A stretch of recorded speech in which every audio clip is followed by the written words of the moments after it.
Possible without the combined efforts of all of these talented stunt performers and the very best crew in Hollywood, all working together as a team to create what we like to call here on the Indiana Jones set, a little movie magic. Right, guys? Let's do it! You got it, boss. All right. Ready to the hill. Thank you very much, Chaz. You set? We're good, John. Cameras ready, Jason? Standing by. Quiet and set, everybody, please. Roll cameras. Rolling. And speed. 16-3 Charlie, as your flight, take 1 mark. Playback. Action!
September 1 for the next 7 days and 2 nights out here in the jungle. But before we go any further to increase our chances of fun and survival, please keep all hands, arms, legs, and feet inside the boat at all times, and please remain seated. Oh, and watch your children. Because if you don't, the crocodiles will. Yeah, they have an excellent day here. So now we start our adventure off in the Amazon River. It's the home of some of the most beautiful butterflies. Did you guys know that their wingspan can grow from 12 inches to a whopping 1 foot? Yeah, we call them the rulers of the jungle. True monarchs for you. And now we come upon Inspiration Falls. We call this Inspiration Falls because the longer you stare at it, the more it inspires you to go. Like deeper and deeper into the jungle that is. Can everyone say ooh? Everyone say well, that sounds like inspiration means that we're going to keep on traveling. Well, we're not just crossing different rivers, we're actually crossing into another continent. We're now on the Congo River in the deepest, darkest part of Central Africa. Ooh. I didn't think so.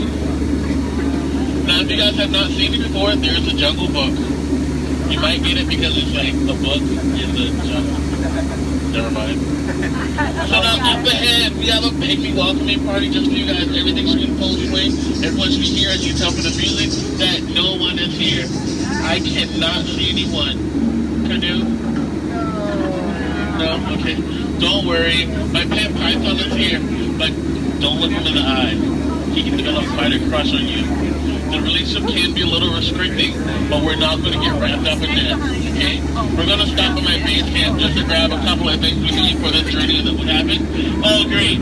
They do this all the time. They throw all my stuff everywhere, they break my dishes, and now they even flip my Jeep. I really wish they would have flipped my house. I would get a better return on it. Well, anyway, we're in the Nile River. The Nile River goes on for Niles and Niles. You make a left, it goes on for a couple more Niles.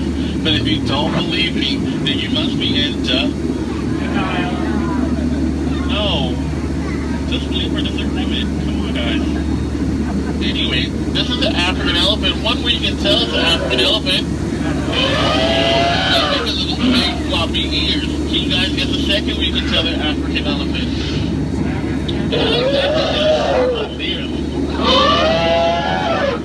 Well, anyway, now those African elephants actually trod down the path here on the African Ville for all these beautiful animals to come play together on the Nile River.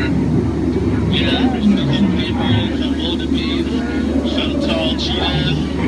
Well, look, and now me and his family of lions are playing so nicely with that zebra that he is dead. Tired. We're just gonna let him rest in peace, sis. Now see, this is a sight to see. I told these guys that a rider can outrun a horse. Did they listen? No. Well, I guess they'll get the point in the end. Oh look, that's my friend Ina. Everyone say hi, Ina. Alright, bye, Ina. So now we're going into crocodile country. Please hold your favorite child close. You know who they are. Here we have Smiley and his girlfriend Ginger. Be careful, Ginger Snap. Yeah, she is one tough cookie. I'm sorry, that was a crummy joke. I thought I was milking for what it's worth. And look up ahead, we have what we call falling water, named after Dr. Albert Falls. Did you guys know that there's 100,000 different types of bacteria in that one waterfall? Yeah, feel that mist on your face. If you don't feel it now, you're gonna feel it later. Oh, and now it's time to talk about me. Now, as it is plain to see, this is how I landed my job here. I actually took a crash course. My career never took off the way I thought it would. Ever since then, I was playing it. But that'll the tail end of that story. Thank you guys for listening. And now we have that house. Don't worry, guys. I will scare them away with my trusty gun and some discouragement. Down, Hippo. Bad Hippo. What would your mother think? Thank you. Yay, I'll see you later. So now we are headed to Headhunter's territory. This is a terrible place to be headed.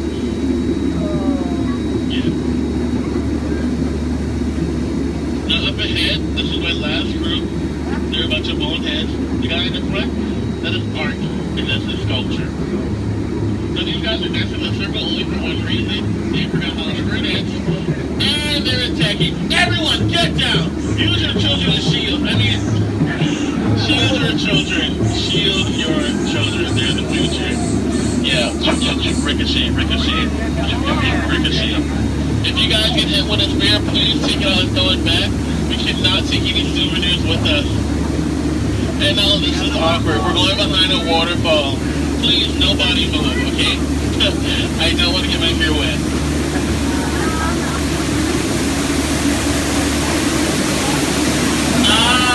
Now that bacteria.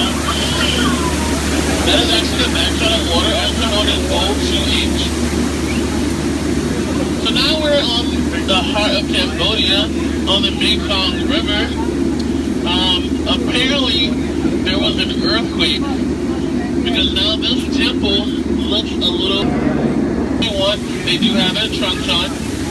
And a lot of you guys may think that's water coming out of their nose. Well, it's not. And then this guy here, he got some big practical joke. Sometimes he sprays your boat. So I think we're going to miss it this time. So if we go back really, really fast, we can miss it. Maybe not. You might want to duck. Goose is a very fun game to play. I'm actually a two-time world champion of Duck Goose. Ooh. So now this is my favorite part of the cruise. I'm going to point out some of my favorite plants. Pay attention, please. That one. That one over there. The green leafing one right there. And then the tall one in the back. Did you see that? Okay. And here we have Trader Sam. Everyone say hi, Sam. Hi, Sam. Hi, guys. So, Sam is actually the head salesman of the jungle, but recently his sales have been shrinking. So he's got a great offer going on for you guys. 2 of his heads for 1 of yours. So no matter which one you guys place it or dice it, you always come out ahead. So now we're returning back to civilization. Please keep your hands, arms, legs, and feet inside the boat at all times. And please remain seated. This is kind of awkward. I'm horrible with goodbyes. So I'll leave you guys with these parting words. The same thing my mom told me when I turned 9 3/4. She said, "You're a skipper, bud. Now get out." Oh, please watch your hand and watch your step. If you miss your step,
Tonight you're not alone. The horseman's riding after you. It's time that you end.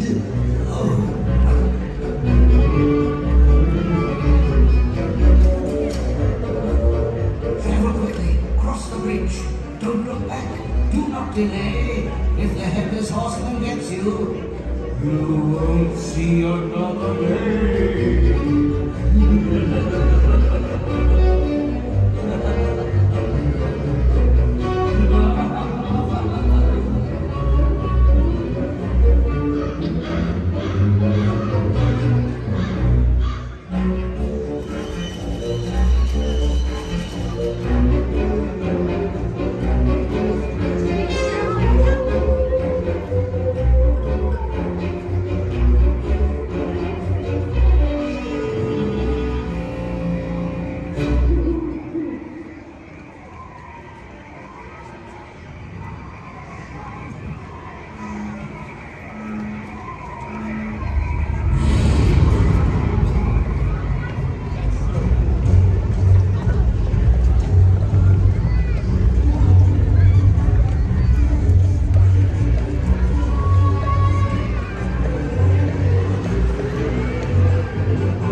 race, welcome and good morning, everyone. We have some extra special friends here to welcome you all today. Let's hear it for Mickey Mouse and Minnie Mouse.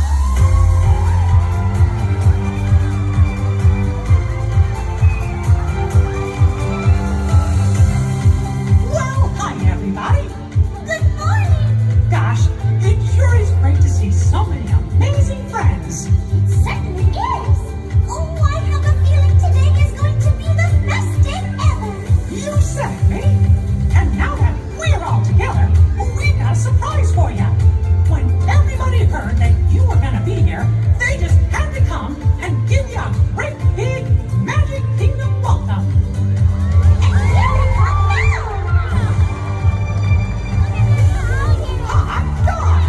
Now that everybody's here, I think it's time to start the day. And that means we're going to need just a little bit of magic.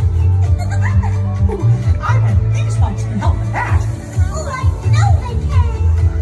On the count of three, everybody shout, "Let the magic begin!" Are you ready? 1, 2, 3!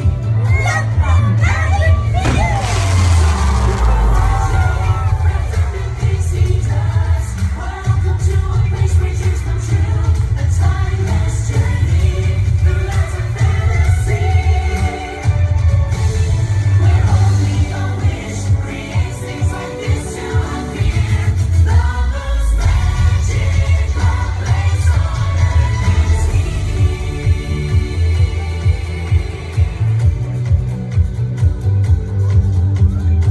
Well, what are we waiting for? Let's get going! Bye-bye, everyone. See ya real soon!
Hello, and welcome to Storage. My name is Patrick, and I'll be your chief flight attendant today.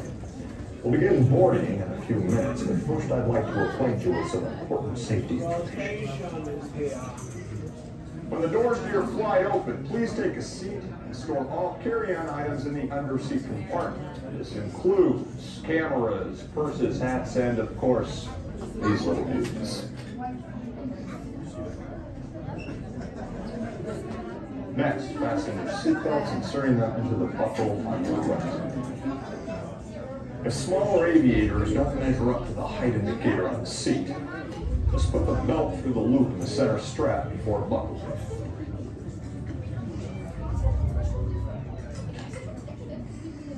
That's worked well. Soon you will be airborne. So if you or your little aviators have a fear of flying or heights, you might want to wait for your party to arrive. Okay, let's review. That is seatbelt, carry-on item, safety strap, fear of heights, keep your hands and arms inside at all times. Nothing else. Yeah. Have a nice flight. Pilot, push the flashing button to take off. Pilot on the left. Move your stick to fly right and left.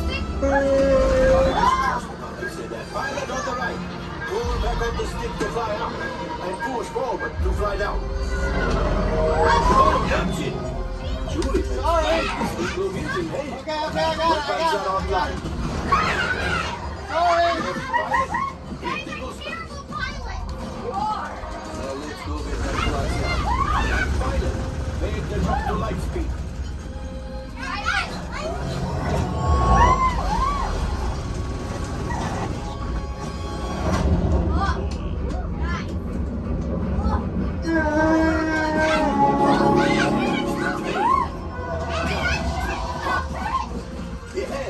Yes, keep shooting. I'm shooting. I don't know what I'm shooting. They've locked onto us. Take evasive action.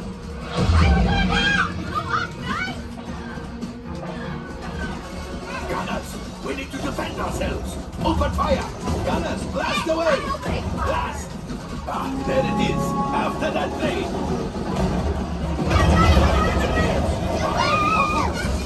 Excellent. Now, gunners, shoot the cargo free. The pilot brakes. I can't stop. That could have been much worse. Okay, it's much worse.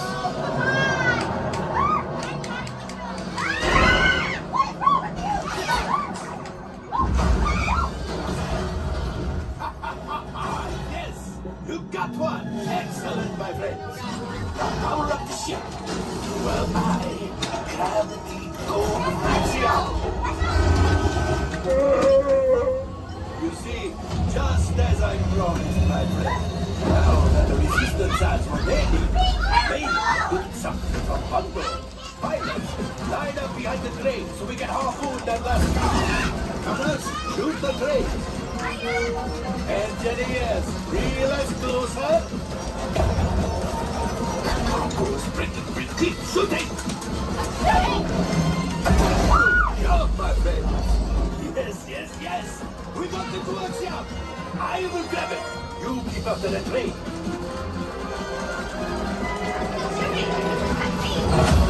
Gunship? Oh, that's ridiculous. Things are getting too hot. Distraction. Come on, to get the train. Hurry.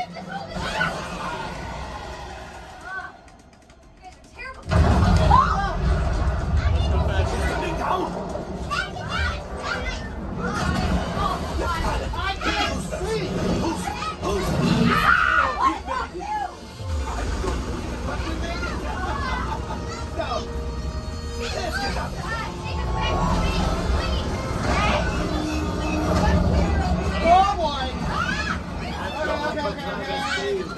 Pilots, evasive maneuvers. We've got company. Who is right? We need them back and find the resistance. Only 3 left. We stand last. Watch out!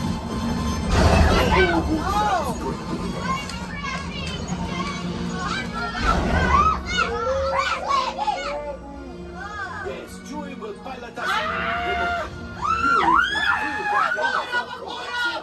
This would greatly help the resistance. You will earn the first order and made Chewie proud. Now after my modest profit, your cut minus what you owe me for damaging the Falcon. Not bad. I was doing it better than that. You are seriously 100%. This thing doesn't work well. Awful. I was doing better than that. Fired. That's not too bad. R5, damage report. I'm driving next Engine time. failure. All right. Hyperdrive leak. That is not too good. Dad, we're doing it again. Multiple hull ruptures. Well, it could be worse. Life support failure. That's something. Yeah, I'm just going to cut you off there. It might be faster if you list the parts that are not damaged. You know, the ones that help us to breathe. All right, my friends. You brought the Falcon back in one piece, and I guess that is something. Not a lot, but something. Welcome back to Batu.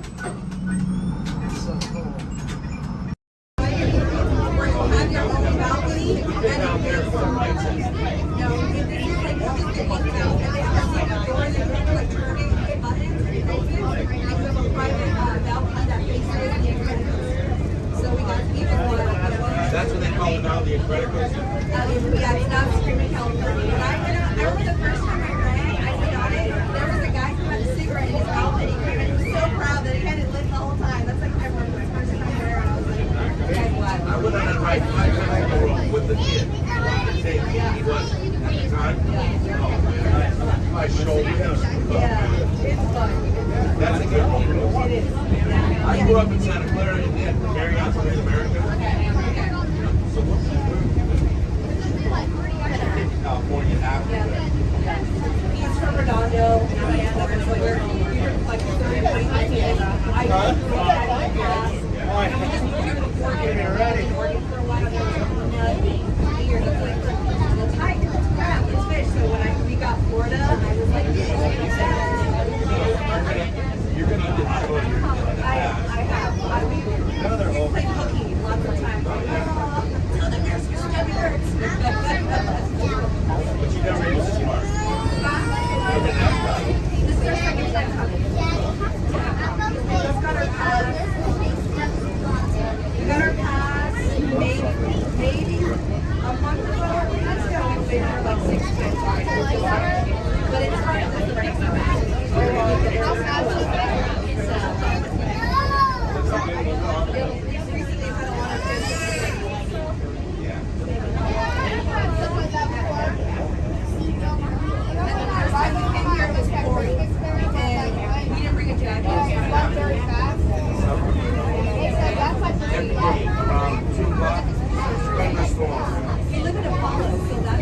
Any country you want, literally.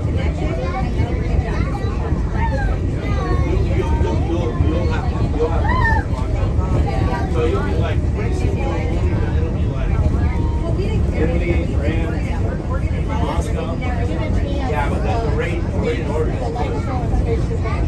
Okay.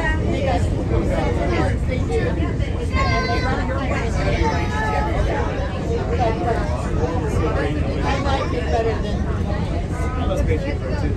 The building is right here, though. Moana. That's Moana? The one that's water. That's super.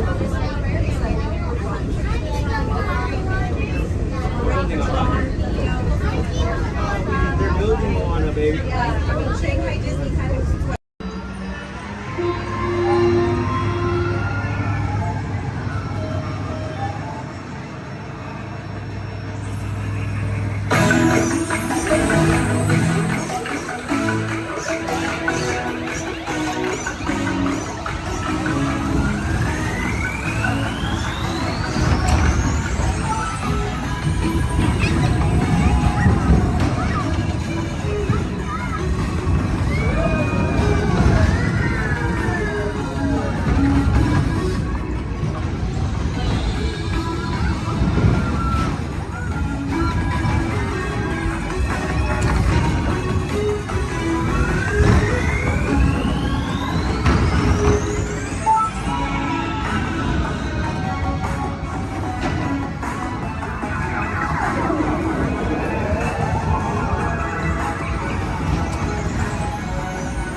Ladies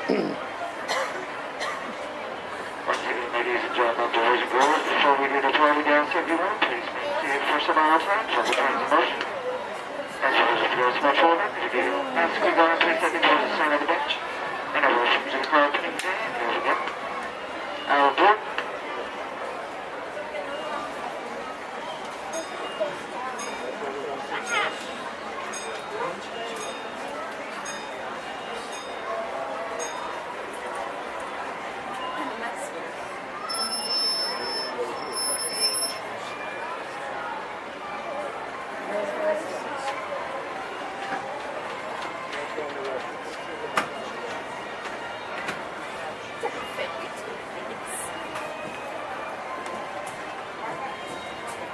Hello, folks. Welcome aboard the Disneyland Railroad. We're now embarking on a grand circle tour of the Magic Kingdom, with stops at New Orleans Square, Mickey's Toontown, and Tomorrowland, followed by a visit to the Grand Canyon and Primeval World. We got a lot of traveling ahead of us, so remember, for a safe trip, you need to stay seated, keeping your hands, arms, feet, and legs inside the train. And please, watch your children. Bienvenidos a bordo del Disneyland Railroad. Para su seguridad, permanezca sentado y mantenga las manos, brazos, pies y piernas dentro del tren. Y cuide a los pequeños. Gracias.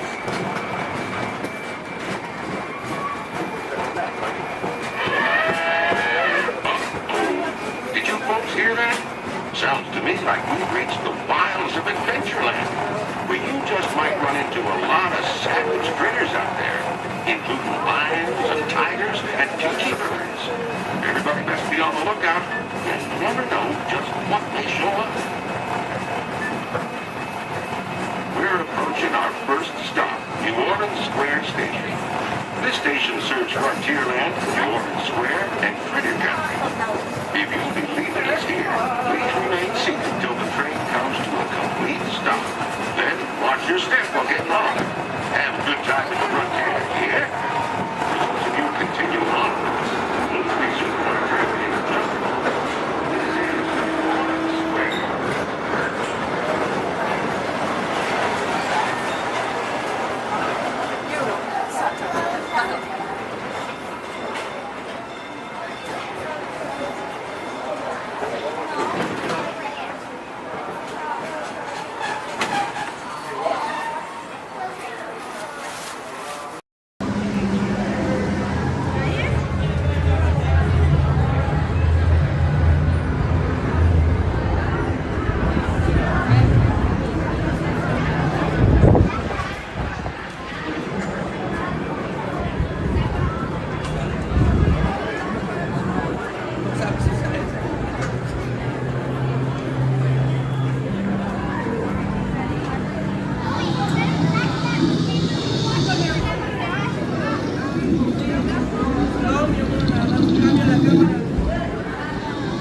ask that you please clear the stairway.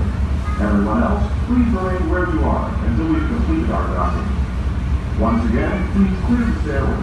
You'll be given an all clear when it is safe to travel stairs and go ashore. Por favor, manténganse alejados de las escaleras.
It's all right here at Toy Story Midway Mania.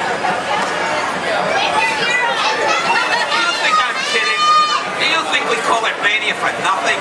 Oh no, you gotta see it to believe it.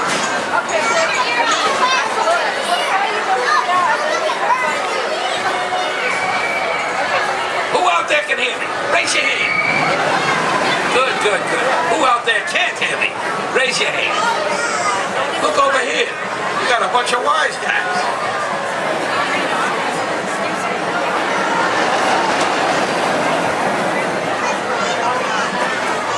Now where was I? Oh yeah. Hurry, hurry, hurry. Right this way to Toy Story Midway Mania. It's a ride that's a game. It's a game that's a ride. Step right up and see what's inside. Now where was I? Hurry, hurry, hurry. Right this way to Toy Story Midway Mania. It's a ride that's a game. It's a game that's a ride. Step right up and see what's inside. Oh my God, you're kidding me! Do you think I'm kidding? Do you think we call it Mania for nothing? Oh no. You gotta see it to believe it.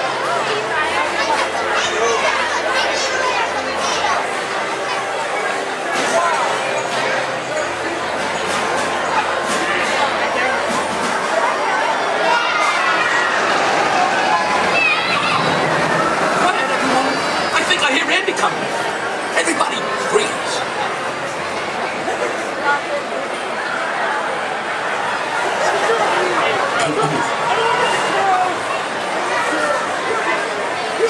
Greetings, everyone.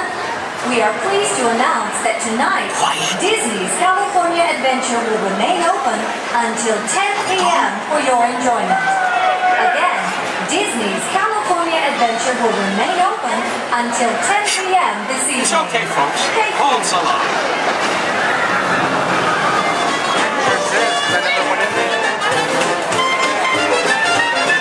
I'm saying you'll be playing, yes I am, with Woody, Buzz, Bo Peep, and Rex and Ann. My toy friends, they adore you, so they built the place in for you. Step right up, folks. I tell you, everybody can. Now I'm saying, you'll be playing, yes I am. Listen, pal, I'm saying, you'll be playing. Oh, what a treat, so sweet. Complete with Jesse, Mommy Ben, and Stinky Pete, me, you. And his room is humming, cause company's coming. You know everyone's a winner, that's the plan. I'm saying, you are playing, yes I am.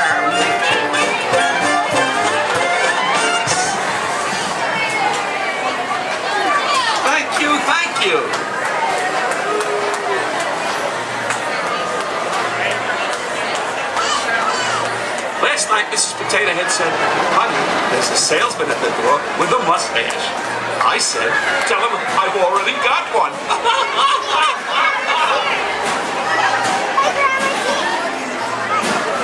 Check out my new hat. It cost me an arm and a leg. Next.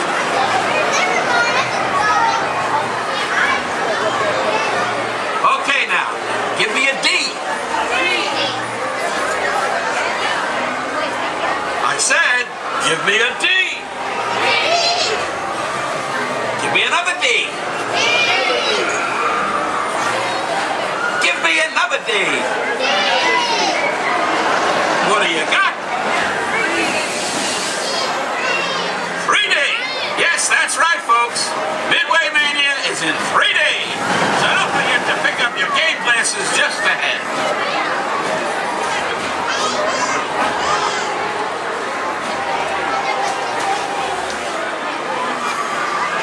Hey, young man. It's you. What? Yes, I'm talking to you. Have you played Toy Story Midway Mania before? Well, you're in for a real treat. All the toys are inside, setting up the carnival playset. Even a couple of little green men that the missus insisted on adopting. Don't get me wrong. They're cute. I just want to say, Every time we breathe.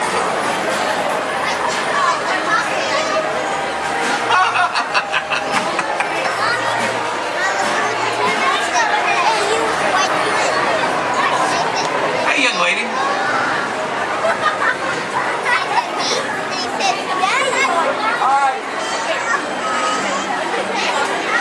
Who's your favorite?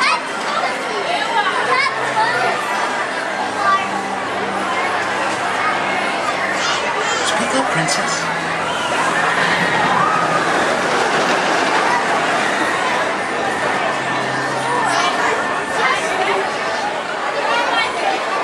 Take your time, kid.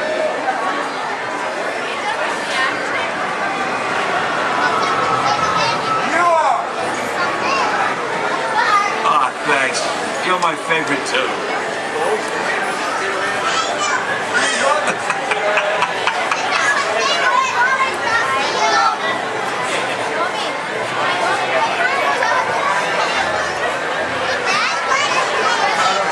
Hurry, hurry, buddy.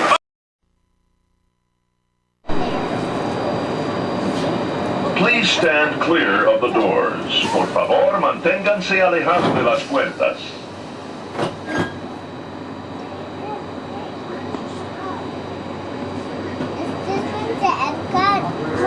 Welcome aboard the Walt Disney World monorail to Epcot. For those of you standing, please hold on to the handrails throughout our journey and stay clear of the doors.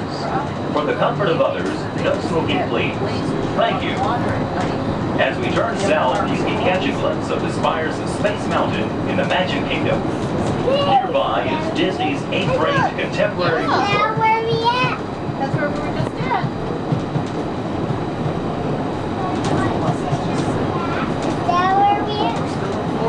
Yeah, we weren't at the Magic Kingdom today, though. What? We didn't go to the Magic Kingdom today, did we? Yeah, we did. Yeah, we did. When? We were at Animal Kingdom.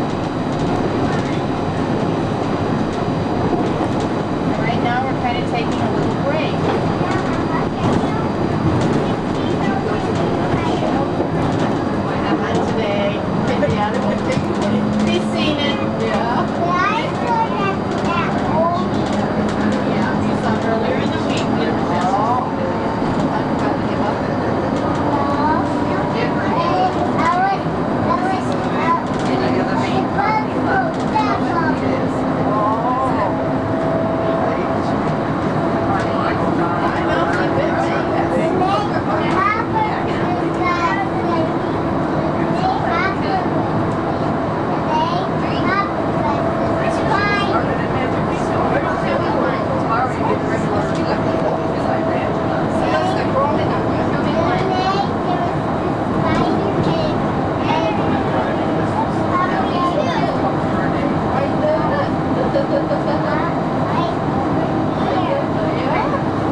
park. If you should need any assistance, please go to Guest Relations, located in Innovations East. Guest Relations can also assist you in making dining arrangements, provide special tours of Epcot, or make other suggestions for planning your visit to Walt Disney World.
Traveling to Epcot, where nations celebrate human achievement and potential.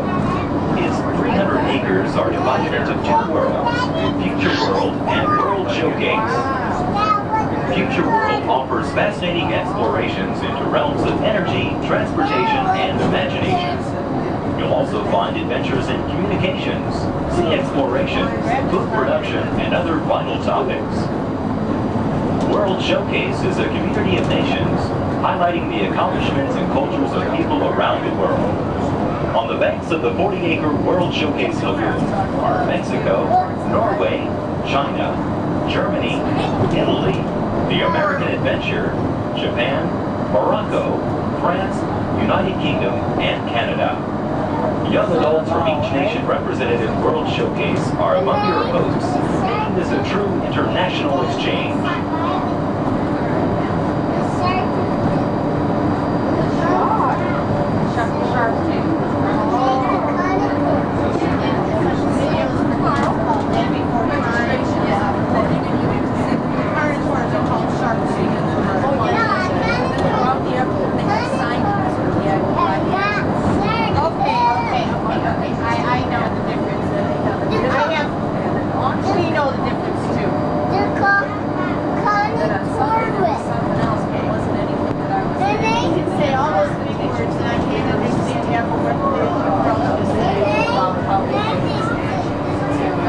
Beyond the trees ahead and to the right-hand side of our forward motion is Spaceship Earth.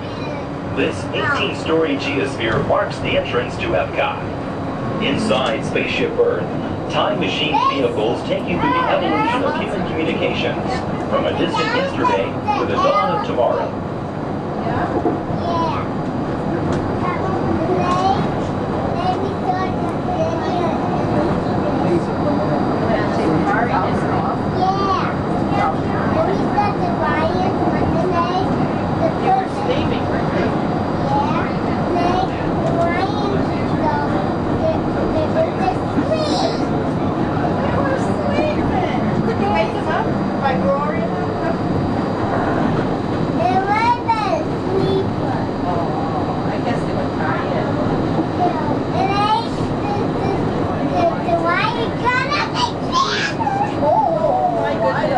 Coming up behind Spaceship Earth is Innovations.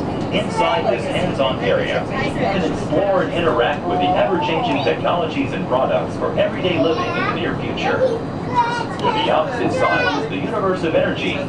Inside, you'll find Ellen's Energy Adventure, hosted by Ellen DeGeneres and Bill Nye the Science Guy. Next is The Wonders of Life, where you'll discover Body Wars, which takes you on an amazing trip through the human body.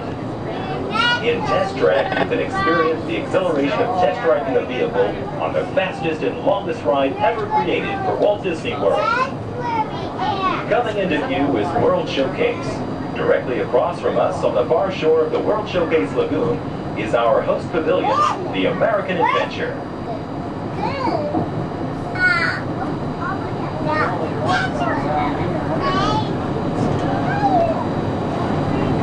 The glass pyramids are the gateway to your journey into imagination. Inside, you can find the 3D adventure Honey, I Shrunk the Audience. Join Professor Wayne Solinsky as he receives the Inventor of the Year award for his incredible shrinking machine. Next is the land, where you'll discover creative partnerships between people and the land around the world.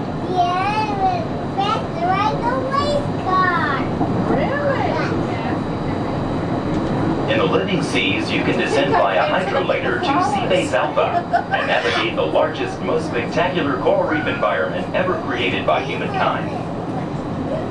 Ladies and gentlemen, we are approaching the Epcot monorail station. Smoking is not permitted at Epcot except in designated areas. Please consult your guide map or ask a cast member the location of designated smoking areas. Please hold on to the handrails and stay clear of the doors until the monorail stops completely and the doors open.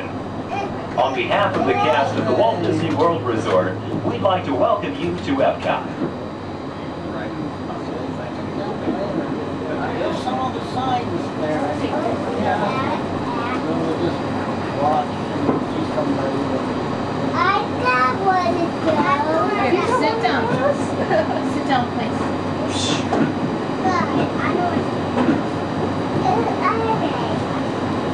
Ladies and gentlemen, please remember to collect your belongings and take young children by the hand. As you exit, please lower your head and watch your step. Thank you. My name is Christina, and here at Seabase I do have a few reminders.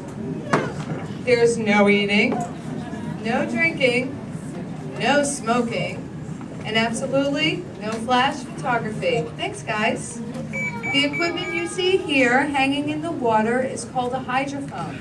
Hydrophones help us to hear things beneath the sea. Today this is going to help us hear a very special guest. Does everybody know who that guest may be? Shout it out. That's right. Crush is going to come out and ask us a few questions about the human world, and we may have a few questions for him about the turtle world. So please think about the questions you may want to ask Crush. I do know Crush is out catching a wave, and he asks, on the count of 3, as part of a year of a million dreams, we are going to have Joseph count out from South Carolina. 1, 2, 3, and everybody else, scream out, "Hey Crush." Ready? Joseph? Hey, Chris. Hey Crush. Righteous, dude! Oh, dude, I totally heard my name while I was catching that totally tasty wave, and I was just totally, whoa.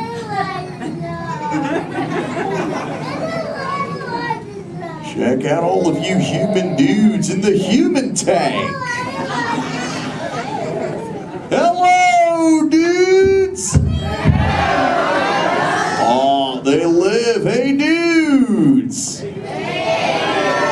Whoa, there's a little Brahmin sub-level. Awesome! You know, where there's little dudes and dudettes, I bet there's some fellow moms and pops. Let's hear it from all the moms and pops! Yeah! Awesome!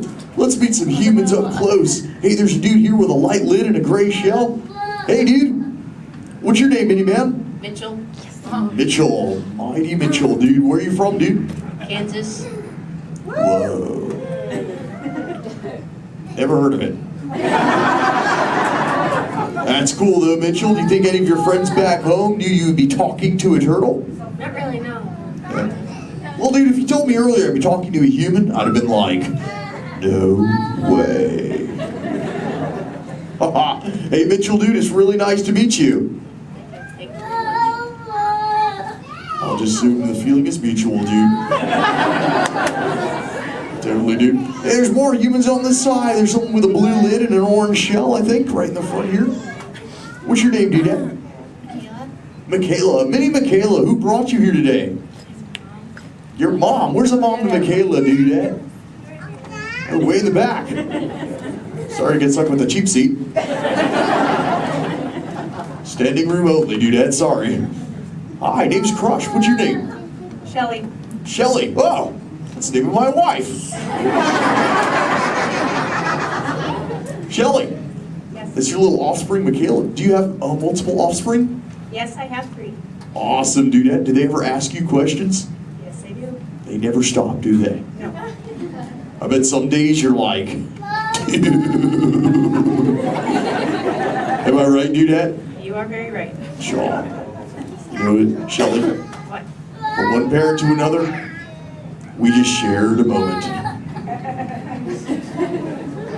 Totally did do that, Shaw. Because my offspring Squirt, he always asks me questions about all of you humans. So if you dudes can answer some of his questions, everybody here really loud say Chaw! Awesome, dudes! Now, dudes, before we can answer any of his questions, we gotta make sure we're all on the same page, lingo-wise. Do you dudes know what the most important word, dude, in the turtle language is, dudes?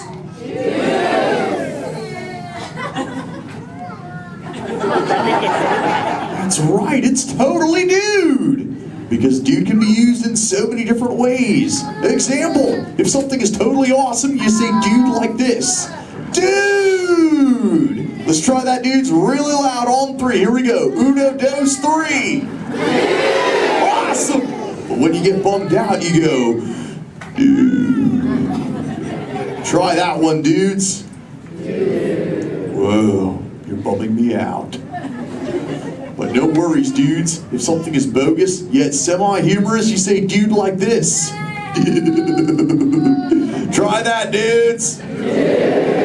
Dudes, you are totally talking turtle. Now here's Squirt's question numero uno. He saw some humans at the beach and he came back to me. He said, Dad, what is up with humans? What do you dudes do when you're at the beach? Shout it out, everybody!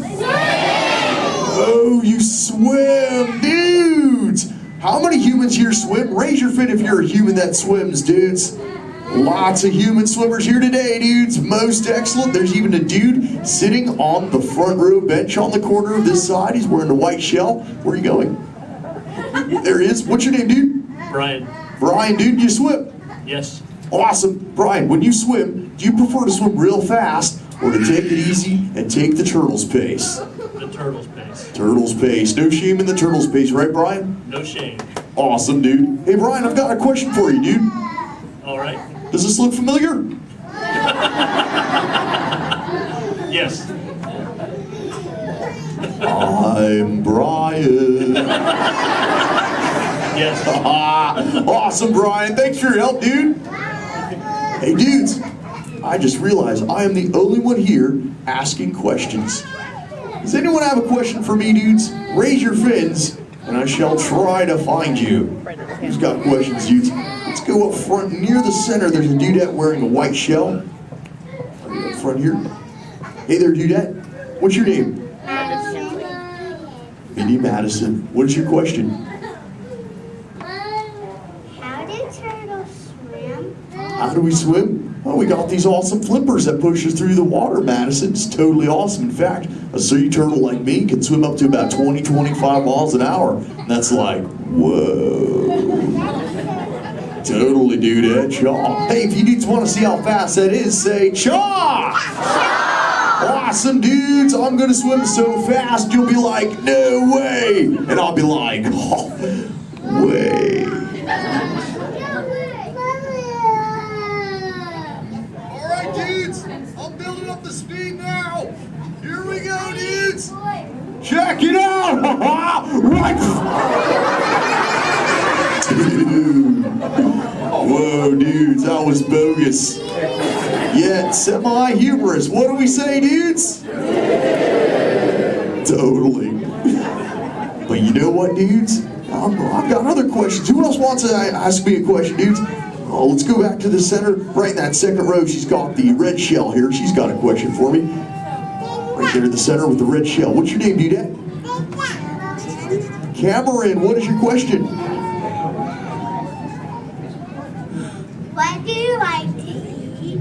Oh, I love to eat green sea grass and green sea kelp. Cameron, what do you like to eat? Chicken. Chicken.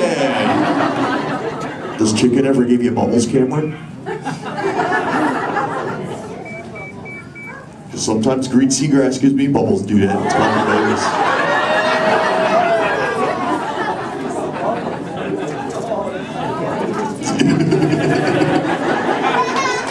Sorry about that, dudes. Who else has a question for me? Whoa! Let's go over towards this side near the center. He's got the dark shell in that second row. Really dark shell in the second row, sub-level. What's your name, dude? Well, Cameron. Another Cameron? Interesting. Guess they're running out of names in the human world. Well, Cameron, dude, what is your question? What is it like in the water? Oh, wet. Cameron, have you ever, what?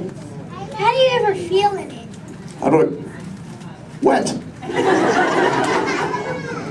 Well, have you ever been in the water, dude? Yeah. How do you feel in it? Good. Good. Oh, awesome. Well, oh, and wet. Well, that makes sense. Cameron, dude, what do you wear in the water? What you're wearing now? No, I wear a swimsuit. Oh, a swimsuit, Cameron, dude. Check it out, dude. Sport said this is called a swimsuit right here. Check it out, dude. This is what Cameron wears. Awesome, dude. That's what you wear, right, Cam? No, it's a boy one. It's what? It's a boy one. This isn't for boys?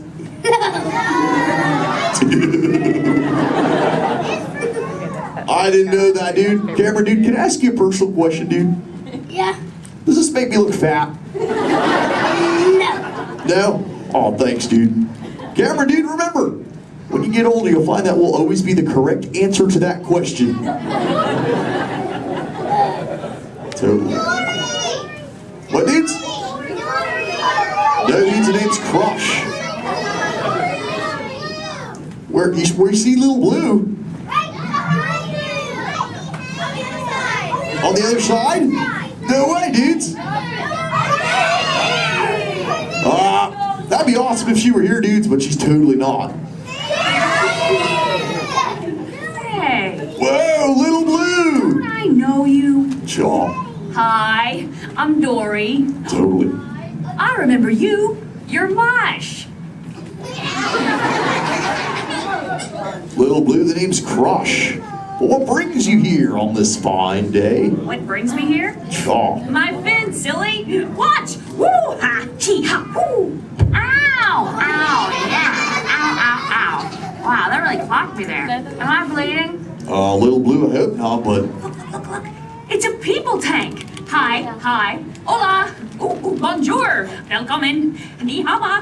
Ohio. Hi. You're like a little linguist, Little Blue. You know, I just taught these human dudes how to talk turtle. It'd be so awesome if someone could teach us all how to speak whale. I can speak whale. Awesome. Okay, everyone, repeat after me. Hello.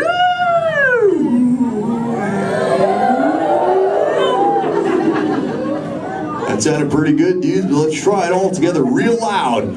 Hello, whale.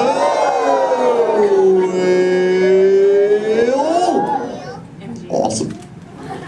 You know, sometimes you speak whale and there are like 80 whales swimming around you. Sure. Not today. What do you mean, dude? No whale. Where? You see one behind me? Whoa! Little Blue! Oh! Conversation. There's totally a whale, Little Blue. Swim, Little Blue!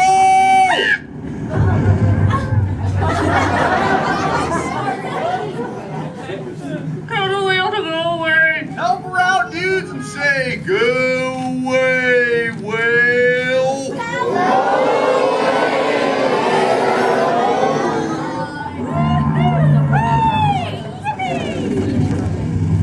You did it, dudes! You saved Little Blue! Put your fins together. That was awesome! You so totally rock, dudes. You know, I could hang out with you all day, but I have to make sure Little Blue is okay. So before I go, remember, do not fight the current, learn to ride it, and it will totally take you where you're meant to go. And little dudes and dudettes, do the Crush Men a big favor. Keep using that word dude for the rest of the day. Your parents will love it. Bye-bye, dudes. Let's give it up for Crush!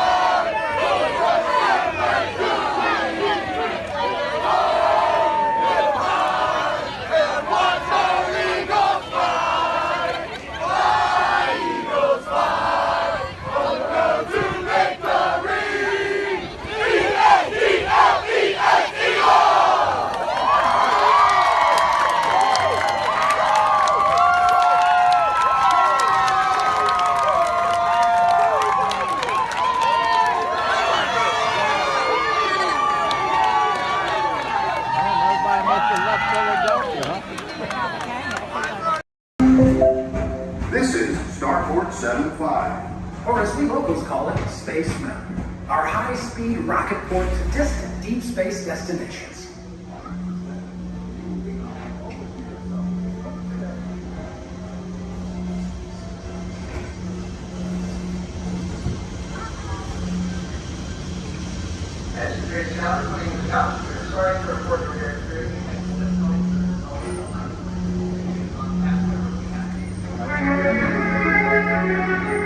Let relaxation wash over you at the most refreshing retreat in the galaxy, the coral moons of Pisces 7.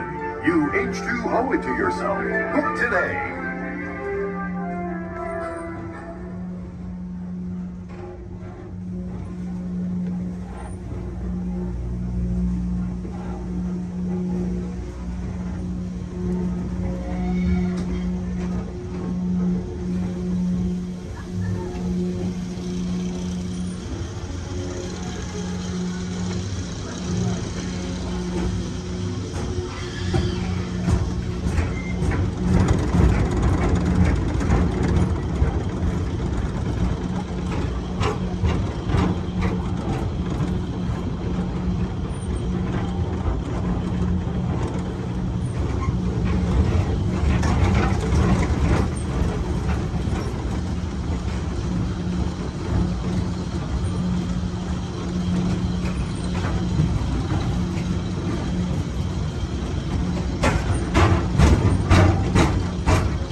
All aboard! For those of you just joining us, welcome aboard Excursion 3 on the Disneyland Railroad. For your safety, please remain seated at all times, keeping your hands, arms, feet, and legs inside the train. Please supervise all children, making sure they are seated away from the train openings, either fully on a lap or on a bench. Our next stop will be the Land of the Future Tomorrowland Station. Oh, they're doing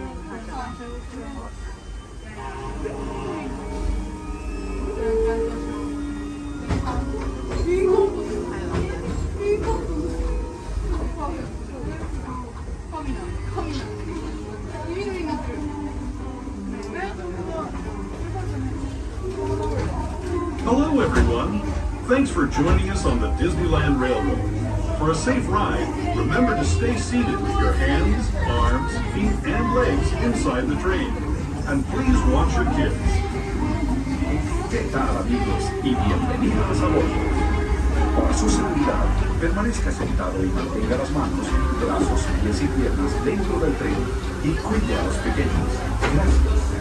As we leave Toontown Depot, we get a real nice view of the happiest land of them all, Fantasyland. You can see people stepping onto It's a Small World just below us. And, off in the distance, majestic Matterhorn Mountain.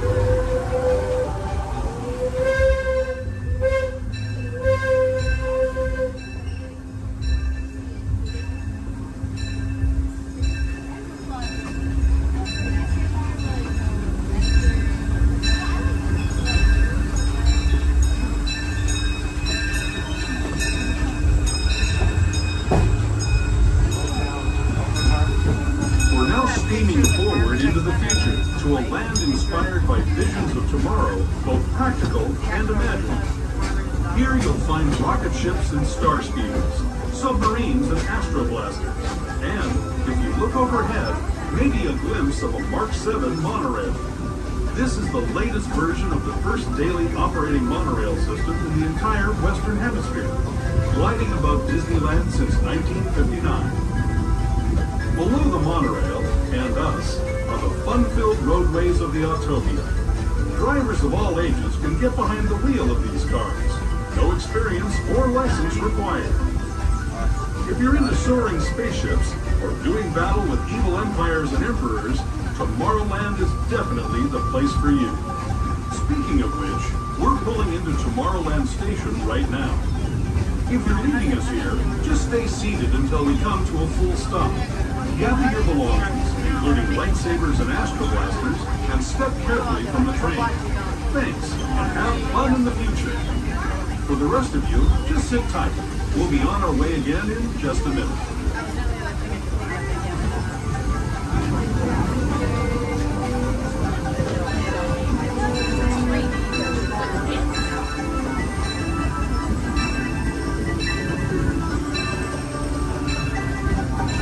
As we make our way into Tomorrowland Station, we do ask that you please remain fully seated until the train has come to a full and complete stop. This will be your stop for all Tomorrowland attractions, including Space Mountain, Star Tours, The Adventure Continues, Finding Out About Submarine Voyage, The Monorail, The Autopia, and many more.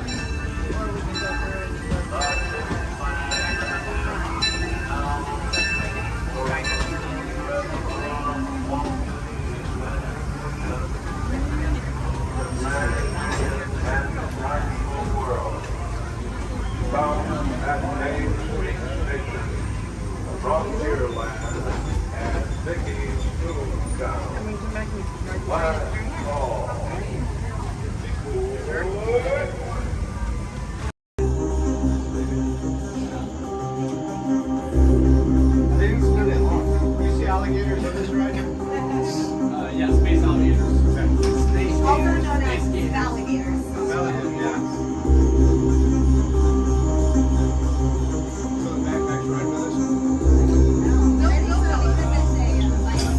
Users, prepare to be digitized into the world of Tron.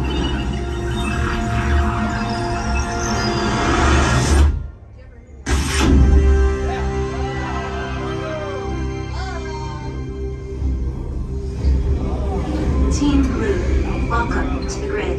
Proceed to gates.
flashing buttons.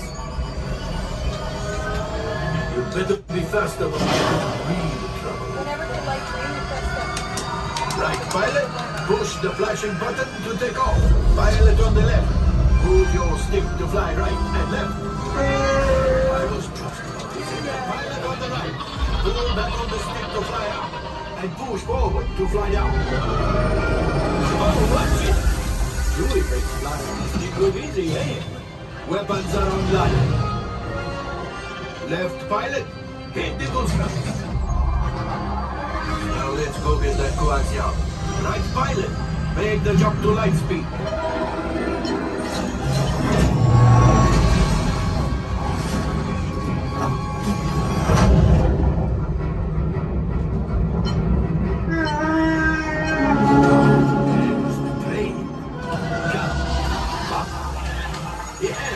Yes, keep shooting.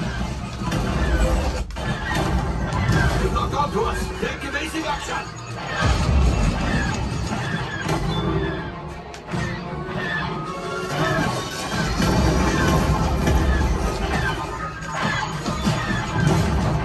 There it is. After that train.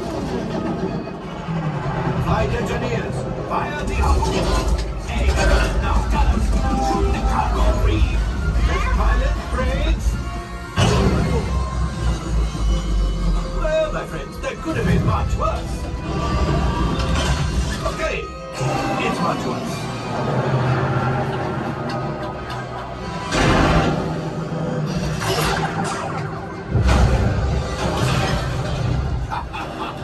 Yes, you got one. Excellent, my friends. All right, shut up.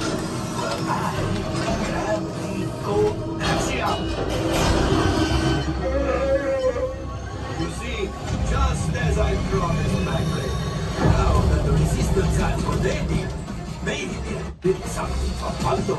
Pilot, line up behind the train so we can harpoon that last car. First, shoot the train. Yes, keep mashing those controls. Oh, so close. Keep reeling.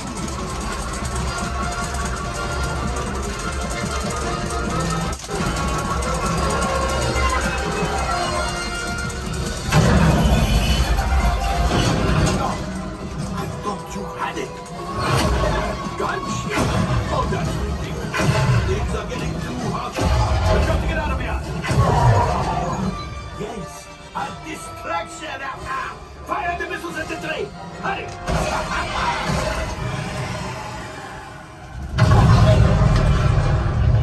It's coming down.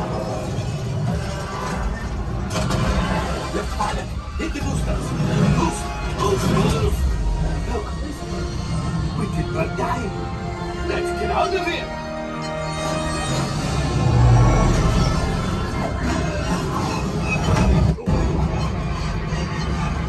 Your hyperdrivers failed. Pilots, evasive maneuvers. We've got company. True is right. If we leave them back, they may find the resistance. He's the last. Finish. Watch out! Oh, that's going to be the mark. Great job, my friends. You retrieved one container of coaxium. This will greatly help the resistance. You have heard the First Order and made Chewie proud. Now, after my modest profit, your cut, minus what you owe me for damaging the Falcon, is, hey, not bad.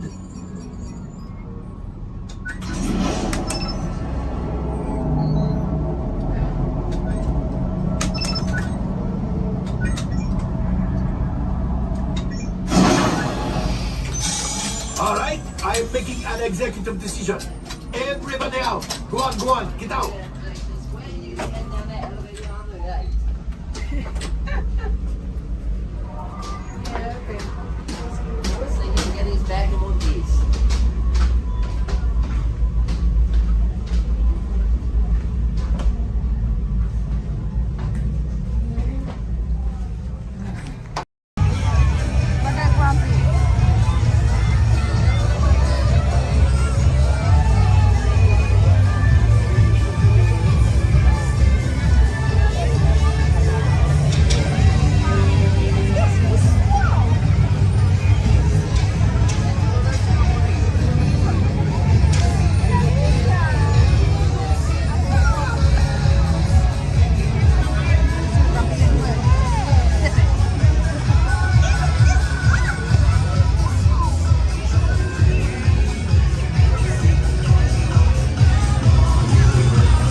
You are the passengers of an ocean-common elevator about to ascend into your very own episode of the Twilight Zone.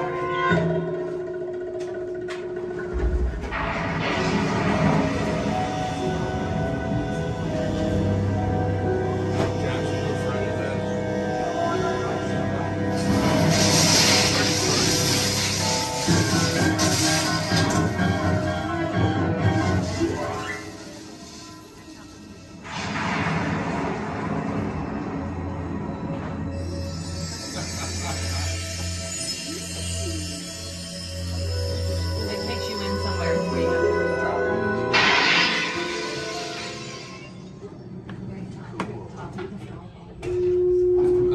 One stormy night long ago, 5 people stepped through the door of an elevator into a nightmare. That door is opening once again, this time.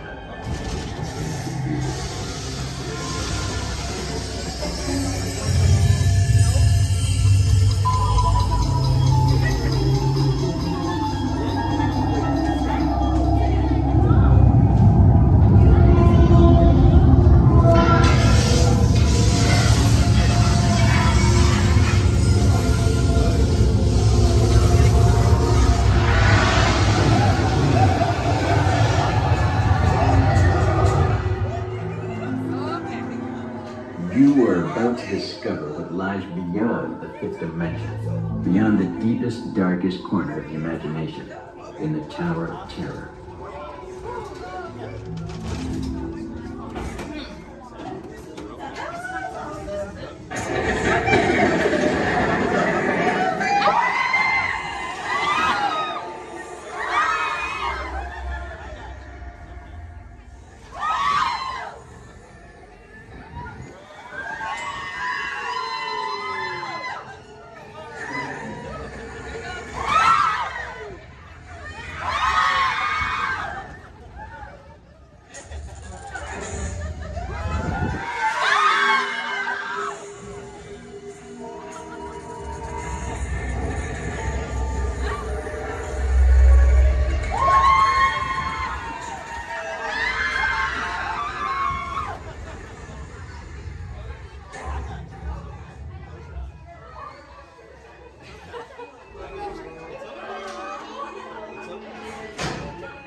Did you like it? A warm welcome back to those of you who made it, and a friendly word of warning. Something you won't find in any guidebook. The next time you check into a deserted hotel on the dark side of Hollywood, make sure you know just what kind of vacancy you're filling, or you may find yourself a permanent resident of the Twilight Zone.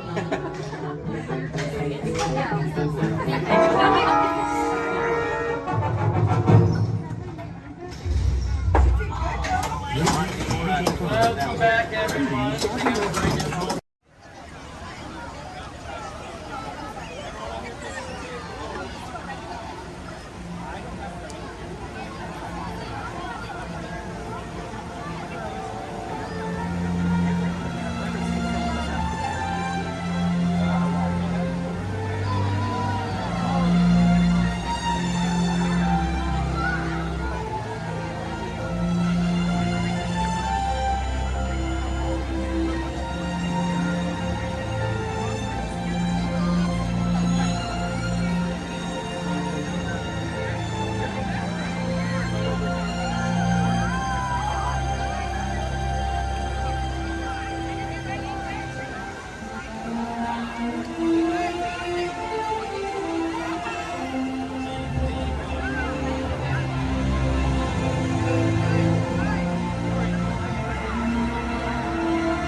my love. First kiss.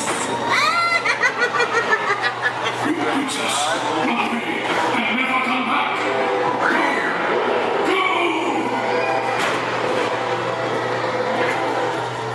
You'll find Snow White in the cottage of the sun.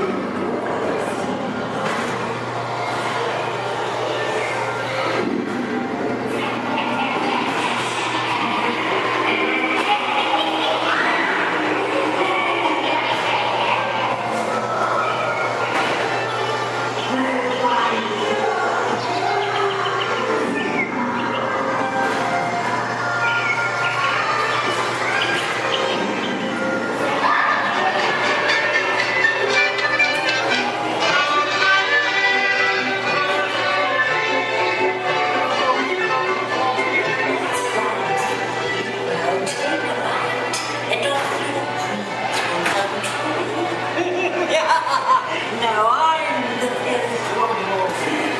It's the Wicked Wing Band, the Wicked Queen.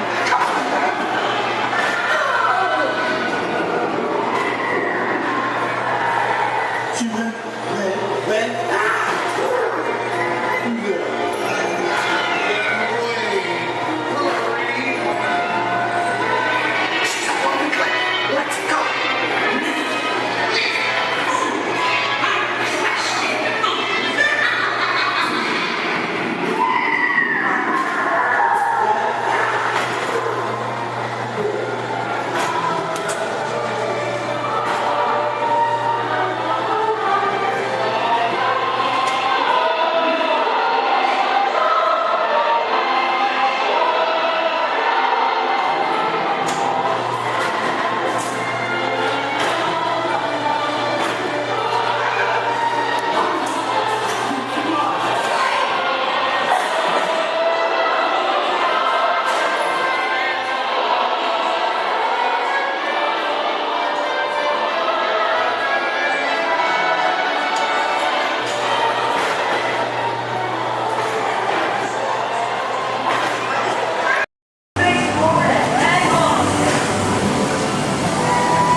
sparkling spirit named Tinkerbell. Legend has it that to this day she still flies over this magical land of fantasy. And the story is told for children of all ages that if you wish hard enough and believe strong enough, Tinkerbell will soar high above the magic kingdom and light our fantasy in the sky.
really say it's time? Should I flip the switch now, Mickey? ¿Eh? Not quite yet, pal, but it won't be long now. ¿Cómo? See, just a few more minutes till we start ¿Que no está hasta enfrente? Oh, gosh, I can hardly wait. No, eso que es en el castillo, ahorita van a empezar a subir los monos.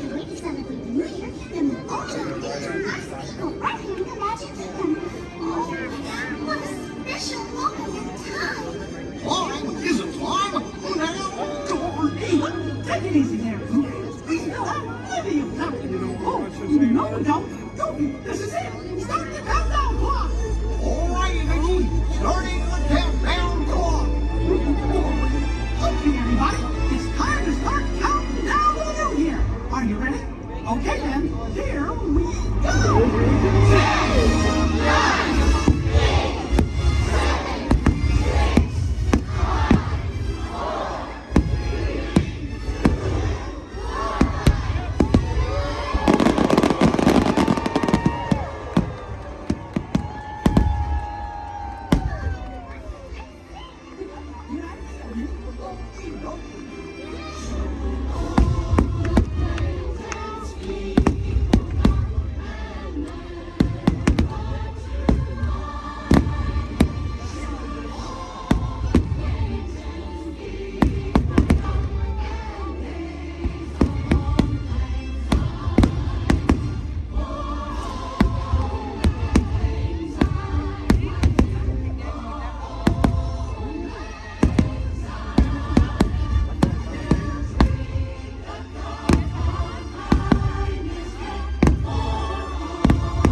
10, 9,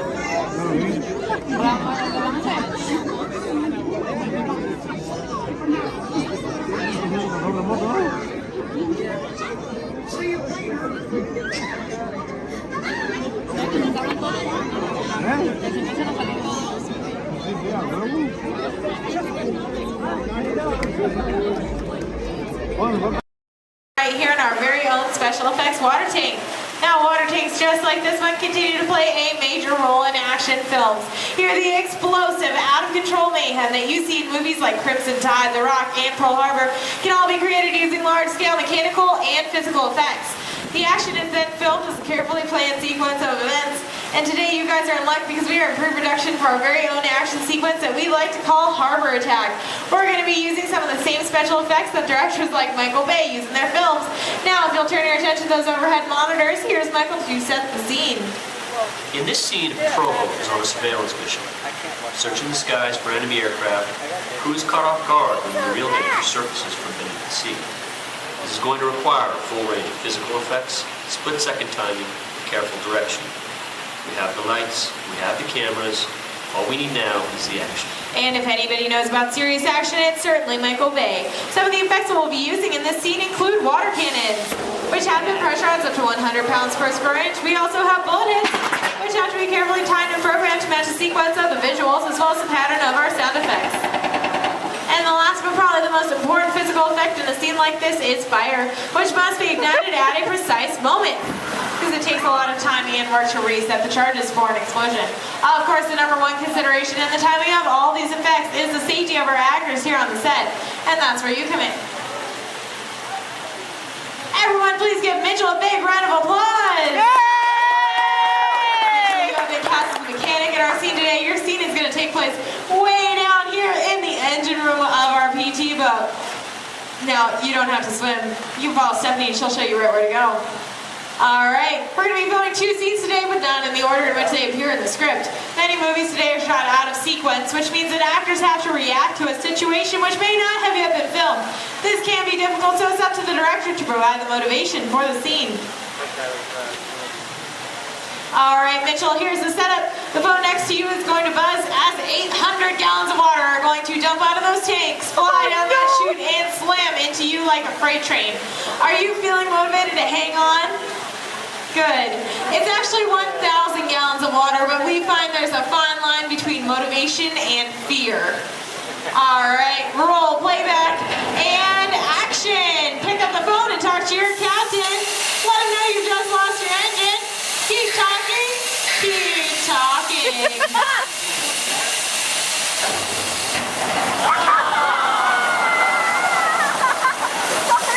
And cut. Everybody give Mitchell a big round of applause. All right, Mitchell, you were fantastic in that last scene. Now I have one more acting task for you to do. I need you to sit there in that blue chair, stare dramatically out at the audience, and act dry. We're going to give you a couple minutes to work on that. Well, let's add that shot into our next scene, see how it all ties together in the final sequence. Our next scene takes place on the deck of our PT boat, and here's Stephanie to introduce the rest of our brave crew. Hello, ladies and gentlemen. Can I get a big round of applause for our Captain Jeffrey and his wild and wacky deck crew, Julie and Brandon, the cast Sunset and the crew of 75. Well, thank you so much, Stephanie. All right, roll playback. Remember, you guys are on a surveillance mission. And action. All right, Captain, pick up those binoculars. Start scanning the skies for enemy fighters. Crew, I want to see that deck nice and clean. You're going to see an enemy fighter coming in from 10 o'clock. You're surprised. You're stunned. You're terrified. You're running around screaming because you see that plane is coming in for another round. Captain, spin the wheel. Try to get the PT boat out of there. Now, it's too late. They just shut out your engine. So, Captain, you're going to pick up the phone, call your mechanic. What's that, crew? You see something coming in fast off the starboard side of the boat? Give it a look. Oh, no, it's an enemy torpedo. Now, just when you think it's all over and you can start to relax, you hear more enemy planes approaching. You point to the sky because you see bombers coming in from 12 o'clock. Bombs away, everybody. Head for deck.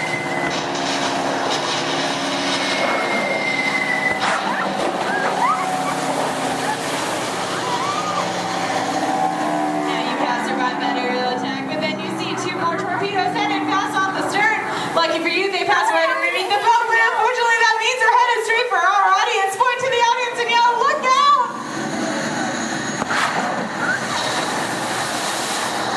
And that's a wrap. What'd you guys think?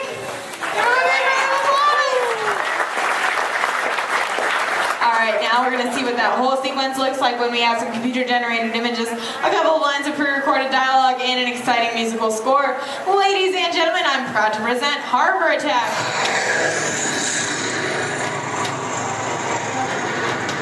It's not one of ours.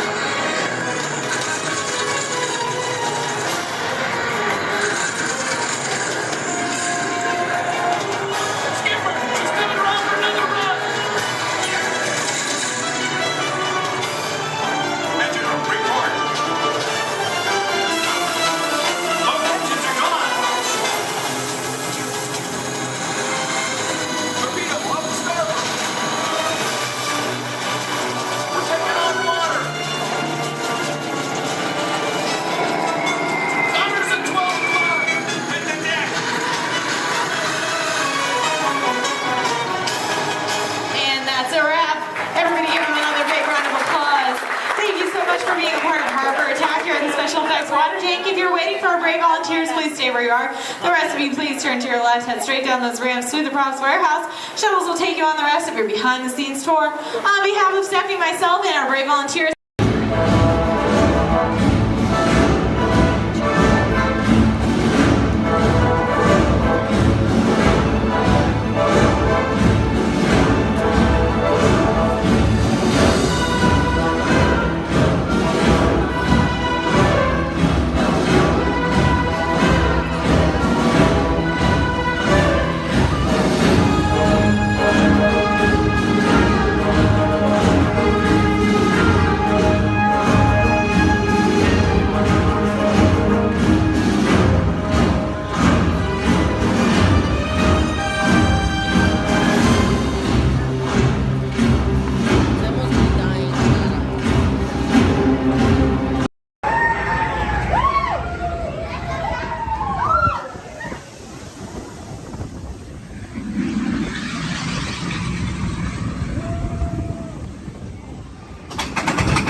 kidding, you'll never see them again.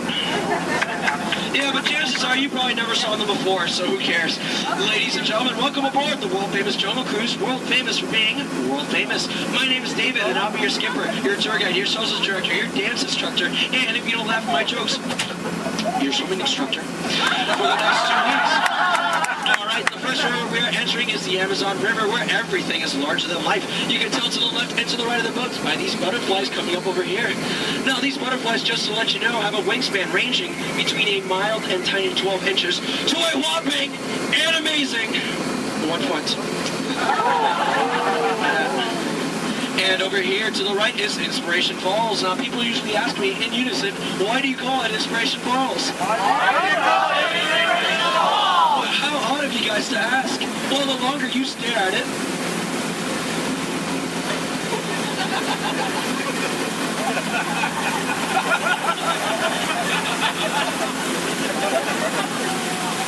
the more it inspires you to travel deeper and deeper into the jungle. Everyone say, ooh. Everyone say, ah. That is an inspiration that I don't know what is. So let's keep going. We are now entering the Congo River, where we have a very special treat for you guys. A special welcoming party set up for you by the Pygmies. Ladies and gentlemen, here they are. The Pygmies! The Pygmies! Shh. This is not good. Usually they don't run off. Something really big must have scared them off. Yeah, that's not good. Okay, folks, no need to worry. That is a giant python. It spreads up to 24 feet, and it's actually quite friendly. So friendly, it might develop a crush on you. Now, let's see if we can scare off that bad boy by getting something over here from my cat. Oh, no. Folks, please do me a favor. For any of you wearing yellow, please do not make us sound like a banana. I find it very appealing. Don't laugh, that's not cool. Yeah, they shared everything. Okay. All right, folks, we are now entering the Nile River, where it goes on for Niles and Niles and Niles and Niles and Niles and Niles and Niles. And if you don't believe me, well, you're in the Nile. Disbelief, but nice try, though. All right, coming up over here is an African elephant. Now, this elephant is special because I taught it a really cool trick. Watch. All right, Bertha, speak in Spanish. I'm just kidding. I haven't taught him that yet. Over here to the right, you'll see a sandstone formation. Now, I like to point this out because most people take it for granted. Oh, come on! That joke rocks! Alright, we're now entering the African belt, where you'll find all sorts of animals such as wildebeest, impalas, zebras, giraffes, and lions. These lions over here are demonstrating the first law of the jungle, survival of the fittest. You're demonstrating it by protecting that sleeping zebra. Yeah, that zebra looks dead. Tired. Alright. And folks, it's a very special treat. The second law of the jungle, survival of the fastest, just up ahead. You know, I told these guys over here on the pole, you know, African rhinos, they're just as fast as horses. But they didn't believe me, and it looks like now they're about to get the point. In the end. Oh dear. That is my heart in the morning. Alright, we are now entering crocodile country, where danger lurks every corner. So please do me a favor. If you have any family members that you want to get rid of, now is the time to do it.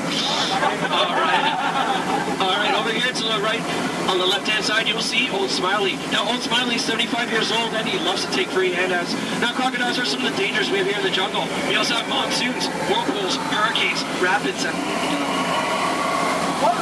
waterfall, that's right. Ah! Okay, let's see if we can make this really tight turn over here, folks. Alright, just in case any of us lead to the right! Lead to the right! Lead! I'm so sorry. Lead to the right! Lead! We're not gonna make it! Okay. Alright, folks, thank you very much. Just to let you know, that was Schweitzer Falls, named after the world-renowned professor, Dr. Albert Falls. Now, people usually ask me, you know, David, how did you land your job here at the Jungle Cruise? Well, it's plain to see. I took a crash course, but now I'm just winging it. Yeah. Don't laugh, this is the story of my life. Oh, no. Okay, folks, looks like we're stumbling upon a pool of hippos. Okay. Everyone, please do me a favor. Don't do anything stupid. I'm going to try to scare them off here. Oh, God, go away! Shut up!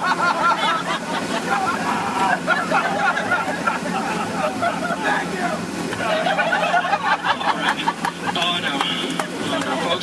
Looks like we're now heading into headhunter territory. This is not a good place to be headed. You can ask my last crew over there.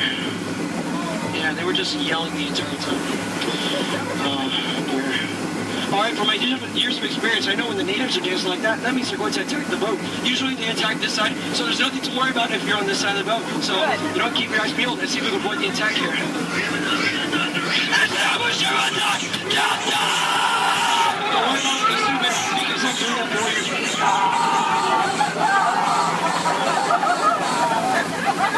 Is the coast clear? Alright, good. Ladies and gentlemen, here's something you don't see every day. What you've all been waiting for, the amazing, the stupendous, the colossal, the eighth wonder of the world.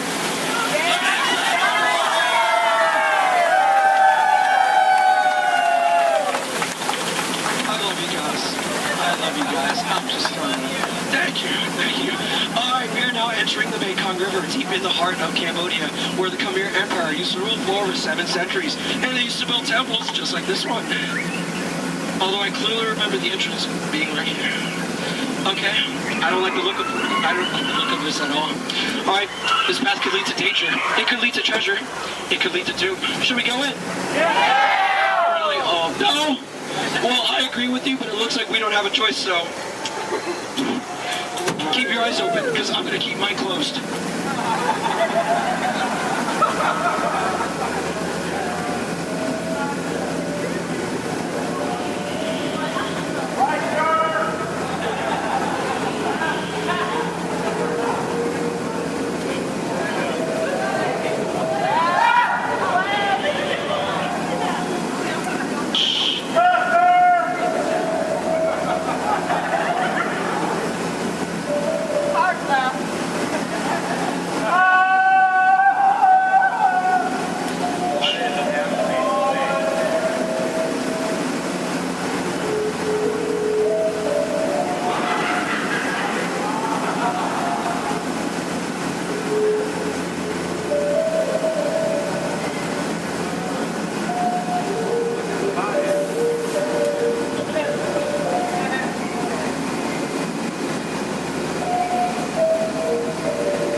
Looks like we made it. Is there anybody missing? Please raise your hand if you're lost. Oh, cool, me too. Looks like we're on the same boat. Get it? Guess what? Never mind. Okay, folks, looks like we stumbled upon a sacred Indian elephant bathing pool. It's right to take pictures because it looks like they have their trunks on. You know, people usually wonder, is that water coming out of their nose? Well, it's not. It's not. Hey guys, look, on a beautiful night we have a full moon. All right. Wait, what's he doing? What's he doing?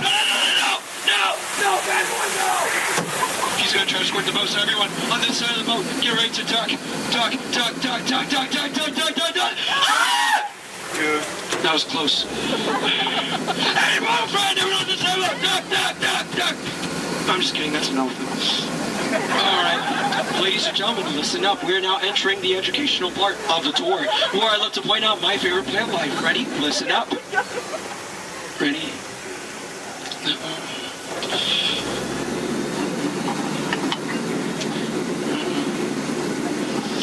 No, and that one. Any questions? No? Which one's over here? The green one. Alright, now over here is Trader Sam. Now, Trader Sam's a close friend of mine, and he has just been promoted to head salesman. Now, lately his sales have been shrinking, so he has a very special deal for you guys. 2 of his heads for one of yours. Any takers? No? Well, either way you slice it or dice it, you always come out ahead of the deal. Alright folks, now returning to the sad part of our journey, the return to civilization. So, I know, trust me, I feel your pain. Alright, you want to go one more? I'm sorry. Alright, now please listen up, this is very important. When exiting the boat, please exit the way you entered. Please do not cross these center crates over here. Trust me, it is a tripping hazard. You will trip, you will fall, and that would be 2 bad trips in one boat, and I'm only responsible for yours. And please remain seated at all times. Okay? Everyone? Thank you so much for joining me. Now get out. I'm so sorry. Thank you so much. Standing ovation. Oh my goodness. Standing standing ovation clap. Oh my goodness, you guys made my night.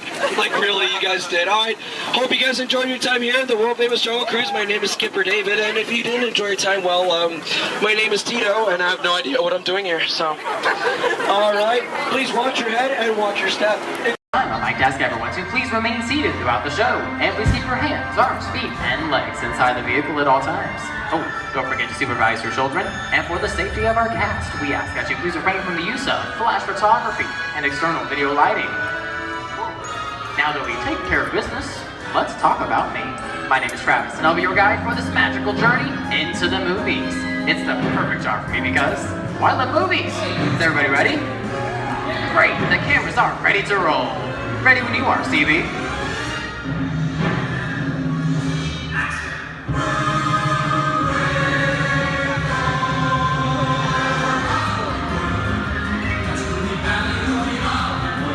And we are rolling.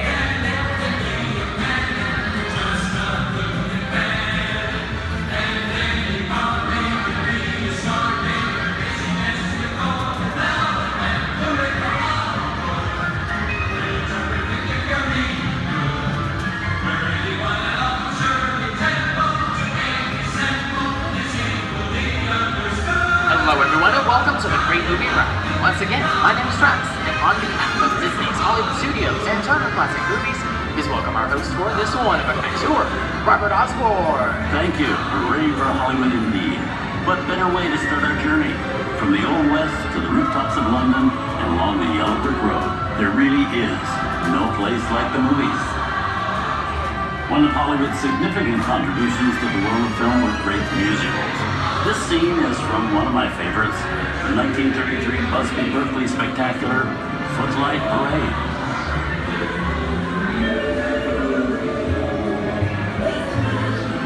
Here's one of the most famous of all dance sequences.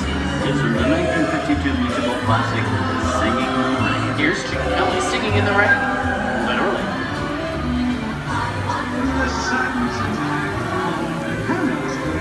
Here's one of the quintessential Disney musicals, Mary Poppins, starring Julie Andrews and Dick Van Dyke. This classic earned 13 Academy Award nominations. I love this song. Sing along.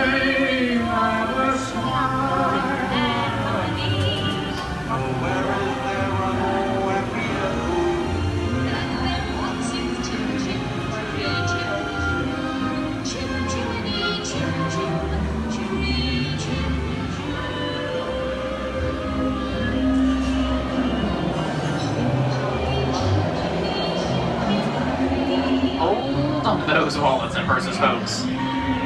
This doesn't look like a very good neighborhood. Here's the birthplace of the gangster film, the seedy underbelly of Chicago from The Public Enemy, starring James Cagney.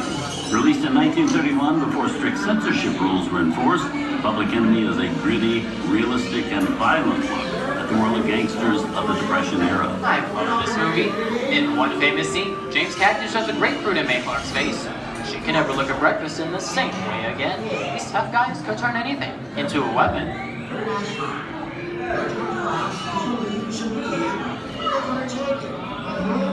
gonna kick in with the dog.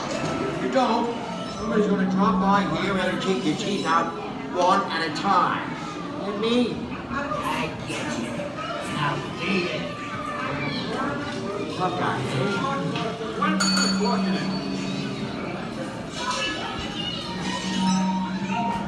Sorry about the delay, folks. I don't want to run a red light, even in the movies. I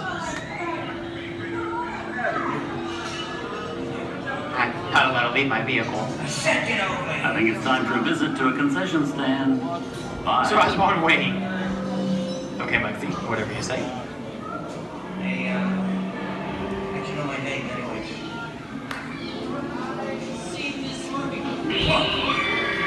I keep on singing your fancy cars might to get out of here. So wait it for it. I said spread out of here or you're gonna get hurt. What makes you sad? Here they come, Bus! Get out, your grinders!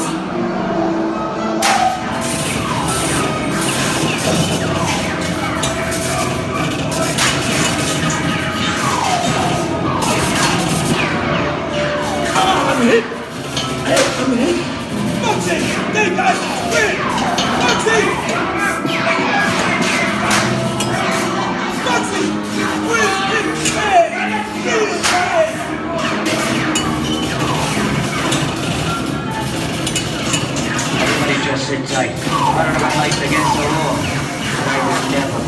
Hey, watch this.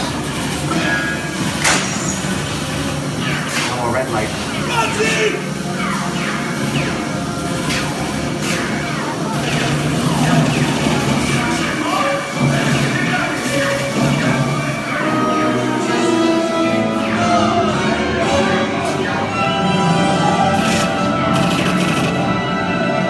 Monty!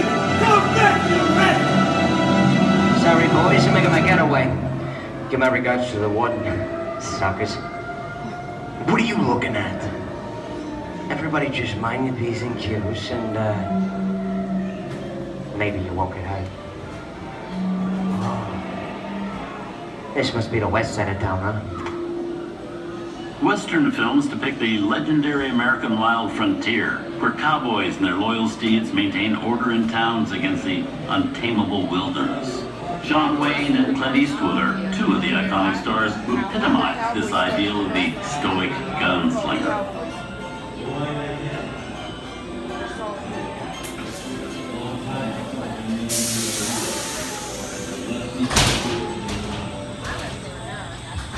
Sleepy little bag, eh?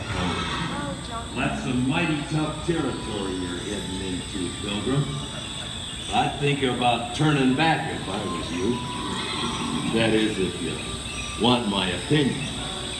But I reckon you No, we're ought in the to- clear. This looks like the perfect time to collect up all you valuables. We'll start with the jewelry and then we'll go. What are you talking about? I didn't even work this neighborhood, copper.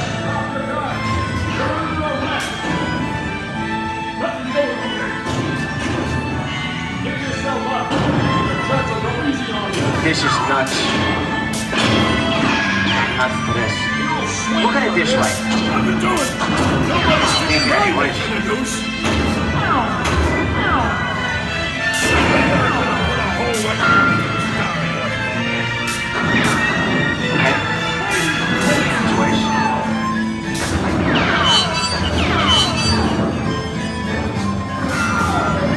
I don't know about you guys, but this is starting to get kind of creepy.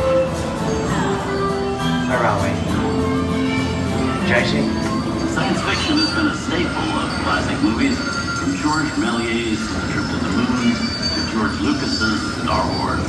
In 1979, director Ridley Scott and Sigourney Weaver made audiences believe that in space, no one can hear you scream. This is Alien. Hey, you down face. How do we get out of here? Warning, remain in your vehicle. The area you are entering is extremely dangerous. Proceed with caution.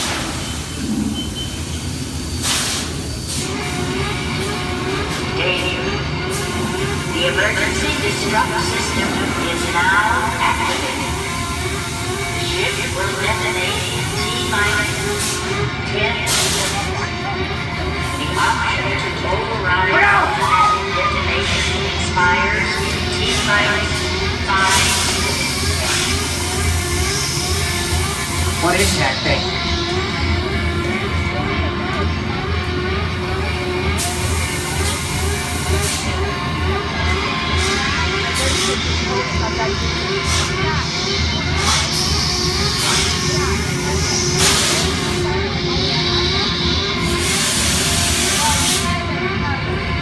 Get it together.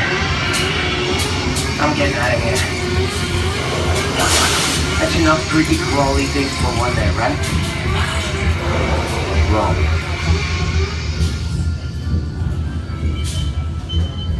Steven Spielberg and George Lucas cemented their status as the blockbuster boys with their first partnership. Here from that legendary collaboration is Harrison Ford as archaeologist Indiana Jones in Raiders of the Lost Ark. Snakes. Why did it have to be snakes?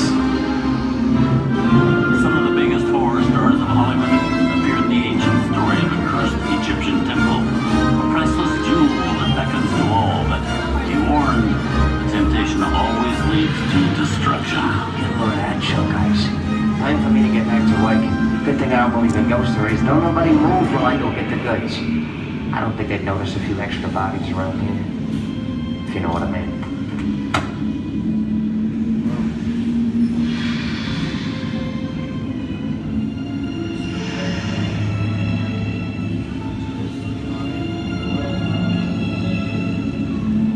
seen enough movies to know that you really shouldn't even think about trying to steal a jewel.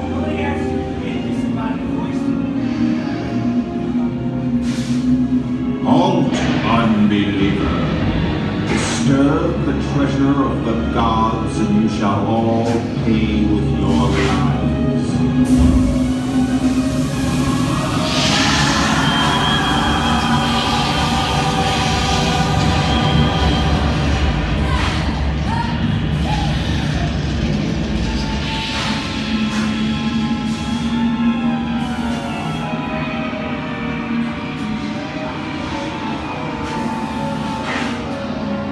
Not bad for my first movie, huh? The twist ending. That just goes to show you anything can happen in the movies. Now, let's get on with the show. I see dead people. Things that go bump in the night have always been a staple of movies. One of the first horror films was a silent short featuring a dancing skeleton, written by the Lumiere brothers in 1897. Both audiences and filmmakers felt really interested in the cop, but there was no horror was used to describe a film until the 1930s. Wow, it's really a jungle out there. Where are we?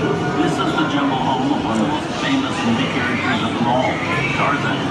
The movie's most popular Tarzan is undoubtedly Johnny Weissmuller, who's run through 12 films as the King of the Jungle. Over there is Reno Sullivan as Jay, and Tarzan, sidekick Cheetah, who was portrayed by over a dozen chimpanzee actors over the years.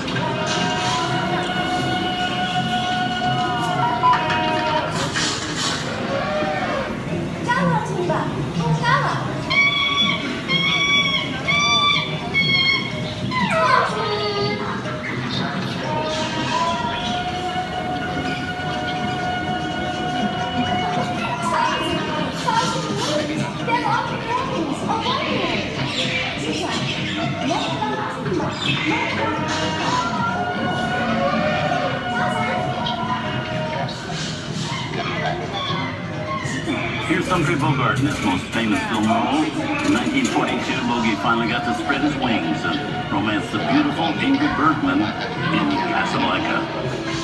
Look, I know that it'd be noble. It doesn't take much to see that the powers of three little people don't amount to a hill of beans in this crazy world. Someday you'll understand that.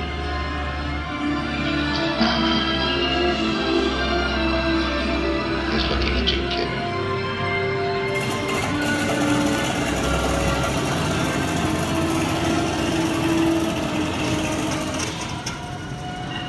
Inside of us, we both know you belong to Victor.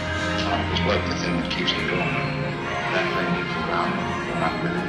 And now, one of the most famous movie stars in one of his greatest roles, Mickey Mouse, as the Sorcerer's Apprentice in Fantasia. When the film came out in 1940, Walt Disney promised to add new musical sequences in the future. His nephew Roy kept that promise 60 years later with the release of Fantasia 2000.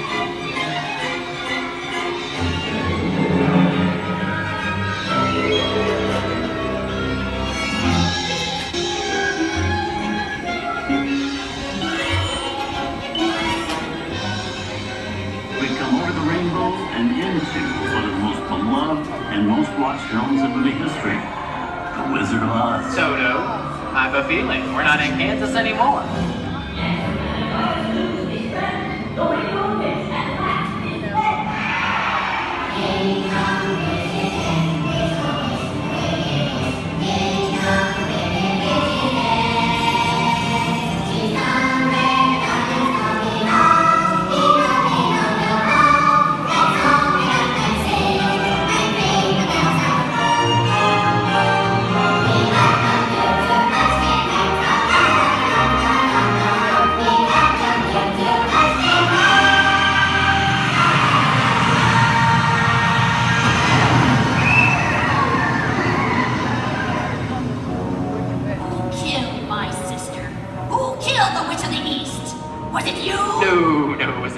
I didn't mean to kill anybody. Well, my little pretty, I can cause accidents too. Oh, rubbish. You have no power here. Now be gone before somebody drops a house on you too.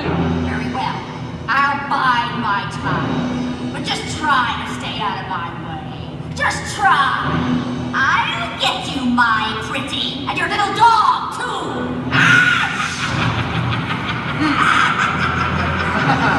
Arthur, how we get out of here? What do you folks think? Which way do we go? Follow the yellow brick road. Follow the yellow brick road. Follow the yellow brick road? Oh, why did I think of that? Sing along, folks. You know the words.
From all of us here at Disney's Hollywood Studios and Turner Classic Movies, we hope you've enjoyed our tour through some of my favorite films. But remember, there are many more adventures waiting for you every day on TCM.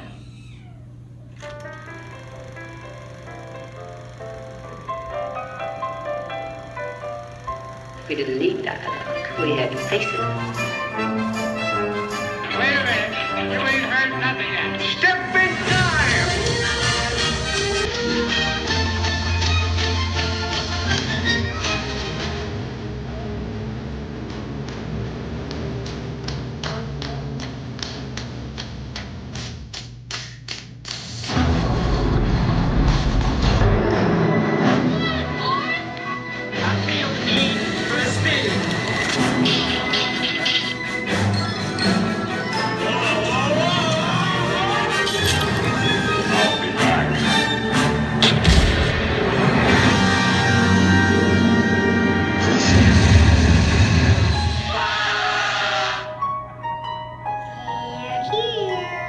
You best start believing in ghost stories, Miss Turner. Is it safe? No, you're not! I have a feeling we're not in Kansas anymore. I'm a man. Well, nobody's perfect.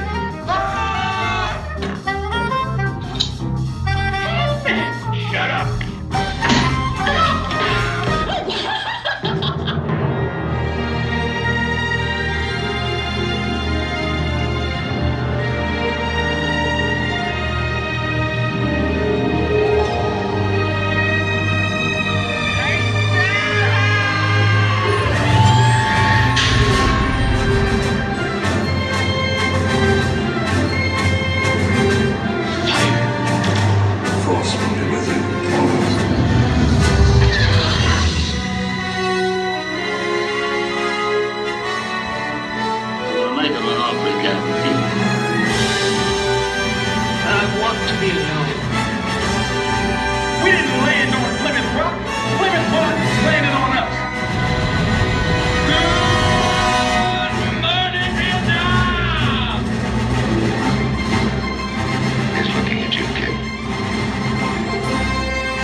of Disney's Hollywood Studios and Turner Classic Movies, we'd like to thank you for joining us on the Great Movie Ride. Now please remain seated until the vehicle comes to a complete stop. Please take small children by the hand and gather your personal belongings. And once these doors have opened, rise dramatically to your feet and make a frantic exit towards the rear of the vehicle. Oh, and one more thing. When I yell action, don't forget the thunder is the law for yours truly. Okay, quick, everybody, and action! Thank you. Have a wonderful afternoon at Disney's Hollywood Studios.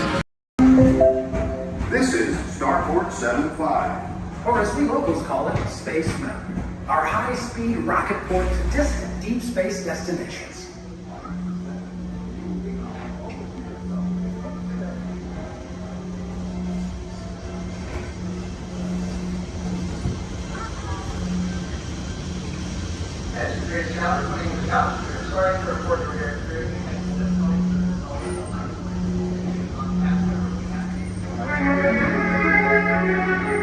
Let relaxation wash over you at the most refreshing retreat in the galaxy, the coral moons of Pisces 7. You H2O it to yourself. Book today.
Mantengan una distancia mínima de un largo de auto entre su vehículo y el de adelante. Para parar su auto, quiten el pie del pedal. Gracias.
Please remain seated at all times. Please keep your hands, arms, feet, legs, and elbows inside the vehicle, and please supervise your children.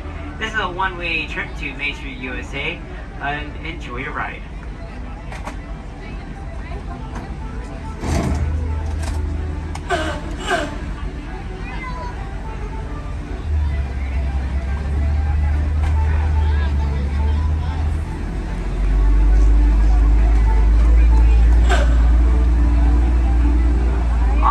Right-hand side is Sleeping Beauty Castle, your gateway to Fantasyland.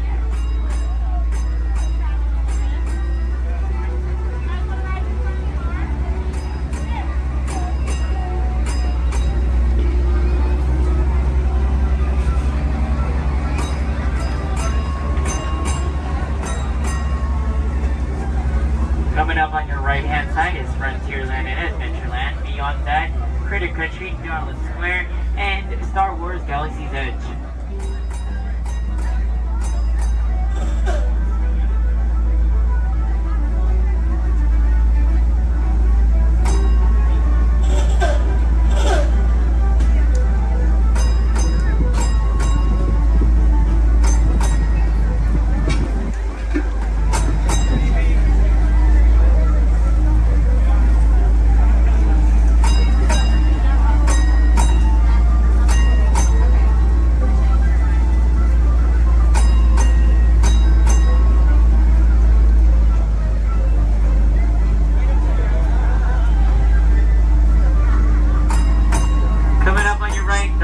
Left-hand side, there's our first aid center, our baby care center, and our lost child center.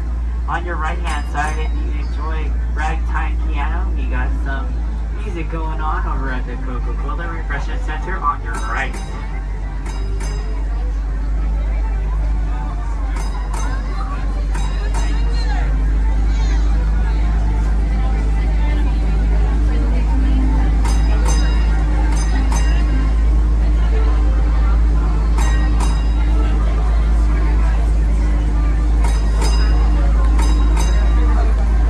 If you get hot later, on your right-hand side is our Dips and Grill ice cream parlor. And on your left is Market House, where you can find our Starbucks coffee and tea. Beyond that is our locker station.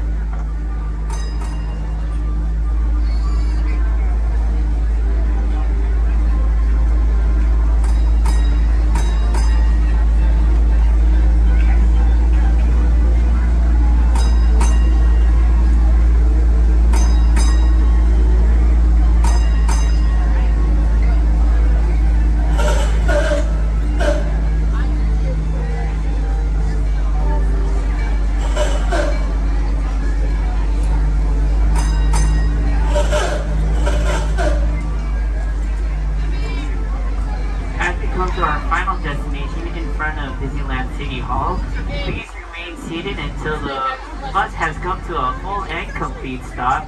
For those of you who are sitting in the top stairs, please watch your step as you exit the stairs and assist young children. And enjoy the rest of your day here in the Magic Kingdom. My name is Justin, and thank you for riding.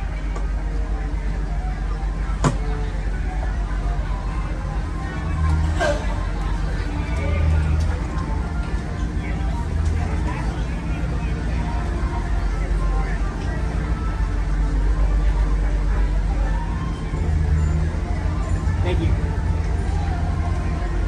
Please remain seated, folks. I do need a park deck right over there. Yeah. Please remain seated, folks.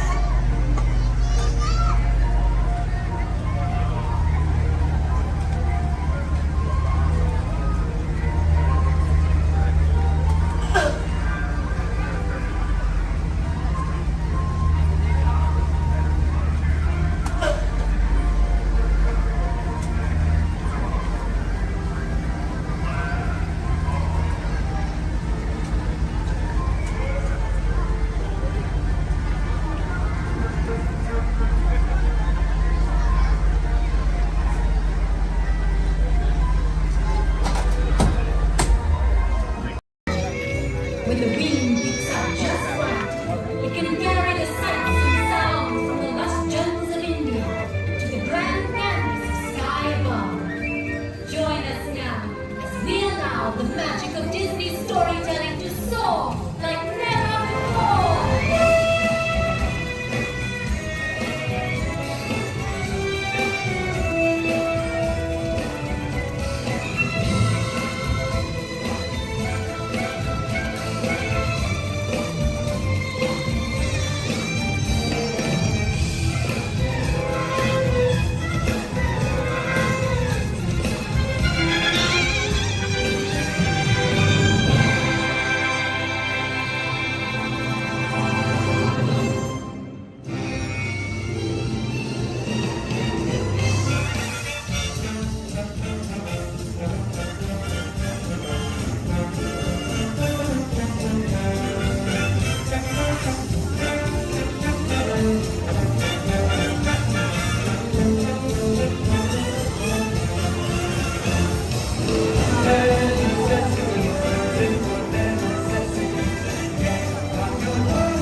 Today's echolocation's awesome. We're gonna do it. Everyone, both fins up, go.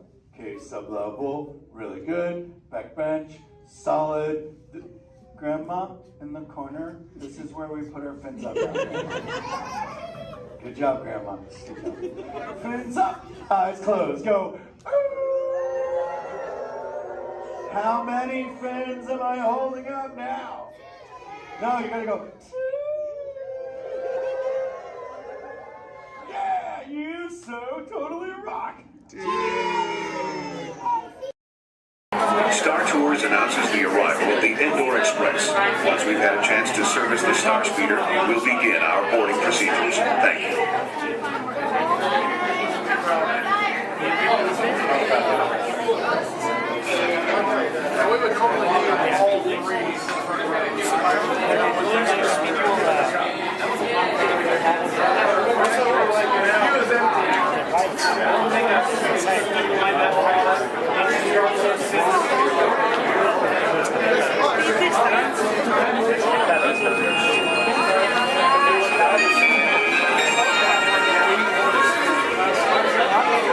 May I have your attention, please? At this time, I'd like to take a moment to review our boarding process with you. When the automatic doors have opened, please proceed directly across the ramp into the cabin. Continue to move all the way across the ramp, filling in every available seat. For your safety, all passengers are required to wear safety restraints throughout the flight. To fasten the restraint, pull the strap out from the right side of the seat and snap it into the console on your left. Galactic regulations require that all carry-on items be safely stowed beneath your seat. While on board, flash of towels is not permitted. And please, no smoking at any time. If you have any questions, feel free to ask an attendant. You'll be boarding in just a few moments. Thank you, and have a pleasant time.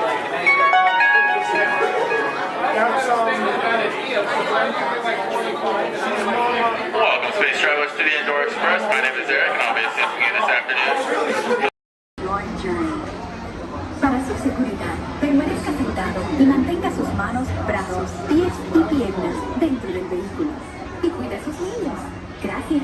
Please step carefully onto the moving platform, then step into the car. For your safety, remain seated at all times, keeping hands, arms, feet, legs, and other appendages inside your car. And please stay by the other. Thank you. Stay clear of the doors. Please keep all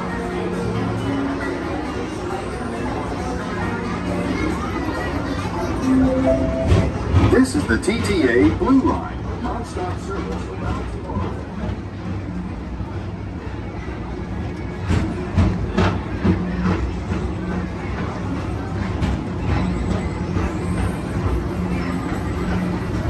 Greetings, intergalactic travelers. Welcome aboard the People Mover, presented by Enterprise.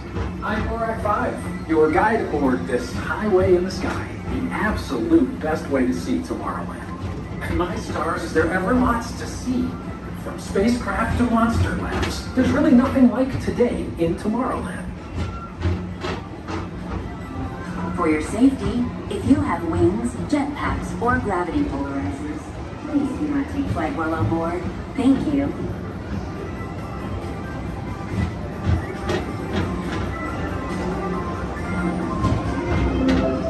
The next station is Tomorrowland Urban Planning and Star Traders.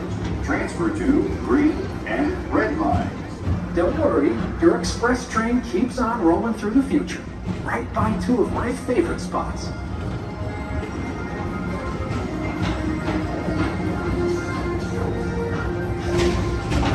First up, Progress City, Walt Disney's amazing dream for a community of tomorrow. Did you know Progress City inspired Epcot? And a lot of the visionary ideas throughout Walt Disney World. Look, there's even a tiny people mover. I wonder if there's a tiny mover in there.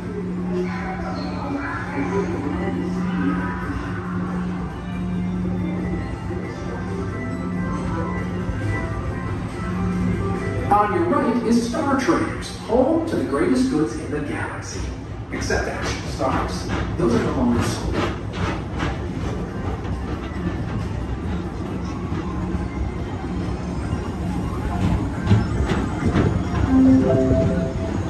Approaching Tomorrowland Speedway and Tron Light Cycle Run. I love a good circuit, and these are two of the best tracks of the cosmos for a bit of light, speedy competition.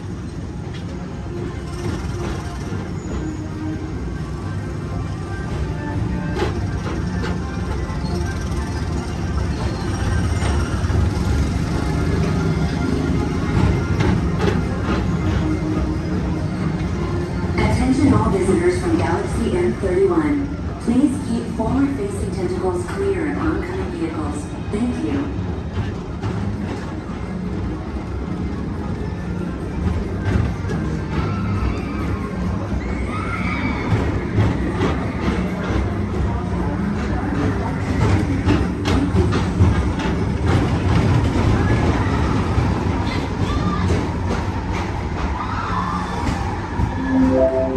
This is Starport 75.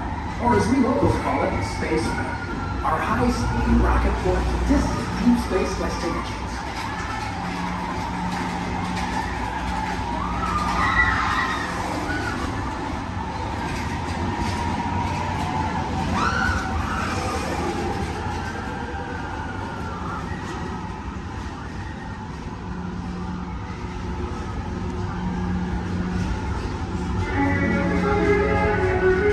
Let relaxation wash over you at the most refreshing retreat in the galaxy, the coral moons of Pisces 7. You H2O it to yourself. Book today.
Mr. Tom Morrow, please contact Mr. Johnson in the control tower to confirm your flight to the moon. Thank you.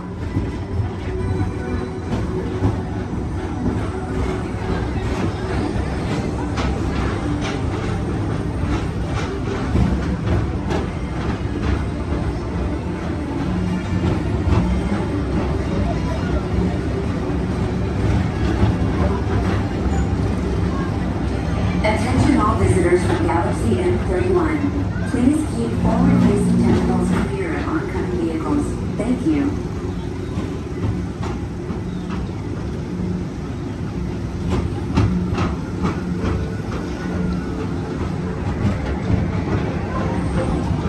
To your right is the Astro Orbiter, our celestial symbol of interplanetary harmony and fellowship.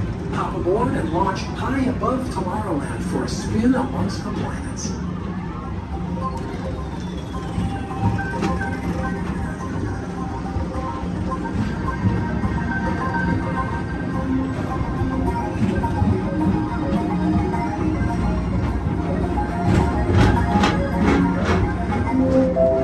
The next station is Walt Disney's Carousel of Progress. As usual, we'll keep moving ahead, and so does the carousel. Like progress itself, this theater never stops, inspiring new generations to dream of a great, big, beautiful tomorrow.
Monsters Incorporated laugh floor.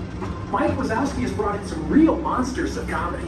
Whether you have one eye or 9, take the time to see this show. Now approaching Tomorrowland Transit Authority Station. My fellow sentient life forms, our people mover journey has nearly come full orbit. Thanks for riding with us. It's been a pleasure to have you aboard. And even though we're concluding, this is always my favorite part. Because now is the time, now is the best time to go out and explore tomorrow, today. See you in the future.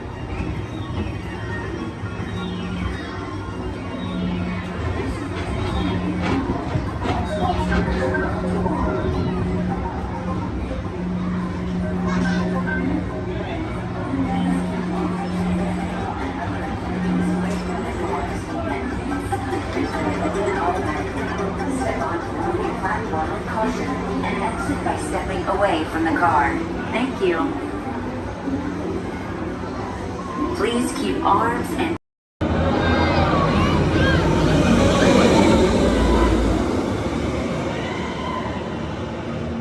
Do you smell carrots?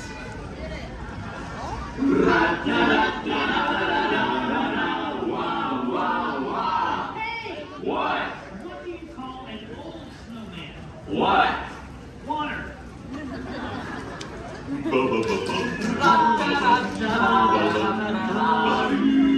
Hey, what? Where does a snowman keep all his money? Where? In a snowbank. Hey!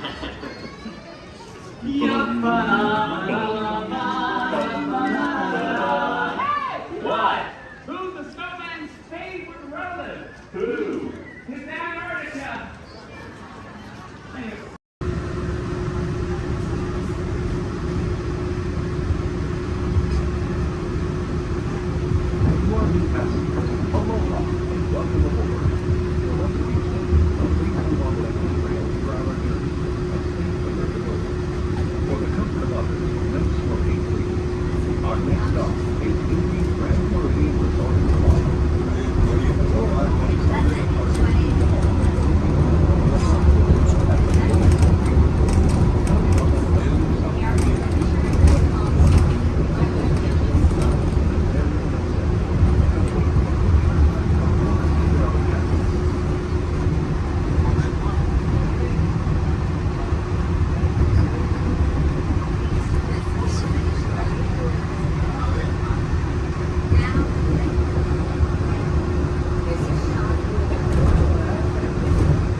Hello.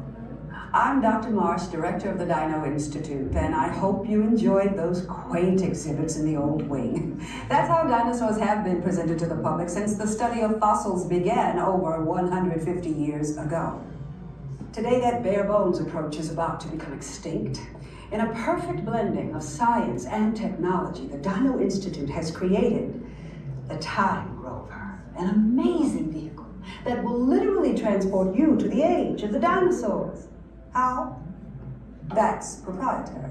But the result is a breathtaking journey through a prehistoric world where you will witness the most spectacular creatures to ever walk the earth. In a moment, you'll be going live to our control center for a comprehensive safety briefing, and then it's on to the tour that will convince you forever that the future is truly in the past.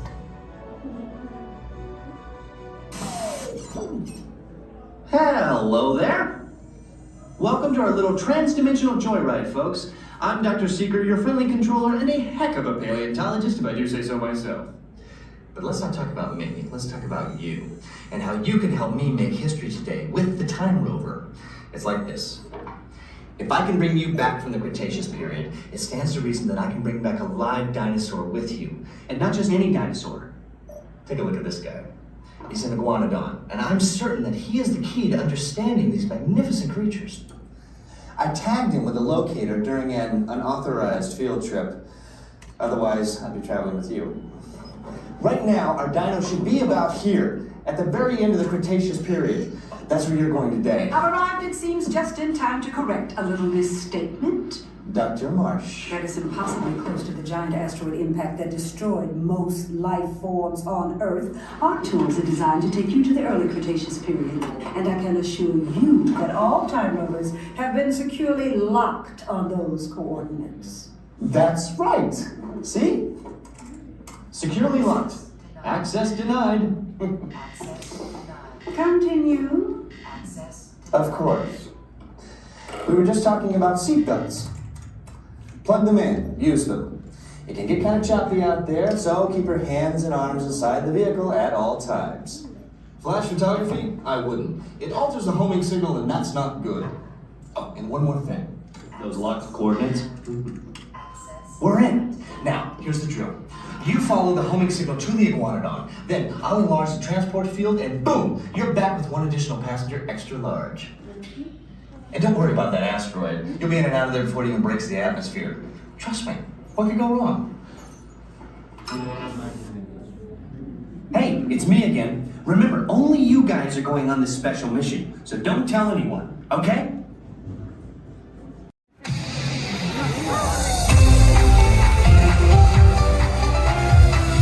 To all who come to this happy place, welcome and good morning, everyone. We have some extra special friends here to welcome you all today. Let's hear it for Mickey Mouse and Minnie Mouse.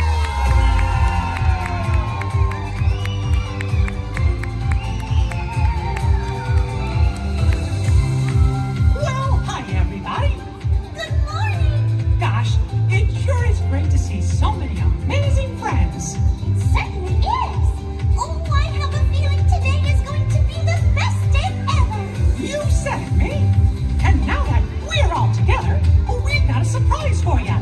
When everybody heard that you were going to be here, they just had to come and give you a great big Magic Kingdom welcome.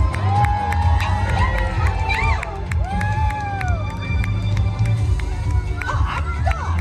Now that everybody's here, I think it's time to start the day.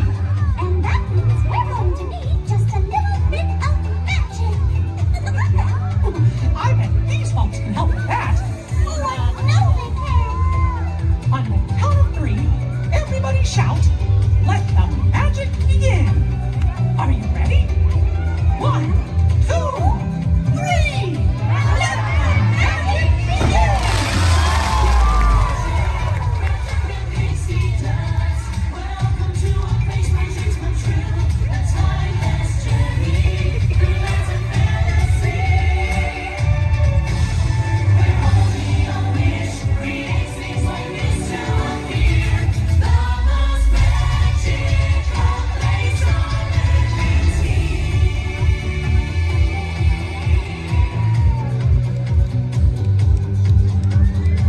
Well, what are we waiting for? Let's get going! Bye-bye, everyone. See ya real soon!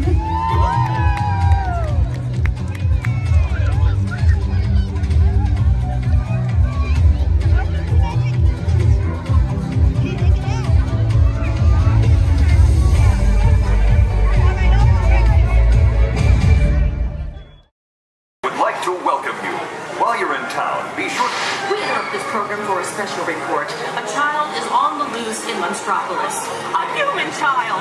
If witnesses are to be believed, there has been a child security breach for the first time in monster history. We can neither confirm nor deny the presence of a human child here tonight. I tried to run from it, but it picked me up with its mind powers and shook me like a dog. It's true! I saw the whole thing!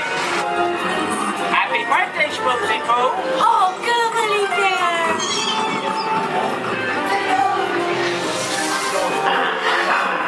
It grabbed me with its giant forked tongue and rolled me up and down like a yo-yo.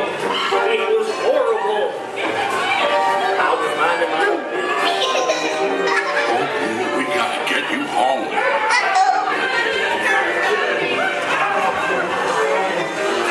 There's a kid! A human kid!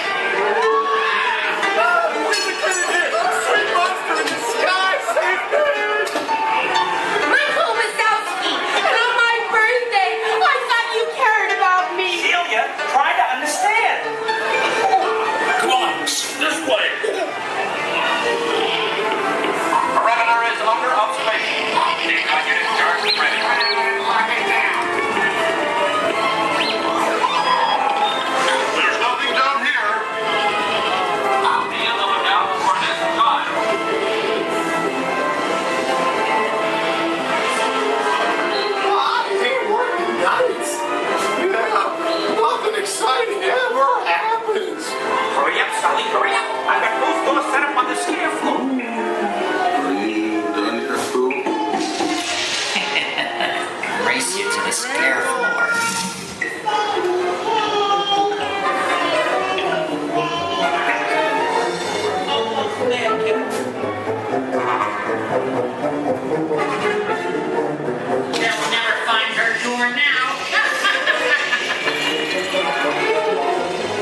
watching you.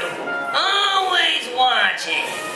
We can neither confirm nor deny. Welcome back, everyone. Please watch your step. I really didn't understand why they're not sending me on the Endor tour. Of course, I have such good attention for the Ewoks. What will I have at all? When the Ewoks thought it was mine, was late. I would be a great assistant as interpreter.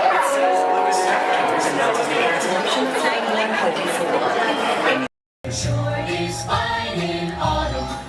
There's nothing like the breeze and the falling leaves. A blue sky above, the one that you love. I saw the scarecrow smiling, winking his eye as we were walking by. I caught him. Then he looked my way, said, "Enjoy your day. It's the magic that can happen when it's autumn. Changing leaves of red and gold, all is in the air. You can see it on every autumn street. And if you find that someone warms your heart every time you meet, you should remind them that you find them positively sweet."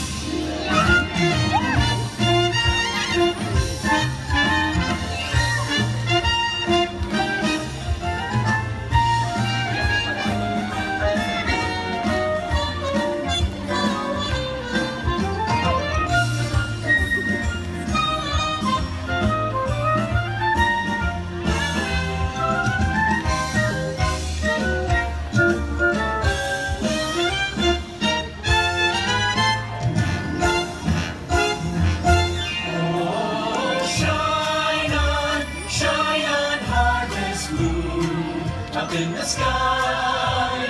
I ain't had no lovin' since January, February, June or July. Snow time ain't no time to stay. Outdoors it's moon, so shine on, harvest moon, for me and my gal.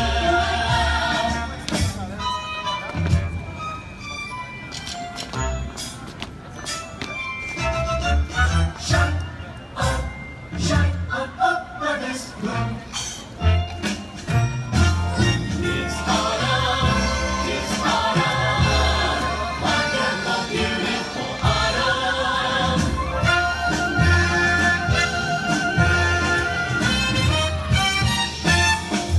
Let's take another hayride under the trees. It makes me smile from top to bottom, because that autumn chill gives me such a thrill. It's the magic that can happen when it's autumn. When it's autumn. When it's autumn. When it's autumn. It's the magic that can happen when it's autumn. When it's autumn.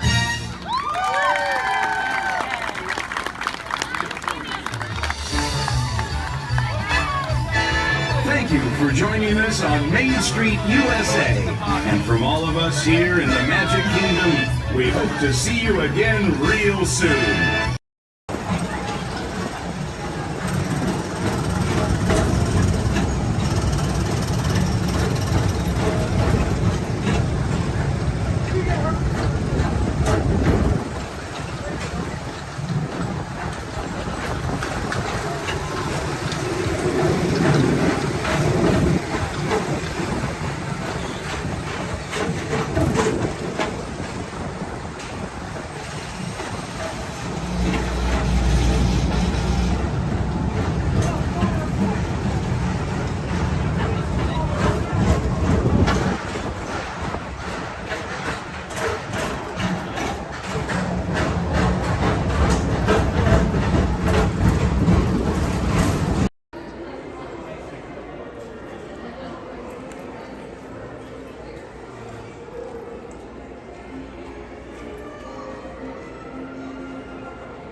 really do that. Good luck.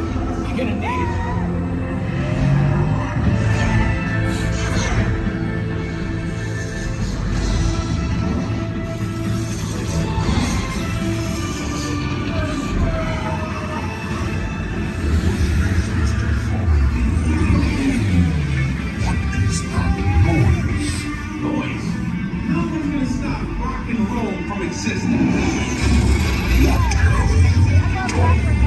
What have we done? I think we're jumping back. All the way. Oh, Christ. Is that the danger? The big bang! Let's see, Peter.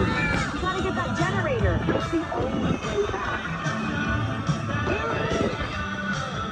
We got the generator. We're ready. Oh, yeah? See about that. Rocket, get up.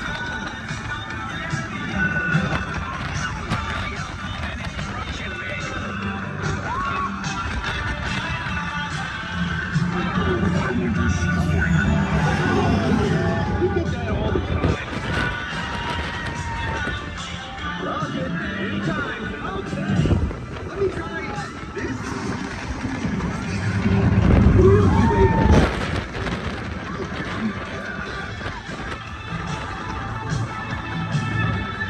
Well, we're here. It's about time. Of course it is about time.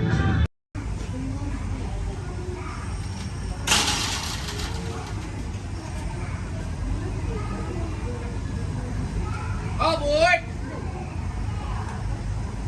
For those of you just joining us, welcome aboard Excursion 3 on the Disneyland Railroad. For your safety, please remain seated at all times, keeping your hands, arms, feet, and legs inside the train. Please supervise all children, making sure they are seated away from the train openings, either fully on a lap or on a bench. Our next stop will be Main Street, but before that, we will travel into the tunnel ahead and journey through the Grand Canyon and Primeval World. While you are more than welcome to take as many photos and videos as you'd like, we do ask that you please turn off all flash photography, video lighting, lighted toys, and accessories, including any lightsabers, light up heaters, bubble wands, balloons, and many more.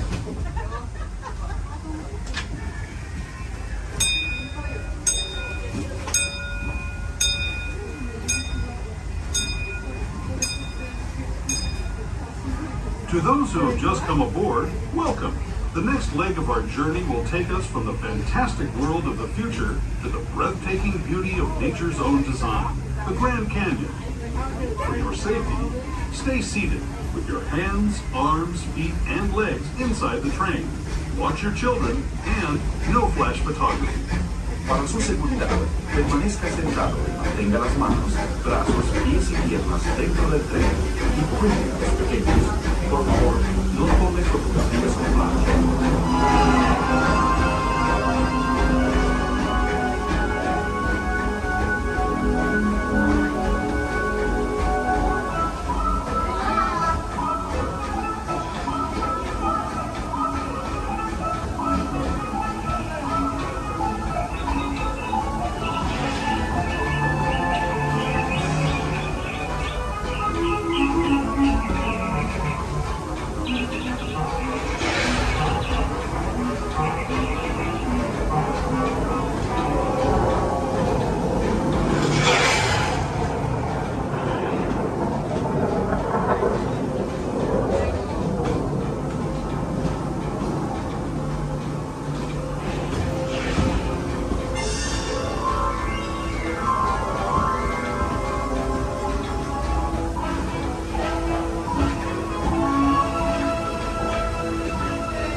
That was the Grand Canyon as we know it today.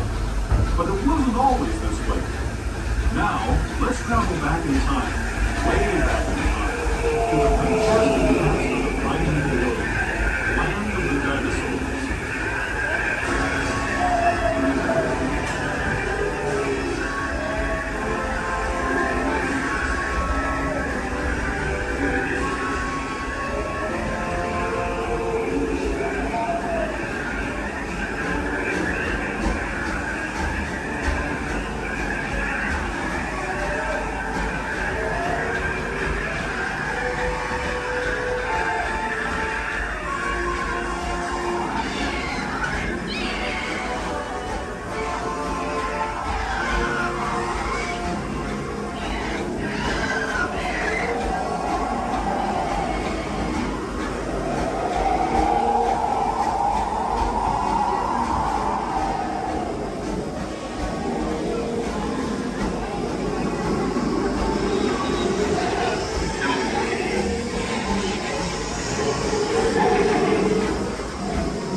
Street Station, gateway to Disneyland. If you're leaving us here, stay in your seat until we come to a full stop. Remember to gather all your personal belongings and step carefully from the train. I'd especially like to thank those of you who've been with me. As we make our way back to Main Street Station, please remain fully seated until the train has come to a full and complete stop. As a reminder, Main Street Station has there are no ramps or elevators, so if you do not wait on the off or stay in wheelchairs, only the sleeper gets and ready box on the exit stand. This will be your stop for the National Disney District Park exit and of course Main Street.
the last.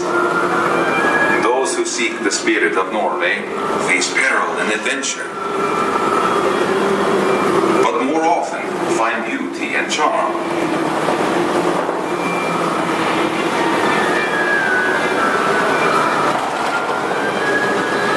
We have always lived with the sea, so look first to the spirit of the seafarer.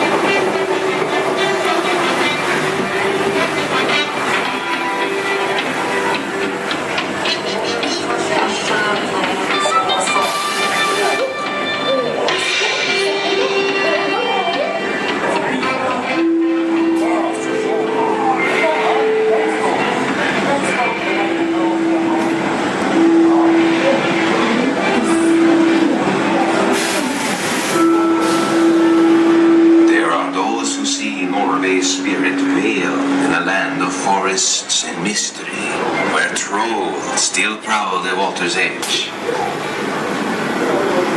What is? How dare you come here? Invaders! Stop! This is Roll country! Get away! Be gone! I'll cast the spell. Yes! Yes! You disappear! Disappear! Disappear! Back! Back! Over the farms!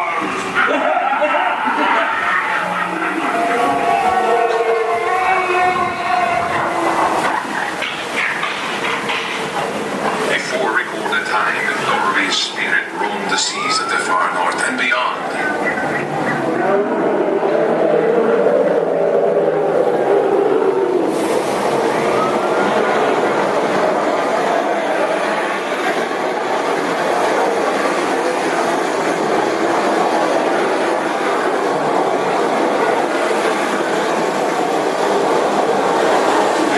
Norway's spirit still thunders in her grave fjord.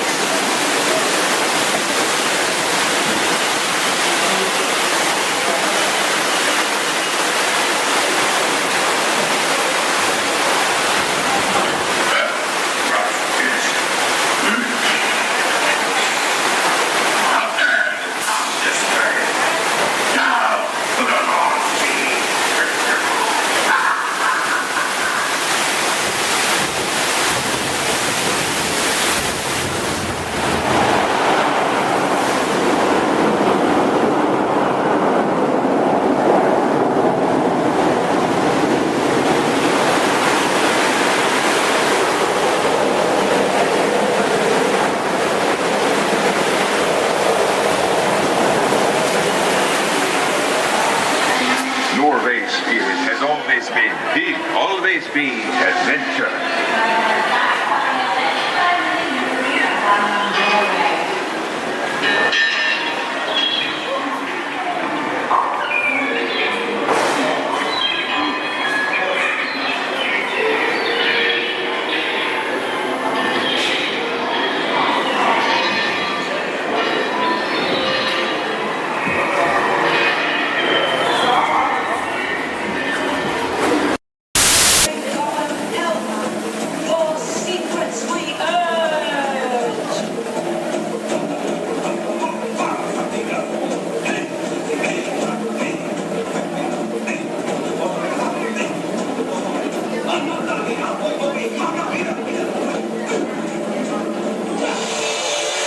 Wowee!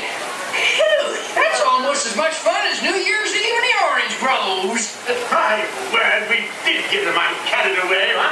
Yeah. I say, look out there across the water. It appears we're a bit of company. No, me, yes. Welcome, you all. Permit us to introduce ourselves. My name is Claw, and my loquacious cousin over here is... I'll introduce myself if you don't mind. Hi there. I'm, well, now, let's see now. It's right on the tip of my beak. Clyde Birdbrain. Oh, yeah. I'm Clyde Birdbrain. I say, perhaps you good people have never conversed with toucan birds before. Well, neither did we, till one day we discovered this magic sunshine pavilion. By Jove, yes, I remember just how it happened. Many bird baths ago. There we were in an explorer's launch on a mysterious river in deepest Adventureland. Off in the distance comes the fierce roar of an African lion. And as we round a bend in the river, a huge bull elephant bellows forth in protest of our intrusion. Suddenly, the treetops explode in a frenzy of outraged birds. Oh, come, you can jolly well do better than that. I can jolly well do one at a time.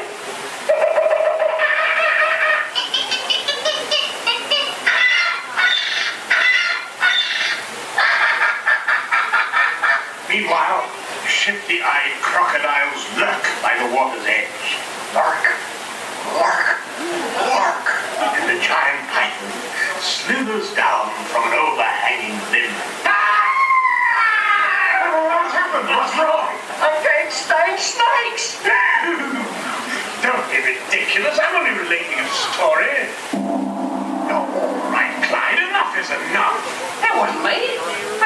my beak, huh?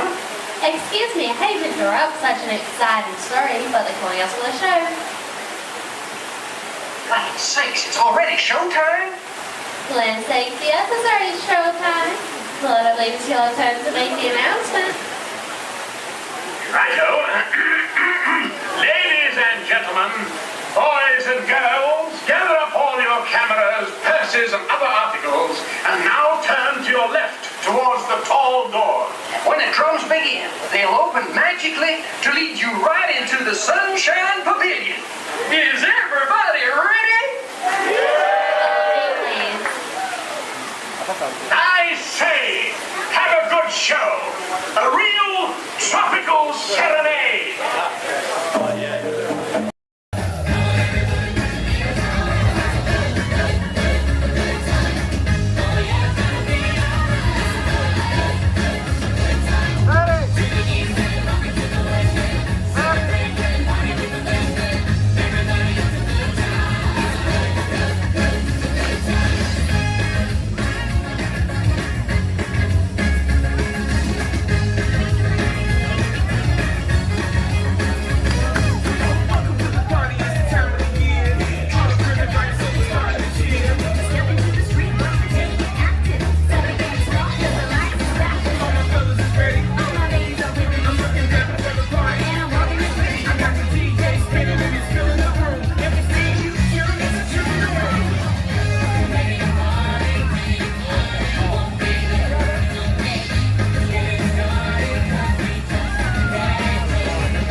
through this land.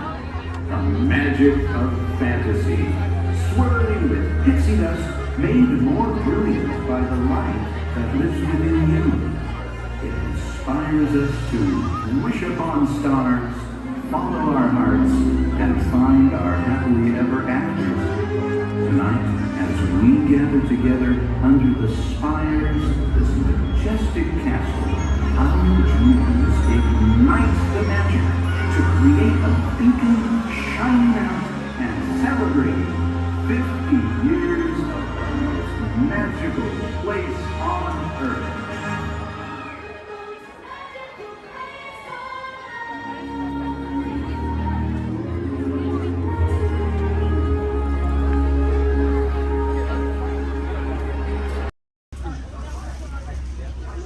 Everybody make sure we're staying seated. Sante Sun Award, and that does me. Thank you. There's another word we like to say out here in Harambe, which is Tuwende, and Tuwende means let's go. Jumbo, everyone. My name is Julia, and I will be your safari guide today. A few quick safety reminders before we head on in. Just make sure to keep your hands, arms, feet, and legs inside the truck, and make sure everyone is staying seated for the entire safari ride. Above you, you'll see that animal spotting guide. That'll help you identify some of the animals that we might be seeing out there today. So go ahead and look it over for a quick second, see if you can find any of your favorites.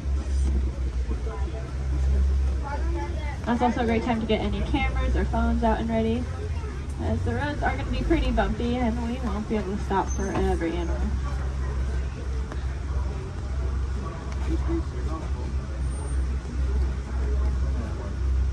We are going to be starting our journey here in the Little Aturi Rainforest. Animals that live out here are going to be more shy and reclusive, so keep your eyes open for any stripes or camouflage.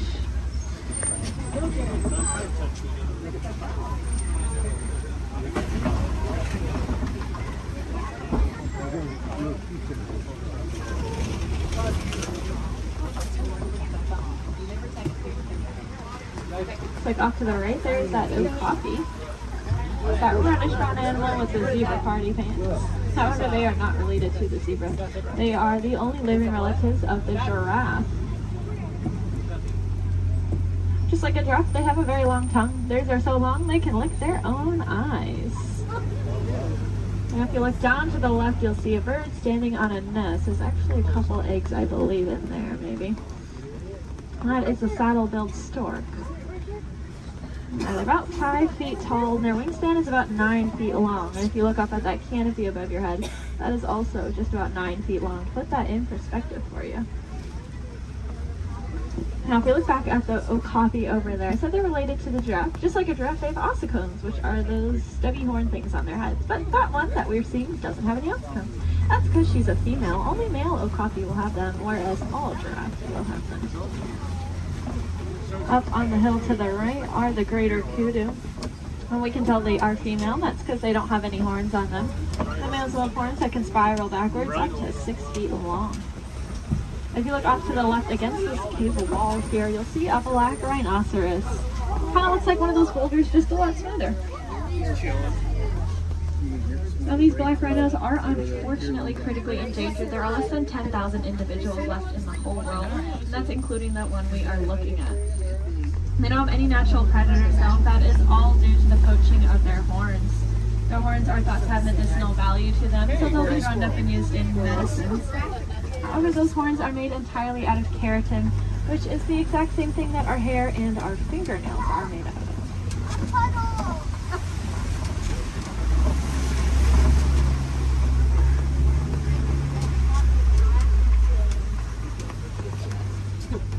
I said the animals that live out here are all going to use camouflage. We saw how they use their colors or patterns to blend into the trees around us. That's why it's really important that we use our paper products responsibly, since our paper comes from the trees that these animals' lives depend on. Looks like we are getting to the edge of the forest here. We're going to make our way down towards the Swampy River. The animals that live here naturally spend most of their time underwater, which will keep them cool and camouflage, so keep your eyes open on the surface for any bubbles or ripples that you might see. Looks like off to the right there are some pink-backed pelicans. We get that name for that slight pink coloring on their back. That'll be there all year round. It'll get brighter during mating season though. I like to say it's because they're putting on their blush. And if you look off to the left, you'll see a belote of the Nile hippopotamus. Make sure we're staying seated, friends. Make sure we're all staying seated. These hippos can hold their breath anywhere from 5 to 8 minutes at a time, which is going to allow them to sleep underwater. They'll float up to the surface every couple minutes, take a big breath of air, and then sink back down and fall completely asleep.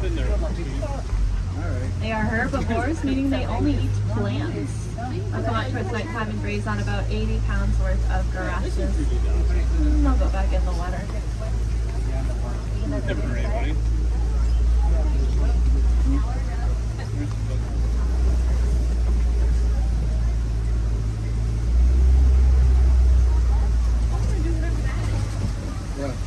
Keep your eyes to the left, especially as we cross over this bridge up ahead here, and you'll see the Nile crocodiles.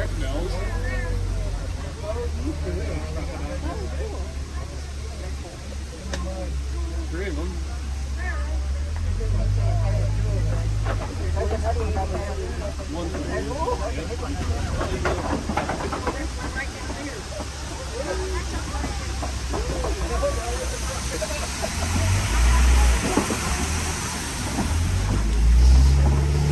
Those crocodiles are pretty impressive. They can weigh anywhere from 500 to 1,000 pounds, be as long as a giraffe is tall, and they have the strongest jaw and bite force of any animal. Being said, they are really amazing parents. They're going to take their eggs, put them in their mouth, and roll them around very, very gently. That'll help break up the shell, making it a lot easier for those babies to hatch. Well, it sounds like there is an animal in the road up ahead, so I think we're going to hang tight here for just a second. This is their home, and they can go wherever they want, and sometimes they choose the middle of the road. So we'll just wait for them.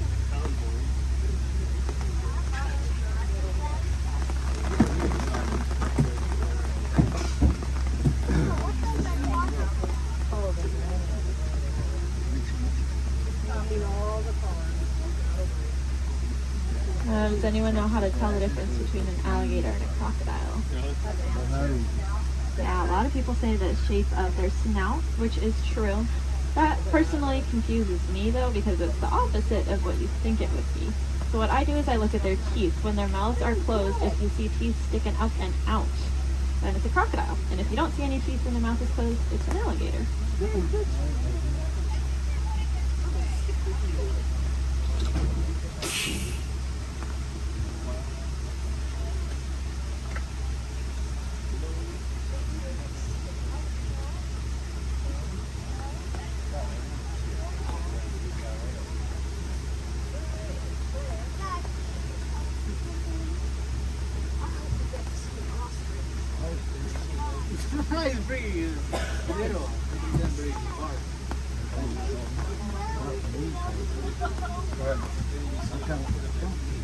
Well, thanks for your patience here. Hopefully the animal moves soon.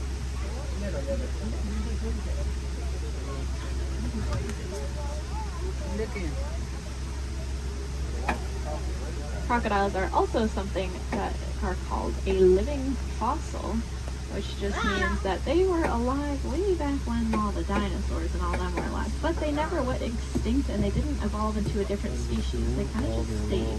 There's a lot of other animals like that, like horseshoe crabs, cockroaches. They're all living fossils. But so are those crocodiles and alligators.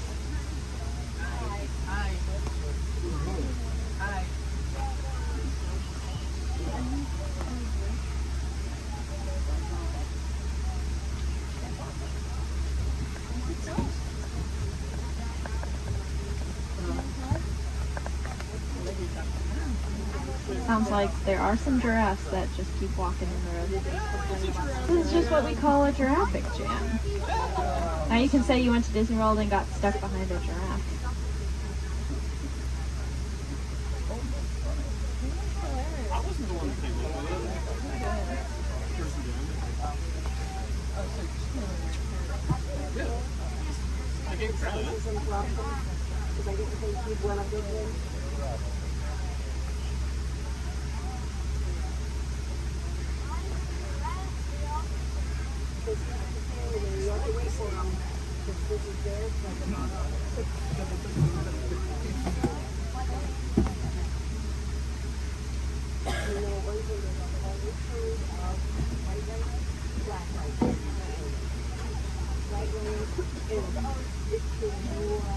Sounds like the giraffe has moved, but now there's a different animal on the road. The animals really like the rain, so they are very active. Okay, it sounds like maybe we'll be back on the move soon. I think all the animals are out of the road, at least at this very second. But I don't want to jinx it. But that's good news for us, because that means once we get down into the savannah, there's going to be a lot of cool animals really close to see. Alright. See how far we can get.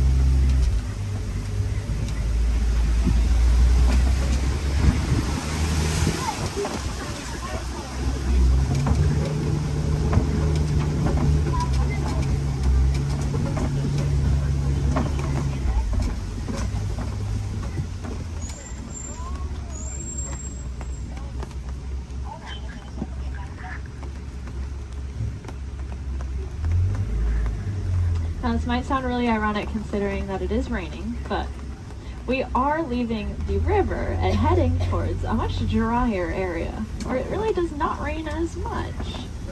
And I say that because the baobab tree that's off on the right there, it is going to be leafless about 9 months out of the year just to conserve water. Some people call it the upside down tree because, well, it looks like the roots are on the top. It's also known as the tree of life. That's because it stores a lot of water in its trunk there. So other animals will use it as water source. We can even use the bark as medicine. One of my favorite things about the baobab tree is that it does have flowers, but they only bloom at night because they're pollinated by bats. Alright. Looks like we are finally able to head here into the savannah.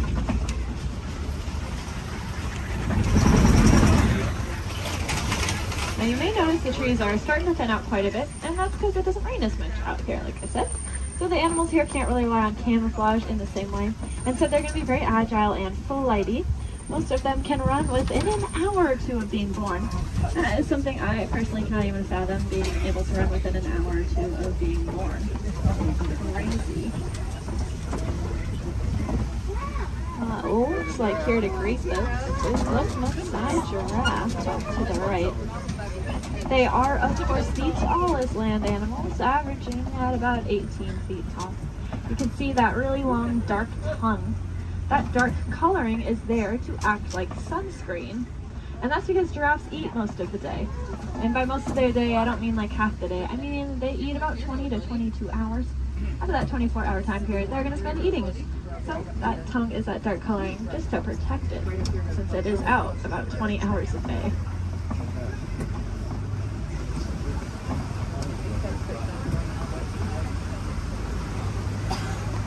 Off to the left here is this den. You'll see some African painted dogs. They are the most successful hunters out here with an 80 to 90% success rate. That is so successful that their young, sick, and elderly will eat first, and the healthiest adult will wait and eat last. What makes them so successful is that they are so cooperative. As a pack, they're not going to move on until everyone's got the chance to eat. Those painted dogs are there on the left. On the right, you'll see another giraffe as well as some Ankole cattle. I think these two were the culprits that were in the road earlier.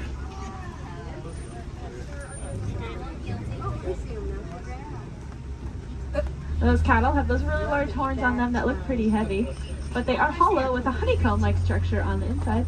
That'll help blood flow to keep them nice and cool. If you look to the left, you'll see the sable antelope, those 3-bound antelope back there. You'll also see some Hartman's Mountain zebra. Now take a really good look at the zebra here, because one of them is a little bit smaller than the other one, and that's because she's about 7 months old. That's her and her mother. And if you look at her legs, though, her legs are just as long as her mother's, and that's because zebras are born with their legs fully developed.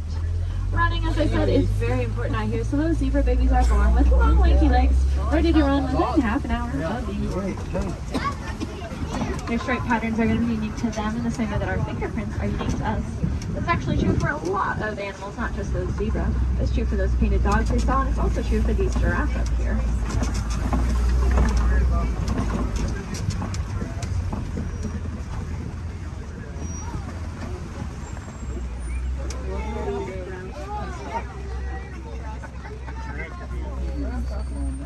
See, I told you they just go wherever they want. Oh, look, the zebras are in the road now. Over here they're in the road too.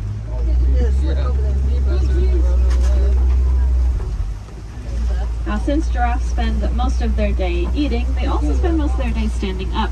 They don't really like to sit down. It's very vulnerable for them. They even prefer to give birth standing up. So that's about a 6-foot drop for those baby giraffes. I like to say the first thing a giraffe experiences in life is gravity. Of course, when you're born already about 6 feet tall, I guess it really doesn't matter that much. It also is going to kickstart their heart, that drop. So maybe it's a good thing.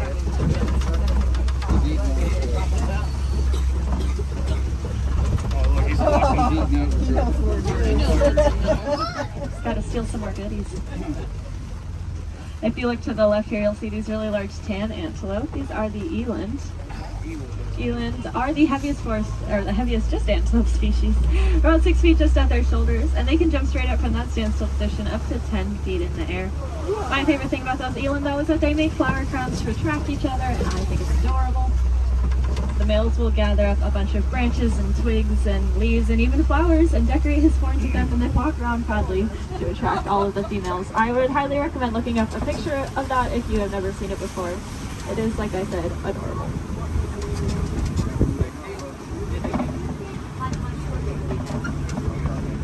Now off to the right, there's going to be a path. We're not going down that path, but if you look down it, you'll see some little tiny antelope called the springbok. They get that name because they can jump about 6 feet up and 13 feet across. When they do that, it kind of looks like ping pong balls hopping across the savannah. It makes it really confusing to those predators out there. Now, all the animals that live out here have a very important job to do. They're going to be the landscapers. So those antelope will be the lawnmowers, giraffes will prune back the trees, and then larger animals will be the bulldozers. They'll knock over trees. And if you look around us, looks like there have been a whole bunch of trees knocked over. There's really only one animal I can think of, though, that is large enough to act as a bulldozer and knock over an entire tree. Let's see if we can find them. There's also a really large watering hole. There they are. Like off to the right is an African elephant. We are going to get a really good look in a second, though, so I don't mind looking over to the left because there are some mandrills walking around. Mandrills are the largest old-world monkeys, and they have that distinctive blue coloring on them. Might remind you a little bit of Rafiki. Let's see, I promised to give you this elephant here. And I know the road up ahead has been closed, so I think we're going to get a really, really good view. Yeah.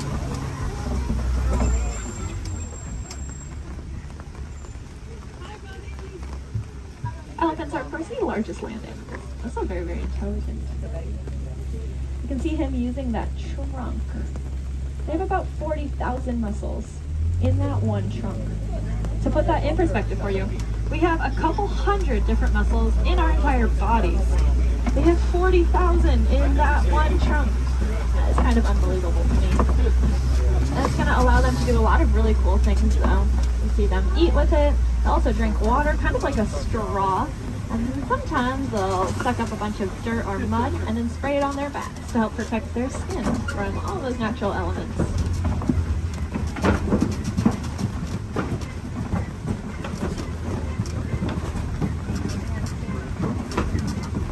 Lucky for us, I think we are headed deeper into elephant country here. And I say that because elephants love to eat red clay. If you look around us, it looks like we are surrounded here by this red clay. It's very nutritious, so they'll eat it as an extra form of nutrition, just like how we might take a vitamin or a supplement every day. And there are some tusk marks over to the right and some footprints down to the left. So the herd must be nearby. I think I see them off to the left there. Elephants are matriarchal, and that means the oldest or wisest female is going to be the dominant one in charge. Males are going to leave the herd at about 15 years old, and if they don't do it willingly, they will be forced out by those females. They're going to go hang out in bachelor herds, which can consist of up to 140 individuals that come and go as they please.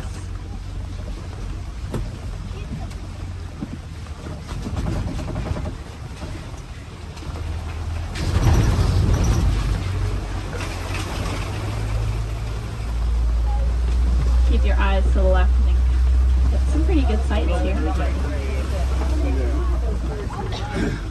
Unfortunately, though, elephants are running into a lot of different conflicts out there in the wild. They are losing their homes for various reasons and getting forced closer and closer to people, specifically farmers and their crops. Not knowing any better being elephants, they see those crops as yummy treats and they eat them, or they stomp all over them, which of course upsets the farmers, putting the elephants in danger. Luckily, we did some research recently and learned that elephants are afraid of bees. They have very sensitive skin and do not like to be stung. So now out in Kenya, farmers are building fences out of beehives. That scares off the elephants, which keeps them safe, and in turn keeps the crop safe and the farmer's livelihood. And the farmer gains a new crop, which is, of course, the honey from the bees. And if you like honey, you can look up the Elephant Safe Honey Project and learn a little bit more about how you can support that. If you look to the left here, you'll see the greater flamingos. They are the largest flamingo species, but the lightest in coloring. They're going to get that pink coloring from the brine shrimp that they eat. There's a protein in there called beta-carotene, and that's what'll turn them pink. It's the same thing that's in carrots. They're going to get their food by doing something called filter feeding. So if you can picture a pasta strainer, the noodles get stuck inside and the water comes out. That's how their beaks work. They take a big mouthful of water, the food gets caught inside, and the rest of the water flows right on out. That's why it's super, super important that we keep our waterways clean, because if we have plastic or trash floating around in that water, they could take a big mouthful of that. And we don't want any of our trash ending up in those flamingo beaks.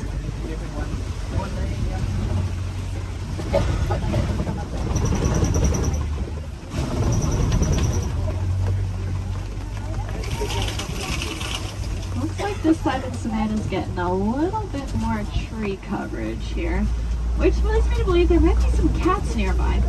Trees help them out while they are hunting. So keep your eyes open. I know I've seen cats roaming around on the hills up ahead before. Look down that path though on the right. You see a white rhinoceros.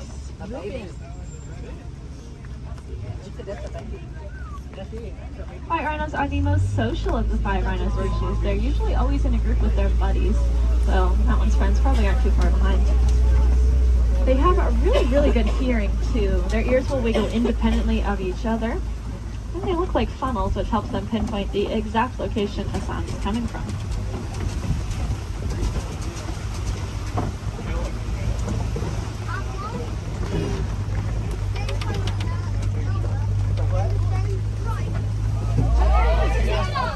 It's like off to the left behind that orange rock.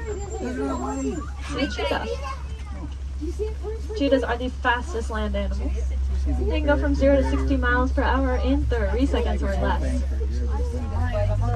They're going to use their tails to help them steer, very similar to a boat's rudder. And they're the only cats that are going to hunt during the day instead of at night. That's just because they don't have very good eyesight at night, so if you can picture what we see at night, that's about the same as what a cheetah can see at night. To help them out though, they have that black stripe under their eye that acts like built-in sunglasses, helping protect their eyes from the sun.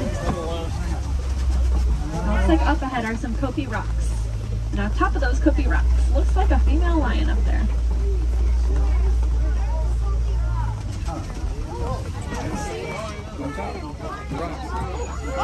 The second tallest rock on the top of it.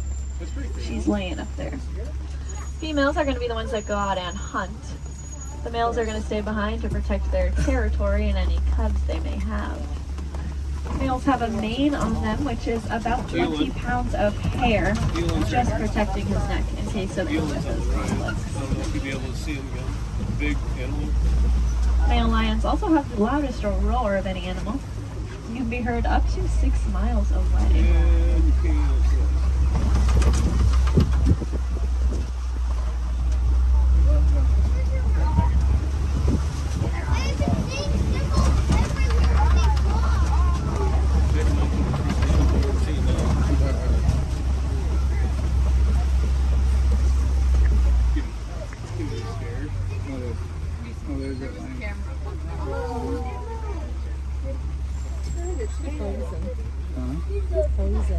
She is looking at us. That is so cool.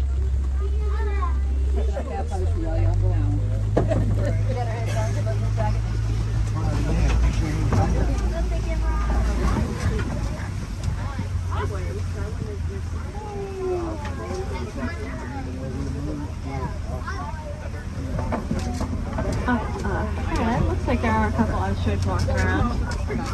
They are the largest and fastest birds in the world, but they cannot fly. They have really big wings to help them steer because they can run upwards of 40 miles an hour.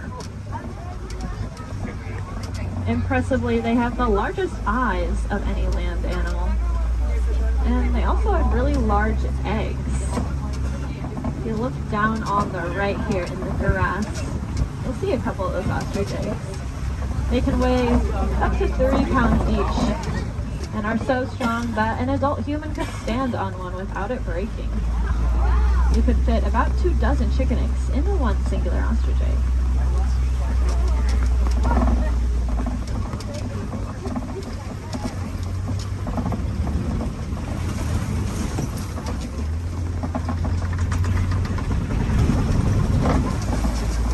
Up ahead is the warden's post. The warden takes care of all the animals out there on the reserve. There's some special ones up here with them. I bet they're all hiding under this porch from the rain now. These are the Nigerian dwarf goats. They look like cute little babies, but this is them full-grown adults. They really do not like that rain. They have a very sweet and nutritious milk that is high value in Africa, so in return for it, we'll give them a nice place to live and some animals to eat. It just goes to show that we can peacefully coexist with a lot of amazing animals.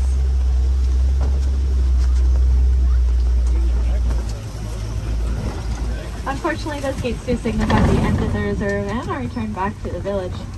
I really hope you enjoyed that safari. More than that, though, I hope you learned something new. If you did, maybe you can tell your family and friends those fun facts that you'll learn when you get home.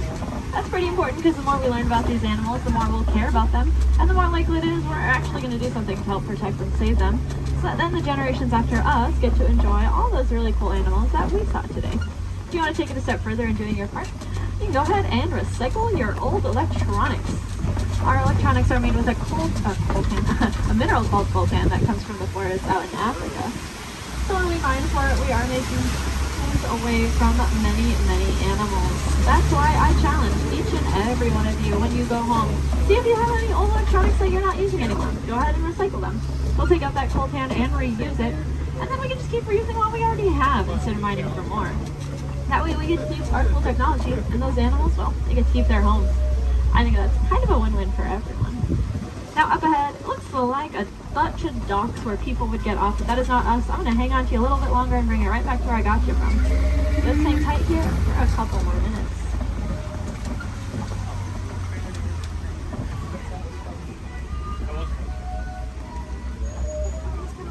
He's people watching.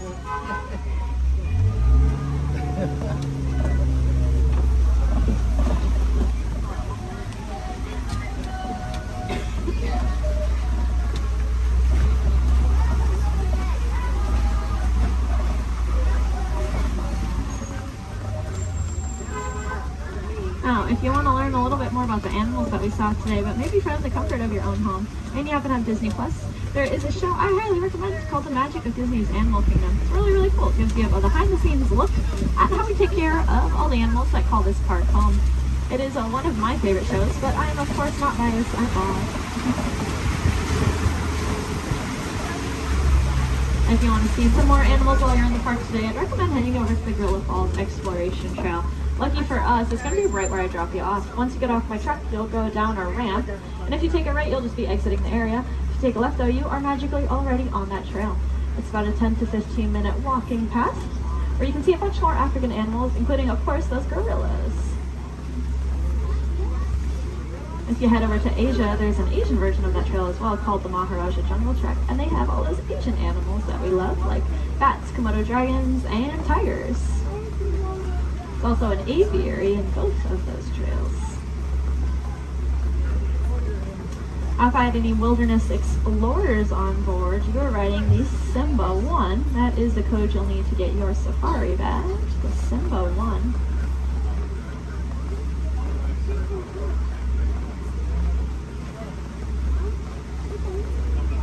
You might have also heard a train.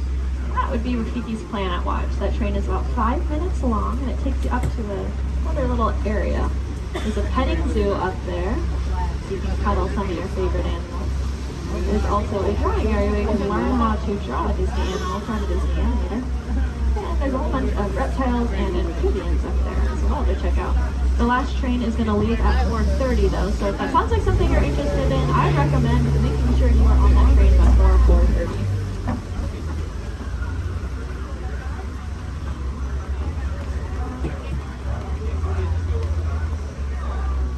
Looks like we are almost there. Thank you for your patience. I know that was a little bit longer than expected.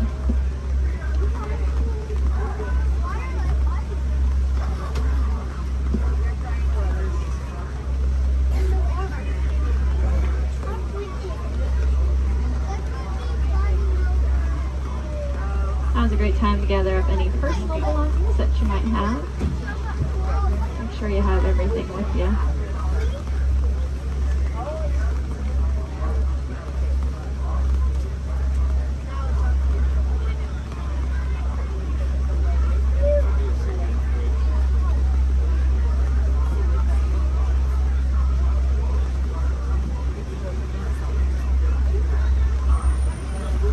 Here in Harambe, we do not like to say goodbye because it is far too sad and final. Instead, we say Kwaherini, which means to go well. So Kwaherini, my friends. Again, my name was Julia from Fort Collins, Colorado. I really hope that y'all had just as much fun out there as I did.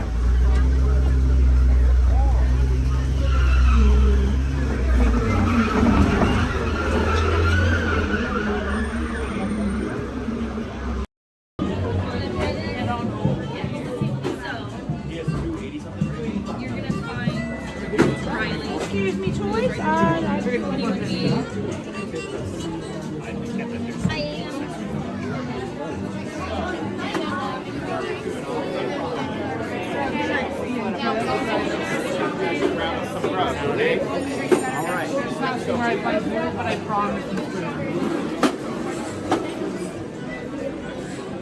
Turn right over here. Pass right side, go keep under 3 cents.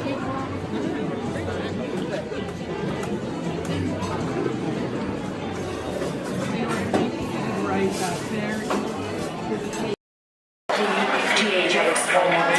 No, it's definitely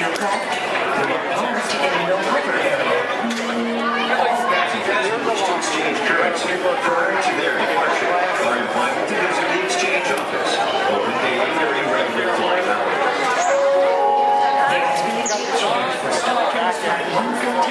Star Speeder service to Endor. Flight 114 will now be departing from gate number 2. This is a gate change only.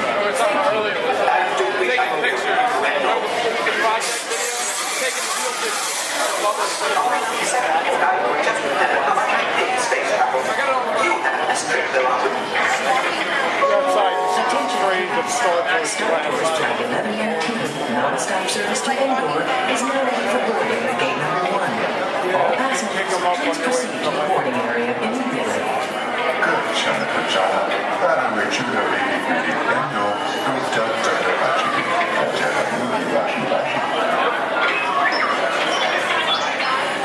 R2-D2 just walked in. Get back to work before they deactivate you. Yes, I really would. And hurry, they'll need this console any moment now.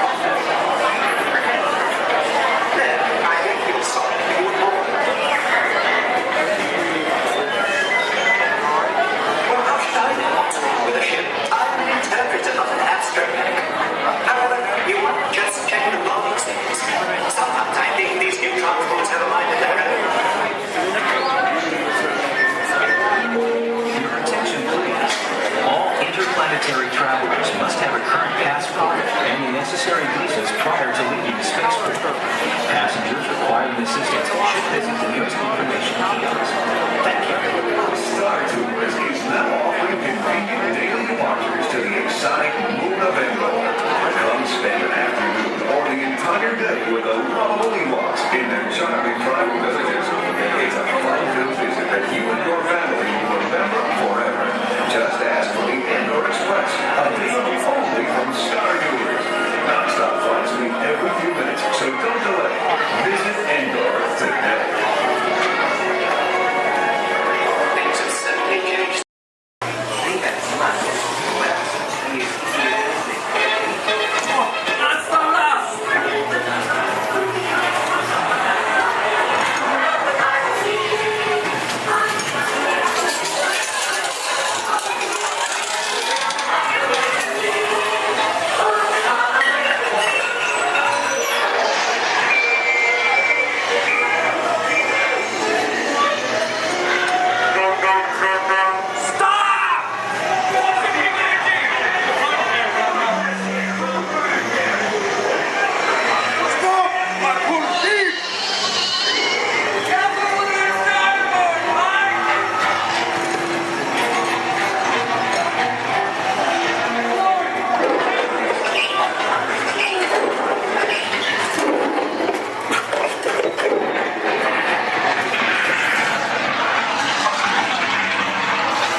turbos off and you want them flying off in a first order ship. Who knows what they would do with them, but they're not going to give them back. This is R5, this can help get you guys out of here. We're just waiting for a transmission from Finn. Okay. Good luck. Take this corridor to the turbo lift. Then head down to the escape pod base. Those droids are programmed to return you to Batu. Hurry and don't get caught. Lieutenant Beck will guide you. Recruits, for your safety, stay seated with seatbelts securely fastened. Keep hands, arms, feet, and legs inside the transport and supervise your children. Tell them it's a prisoner transfer. Did it work? Good. Now get a move on. There's a clear path to the turbo lifts at the end of the hallway. Turn right. Probe droid. You're lucky it didn't spot you. Take those turbo lifts and stay out of trouble. Hey, you're not authorized. Wait, the ghost of the prisoner.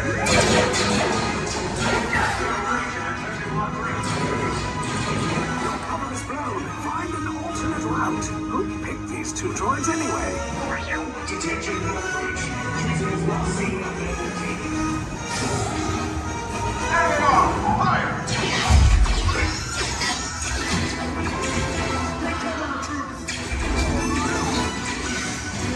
The escape pod just below us. Take those down. Copy. Hurry. No, not up. I said down.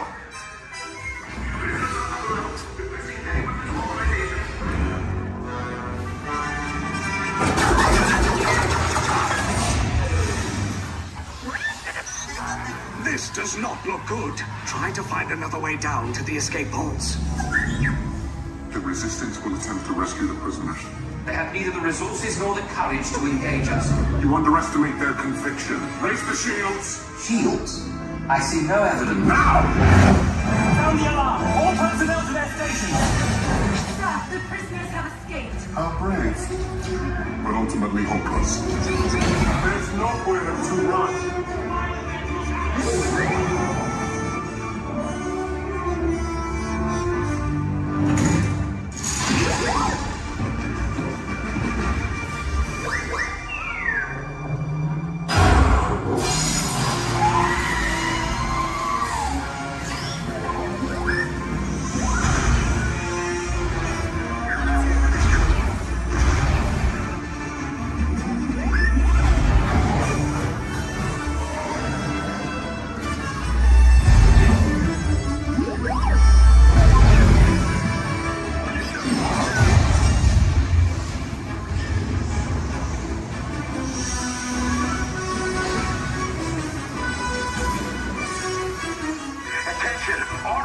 Personnel, abandoned ship. I repeat, abandoned ship.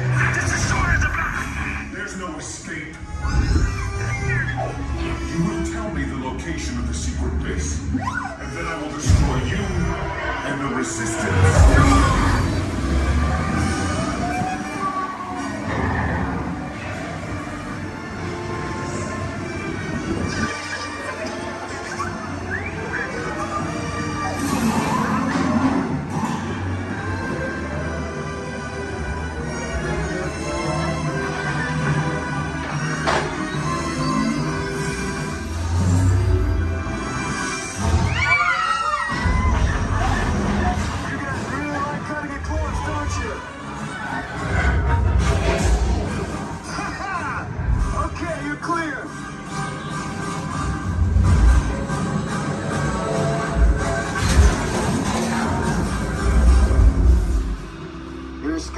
Came in a little off target. Ground crews will meet you outside the wreck. All right, nice job, recruits. Not what you signed on for, but hey, you're Resistance now. I think I have that authority. Right, Beck? Where's the lieutenant? I need eyes on Beck. I know, scout for his pod beacon. More escape pods down in Sector 4. Verification pending from key command personnel. Where's the lieutenant? I need eyes on Beck. Lieutenant Beck here. Beck! You're alive! I should hope so. Great job, recruits. Thanks to your heroism, the location of the Resistance base is secure. Bravo! Yes, R5, you too.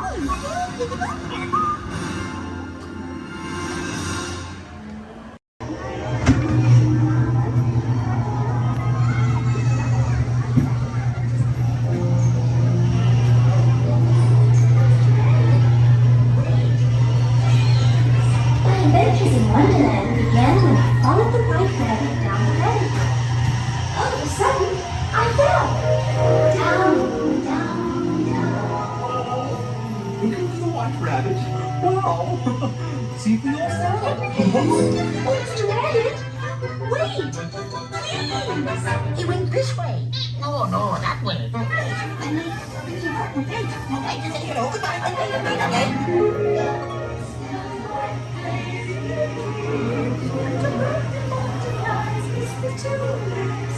And the sun is like a toy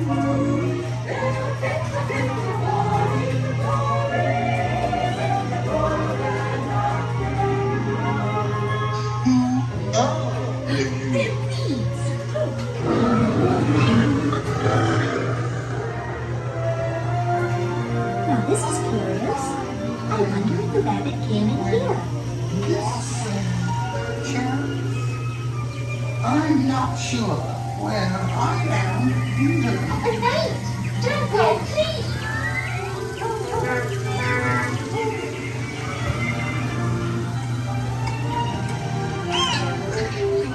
Try this way. We're making a And make a cheery shake. because we know They'll cease to grow. in fact we'll soon be dead. No! And yet we go ahead. Begging the roses straight. You can't provide us Royal Majesty, the Queen of Hearts, and the King. Shall we play croquet? Rule 42, the Queen will always win.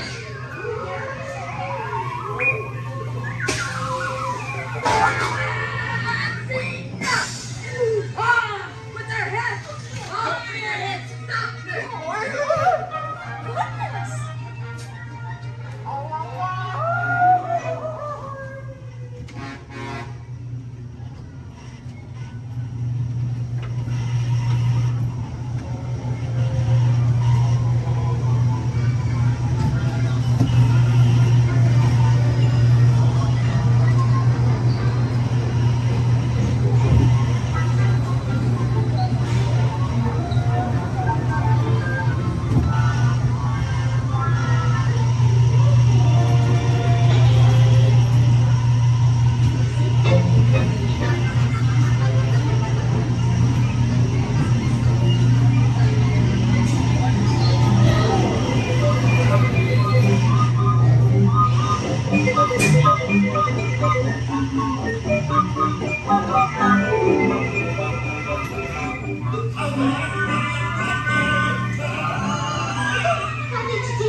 Good evening, friends. Look around you. There is a special magic that flows through this land. A magic of fantasy, swirling with pixie dust, made more brilliant by the light that lives within you. It inspires us to wish upon stars, follow our hearts, and find our happily ever afters. Tonight, as we gather together under the spires of this majestic castle, our dreams ignite the magic to create a beacon shining out and celebrating 50 years of the most magical place on earth.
almost as much fun as New Year's Eve in the orange groves.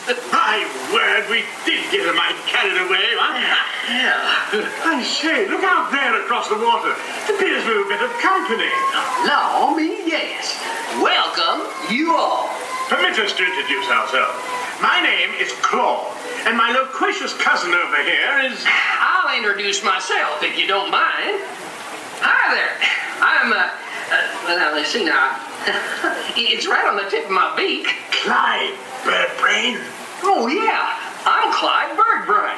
I say, perhaps you good people have never conversed with toucan birds before. Well, neither did we, till one day we discovered this magic sunshine pavilion. By Jove, yes. I remember just how it happened, many, many bird baths ago. There we were in an explorer's launch on a mysterious river in deepest Adventureland. Off in the distance comes the fierce roar of an African lion. And as we round a bend in the river, a huge bull elephant bellows forth in protest of our intrusion. Suddenly, the treetops explode in a frenzy of outraged birds. Oh, come, you can jolly well do better than that. I can jolly well do one at a time.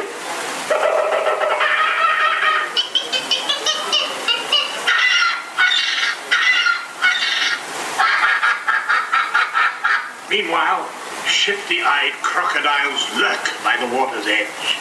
Lurk, lurk, lurk. And the giant python slithers down from an overhanging limb. What's happened? What's wrong? I can't stand snakes. Don't be ridiculous. I'm only relating a story.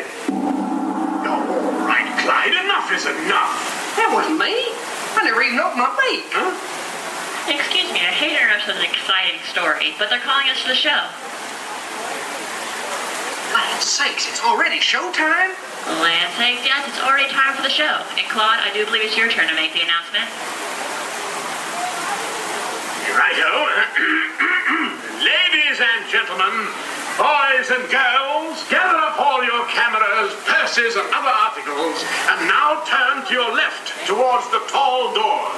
When the drums begin, they'll open magically to lead you right into the Sunshine Pavilion. Is everybody ready?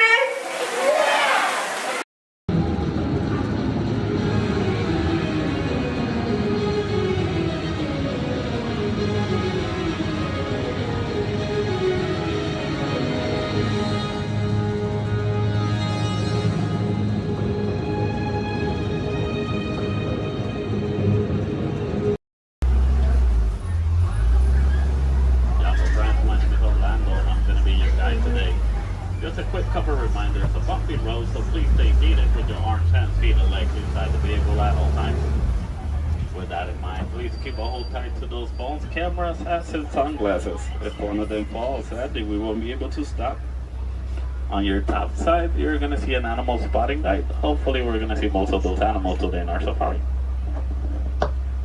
Once again, bumpy road, moving truck, so please stay seated at all times. I do advise you to get those phones and cameras ready. This is a photo area, but we might not be able to stop for every animal. I'm going to make sure I stop for most of them. But sometimes they won't stop for us.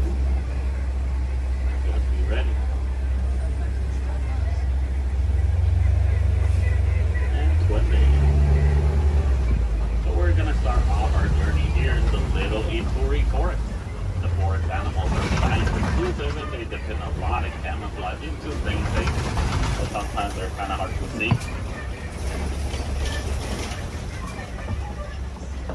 So here on the right side, we're going to see an okapi. Even though the okapis have zebra-like pants, they're actually related to giraffes. It wasn't until 1901 that okapis were discovered. Before that, they used to be thought as a myth. And much like the giraffes, okapis also have those long tongues that are going to help them reach tall places. And only the male okapi is going to have ossicones. Ossicones are basically the same type of horns that giraffes have, but it's made out of their own skin, so it doesn't count as a horn.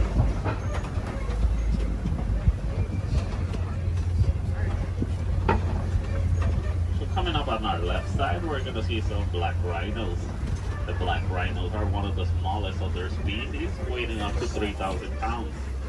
Shape of the black rhino's mouth is kind of pointy or triangle-like, so that way it's easier for them to feed on the forest. It's also a nice way for them to, also a nice way for us to identify the rhinos. Black rhinos have a pointy-shaped mouth, while white rhinos have a square-shaped mouth. So this one here on the right side, closest to the truck, is gonna be a greater kudu. The greater kudus are one of the tallest of the forest antelopes. They can go about 55 inches to the shoulder. That's about 4 feet tall. That greater kudu doesn't have any horns like the one in the picture. It's because this one is a female. Only the male greater kudu is gonna have horns. Behind the greater kudu, we're gonna see some bongos.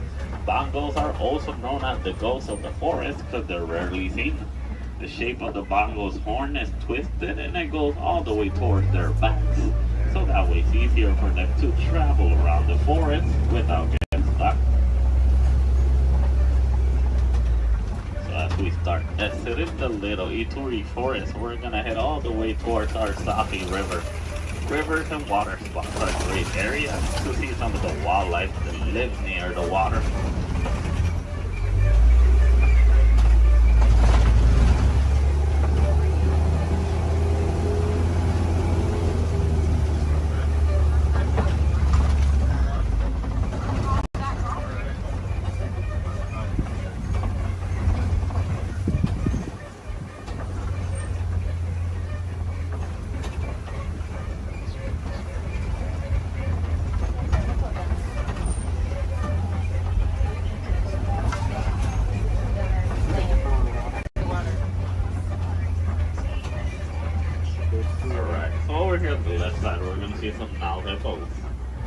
The male Nile hippo can weigh up to 5,500 pounds. They're nocturnal animals, so they're going to be more active during the nighttime. Most of their daytime they're going to spend underneath the water, but they do need to come back for air every 8 minutes. Also, baby Nile hippo right there. A group of hippos is also going to be known as a float. Float of hippos. So here on the left side, we also see some pigbat pelicans. The pigbat pelicans get the coloration in their feathers during mating season. They're colonial nesters, so most of the time we're going to see them in large groups. They can go between 50 to 500. As we head around this curve, we're going to approach a bridge. And once again, we're really jumpy, so we stay heated at all times. And to the left side, we're going to see some Nile crocodiles. Crocodiles are one of the largest crocodiles in Africa. They can go between 16 to 20 feet long and they can weigh up to 500 pounds. They're endothermic. That means they're cold-blooded, but they're getting integrated in their body due to the environment. So they're going to spend most of their daytime underneath the sun. If they need to cool off, they'll just open their mouth or they'll dive in the water. They're great parents. They will roll around the eggs in their teeth, so that way they can help them emerge.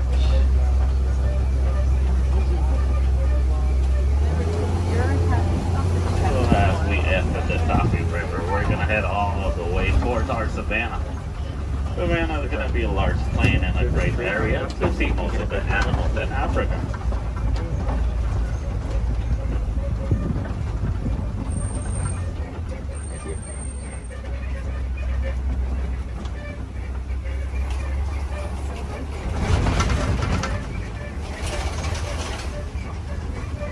Brian.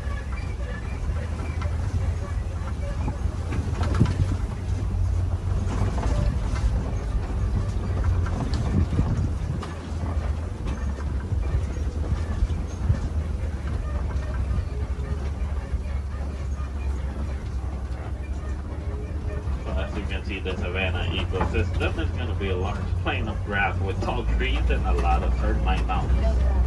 Each ecosystem is going to be unique and shaped by the animals that live on them. Between savanna, deserts, rivers, mountains. Most of the animals will actually use the termite mountains as fast crashers. Some of the smaller species like springboks will stand on top of them, so that way they can have a better view. Here on the left side, we do see a pack of African wild dogs. The African wild dogs are also known as painted dogs. They're part of the canine family. A difference they share with wolves and dogs is that they only have 4 toes.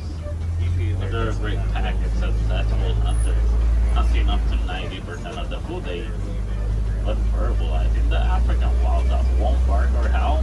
They'll actually make a squeaky sound that sounds similar to squeaky toys. Here on the left side, some Ankoli cattle. Ankoli cattle are also known as the Watusi cattle, named after the clan that domesticated them. They're a sign of wealth in Africa, where both male and female will have those huge, majestic horns that can go up to 6 feet long. Even though those horns are big and they look kind of heavy, they're actually honeycomb inside. They use the inside of those horns to move blood up and down, so that way they can keep themselves cooled off.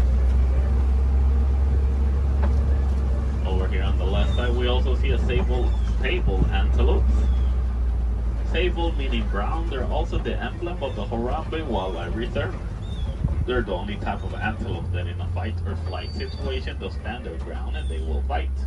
As you can see, the shape of their horns goes all the way towards their backs, so that way it's harder for predators to jump on them.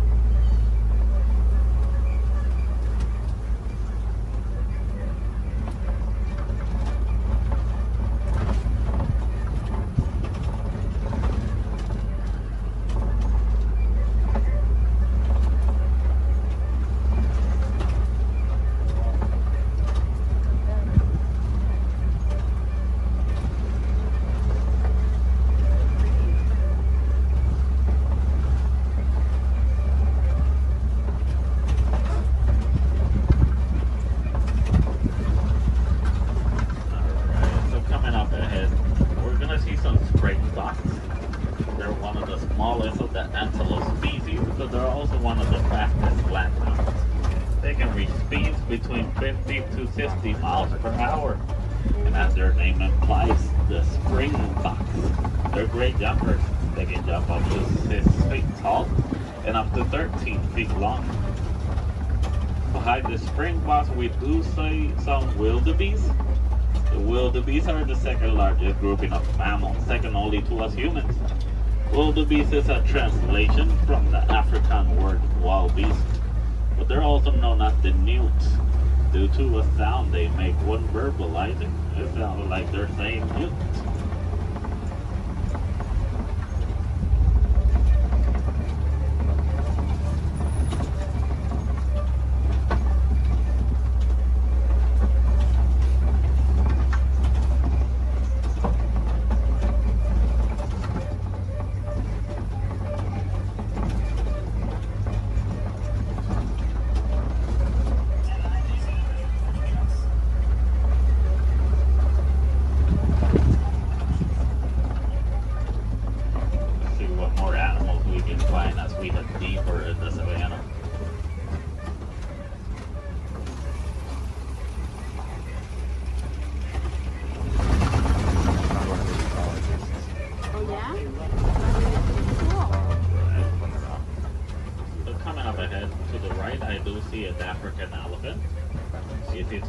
Due to their huge size.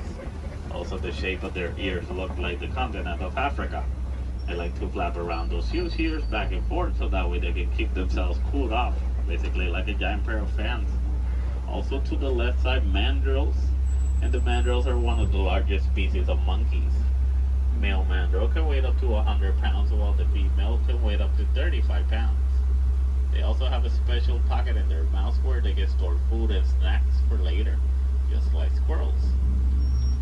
So the elephants will also throw dirt on top of their backs so that way the dirt will block them from the sun and also from bugs. They're huge animals with a huge appetite, eating up to 300 pounds in just a day. So a nice easy way to identify a male elephant is because male elephants, whenever they reach adulthood, they like to go on their own. And sometimes they'll join other elephants and they'll form a group known as a bachelor.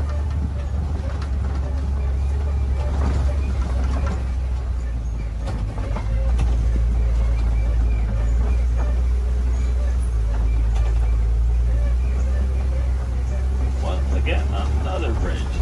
Please stay seated.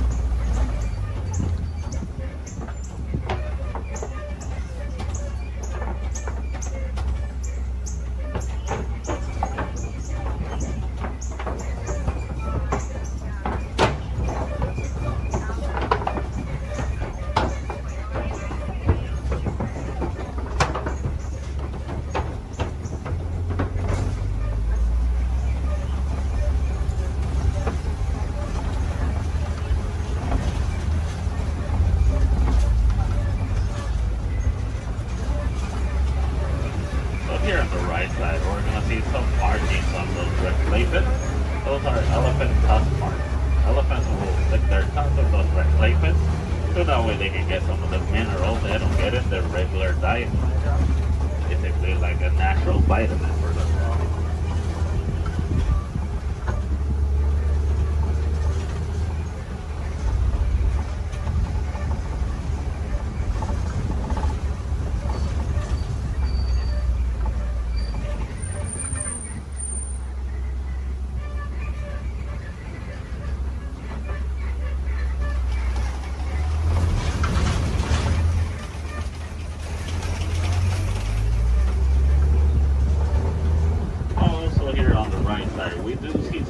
That look like they're upside down. They're known as upside down trees, but they're also known as the tree of life. The real name is the baobab trees. And baobab trees can go leafless up to 9 months of the year, so that way they can store inside of them thousands of gallons of water. Some of the animals will actually try and reach that water, like elephants will stick their tongues in them. Yeah.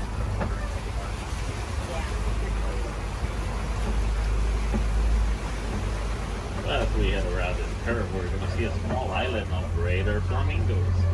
Greater flamingos are not greater because they're better than the other flamingos, it's just because they're bigger in size. As you know, flamingos have thick coloration in their feathers. Actually get those due to their diets. They consume dried shrimp, and shrimp is high in keratin. If you guys ever get to see baby flamingos, you're going to know that they have great feathers instead. A group of flamingos like this one is also going to be known as a flamboyant.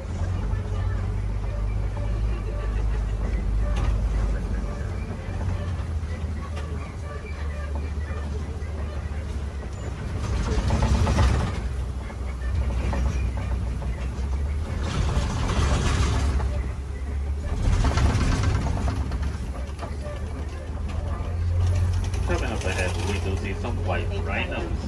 And the white rhinos are one of the largest of their species, weighing up to 5,000 pounds. That doesn't make them slow, because they can actually run up to 30 miles per hour. As you can see, the shape of their mouth is kind of squared, so that way it's easier for them to feed on the grass on the floor. And you'll usually find them in the savannah around mud pits. They like to roll around those mud pits, so that way the mud will help them against the sun and also against bugs. It's a nice way for them to stay cooled off. Basically, white rhinos are a different type shade of gray from the black rhinos. The reason they get the name white rhinos is not because of their colors.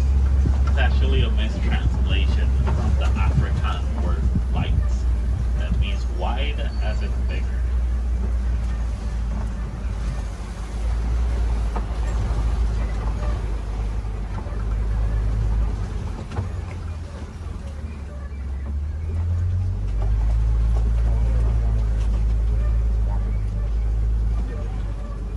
All the way in the back on the left side, I do see a cheetah walking around.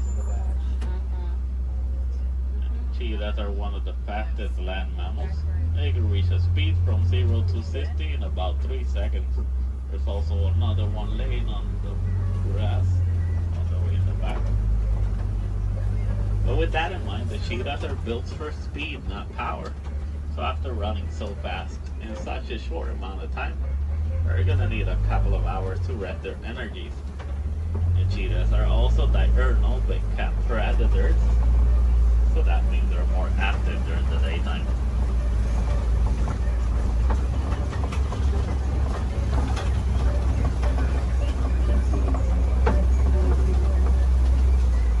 Coming up ahead, we do see some Kobe rocks, and on top of that Kobe rock, we do see a lion. Lions are nocturnal big cat predators. They're more active during the nighttime. Most of their daytime, they're actually going to spend sleeping. They can sleep up to 20 hours in a day. So that way they can store all the energies for the successful hunts at night. But while hunting, the female is going to do most of the hunting. While the male is usually going to be the stay-at-home dad who's going to take care of their cubs. A group of lions is going to be known as a pride. In the morning, the lion's eyesight is technically as good as ours, but at nighttime their eyesight are 6 times stronger. That's why they're so successful hunters at night.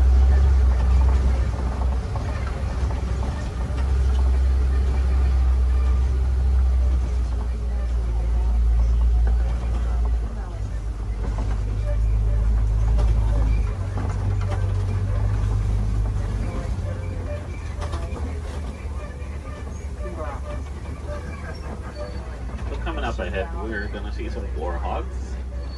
There's one behind that tree. There it is. And warhogs are one of the largest burrowing mammals. They like to make burrows like those in which they will sleep on facing outwards, so that way they can see anything that's coming toward them.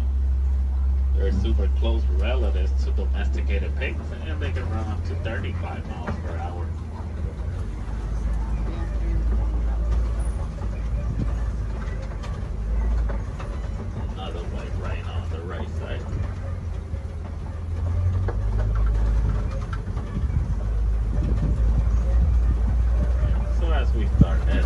Savannah, we're gonna head all the way towards the Warden's Post. Warden's Post is gonna be a great area to see how both humans and wildlife live in harmony.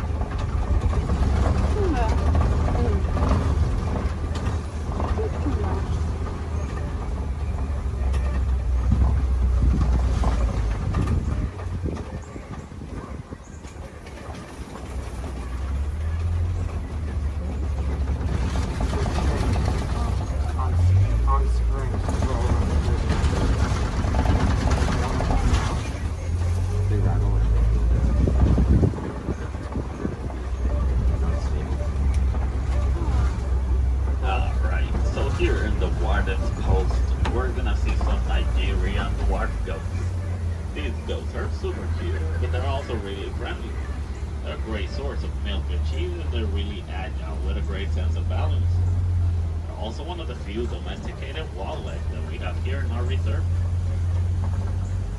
So next to that yellow barrel, there is a yellow box. The farmers found out that elephants are afraid of bee sounds.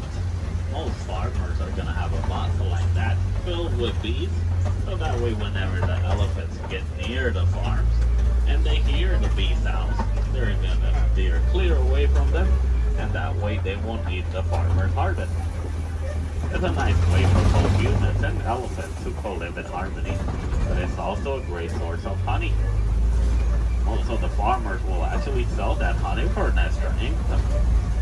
Because sadly, due to a mining of a mineral called coltan, most elephants are losing their habitats and homes, causing them to migrate into human farms and villages more commonly so than it used to.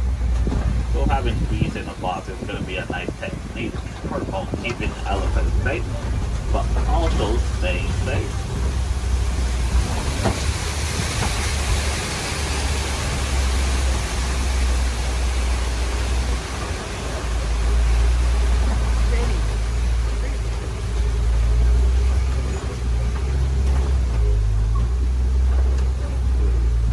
As we start reaching the end of our safari, I just want to let you guys know, if you want to see more animals and learn more about them, I do advise you to visit Gorilla Falls Trail.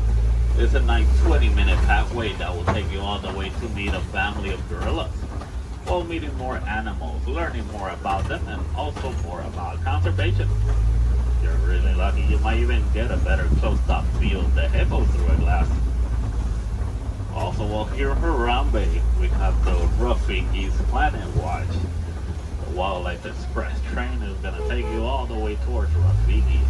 Well, you're also going to meet a couple more animals. You might even get to pet some of them in the Domesticated Pet Center. We have an animation studio where you might learn how to draw a couple of our animals. Super cool.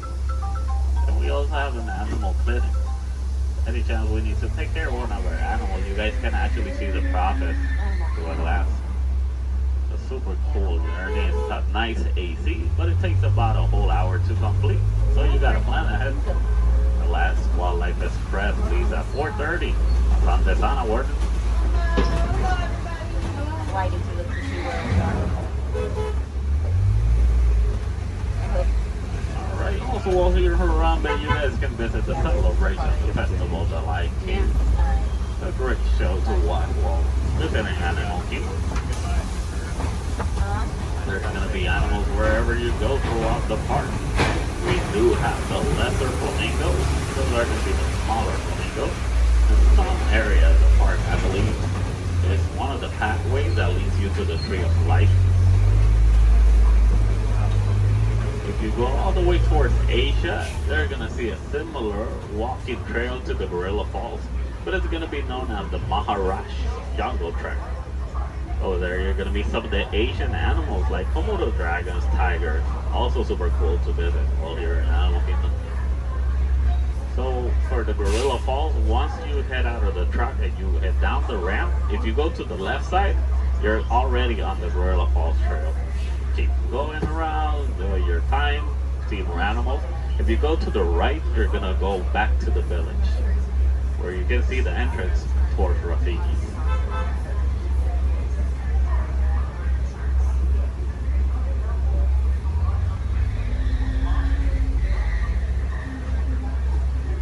Almost to our destination. Just gonna wait a little bit.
We don't like to say goodbye because goodbyes are always sad and final.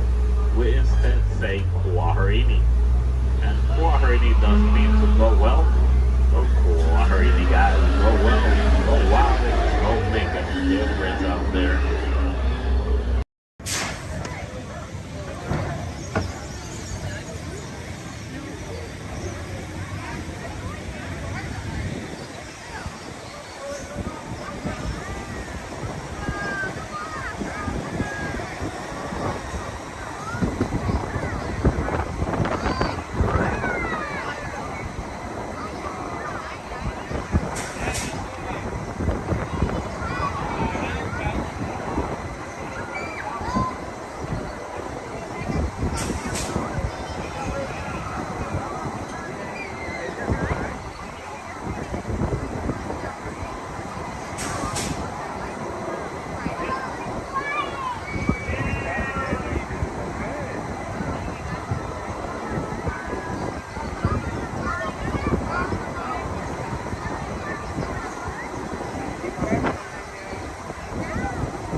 Astro Orbiter is now beginning its descent.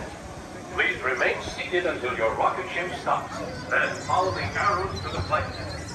Welcome back, pilot.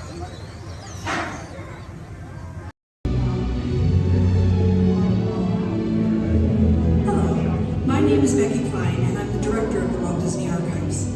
Here at the Archives, it is our mission to protect, preserve, and make available the history of the Walt Disney Company. So in celebration of 100 years of Disney magic and entertainment, it's my honor to welcome you to Disney 100, the exhibition. This very special exhibition will travel the world for 5 years in 2 units, one in North America and one in international locations. Both units feature hundreds of iconic Disney artifacts from throughout its history, including props, costumes, models, attraction vehicles, and artwork, as well as original immersive activities that are sure to please visitors of all ages. We hope you'll enjoy your visit today and look forward with us to the next 100 years of Disney Magic.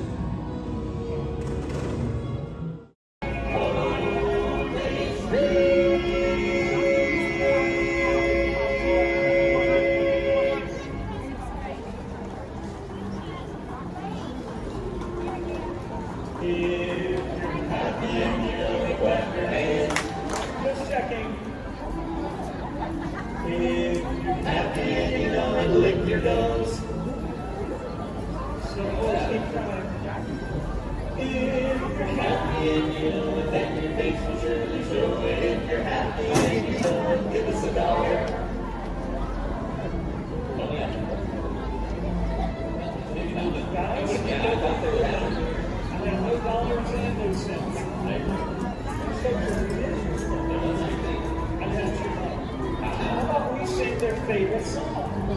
Which one is that? The last one. One of our favorites. Yeah, 20.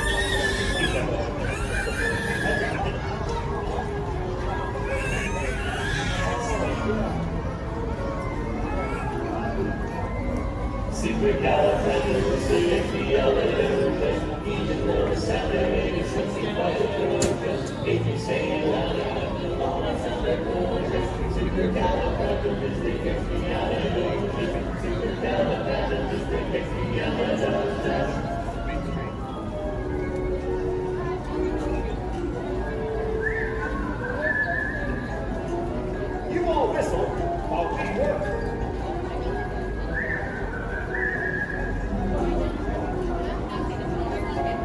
It's a small world after all. It's a small world after all. It's a small world after all. It's a small world. Here comes the love to stay for you and me. And I see anyone ever you can see. Take it higher over yours, welcome as for me. And I see anyone ever you can see. Mickey Mouse, Mickey Mouse, forever let us hold our banner high. Come along and sing a song and join the jamboree. And I see anyone ever you can see.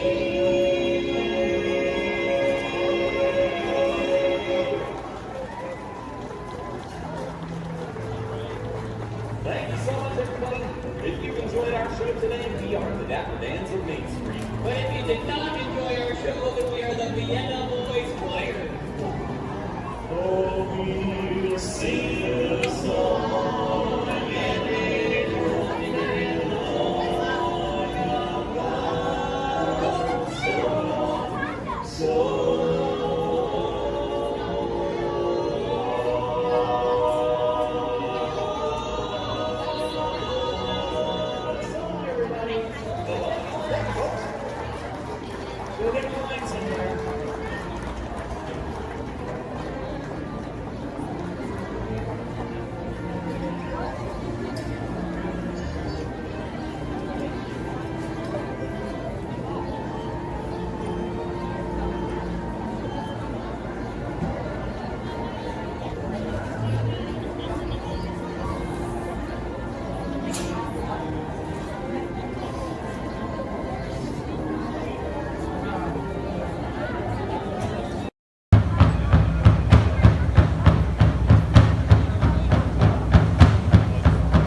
boys and girls, this concludes our torchlighting ceremony. Thank you for attending and please enjoy the rest of the evening. Mahalo and aloha!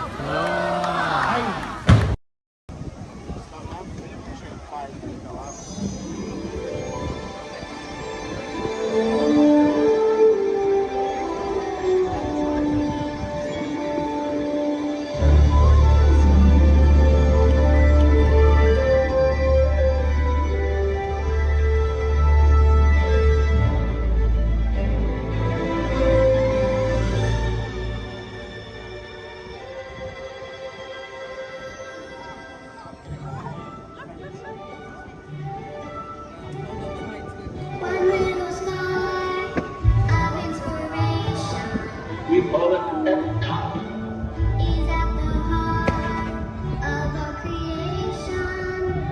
EPCOT. Experimental, prototype, community of tomorrow.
cease to be a living blueprint of the future.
I am Nova Prime Irani Rayan, Commander of the Nova Corps. On behalf of all Xandarians, I hope you have enjoyed exploring the wonders of Xandar.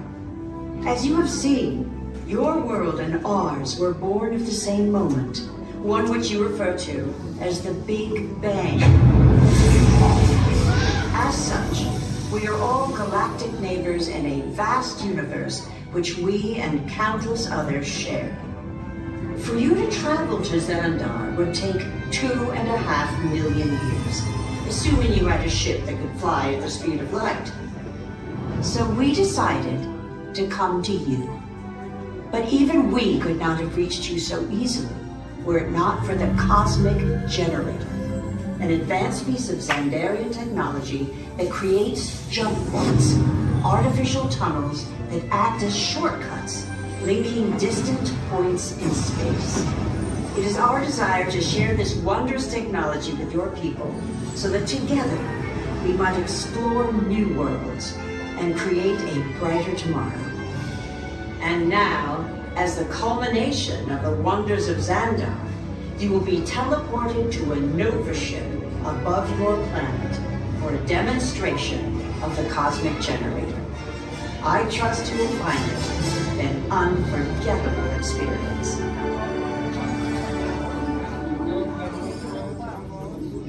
Welcome, people of Epcot, Epcotters, Epcotians, citizens of Epcot. Does anyone know what they call themselves? What? I'm on? Someone needs to tell me when I'm on. Welcome, Epcotarians. I am Centurion Tal Merrick, and we're just about ready to teleport you up to the ship for the demonstration. As you're about to enter a secure Nova area, I must ask you to put away your Terran communication devices at this time. Recording of any type is strictly prohibited. I am very serious about this. Now, please step forward into the chamber. You're gonna love this.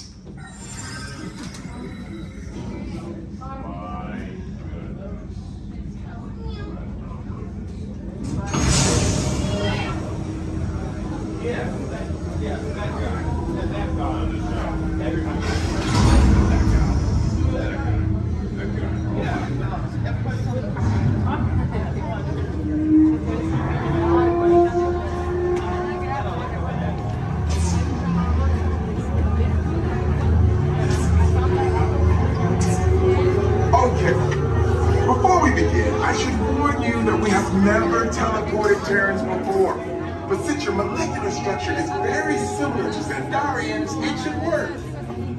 It'll work. So long as you are standing inside the lighted ring. You do not want to know what happened last time someone did not stand where I told them to, okay? Please make sure you're all the way inside that lighted ring on the floor. We must teleport you till you're all the way inside that lighted ring.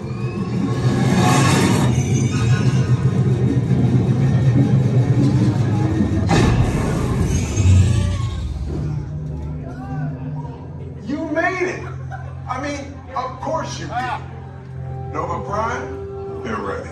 Excellent. What you see before you is the Cosmic Generator. And in just a few moments, we'll be activating it so you can experience for yourselves what's happening. I'm not sure. Our power's out. And the Cosmic Generator is gone. Cheerio, Mother. Go to Code Red. Prepare the fleet. And call the Guardians. Now. There is no cause for alarm. Turn off that alarm. I've got an important transmission coming in. Hey, what's up, Nova Corps? Our Cosmic Generator has been stolen. What? How? Why didn't we think of that? That thing's gotta be worth a fortune. I am Groot. Good question. Yeah, who do you think took it? Perhaps that really big man outside your ship. Oh, that is a big man. I need to alert Nova Prime. I have been watching Terrans for eons. That's not creepy at all. This species has failed. Wait, whoa. We didn't even know there was a test. He's got the Cosmic Generator. He's creating a new jump point. Jump point to where? Not where. some kind of mute jump point. It's going back to the dawn of time. Dawn of time, why? To erase some error. Well, that doesn't sound good. Your time is over. Wait, what do you mean? What do you mean it's so vague? The jump point is closing. Hey, no, dude, you're not recording to follow that whatever it is until we get there. We can't. Our power is down, and I've got to get these Terrans onto evacuation shuttles. I got it. I reprogrammed the shuttles to follow them through the jump point. Wait, what? Look, they're our only chance of keeping track of that whack job until we get the cosmic generator back. Piece of cake. Wait! There's cake. Where's this cake? The odds are impossible. Yeah. But it's our only shot. Good luck.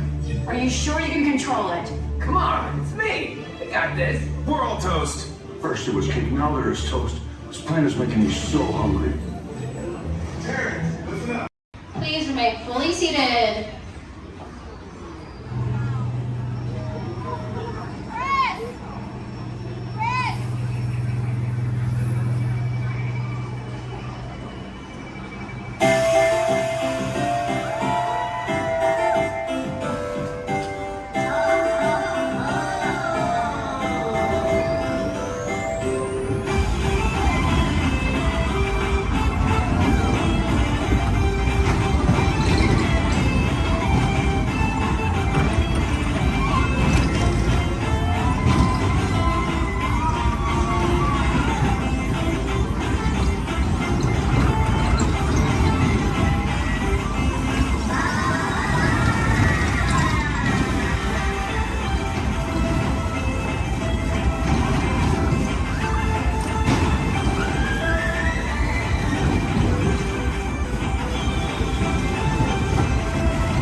Ladies and gentlemen, the voices of liberty. Strike up the band, strike up the band, strike up the band, strike up the band, strike up the band, strike up the band, strike up the band. Let the drums roll out, let the trumpets call, while the people shout, strike up the band. Hear the cymbals ring, calling one and all to the martial swing. Strike up the band. There's a prize to be won to you on. Come, you son of a gun. Take your stand, come on and take your stand. On the nightingale boy, come along, let's go. Hey, leader, strike up the band, strike up the band. Come on and hear, come on and hear. Alexander's ragtime band. Come on and hear, come on and hear. It's the best band in the land. They can play bugle call like you've never heard before. So natural that you wanna go to war.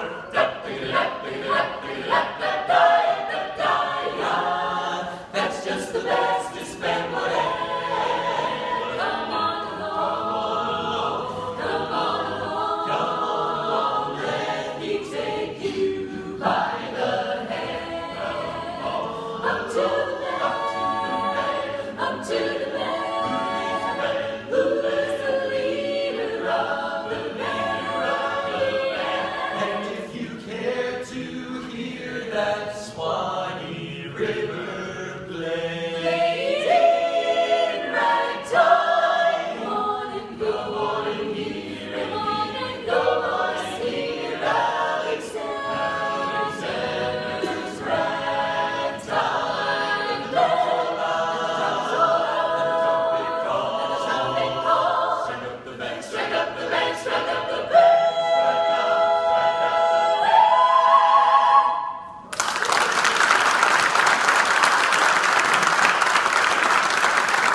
Hopefully in the next few moments we'll be singing some of your favorite Americana music, but I promise you'll enjoy that music so much more if you'll listen to it under the dome. The acoustics are incredible up close, so while our singers take a step back to give you lots of room, come on up to the edge of this red circle all the way up here. You guys can just a little closer.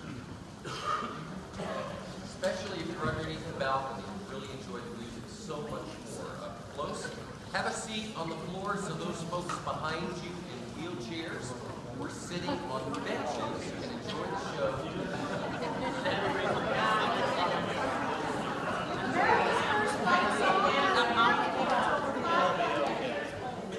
Warren Holly, during the Revolutionary War, the British preferred music on our ragtag troops. We liked it so much we sang it in every camp and battle, and we turned it into a song that the British later regretted.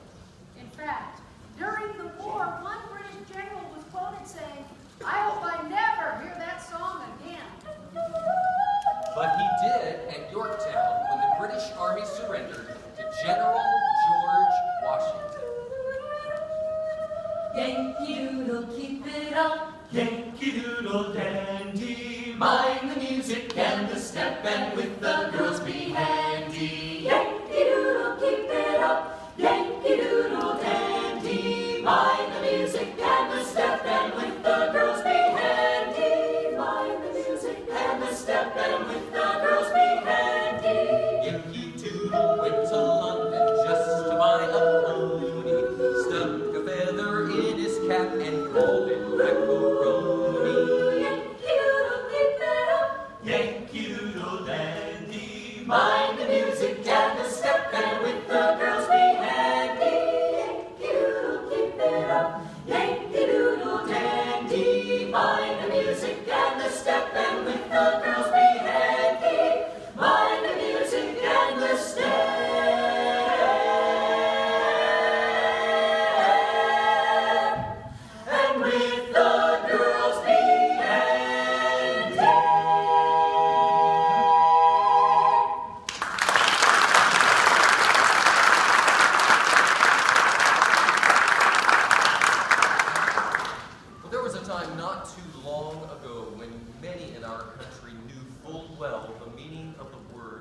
depression. And out of that depression were born songs of hope, songs of a better day.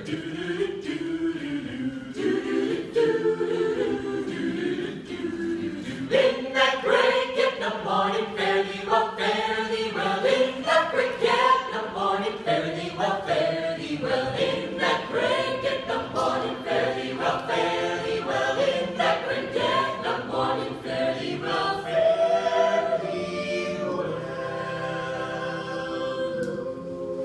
Sometimes I feel like a motherless child. Sometimes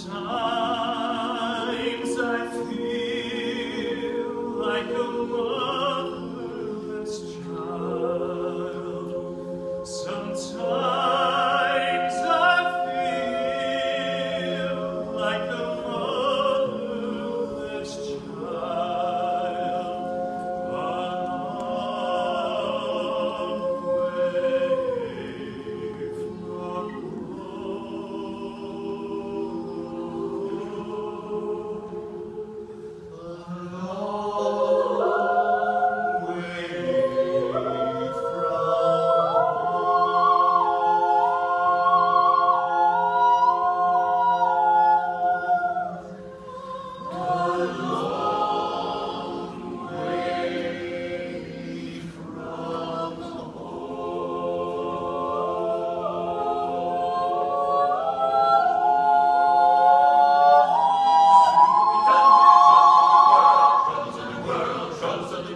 Sooner we'll be done with the troubles of the world. Going to live with God. To live with God. No more reaping and a wailing. No more reaping and a wailing. No more reaping and a wailing. I'm going to live with God. To live with God. Done with the troubles of the world. Troubles of the world. Troubles of the world. Sooner we'll be done with the troubles of the world. I'm going to live with God. Going to live with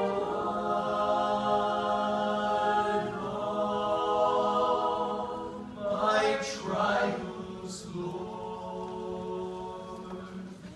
soon be over.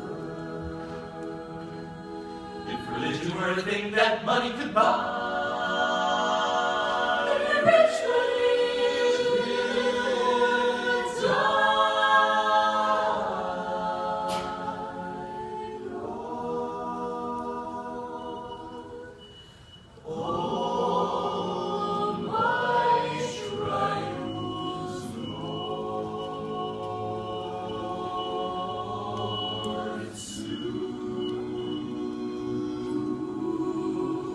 be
I see we have new visitors. Welcome, Terrans, to the wonders of Xandar. I am World Mind, sentient supercomputer of Xandar. I hold the knowledge, memory, and experiences of all Xandarian citizens, past and present. This gives me extensive knowledge, yet I am constantly learning, and I am now learning about you and your planet, Terra.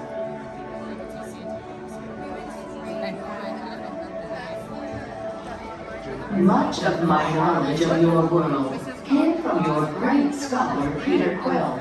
However, many of his facts have yet to be confirmed, such as the incredible importance of a legend called Footloose.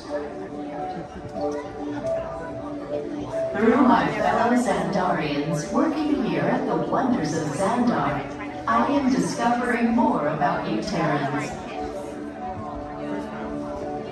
Such as your fascination with eating the turkey leg. Why only the leg? What about the rest of this creature? We are eager to learn the answers to these questions and so much more about your world. In return, we Xandarians hope to share with you more about ours.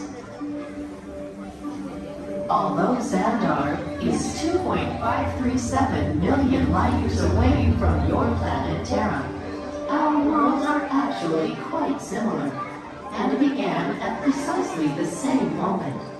We refer to this as time zero, before the existence of anything.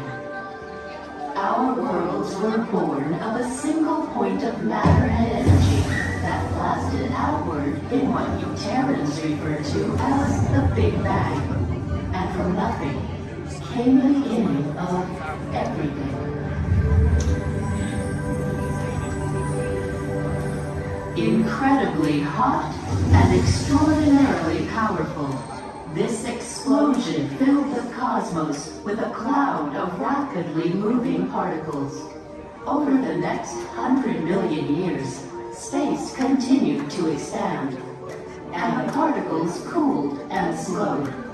As they coalesced into huge swirling clouds, gravity pulled them into larger, denser clusters. At the heart of these clusters, the temperature rose, and the particles were compressed so tightly they fused, releasing enormous amounts of heat and light. This is how the very first stars in our shared universe were born.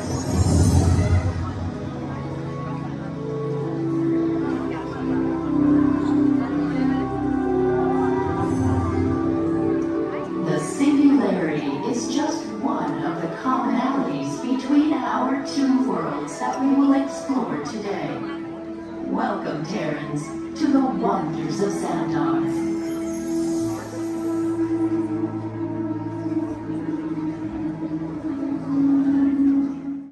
We recently learned that your Terran visionary, Walt Disney, had a similar goal in mind with his early concepts for the experimental prototype Community of Tomorrow. Years now, Peter Quill, what do you have to say about this? You know, I guess, it was really a group effort to execute my plan. Thank you, Mark. The Great Lady, I would love to hear more about how Terra was chosen for this Wonders of Xandar tour. Well, that was totally my idea. And that got too, because I love that place. It's awesome. I went there as a kid, and I cannot wait to get to go back and ride to see the energy, dinosaurs, and of course, hear the veggie fruit. It's the best. Can't wait. Okay, well, I'm sure it will be wonderful for you to relive all of those memories again. That's us. And it's thanks to Marcus that Xandar is reaching out to other cultures across the galaxy.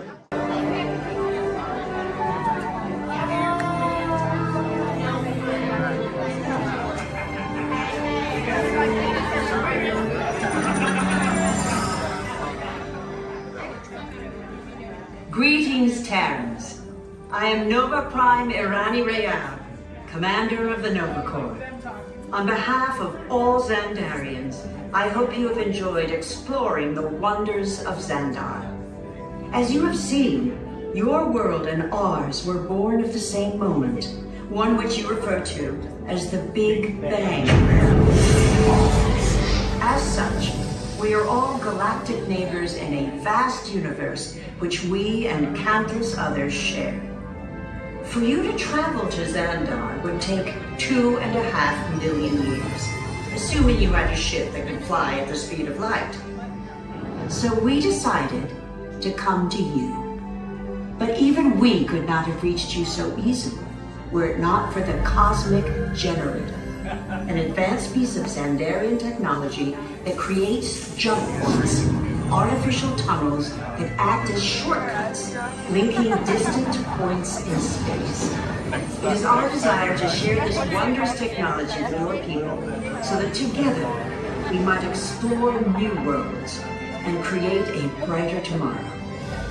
And now, as the culmination of the wonders of Xandar, you will be teleported to a Nova ship above your planet for a demonstration of the Cosmic Generator. I trust you will find it an unforgettable experience.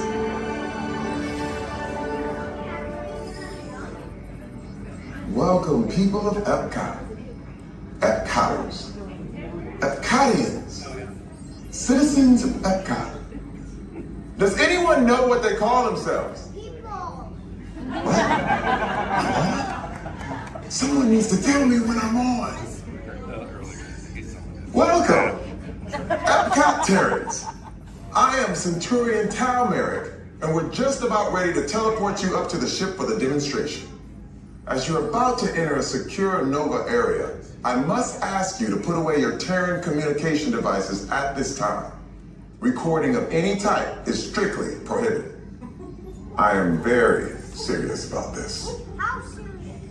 Now, please step forward into the chamber. You're gonna love this. You're on! That was the best. That was like probably highlight. You're on! Someone get that guy back. I should warn you that we have never teleported Terrans before. But since your molecular structure is very similar to Xandarian's, it should work. It'll work. So long as you are standing inside the lighted ring. You do not want to know what happened last time someone did not stand where I told them to, okay? Stand by for teleportation. Here we go.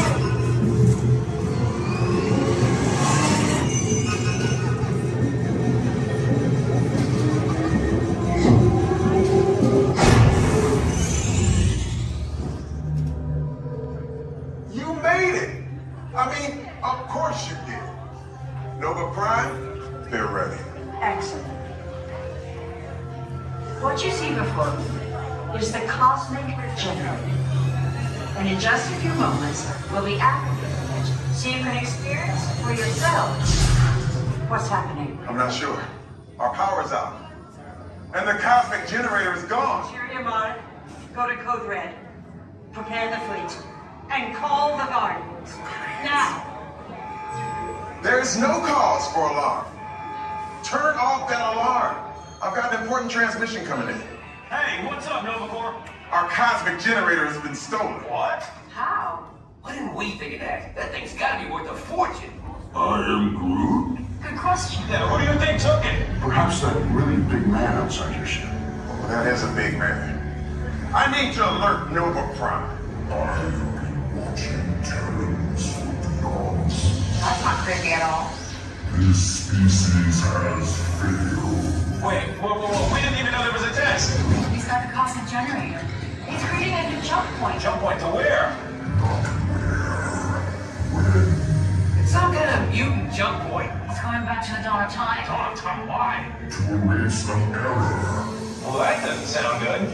Your time is over. Wait, what do you mean? What do you mean that's so vague? The jump point is closing. Hey, Nova Dude, you Nova Corps need to follow that whatever it is until we get there. We can. Our power is down, and I've got to get these Terrans onto evacuation shuttles. I got it. I reprogrammed the shuttles to follow them through the jump point. Wait, what? Look, they're our only chance of keeping track of that whack job until we get the cosmic generator back. Piece of cake. What? There's King. Where's this King? the odds are impossible. Yep. But it's our only shot. Good luck. Are you sure you can control it? Come on, it's me. We got this. We're all toast. First there was cake, now there is toast. This plan is making me so hungry. Terrence, listen up. You need to make your way to the evacuation shelter now. We're following the plane to get our power. Okay, they're headed for the jump point. This plan is never gonna work. Rock it. Well, okay, I'm locked onto your vehicle. We'll be right behind you. Nothing to worry about. Unless we cannot stop this unusually large man, we are likely doomed. Good luck. You're gonna need it.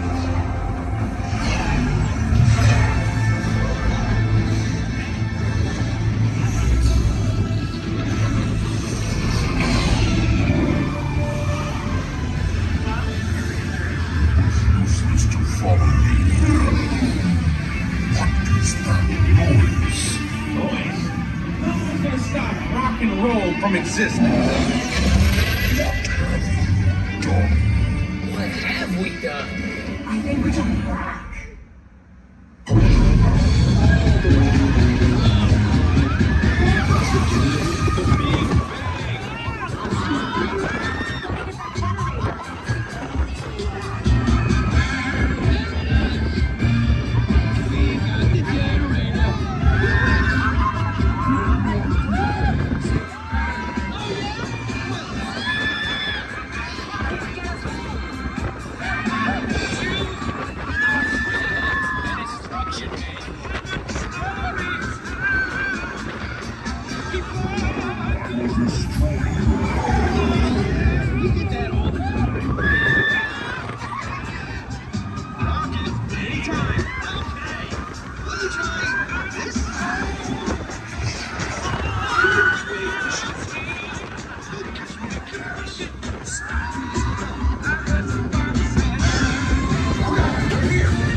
attention?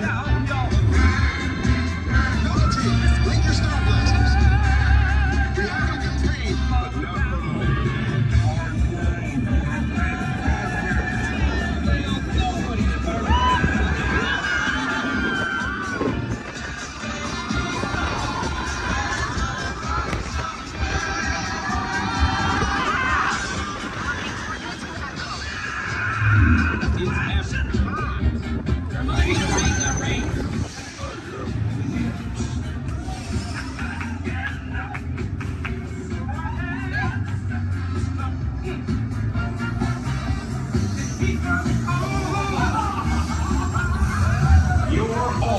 Heroes. Do you really think they deserve to be called heroes? Do you see how they dress? It's just a figure of speech, Drax.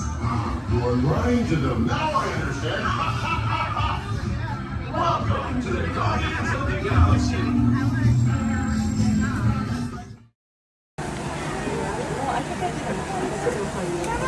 Hey Zach, happy birthday!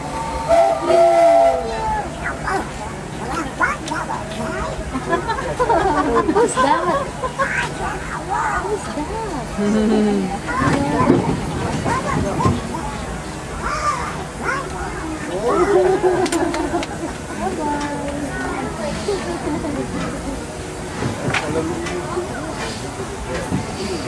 To those who just joined us, welcome aboard the Disneyland Railroad.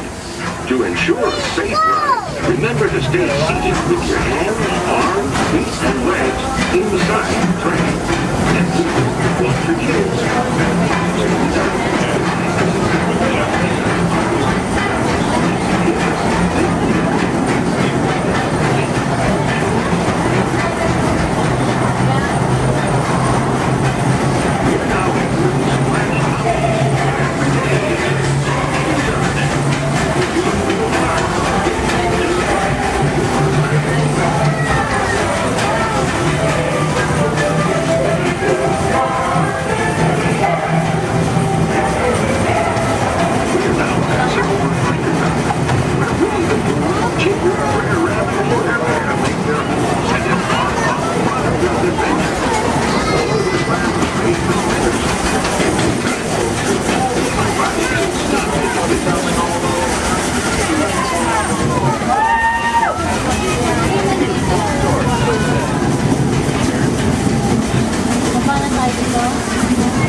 boys and girls, we're on our way to Toontown Depot.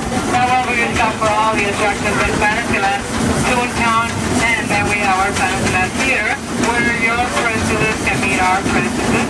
They can ask all the questions they like, and they can send as many pictures as they like. They do close a lot earlier than the park. Make sure you mention your schedule, or ask one of us, we'll let you know. But they do close earlier than the park. If you're up here in Toontown Depot, please wait till they're not so cool. It will be stuck.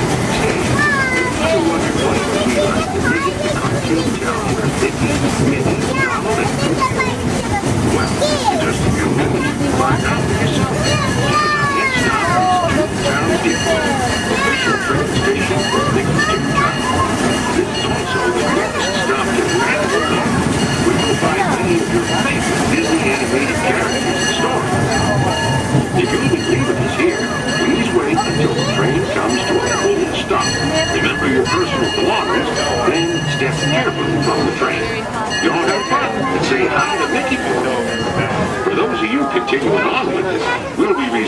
trip in just a moment. This is Toontown Depot.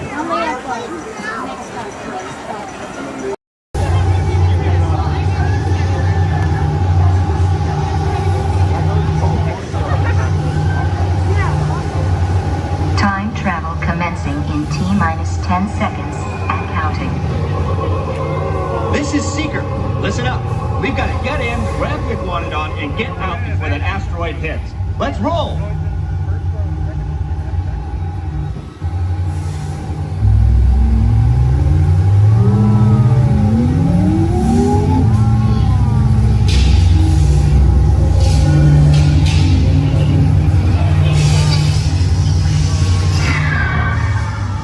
Okay, now, let's go get that dino. Computer, what are you tracking? Styracosaurus. Not our dino. Warning, meteor shower in range. Just little one. Oleoramus. Hadrosaur. Raptor. Time to get serious. Locking autopilot on homing signal now! Hang on! I'm tracking a big dino on the scope. Could be ours. Computer, full stop. Identify. Carnotaurus. Definitely not our dino. Go, go, go!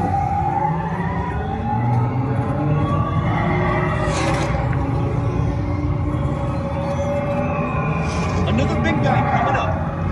Computer. Slow and identify. Sauropod. Still not our dino, but at least this one's a vegetarian.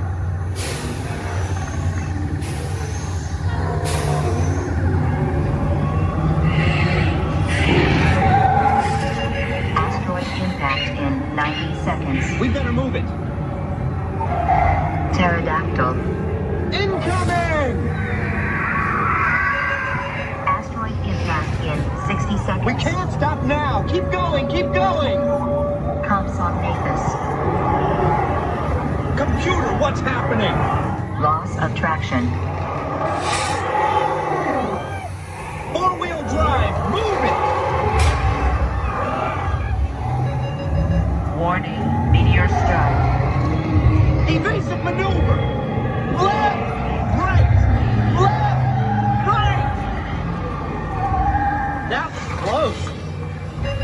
Computer, now what? Carnotaurus. That's it! Abort mission! Abort! Abort! Iguanodon. Forget it! Get them out now! Asteroid impact.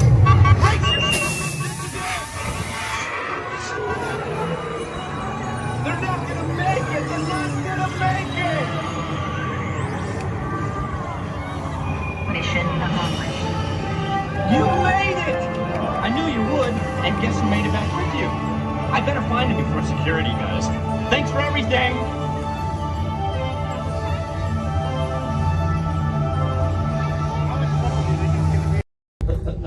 Welcome to the Avatar program. Soon, you're going to have a chance to undertake an amazing Navi rite of passage, flying on the back of this powerful animal called an Ikron, or as we call it, a Banshee. The way you're going to do this is by being matched to something called an avatar. And I'm here to help you guys get ready. But first, we have to scan you for Pandoran microparasites. Alright everyone, stay on your number and move your arms a bit. Okay, start scan. I'm red. You've all got them. But don't worry, they're very common around these parts. Let's start the decon. Initiating GMR decon. Stay still over your number, you're not gonna feel a thing. You're doing great. You're almost done here. They're all clear. Great. Now let's go over how all this works. Like I said before, you're going to be matched to these things called avatars, which look a lot like the Navi. They're created by blending human DNA and Navi DNA. Once we match you to an avatar, thanks to a special link chair, your mind will be able to control that avatar. Using avatars to fly this way was all figured out by my boss, Dr. Jackie Ogden. She leads our science team, which is part of the Pandora Conservation Initiative, and we're here in the Valley of Moara studying banshees and their environment. Over a generation ago, this enormous company called the RDA created a lot of damage to the area through their bad mining practices and conflicts with the Na'vi. Just like on Earth, it can take decades for ecosystems to recover. One way to understand what's going on with an ecosystem is to study what are called keystone species.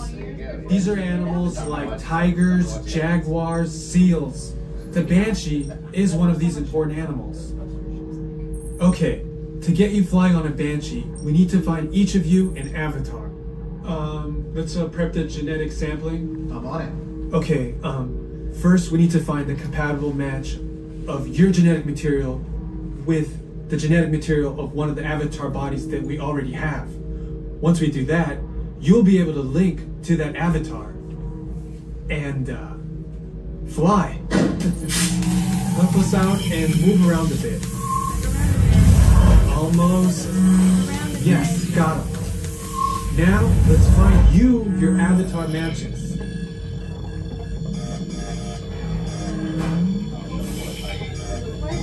Your match?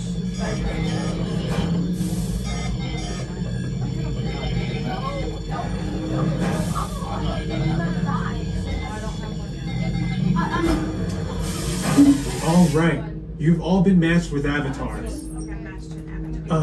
Looks like they're ready for you in the next room. When the door opens, please go inside all the way in and stand over the same number that you're standing over now. And I'll see you in there. I'll be for me.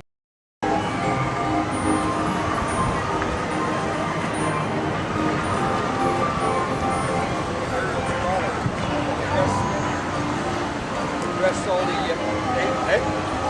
rest them all up.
Engineers.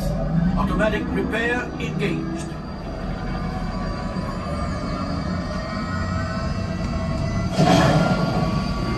Right, pilot. Push the flashing button to take off. Pilot on the left. Move your stick to fly right and left. I was just about to say that. Pilot on the right. Pull back on the stick to fly out. And push forward to fly down. Oh, watch it. Julie is flying this thing look in the air. Weapons are online. Left pilot, hit the booster. Now let's go get that coaxial. Right pilot, make the jump to light speed.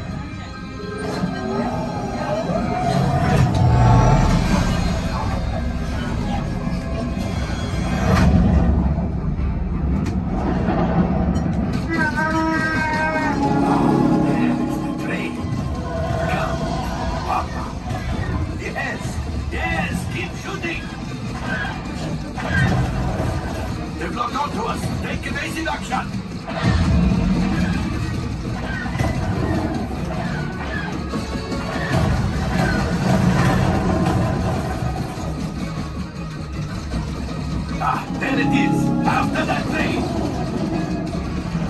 Gunners, fire the harpoon! Excellent! Now, gunners, shoot the cargo free! Left pilot, brakes!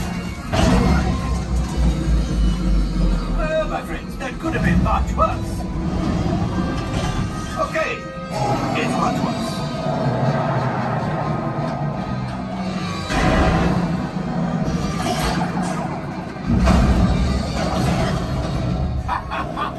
Yes, you got one. Excellent, my friends. Now power up the ship. Well, I grab the gold axiom. You see, just as I promised, my friend, now that the resistance has what they need, maybe a little something for Hondo. Pilots, line up behind the train so we can harpoon that last car. Gunners, fire the harpoon. Gunners, shoot the train. The cargo is breaking free. Keep shooting. Good job, my friends. Yes, yes, yes. We got the coaxium. I will grab it. You keep up to the train.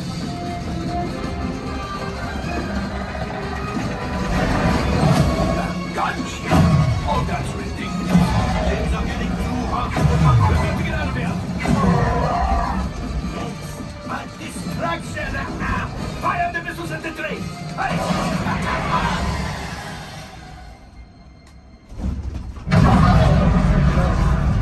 Watch out. The Star Destroyer is collapsing. The pilot hit the boosters. Boost. Full. We made it. I don't believe it, but we made it.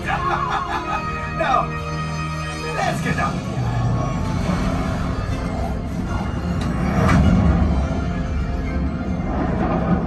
Great job, my friends. You retrieved 2 containers of coaxium. This will greatly help the resistance. You have heard the First Order and made Chewie proud. Now, after my modest profit, your cut minus what you owe me for damaging the Falcon is... Hey, not bad.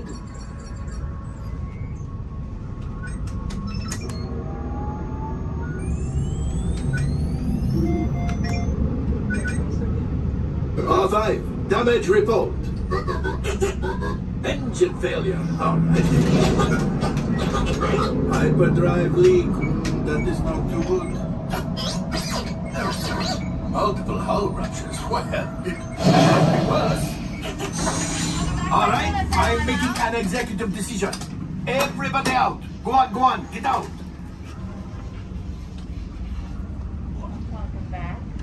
All available techs, we have a Corellian freighter that needs immediate transport back to the maintenance bay. This thing has seen better days. Better fix all that before the Wookiee sees it.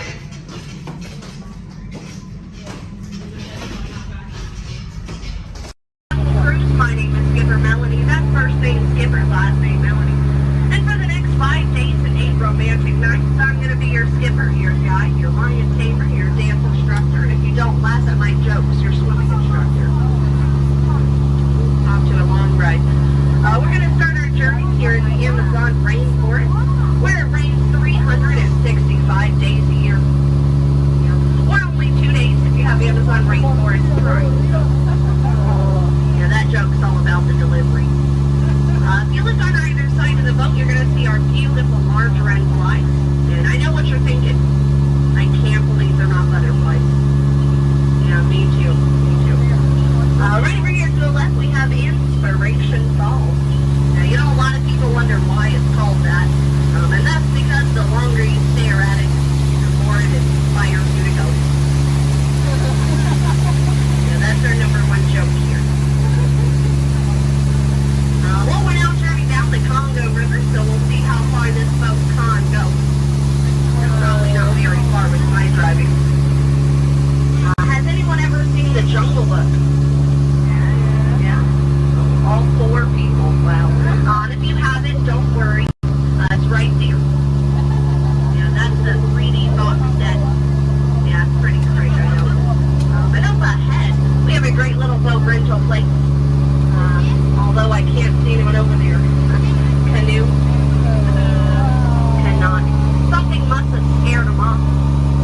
so it's not all bad. I could not get that Jeep started this morning. Yeah, looks like they got it to turn over. Yeah, probably called AAA. I should have thought of that.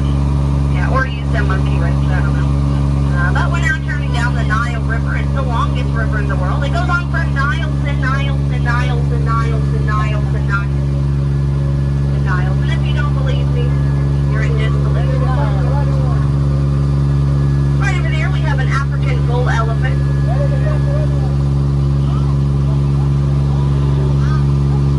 Now that elephant right there is actually the fastest elephant in the entire world.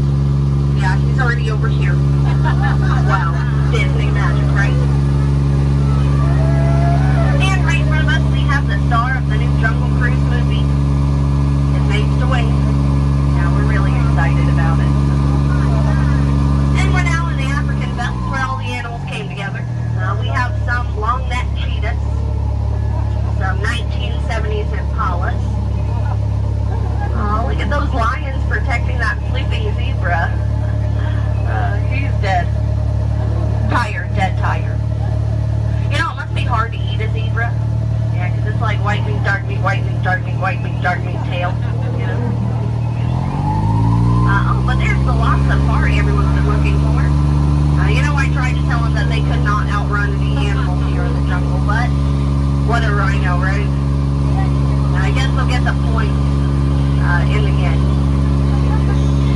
But that's my best friend right over there. Her name is Ina. Everyone say hi, Ina. The jokes do not get better from here. But now is a great time to point out some of my favorite plants, so I'll go ahead and get started.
boat.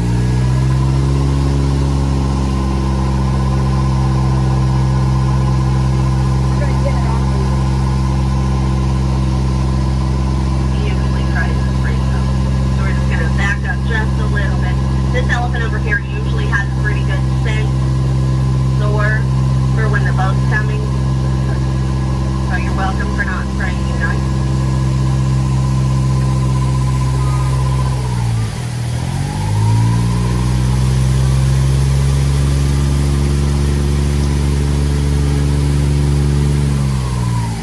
All right, we have two options. We can sit here and wait. I don't know how long it's going to be. Or we can take our chances and you guys might get wet. I heard that first. Okay.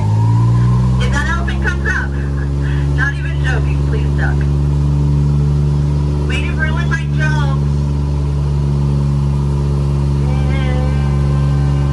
Okay, I guess he's sleeping. That's fine. Yeah, he wasn't even that important anyway. I guess you could say he's irrelevant. Almost over, I promise, I promise. You know, I had so much fun. I think I'm going to go around again. And again. And again. And again. It's only 7:30. Okay. Oh, look at that. They're boxing. Well, that's fun. Alrighty, folks. Well, if you laughed today, thanks so much for laughing. And if you did not laugh today, thanks so much for leaving. It's been a pretty awkward 10 minutes for everybody. As we approach drop day, try to keep your hands and arms inside the boat. You know, folks, we laughed together, we cried together, we very nearly died together, so it kind of makes us like a family. But just like any family, 10 minutes together is enough, so you know what they say, get out.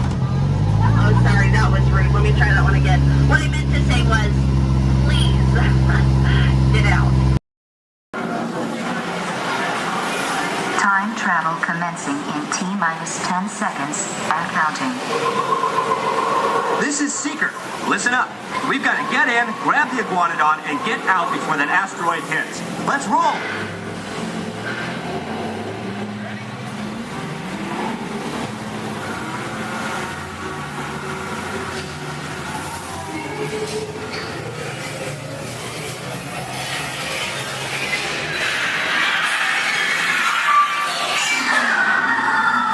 Okay, now let's go get that dino.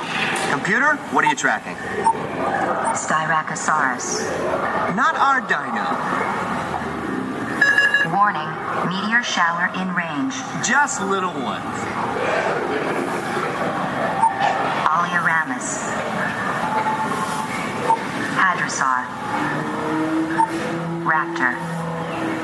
Time to get serious. Locking autopilot on homing signal now. Hang on!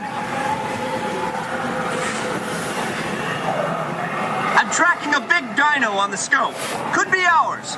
Computer, full stop. Identify.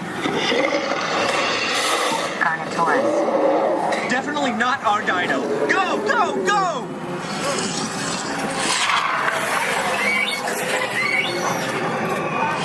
Another big guy coming up. Computer. Slow. And identify. Sauropod. Still not our dino, but at least this one's a vegetarian. Whoops. Asteroid impact in 90 seconds. We better move it. Pterodactyl. Incoming! Asteroid impact in 60 seconds. We can't stop now. Keep going, keep going. Compsognathus.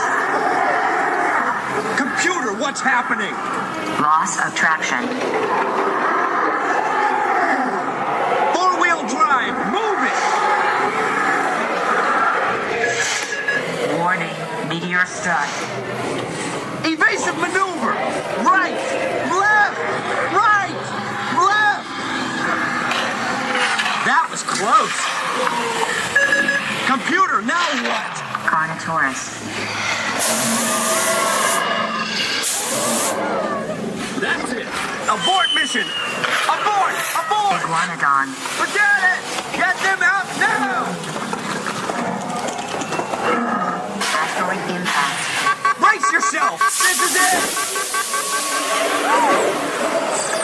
They're not gonna make it! They're not gonna make it! Mission accomplished. You made it! I knew you would, and guess who made it back with you? I better find it before security does. Thanks for everything. Our pilots get ready for takeoff in 3, 2, 1, blast off.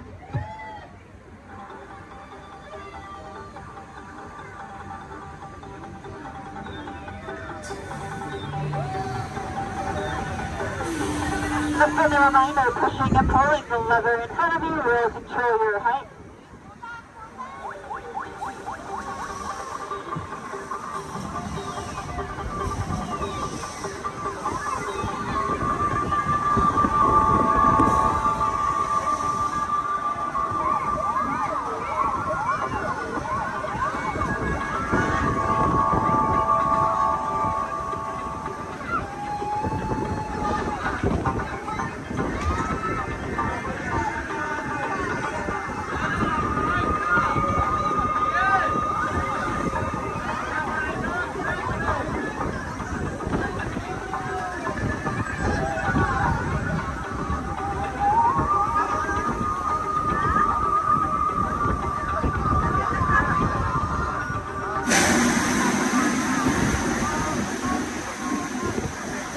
Orbiter is now beginning its descent. Please remain seated until your launching is stopped, and follow the arrows to the flight. Welcome back, pilots. Complete stop. And gather our belongings, but putting to the left and only.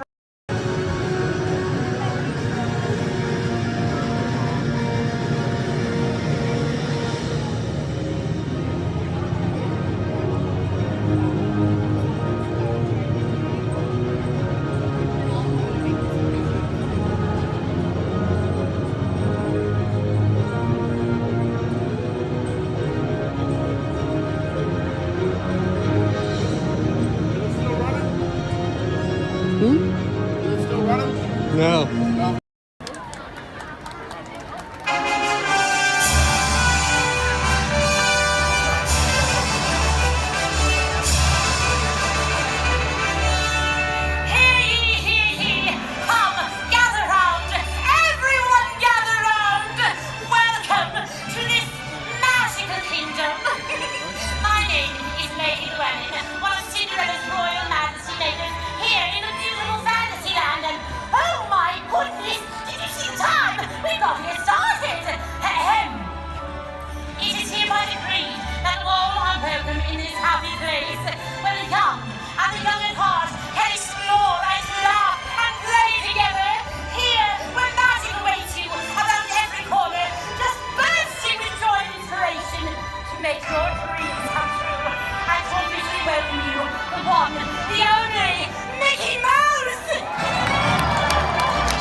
And that means it's time for just a little bit of magic.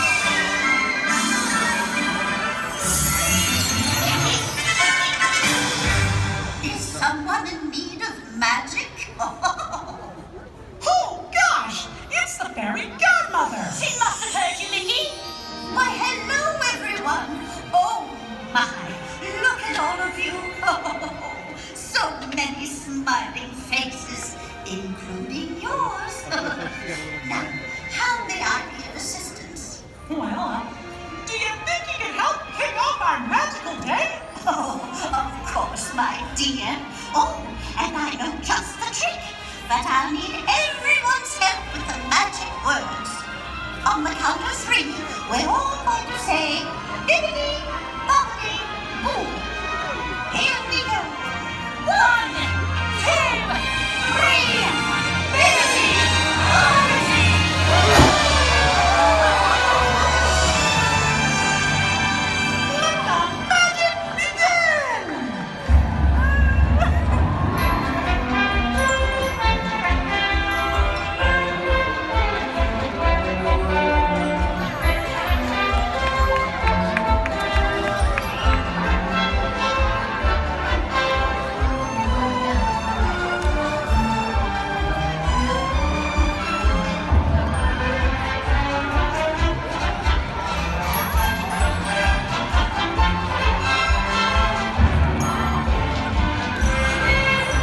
Thank you for your escapes, Magical Kingdom. Have a wonderful day. Well, what are we waiting for? Let's get going. See you real soon.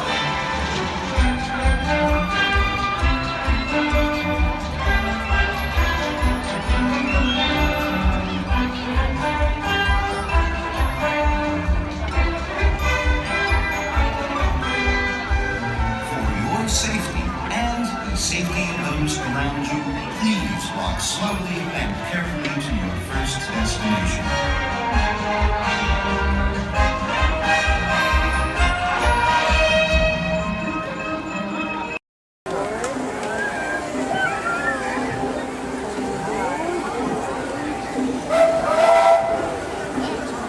Do you hear that? It's a choo-choo. Whoa!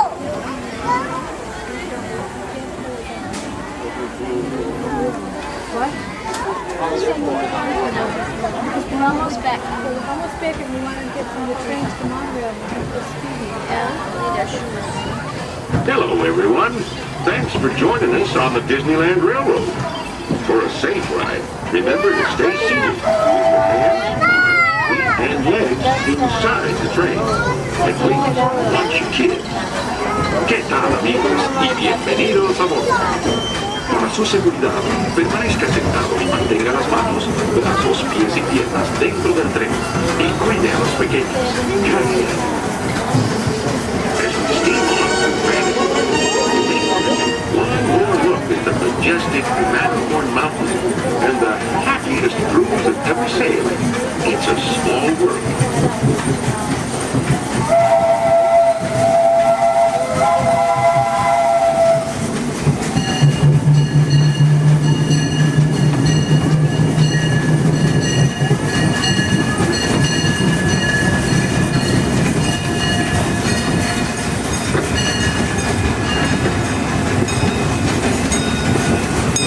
Ahead of us lies the future. Well, I guess we all know that. What I mean to say is, we're heading into Tomorrowland, where everything is possible. You look overhead, you might catch a glimpse of a monorail. When Disneyland introduced the monorail back in 1959, it was the first daily operating monorail system in the entire Western Hemisphere. Winding below us is a wheel, where drivers of all ages can get behind the wheel of a car, and no license is required. If you ever wanted to become an astronaut, then you might want to stop at Space Mountain and Starwood, where they got some incredible flying spaceships that launch you into the deepest reaches of space. And you can ride them if you got the mind. And the third. Well, folks, we're now arriving at Tomorrowland Station. If you want to leave it here, just stay seated until we count to a full stop. Gather your belongings and step carefully from the train. Thanks. Have fun in the future. For the rest of you, just sit tight. We'll be on our way again in just a minute.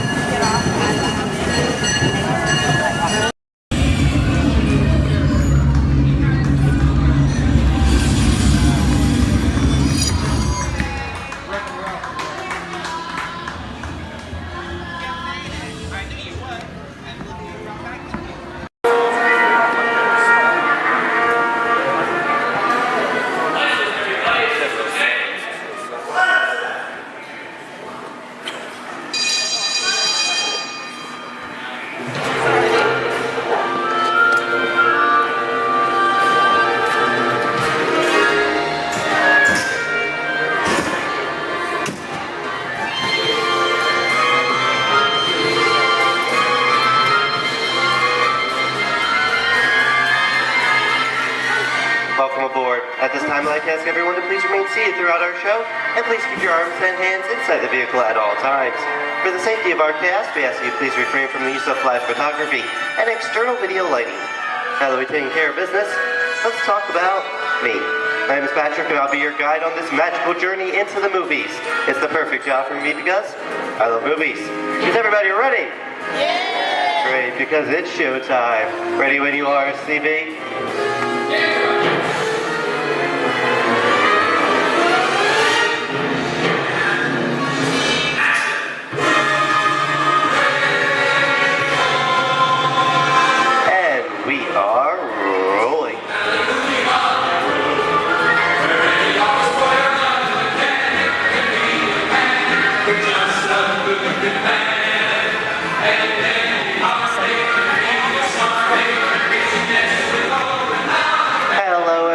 Welcome to the Great Movie Ride. Once again, my name is Patrick, and I'll be taking you from this Hollywood soundstage into some of the greatest movies of all time, all on one tour.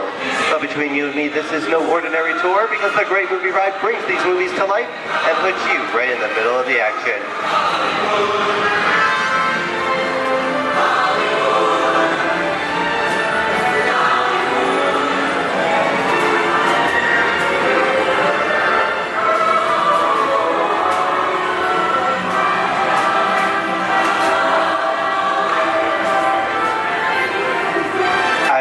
Folks, but I just love the great Hollywood musicals of the 1930s. This is a scene from one of my favorites, the Busby Berkeley musical extravaganza, Footlight Parade, starring James Cagney, Ruby Keeler, and Dick Powell.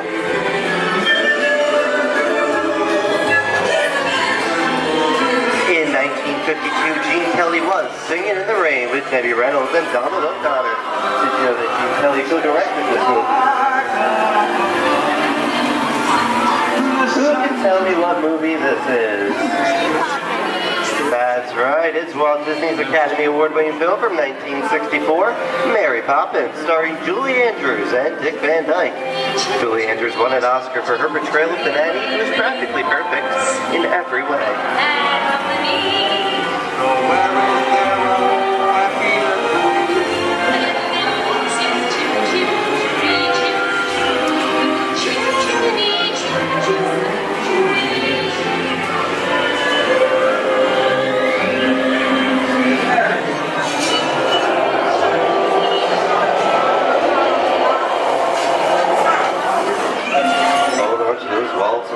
This doesn't look like a very good neighborhood. It looks a lot like the underworld. This seems such classic gangster films as The Public Enemy, starring one of my favorite tough guys, James Cagney. The working title for this movie was Beer and Blood, and in the United Kingdom it was known as Enemies of the Public.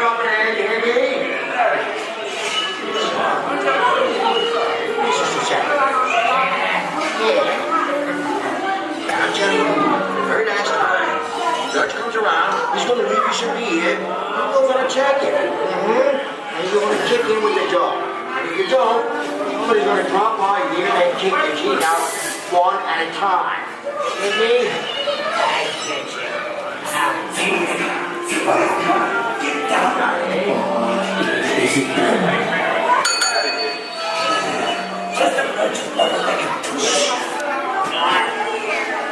Sorry about the delay, folks, but I don't want to run a red light, even if it is just a movie. You talking to me? You talking to me? That's okay. I'm talking to the demon of punishment for the day. You're talking to me. I'm not supposed to leave my vehicle. I think it'll... Oh, okay, Monkey, whatever you say. Hey, there's no my name anywhere. I've seen this movie before. Oh, I've seen you fancy cats like thinking that is great. You make an exact about this. I'm out of here. You gotta get out of here. You gotta know the movie. I'm beating you, son. Here they come, boy. Get out, you grinders.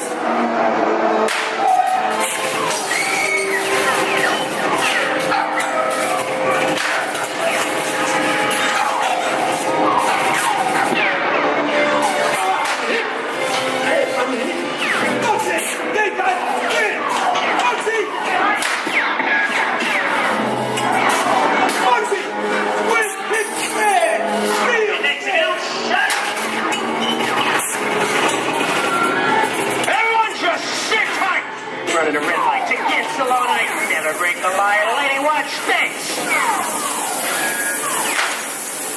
No more red light!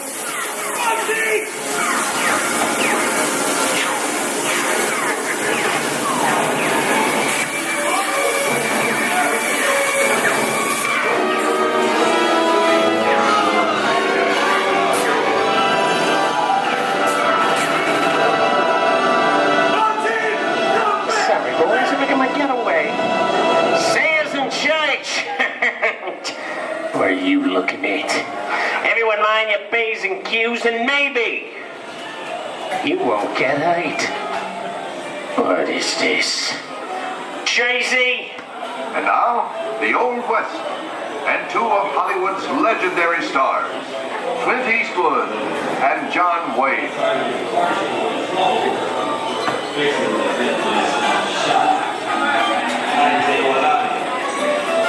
Go right ahead, if that's what you're going to do. A long time ago, I made me a rule.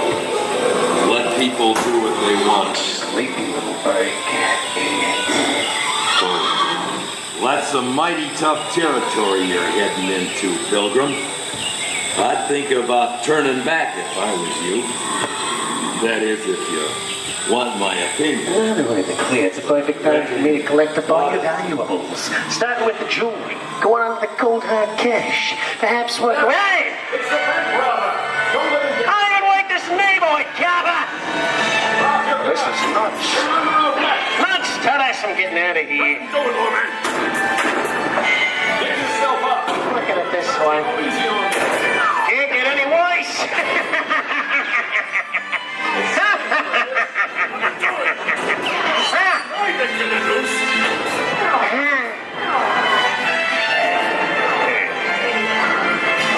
Okay. It's worse.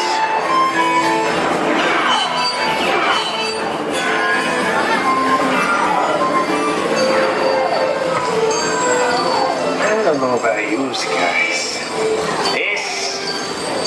This is kind of creepy. What is this? This is Alien. You are with Sigourney Weaver aboard the spaceship Nostromo. Something has gone wrong. One by one, the crew has vanished. And somewhere in the ship, a terrifying creature waits to claim its name. Pal, I ain't no victim. Warning, remain in your vehicle. The area you are entering is extremely dangerous. Proceed with caution.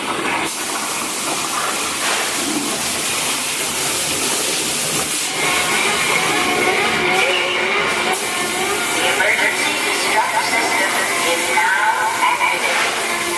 The ship will detonate in T-minus 10 minutes. The option to override automatic detonation expires in T-minus 5 minutes.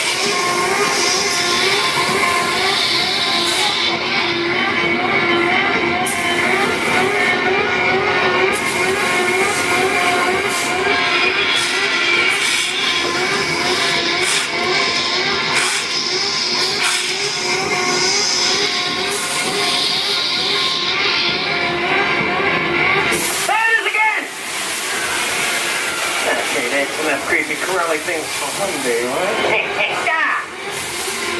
Wrong. Here in Raiders of the Lost Ark, amid 1,000 deadly snakes, Indiana Jones unearthed a great treasure. Will Harrison Ford escape with his discovery? And what will be your fate? Beware. Snakes. Why did they have to be snakes?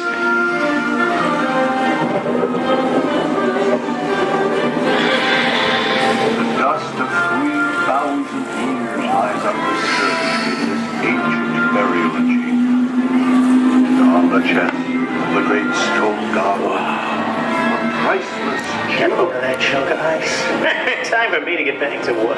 Don't nobody move while I go get the goods. I don't think they'd notice a few extra bodies around here. Know what I mean? But the jewel is guarded by a curse, and those who dare defy that curse must pay with their lives.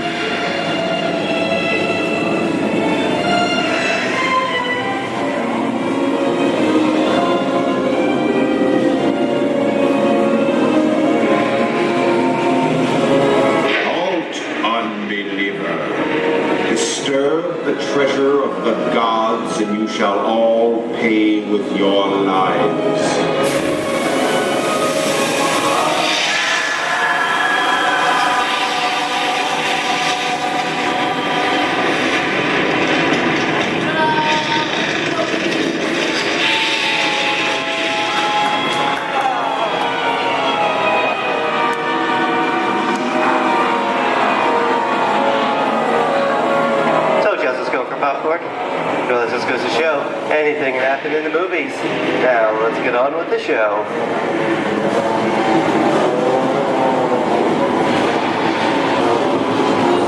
Ooh, I see dead people. The horror movie is my all-time favorite genre. Some of the best horror films were made back in the 1930s and 40s, but monsters, mutants, and maniacs are still audience favorite and continue to haunt us today. And that's what I call a wrap.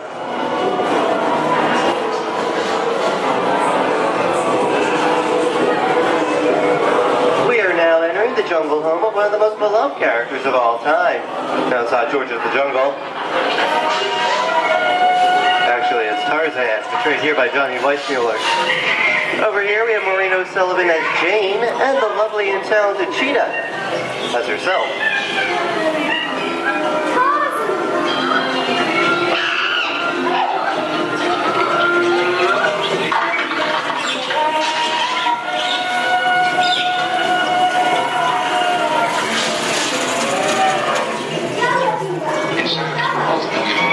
Zoe, I think this is the beginning of a beautiful friendship. Best last line of a movie ever. Humphrey Bogart and Ingrid Bergman in the classic romance, Casablanca. Always have that. You didn't have it. You lost it until you came to Casablanca. You got it back last night.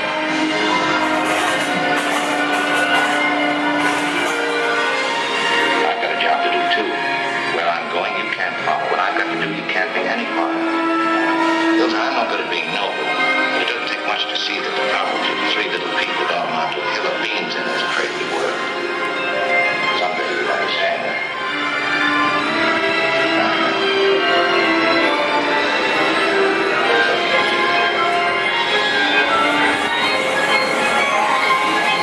And here's one of my favorite movie stars, Mickey Mouse, in one of his greatest roles, the Sorcerer's Apprentice in Fantasia. The sorcerer in the sequence is named Yen Sid, which is Disney, spelled backwards.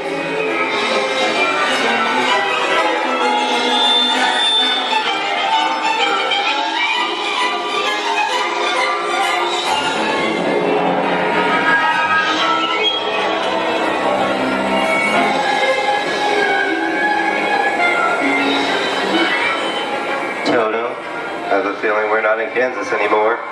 How often do you get to say that? I'd say we are definitely somewhere over the rainbow in one of the most beloved movies of all time.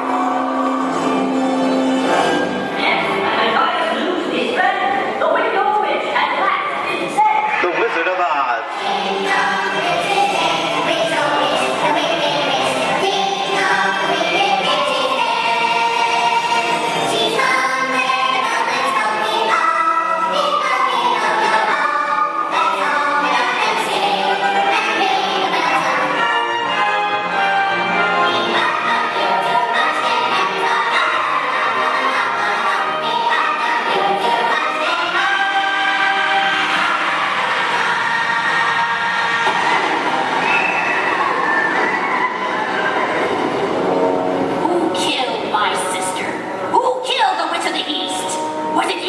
No, it was an accident. I didn't mean to kill anybody.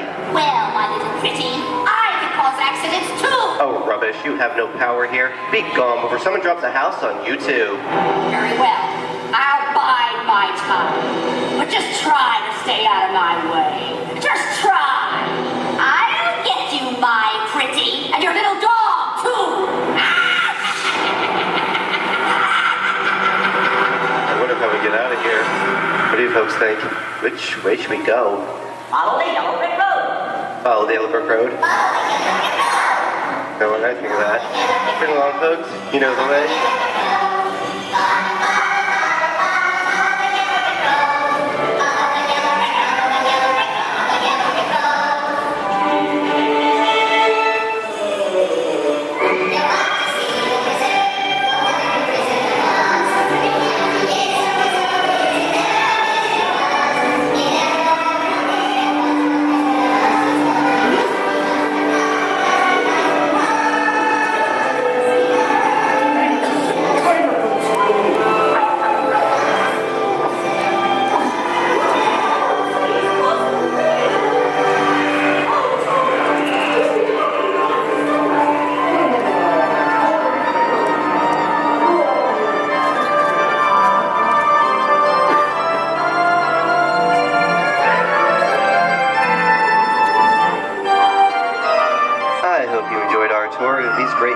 at the movies, but we've only scratched the surface of what Hollywood has to offer.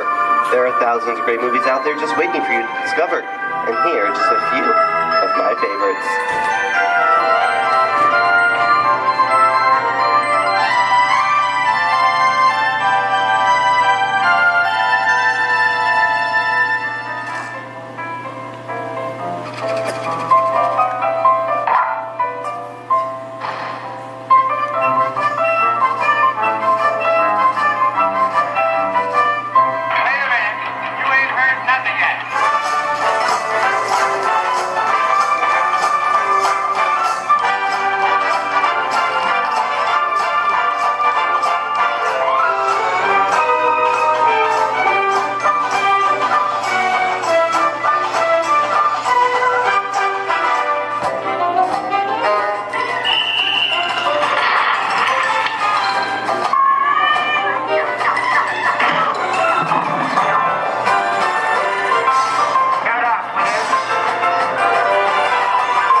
Disney's Hollywood Studios, I'd like to thank you for joining us on the Great Movie Ride. But before we wrap this production, there is still one more scene to do.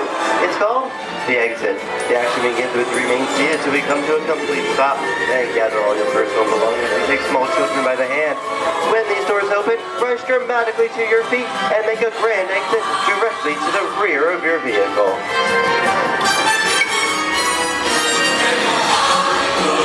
Oh, and one more thing. When I yell action, don't forget the thunderous applause for yours truly. All right, places, everybody, and action! Thank you, thank you. Have a wonderful day here at Disney Hollywood Studios, and we'll see you at the movies. The stuff movies are made of. Goodbye, everyone.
If you look up above your heads, you'll see an animal identification guide.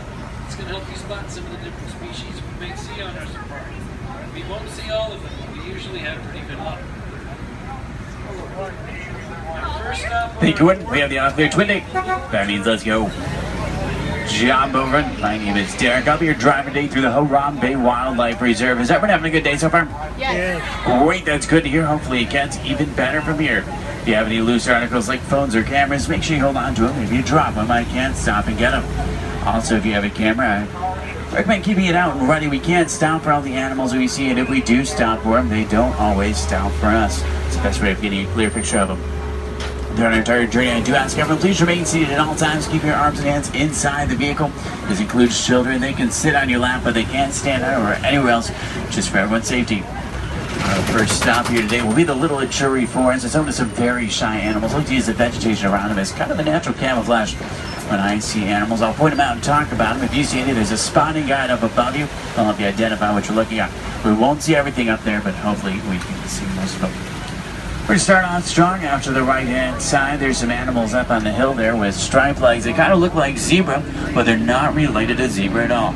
Actually, the only living, no relative of giraffe. They're called okapi. They're extremely shy, recluse animals. They're so shy they weren't even discovered by Westerners until 1901.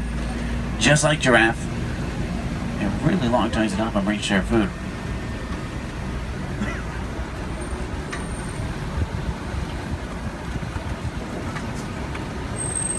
Watering holes like the one out to the left are essential in forests like these. Animals will stay close to them, that way they have a source to drink from.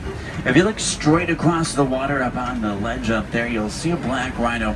Actually really rare to see. They weigh about 3,000 pounds, charge about 35 miles an hour. They're virtually indestructible animals except in the hands of humans. Due to poaching, there's less than 5,000 of them left. They're poached for their horns, which don't have typical bony cores. They're made of the same material as their hair and nails. That's all they're poached for. The bird out to the right is called a saddle-billed stork. They get their name from the saddle shape on their bill. They stand about 5 feet tall, have a wingspan of about 9 feet. They're very unique birds that travel in pairs of male and female together, pretty much just the two of them their entire life. Females have yellow eyes, males have brown.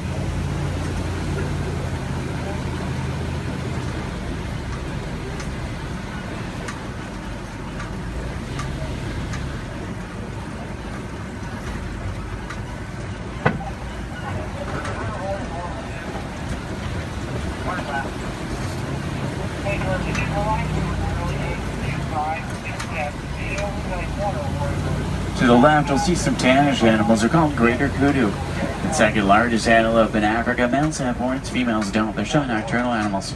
Next to them are bongo. They're known as the ghosts of the forest because they're so shy and timid. Males and females have very uniquely shaped horns that help them run through the brush without getting tangled. There's even some babies back there. Along the edge of the Ituri Forest runs the Sape River. Sometimes we'll spot hippos there. Do we have any hippo fans? Awesome. Let's see if we can find any. Hippopotamus means river horse, but they're actually closely related to whales. They weigh about 5,500 pounds, can run about 30 miles an hour. Hippos are nocturnal. At night, they leave the water searching for food.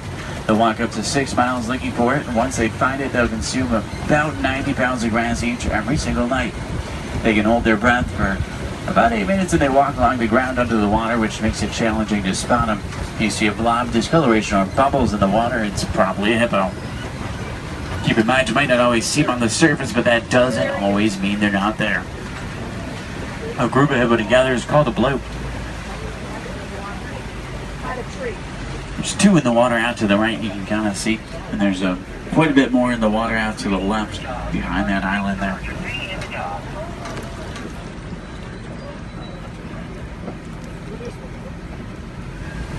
On that middle island are pink-backed pelican. They get their name because they turn a pinkish color during mating season.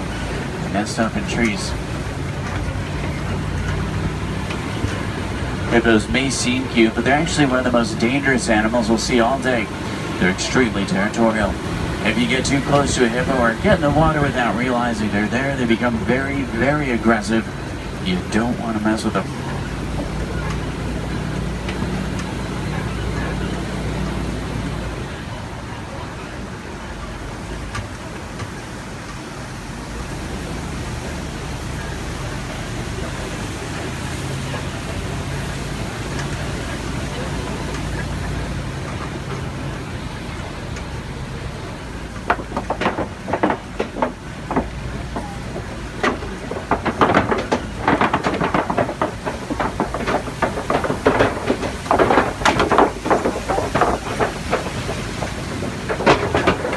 And do we have any favorite animals we're looking for today? Giraffe fans. Maybe a few. There's babies out in the reserve. What about elephants? Some elephant fans. Any lion fans?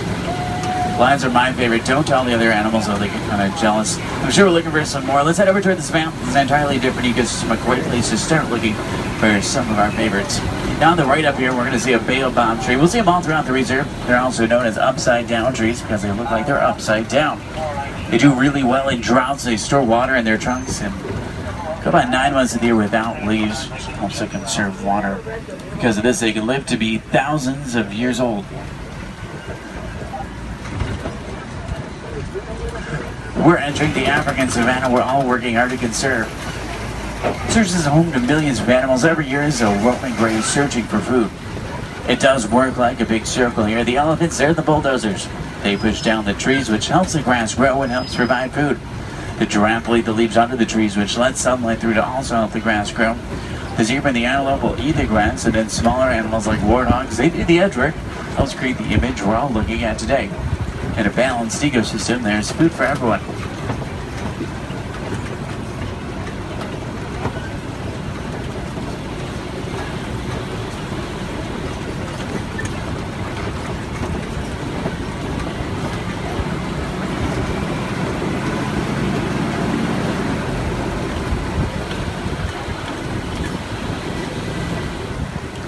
You look under the big tree out to the left, kind of in the grass there, you'll see painted dogs. They're also known as wild dogs. They're not your typical dog, though. They're actually the most successful hunters in Africa. They're more successful at hunting than the big cats, including lions.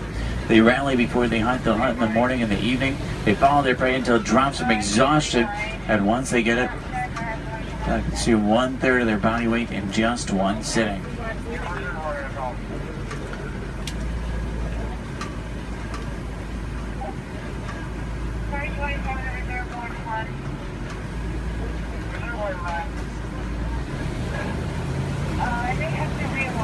On the left, you'll see Patterson Zealand lying down by the trees back there. They're actually the largest antelope in Africa. They'll stand about 5 feet tall. Their shoulder height can weigh up to about 2,000 pounds. They can jump up to about 8 feet in the air. Both males and females have spiral-shaped horns on their head. The orangish mounds we're passing are called termite mounds. They're hard as concrete. Elephants use them as scratching posts. Once they wear them down a little, antelopes stand on top of them. That way they can see predators like lions approaching. Inside each mound are millions of termites. There's also a series of tunnels and canals that help them to move.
See some Maasai giraffe up ahead. We're going to see them out to the left.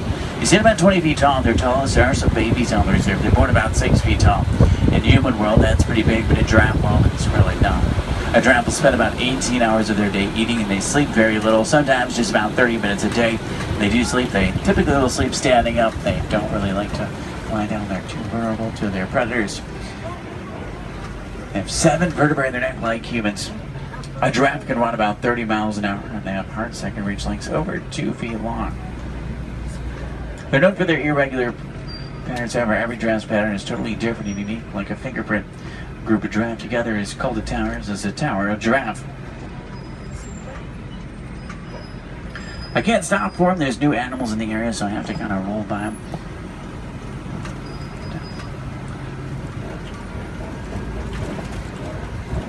I see a lot of downed trees up here as well. That's normally a pretty good sign. There's elephants nearby. Elephants are extremely social creatures as well.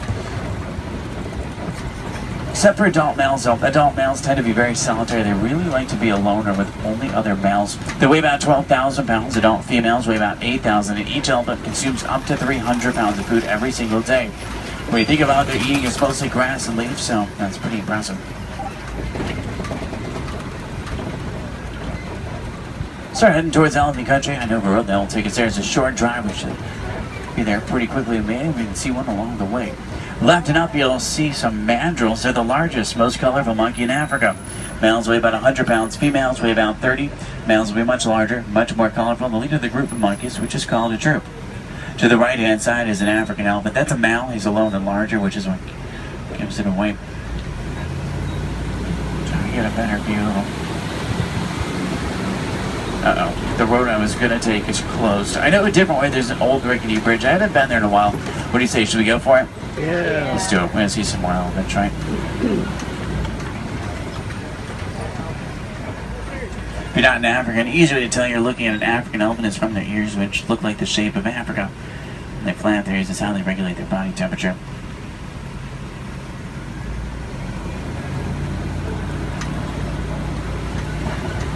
Trying to find some more. I just hope they worked on this bridge. Last time it was pretty bumpy. Almost. Everyone made it. It's a little worse than I remember. The good news is there's still a few parts of it connected. Is anyone on board Scared Heights? If you are, just close your eyes like me. Steady. Oh, they tried to fix it. I see a new patch of duct tape. That stuff really can't fix anything.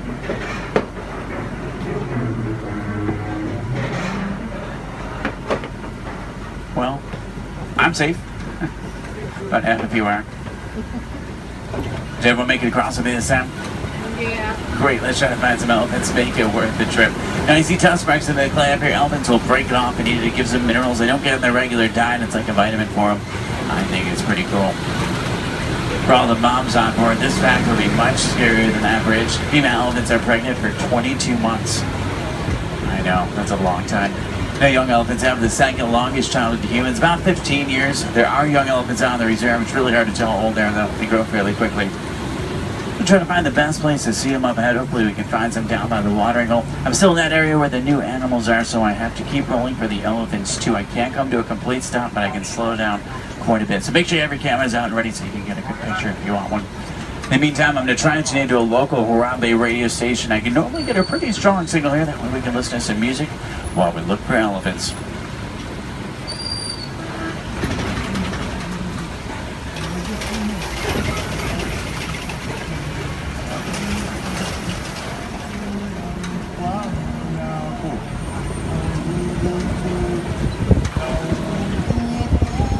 Looks like most of there it is down by the watering hole, which is great news for us. Normally that's a pretty cool view.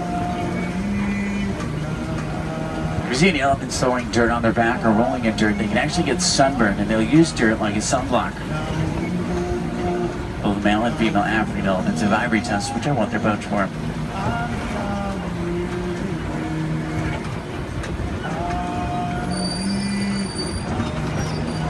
Their trunks might not seem stronger, but they're going to be up to 100,000 muscles in just their trunk. It's actually really powerful.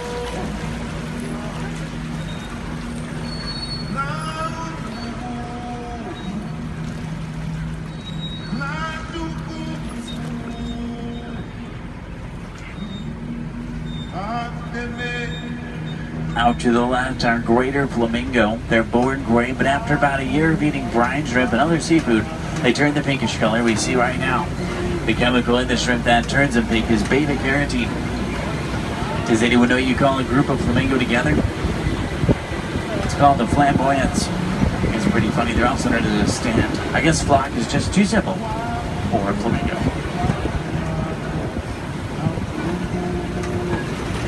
Now, I see white rhino markings up ahead here. White rhinos are bigger than black rhino. They weigh about 5,000 pounds compared to 3,000. They're not named after their color. Both white and black rhinos are both actually gray. They're named after the shape of their mouth and their size. Their mouths are wider. They get their name after the African word bite, which means wide, but it's translated into white. Let's see if we can find any up ahead. Looks like they might be moving around a little bit. In the meantime, out to the left, we do see some zebra. A zebra's skin mirrors the pattern of their fur. Their hind leg is so strong that with one kick it could break a lion's jaw. Zebra are also blind runners, which means if they get scared or spooked and start running, they can't see. They'll run in any direction and hope there's nothing in front of them. The little brown animals out to the left are called bontebok. They're related to wildebeest. At one point, there was only about 17 total bontebok left. They were put on reserves and safe farms. Now they're doing much better. They're poached for their coat, which has a very unique coloring to it. They're extremely gentle animals.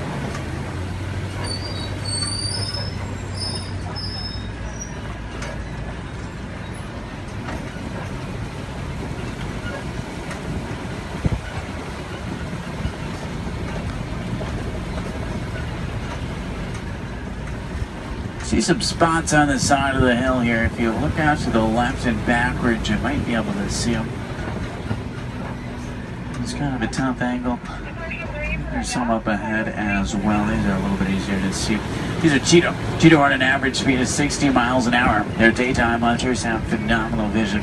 It takes them about 3 seconds to reach that 60-mile-an-hour mark. Once they hit it, they can only run it for a short distance. If you look out to the left, you'll see them lying down. It's really hard to see them. They blend in well with the sun and shade combination. Does anyone see them over there? They're kind of, if you look out to the left and then to the right a little bit, you'll see them into the bushes. They're in this direction, this way. If you see them, I know they're really hard to see. They're camouflage. They're not powerful animals, they're speedy animals. If they come across an animal that is powerful, like a lion, they'll turn around and run the other way. Speaking of lions, I see a Kobe rock formation up ahead, which is a good place to look for them. Lions are inactive about 20 hours of the day. It doesn't necessarily mean they sleep all day, it just means they really like to lay around a lot. You can hear lions roar for up to 5 miles. Females, they're the hunters. Males typically stay back and protect the pride. At night, a lion's vision is 6 times stronger than a human and helps them hunt.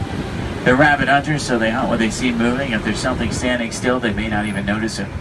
In Swahili, lion is Simba. I know, what a coincidence.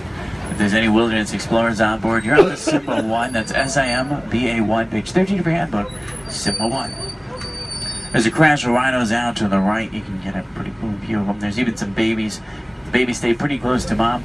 Keep in mind, mom weighs 5,000 pounds, can run 35 miles an hour. So if you thought your mom was scary when she's mad, these are a little scarier. Left it up is a pride of lion. There's a male. Look higher, you'll see a female. She's way up on top of the rocks up there. Extremely graceful animals, but they're also very powerful. You get that sense when you're around them.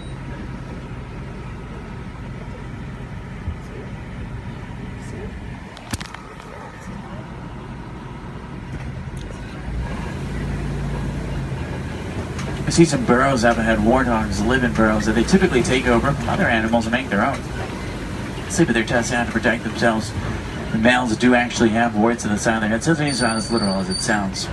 They may seem harmless, but they can run 35 miles an hour, and their tusks are razor sharp, so you don't want to get in their way. On the left and down again up here, we're going to see some ostrich eggs in the dirt. Ostrich eggs are the largest eggs in the world. Each one will weigh around 3 pounds. You can stand on one of them and it wouldn't even crack.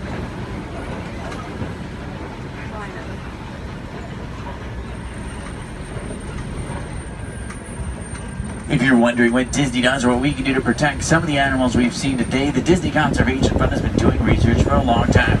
And a good example of something we've learned is elephants in Africa migrate quite a bit. There's a problem though, they're migrating onto farms and taking crops from farmers, and the farmers did not have a non-violent way to stop it. Fences don't work, elephants plow right through them. So Disney went over to try to help their conservation partners find a solution. They found out that elephants are terrified of bees. So they created beehive fences and installed them in Africa. This not only keeps elephants out of dangerous territory, it also benefits the farmers. They can make extra money from the honey. What we can do is recycle old technology like cell phones, cameras, and computers. We can also just learn more about these animals, because the more we know, the more we can help, just like elephants and bees. The animals to the left and right are called scimitar horned oryx. They get their name from the scimitar-shaped horns on their head. They're on the critically endangered list. I think the horns are pretty cool.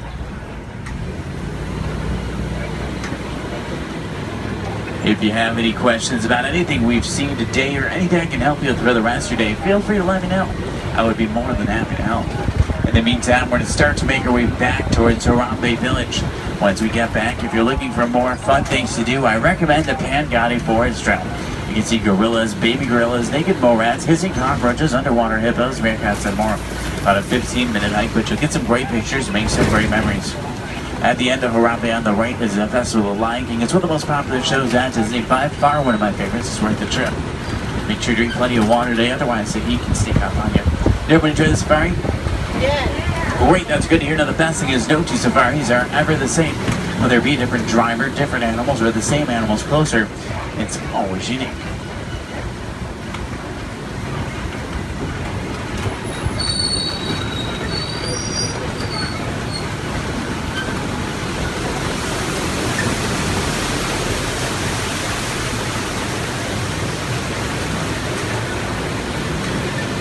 Here we say Asante Sana, say thank you so Asante Sana for joining me today. It's been a pleasure having you.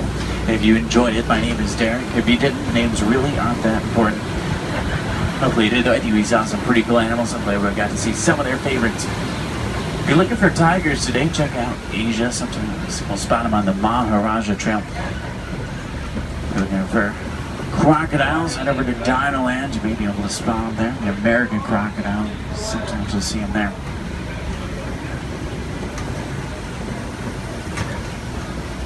I'm going to take you right back to where I picked you up. It's a short drive back. We should be back in just a few minutes.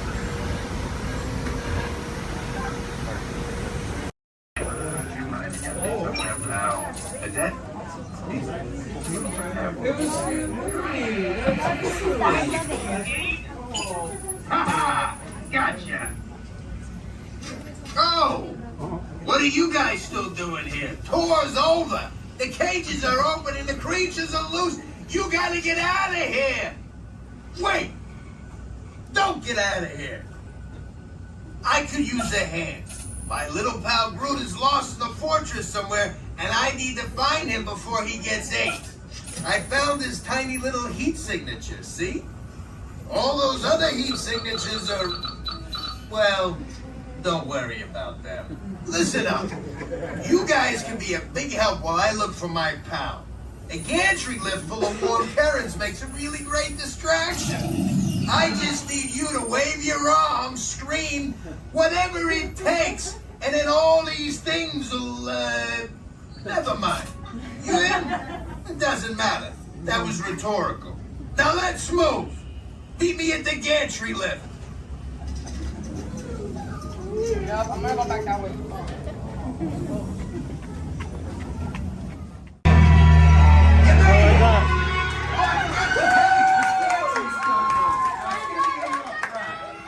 Remember, if you see a scary creature, scream real loud and look delicious.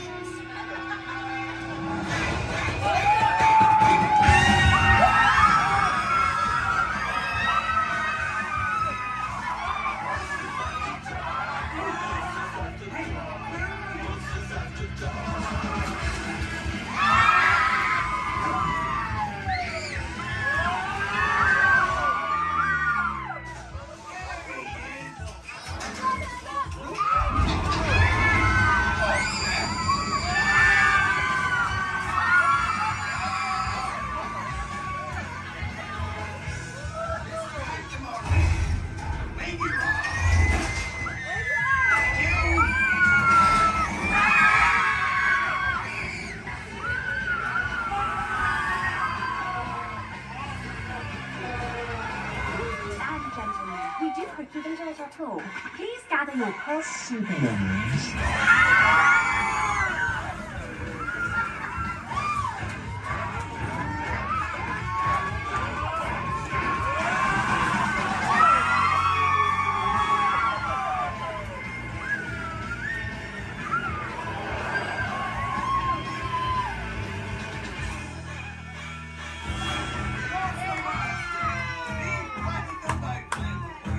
Spit that out, it's not candy. Very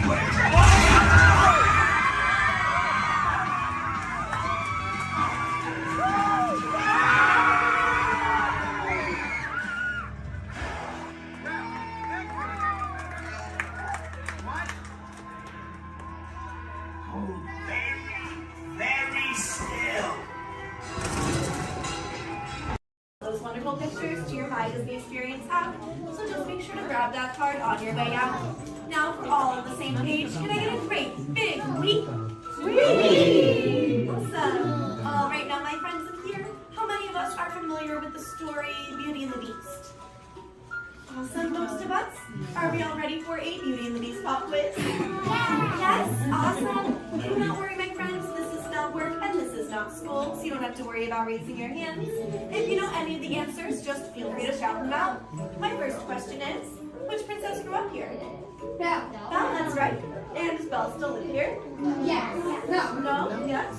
Well, if Belle doesn't live here, then where does Belle live? The castle. The castle, that's right. Are we all ready to go visit Belle in the castle? Yes. Yes, awesome. Now right behind me is an enchanted mirror, and this was a gift given to Papa Maurice by the Beast. It lets him visit Belle in the castle at any time he wants, and I know the perfect time we can go back to. So everyone, please repeat after me. Take me back to the day Belle and Beast fell in love. Take me back to the day Belle and Beast fell in love.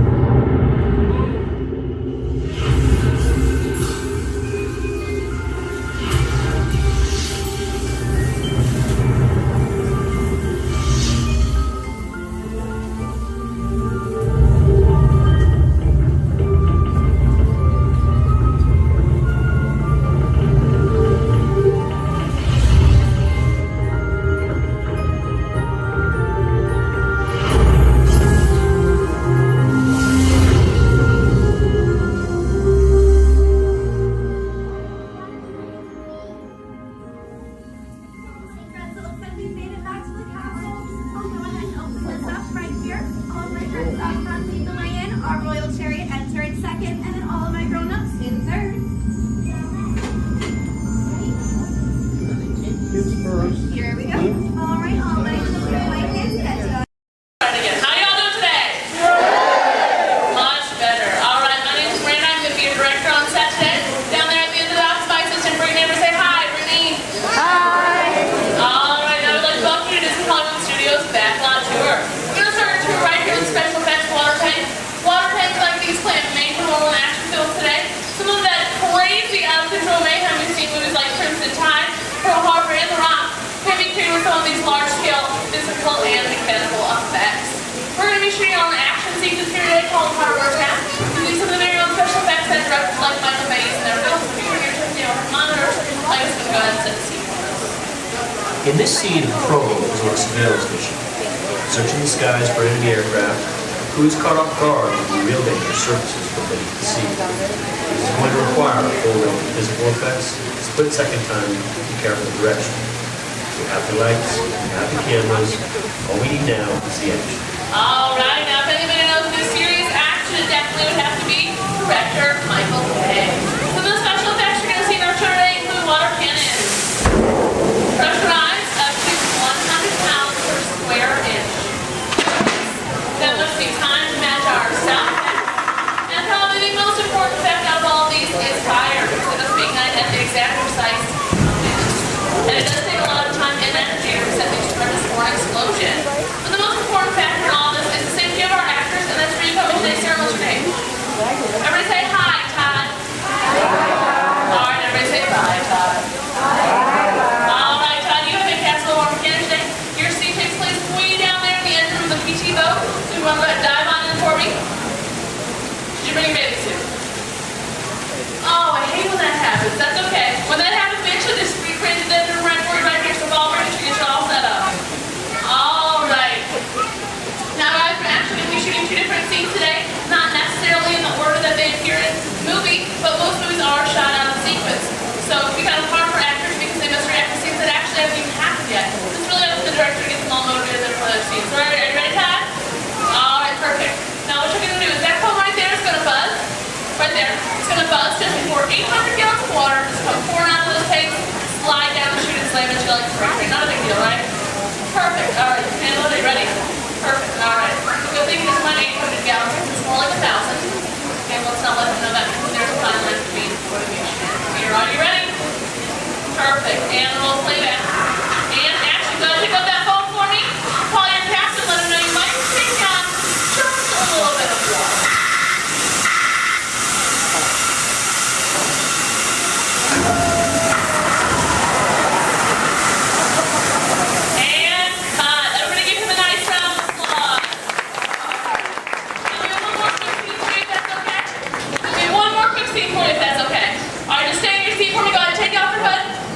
Give me a big dramatic stare at the audience and act dry.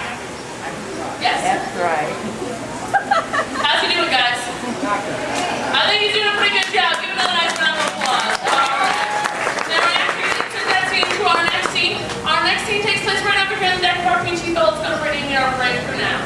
Ladies and gentlemen, let's give a nice round of applause for our Captain Ken and Royal and Brave Deckhand Debbie. All right, thank you, Brittany. And roll playback.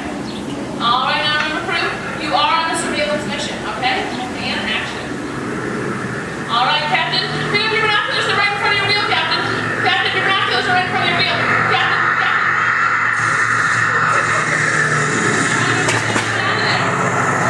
all right, Captain, spin your mouth, hurry. He's coming back for another round. Get your boat out of there.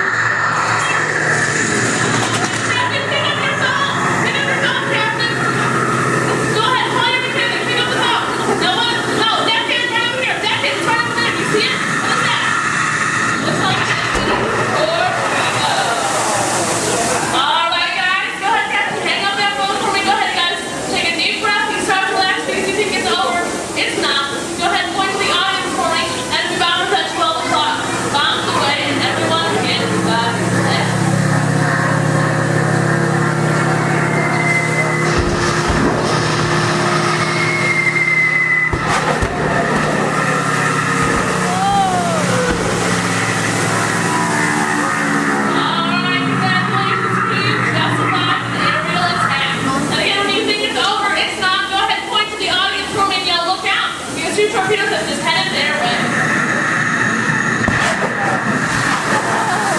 And they're going to give us another nice round of applause.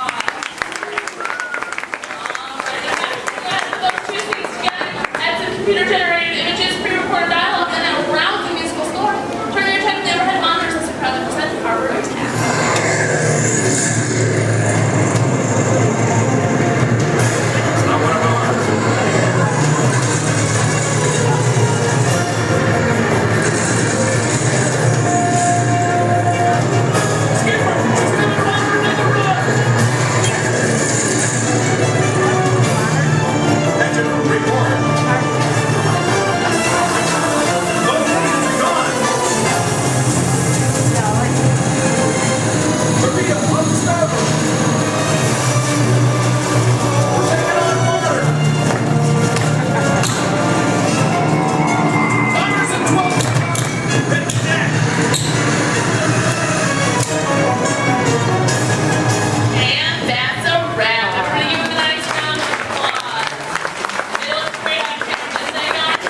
Grab the anti-aircraft guns. Myself and my assistant Brittany would like to thank you all for coming out here for our attack.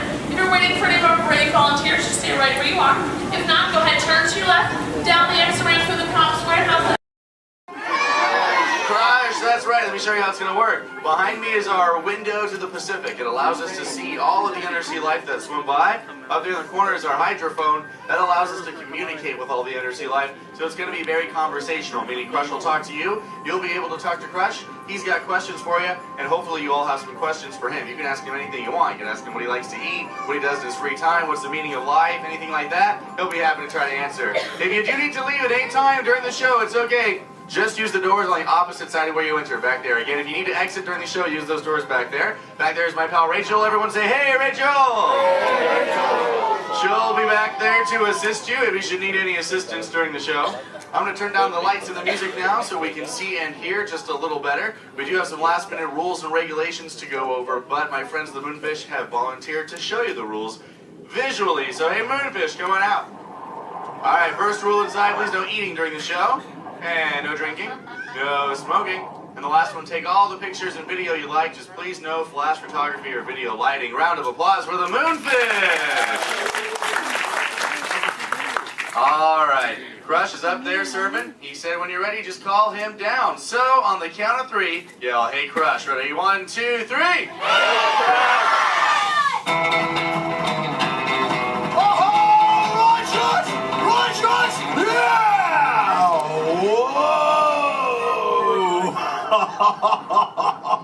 Oh, dude, check out the double spinner intro by the turtle.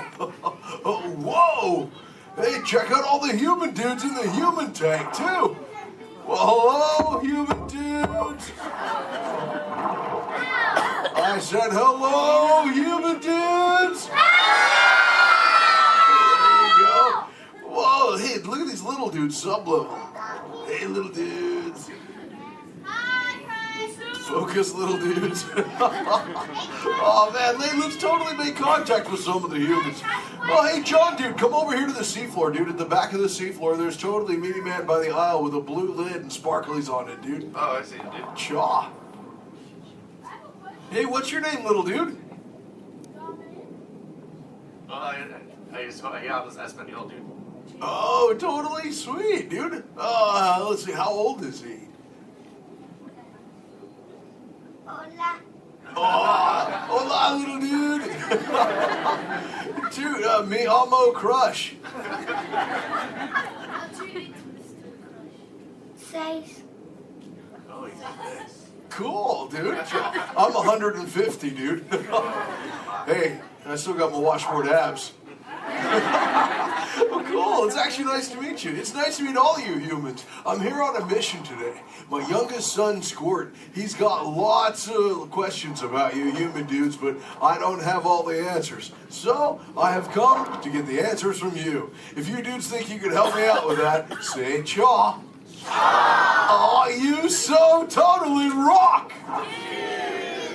Oh, dude, hey, for those of you that don't know, when a turtle says, you so totally rock, respond by saying, dude, nice and loud. Try one for practice, human dudes. You so totally rock! Awesome. Okay, Squirt wants to know how many of you know how to swim. Hey, raise your fin if you know how to swim, dudes. Wow, we got lots of swimmers out there. Hey, let's stay up in the seats, dude, over on this side. Last row, dude, like second noggin in, there's a dude with a white shell, kind of like lots of colors on the front, dude. Sure, what's your name? Tyler. Oh, nice to meet you, Tubular. Tyler? Hey, dude, when you go swimming, do you like to swim fast or take it nice and easy? I like taking it nice and easy. Oh, chaw. Yeah, dude, just kind of like kick back on the shell and be like, dude. Totally, dude. Hey, I like to swim fast, though, too. Dude, you want to see me shred some biscuits? Say chaw. Chaw. Okay, dude, let me get my motor revved up. Human dudes, I want you to time me, okay? Start counting when I say go. Ready, set, go. That dudes. Totally just swam all the way around the world. Twice. Ah, dude, I can't swim that fast. Only about what you call 20 miles per hour. Hey, but check it out, dude. If I got a tiger shark on my tail, I can go way faster, dude. Hey, but I'm doing all the talking here. Humans, if you got a question for me, like totally raise your fin, dude. Talk to the dudette right there, waving me down from the second row. Hey, what's your name, dudette? Morgan. Oh, cool. It's Mondo Morgan. What's your question? Do you know any twins? Oh, I know. Yeah, dude, I got lots of twins of my own, dude. There's my twins, Bill and Ted. I got my twins, Cheech and Chong. I got my triplets, Mary, Kate, and Ashley. It's really cool. What about you? Do you have lots of twins, too? Yeah, well, I'm a twin. Oh, you're totally a twin. Wait, that dude in front of you looks just like you. Is that your twin? Yeah. I would hope so. That'd be an odd coincidence. That's cool. Where are you dudes from? Castro Valley. Oh, where's that? By the Bay Area. Oh, Oh, okay, that's cool. That's cool area up there, dude. Way too many sharks, though. That's totally sweet. Well, thanks for your question. Who else has a question, dude? Let's see. Let's go. Hey, back to the seafloor. Let's go right over here, John, dude. There's totally a mini man up front. He's got a blue shell. He's kind of near the outside, dude. Blue short sleevey shell. Hey, little dude, what's your name? Dominic, Nice to meet you, Deep Sea Dominic. What's your question, dude? have you ever been married or divorced?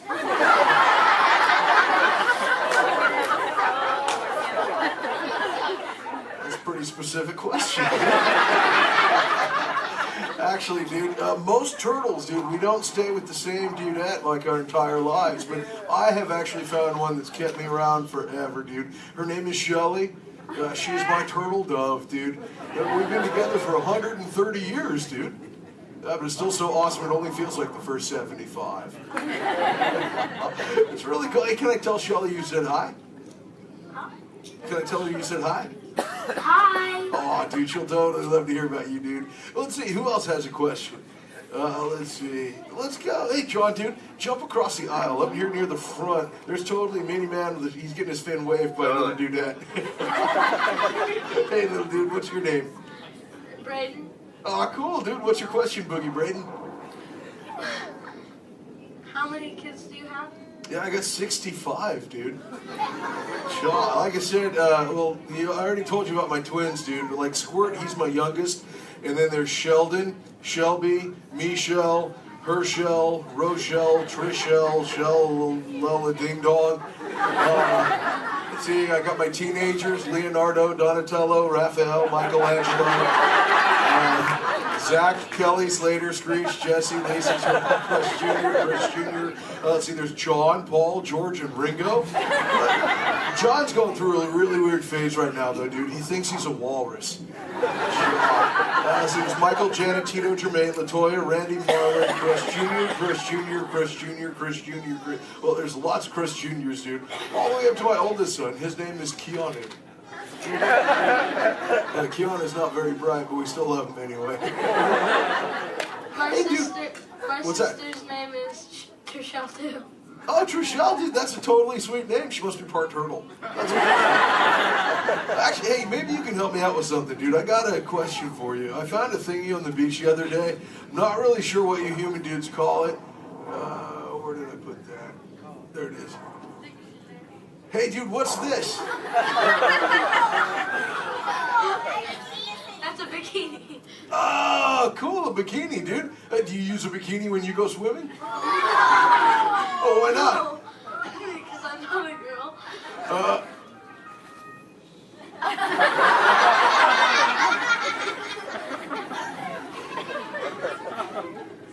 This is for chicks, dude? Does it make me look fat? Anyway, dude. Oh, let's see, dude. Hey, John. Up in the seats, dude, over on the other side. First row on the outside, second noggin over. That dudette with like the specs on the noggin, she had her fin raised too. Where, dude? From the two noggins to the outside. Oh, totally. Hi, dudette. What's your name? Cassandra. Oh, nice to meet you, Kahuna Cassandra. Hey, oh, did you have a question too? Yes. Do What you speak a second language? Yeah, I speak a little bit of whale, some orca, and some dolphin. That's pretty cool. I'm learning, like I said, like I speak human pretty well too. But you know, my friend Little Blue, she's like the best at it, dude. Hey, do you dudes want to meet Little Blue? I think she's around here somewhere, dude. Call her out, dude. Say, "Hey, Little Blue." Whoa, there she is. Hey, Little Blue, dude. Check it out. I was hanging out with these human dudes. Cassandra over there wanted to know if I speak any other lingo, dude. I told her I was speaking just a little bit of whale, dude. I can speak whale. I totally Okay, know. everyone, repeat after me. Hello.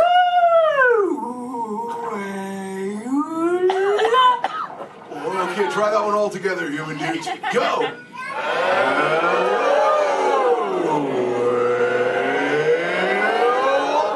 Wow, you human dudes speak whale really good, dude. That was just like excellent. Oh, too bad there's no whales around here, though, dude. You know, sometimes you speak whale and they're like 80 whales swimming around you? Yeah, totally. Not today. No whales around here, dude. No whales. No whales in the ocean today. Just like sea. Where? Whoa! Oh, dude, look out! The humans call the whale, dude! Grab Scott! Swim away!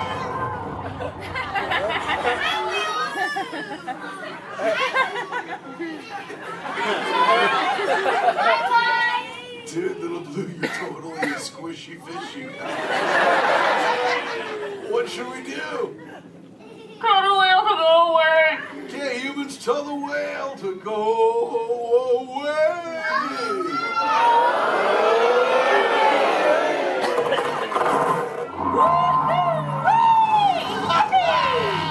Was excellent! Oh, see you later, little blue! Hey, humans, put your fins together for saving little blue! You so totally rock! Yeah. Awesome. Thank you so much, human dudes, for sharing with me. I can't wait to get home and share all this knowledge with Squirt. Hey, but before I go, human dudes, remember this. We all share the same ocean, humans and turtles alike. So treat everyone you meet like an oyster, dude, because you never really know when you just might find a pearl, dude. That was like a warm and fuzzy moment, wasn't it?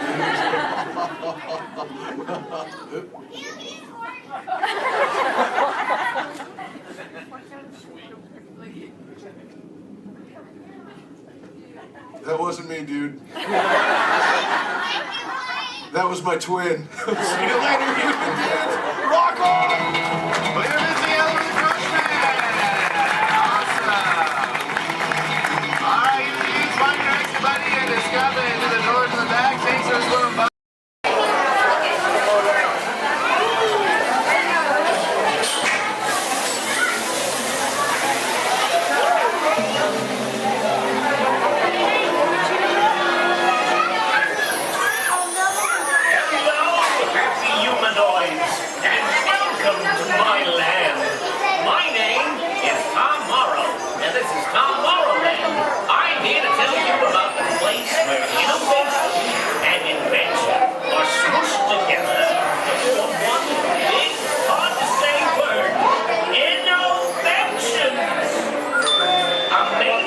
That is going to make your life better. But dreaming of new stuff, making it reality, are two different things, believe you me. Who could ever forget the old plastic house? Robot butlers? Hot-water kitchens? The personal jetpack? And my old-time favorite, the flying thingy. Well, they seem like but here in Tomorrowland, or Disneyland, as I call it, the stuff you're about to see is real. It's real. It's actual. Everything is satisfaction. Okay, that's enough of that sippity, and please, no more of that doo-dah. We've got a new cast of entertaining interventions waiting in the wings, ready to be discovered by you. Ain't tomorrow grand? And now, a bright new world of innovations for your daily living, and it's coming to your doorstep in 3, 2, 1. There's a great big world of innovations shining in our lives in every way, and the great big world of tomorrow's happening today. Stand from the door of your home, robotic.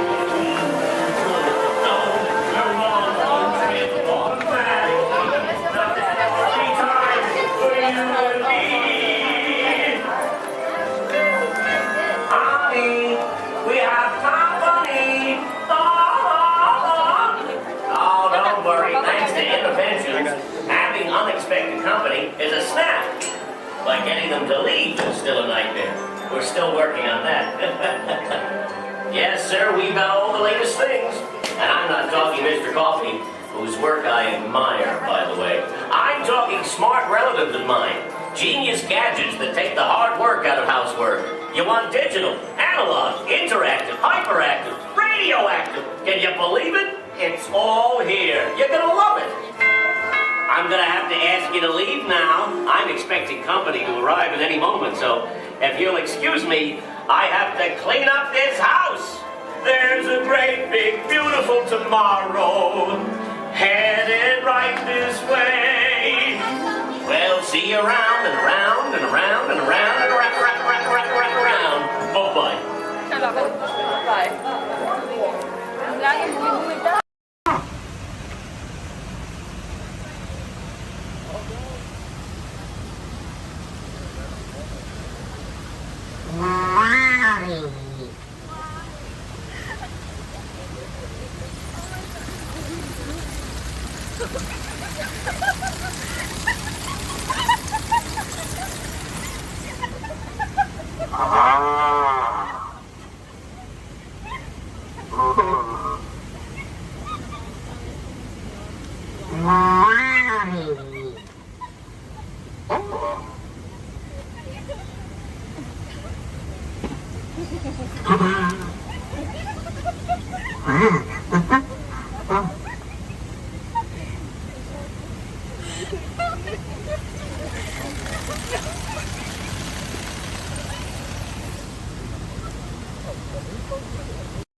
Here's my pal Walt to tell you how the magic is made. There's a lot of satisfaction in developing ideas into reality. When we consider a new project, we really study it. Not just the surface idea, but everything about it. And when we go into that new project, we believe in it all the way. We have confidence in our ability to do it right, and we work hard to do the best possible job. There's really no secret about our approach. We keep moving forward, opening up new doors, doing new things, because we're curious. And curiosity keeps leading us down new paths. We're always exploring and experimenting. Everybody ready? Then on with the show! On my desk, everyone, so please remain seated throughout the show. And please keep your hands, arms, feet, and legs inside the vehicle at all times. Oh, don't forget to supervise your children. And for the safety of our cast, we ask that you please refrain from the use of flash photography and external video lighting. Now that we've taken care of business, let's talk about me. My name is Travis, and I'll be your guide for this magical journey into the movies. It's the perfect job for me because, well, I love movies. Is everybody ready? Great, the cameras are ready to roll. Ready when you are, Stevie.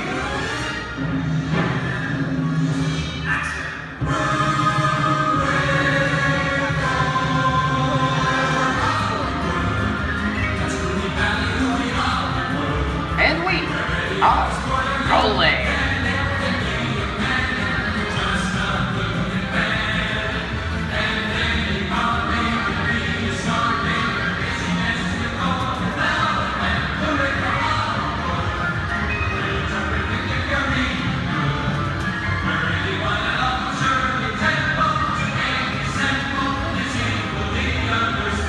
Hello everyone and welcome to the Great Movie Ride. Once again, my name is Travis, and on behalf of Disney's Hollywood Studios and Turner Classic Movies, please welcome our host for this one of a kind tour, Robert Osborne. Thank you. We're ready for Hollywood indeed. What better way to start our journey? From the Old West to the rooftops of London and along the Yellow Brick Road, there really is no place like the movies.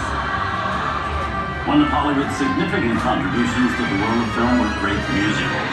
This scene is from one of my favorites, the 1933 Busby Berkeley spectacular, Footlight Parade.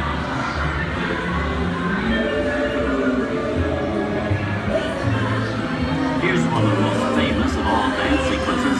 It's from the 1952 musical classic, Singing in the Rain. Here's Chick Kelly singing in the rain. Literally.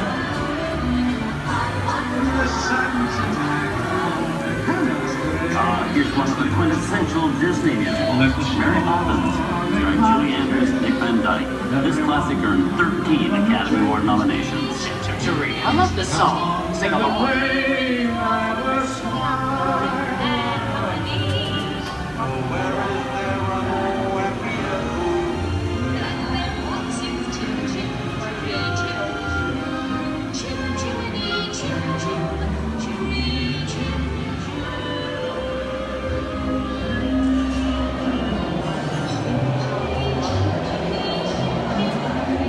Hold on to those wallets and purses, folks. This doesn't look like a very good neighborhood. Here's the birthplace of the gangster film, the seedy underbelly of Chicago from The Public Enemy, starring James Cagney. Released in 1931 before strict censorship rules were enforced, The Public Enemy is a gritty, realistic, and violent look at the world of gangsters of the Depression era. I love this movie. In one famous scene, James Cagney shoves a grapefruit in Mae Clark's face. She can never look at breakfast in the same way again. These tough guys could turn anything into a weapon.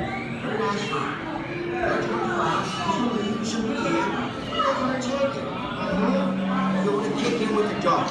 If you don't, somebody's going to drop by here and take your teeth out one at a time. You me? I get you. Now beat it. Tough guy,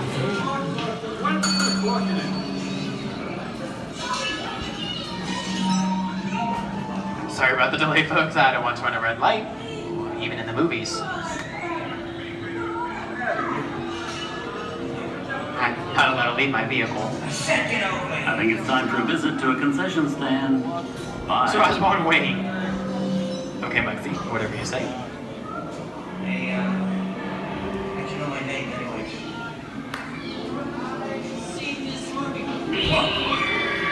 I hear someone singing your fancy cars. Why don't you get out of here? So wait for it. I said spread out of here or you're gonna get hurt. What makes you sad? Here they come, Bus! Get out, your grinders!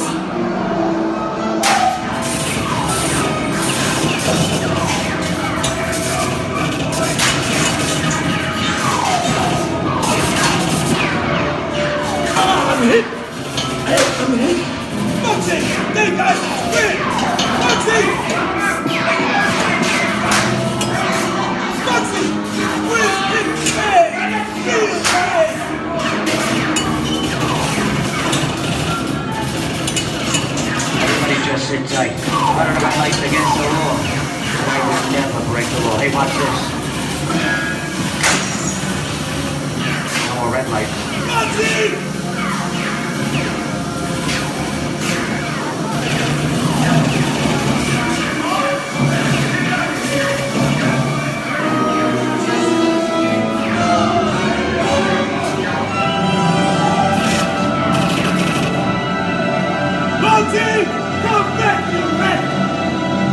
Sorry, boys, I'm making my getaway.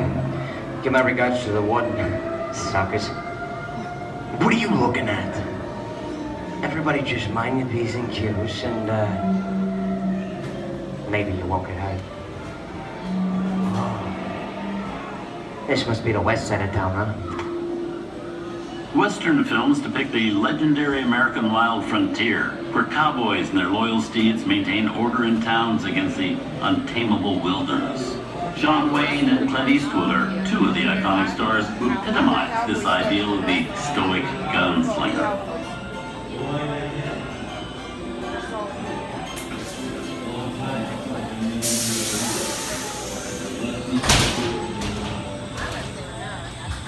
Sleepy little bag, eh?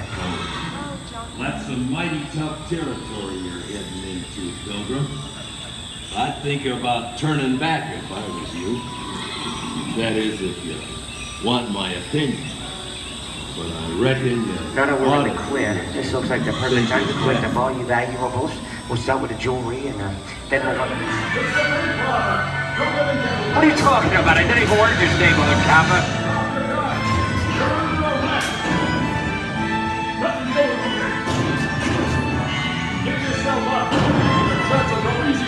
This is nuts. Nuts to this. Look at it this way.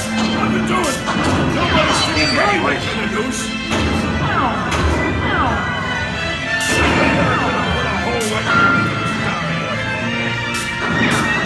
Okay. Twice.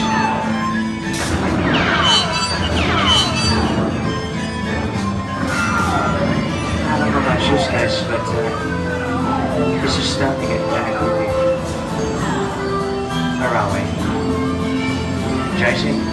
Science fiction has been a staple of classic movies, from George Méliès's Trip to the Moon to George Lucas's Star Wars. In 1979, director Ridley Scott and Sigourney Weaver made audiences believe that in space, no one can hear you scream. This is Alien. Hey, you down face. How do we get out of here? Warning, remain in your vehicle. The area you are entering is extremely dangerous. Proceed with caution.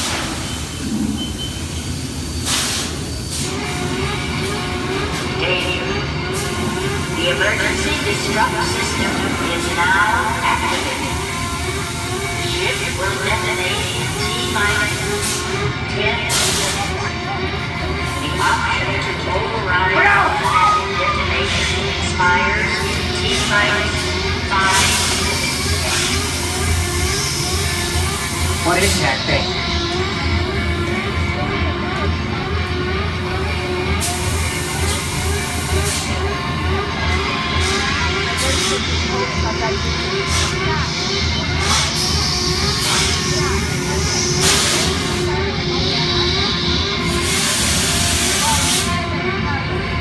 Get it together. I'm getting out of here. That's enough creepy crawly things for one day, right? Wrong.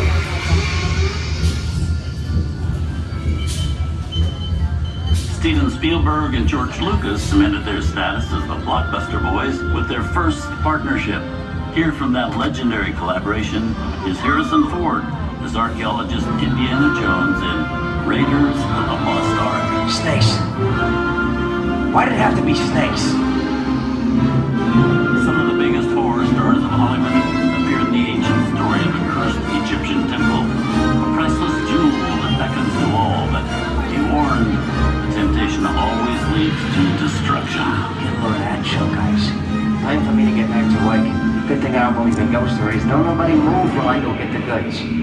I don't think they'd notice a few extra bodies around here. If you know what I mean.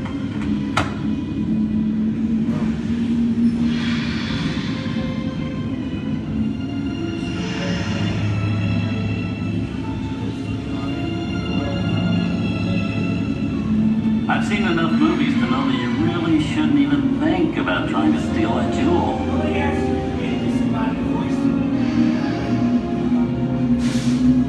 Halt, unbeliever. Disturb the treasure of the gods, and you shall all pay with your lives.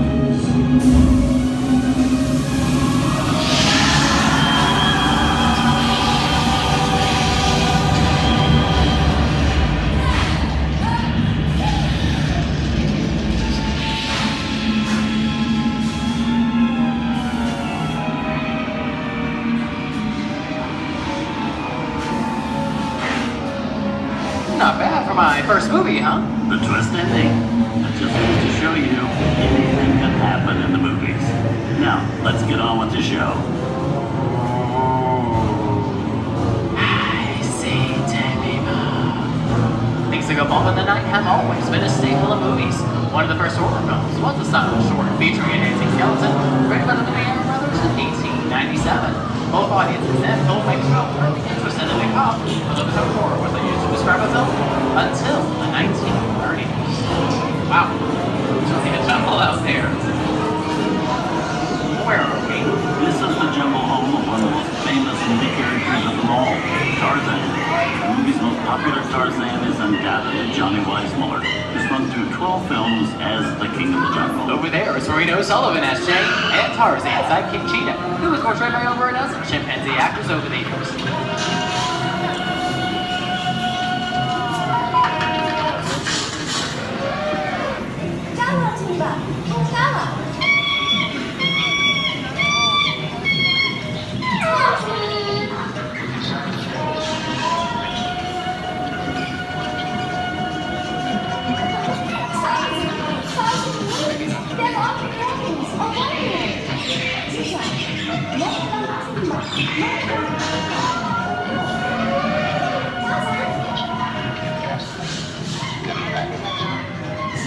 Here's Humphrey Bogart in his most famous film role. In 1942, Bogey finally got to spread his wings and romance the beautiful Ingrid Bergman in Casablanca.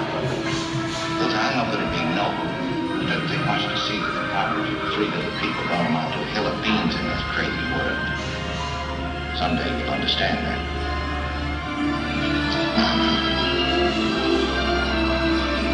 He's looking at you, kid.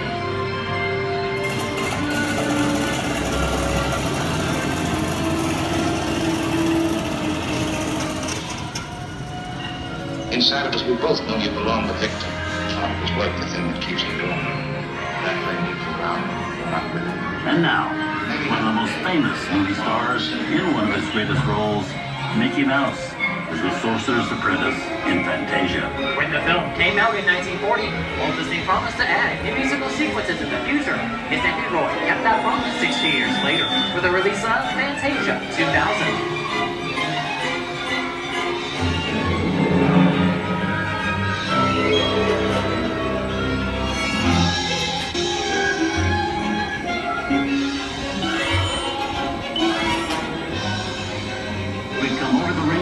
And into one of the most beloved and most watched films in movie history, The Wizard of Oz. Toto, I have a feeling we're not in Kansas anymore.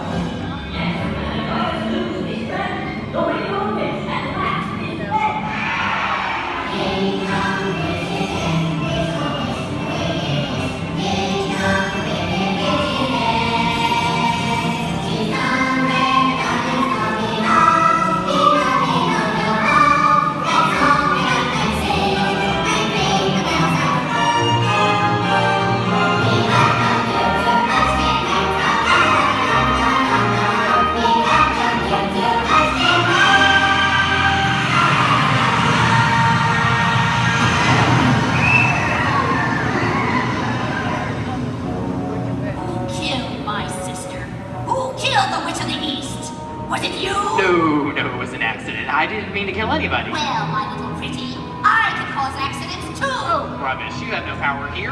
Now be gone before somebody drops a house on you too. Very well. I'll bide my time. But just try to stay out of my way. Just try. I'll get you, my pretty. And your little dog too. I wonder how we get out of here. What do you folks think? Which way do we go? Follow the yellow brick road. Follow the yellow brick road. Follow the yellow brick road? Why did I think of that? Sing along, folks. You know the words.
From all of us here at Disney's Hollywood Studios and Turner Classic Movies, we hope you've enjoyed our tour through some of my favorite films. But remember, there are many more adventures waiting for you every day on TCM.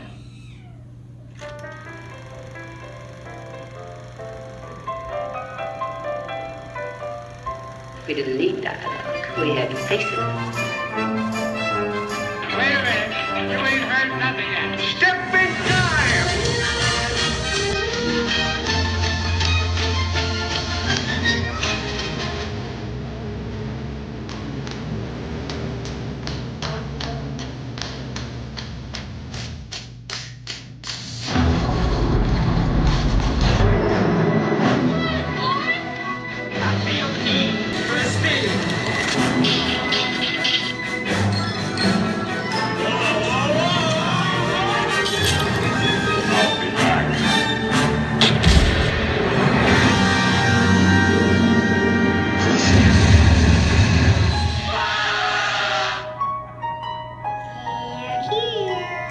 You best start believing in ghost stories, Miss Turner. Is it safe? I have a feeling we're not in Kansas anymore. I'm a man. Well, nobody's perfect.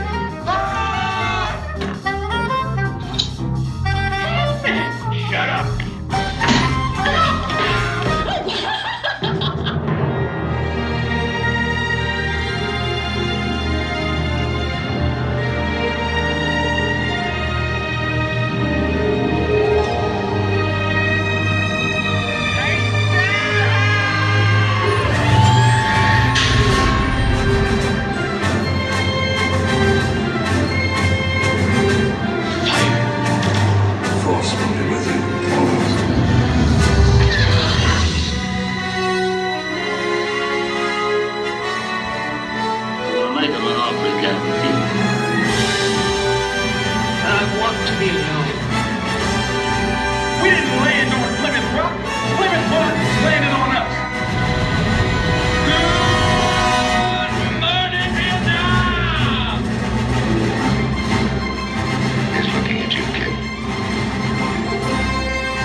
Enjoyed our ultimate celebration of classic movies, and remember, you can find many more beloved stories and legendary stars on Turner Classic Movies. On behalf of Disney's Hollywood Studios and Turner Classic Movies, we'd like to thank you for joining us on the Great Movie Ride. Now please remain seated until the vehicle comes to a complete stop. Please take small children by the hand and gather your personal belongings. And once these doors have opened, rise dramatically to your feet and make a straight connection towards the rear of the vehicle. Oh, and one more thing. When I yell action, don't forget the thunder is the law score. Yours truly. Okay, clicks everybody. And action! Thank you. Have a wonderful afternoon at Disney Hollywood Studios.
Time travel commencing in T-minus 10 seconds and counting.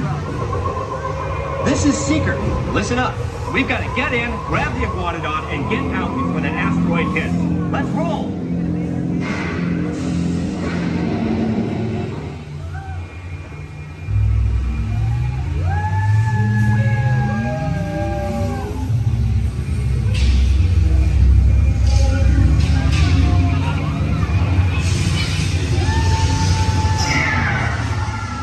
Okay, now, let's go get that dino. Computer, what are you tracking? Styracosaurus. Not our dino. Warning, meteor shower in range. Just little one. Oleoramus. Hadrosaur. Raptor. Time to get serious. Locking autopilot on homing signal now. Hang on! I'm tracking a big dino on the scope. Could be ours. Computer, full stop. Identified. Carnotaurus. Definitely not our dino. Go, go, go!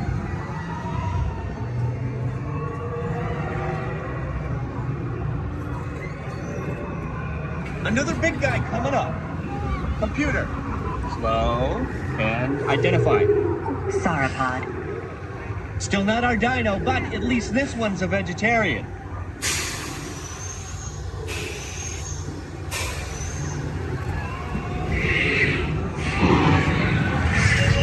Asteroid impact in 90 seconds. We better move it. Pterodactyl. Incoming! Asteroid impact in 60 seconds. We can't stop now. Keep going, keep going. Compsognathus. Computer, what's happening? Loss of traction. Four-wheel drive, move it! Warning, meteor strike. Evasive maneuvers! Left! Right! Left! Right! That was close. Computer, now what? Carnotaurus. That's it! Abort mission! Abort! Abort! Iguanodon. Forget it! Get them out now! Asteroid impact. Brace yourself! This is it! They're not gonna make it! They're not gonna make it! Mission accomplished. You made it! I knew you would, and guess who made it back with you? I better find him before security does. Thanks for everything!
Everybody's to let us know what we need to get done back on the road. Spoiler alert, 9 times out of 10, it's either body work or a transmission. Guys, spread on over to this side, left side, left side. People on the left side, step forward, step on up, make a friend. Everybody here looks freshly laundered, okay? You'll be fine. Come on in, right this way, everybody. Keep on coming, folks in the hallway, let's go. I don't want to see anybody end up working on the transmission that doesn't know what they're doing. Come on in. Hey, oh, look at that, there's Mia. What's up, Mia? Hey Pat, I see our party goers have arrived. Yeah, they're still coming in, but say hey, everybody.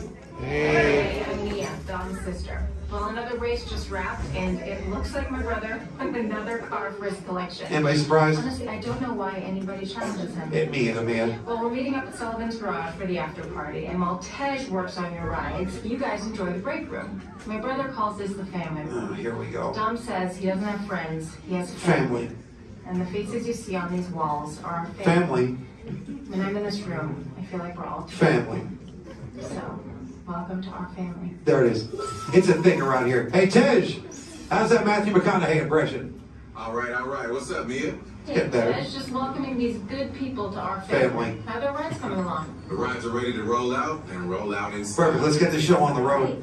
I'll let Dom know. You guys have fun at the party. Bye, Mia. Bye. She just called. Okay. All right, Pat. Yeah. Let's get these people on their way. Send them over to the war room. Sounds like a plan. Are you sure, though, Jamie's kind of a piece of work? Right. And he hung up. Okay, so in a moment, those doors are going to open. When they do, head on into the war room with Jamie. That's Tej's new assistant, first day without Tej, so good luck. Be nice. Don't touch nothing. Too much last night, so bear with me. Tej left me alone today, so yeah, that's pretty much it, you guys. In just a moment, these doors will be closing, and okay, so yeah, you guys want a tour of the war room? Okay, so basically, we've got some monitors over here. My name is Jamie, by the way, you guys. Oh, and there is Tej. Jamie, the buses are here. Okay, what do you want me to do with them? They're just staring at me. Should I send them now? Dom's calling. I got this, Jamie. Okay, great. Dom, what up? Tej, just got a heads up from Hobbs. The FBI is about to raid your location. Crazy. Man, they always ruining our fun. For real. It gets worse. They're leading Owen Shaw right to your door. Shaw? That cockroach we beat down in Spain? What's he got to do with this? Everything, right? Nothing yet. And let's keep it that way. Get those people on those buses. You need to start plugging out right now. And get that turbo truck ready. I'm sending Letty there to pick it up. I'll call Letty. I'm on it. Never mind then. Hobbs needs our help. He needs our team. Spread the word. Spread the word, you guys. But keep it in our family. Never mind. Don't listen to me. And keep it quiet. Just keep it in the room. Oh, the other bald guy's calling. Hobbs, my man. What up? Sorry, Brother Tej, no time for chit-chat. I just sent you a brief on FBI agent Novak. Has Toretto filled you in? Yeah. He wants us to get everybody over to the party at Sullivan's. Sounds like a plan. That party is a ready-made diversion. Keep it going. We need to discuss how you're going to get all those civilians out of there without tipping off the FBI. Crazy. Okay, hold on. Let me get everybody squared away, and we'll talk offline. Copy that, Tej, and let everybody know. Shut off your cell phones. Don't listen We to don't want Shaw tracking your locations. He's overreacting. Just put it on silent. Okay, Jamie. Yeah. You heard the man. I heard him. It's about to go to a whole nother level. Crazy. Send everybody to the loading dock. All right, you guys. We heard him. Have fun. If anything happens, my name isn't Jamie, okay? Peace.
create the diverse living systems of our planet.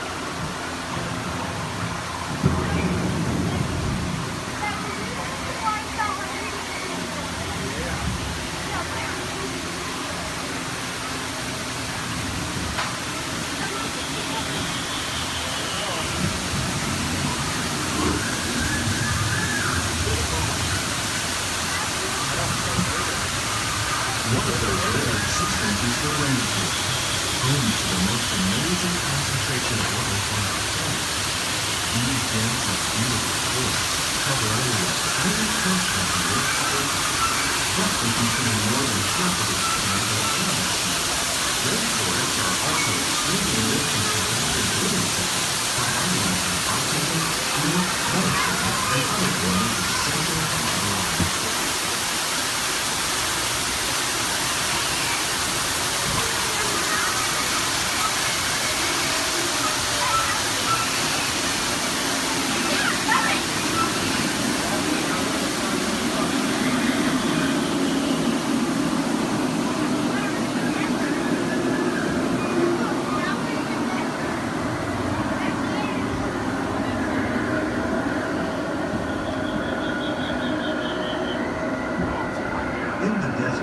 Nature has created a very different, known as beautiful living system. And while this arid landscape may seem lifeless, it is very much alive. The plants and animals that have learned to survive in these harsh conditions make use of what little water they can find and avoid the scorching rays of the relentless sun.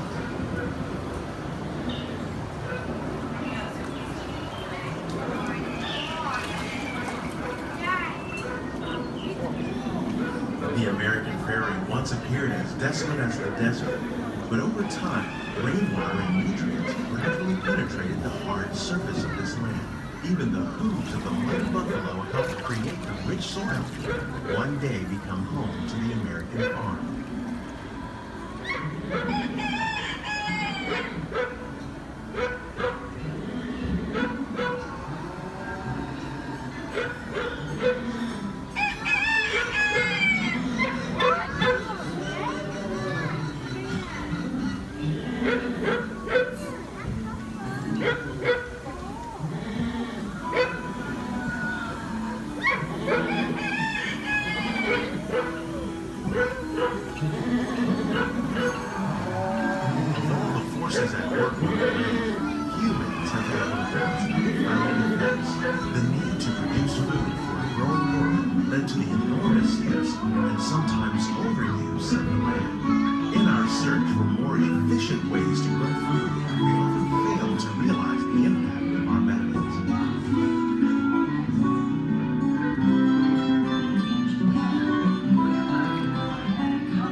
Discovering better ways to grow food that will assure human and environmental well-being. Fertilizers, we can enrich the soil without the use of chemicals. In Saudi Arabia and Mexico, we're learning to produce food on desert seacoasts by developing and planting crops that thrive on saltwater. Here at Epcot, we're learning to reduce the need for pesticides by using natural predators like ladybugs and wasps to control pests. In Japan, we're learning that by adding composted leaves and other plant material to our soil, we can reduce the need for fertilizers. In farmlands across America, we're learning that by plowing under vegetation containing natural fertilizers, we can enrich the soil without the use of chemicals. In Saudi Arabia and Mexico, we're learning to produce food on desert seacoasts by developing and planting crops that thrive on saltwater.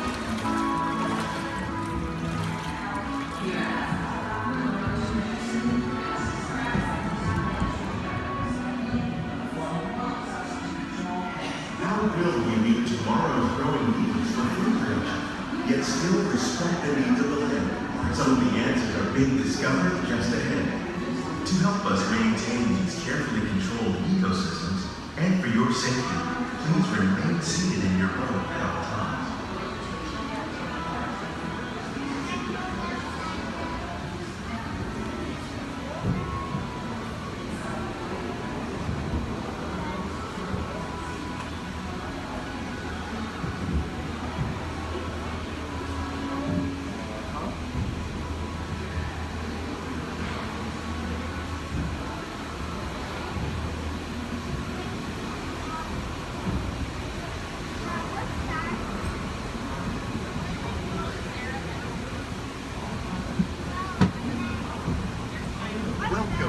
living laboratory where scientists from Epcot and the U.S. Department of Agriculture are exploring innovative ways to produce bountiful harvests now and into the future.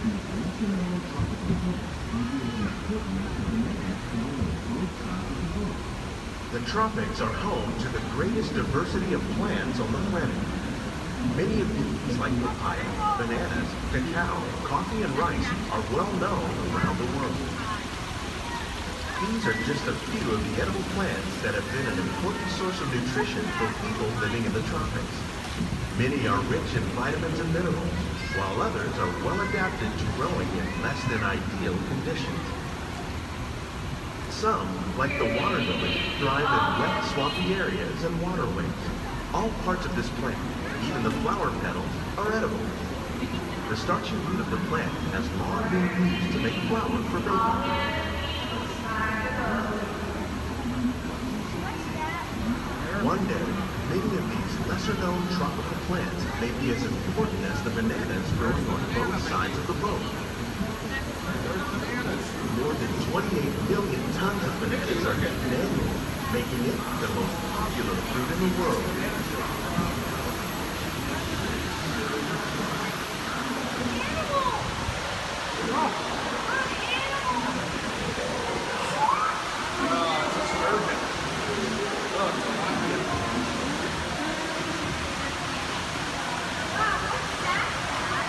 When we mention farming, you probably don't think of fish, but fish farming or aquaculture accounts for nearly consumed globally. Tilapia, bass, and catfish, like the ones you see here, are three of the more popular crops raised by fish farming. The sustainable system we're using here recycles the water in the tanks. As a result, we're able to save millions of gallons each year. Our small fish farm produces nearly 5,000 pounds of fish each year to serve in restaurants around the nation. Innovations like this can play an important role in our efforts to produce bountiful harvests and still protect natural resources. Shrimp. That's a big shrimp.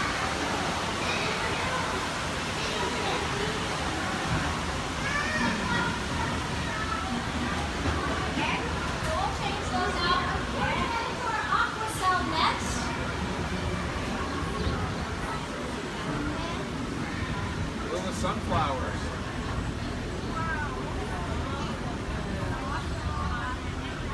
While there are more than 50,000 edible plant species in the world, most of us are only familiar with the handful that make up our everyday diet. The common grains growing here, wheat, maize, sorghum, and millet, plus rice, account for nearly 2/3 of our global food consumption. Learning how to increase yields of these staples is an important goal of research around the world. Blue agave. A monkey puzzle tree.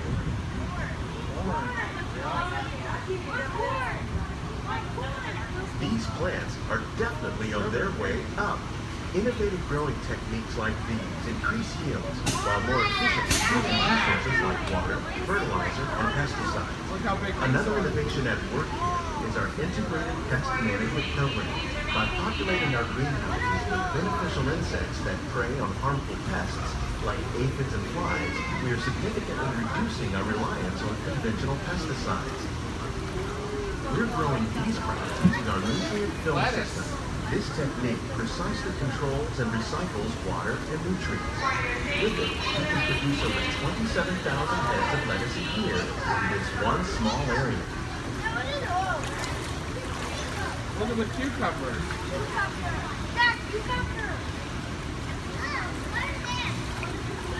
Look at the strawberries. Some of our best ideas have been inspired by nature, like these fruit and vegetable trees. By growing these ground plants vertically, we can increase yields and better control diseases. These crops taste as good as they look. In fact, we serve more than 15 tons of produce from our greenhouses in restaurants here at the land every year. Look at the jalapenos. That's a great idea.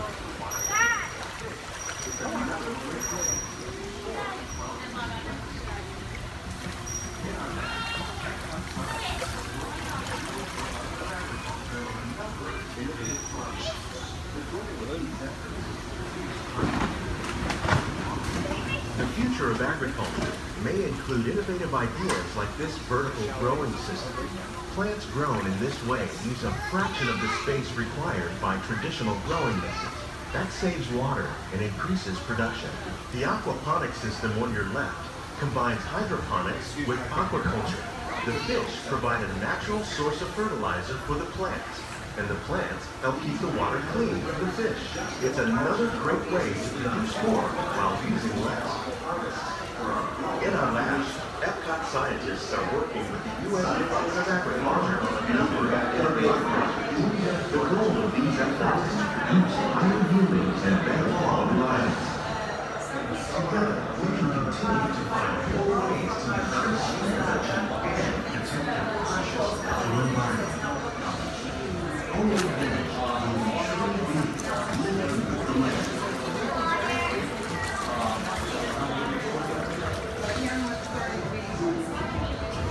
On behalf of Walt, these greenhouses represent just a fraction of the work being done worldwide to produce healthy harvests for our growing populations. Scientists, farmers, and even backyard gardeners are doing their part to improve the quantity and quality of foods that we all rely upon. Together, we can continue to find more ways to increase food production and protect our precious natural environment. Only then will we truly be living with the land.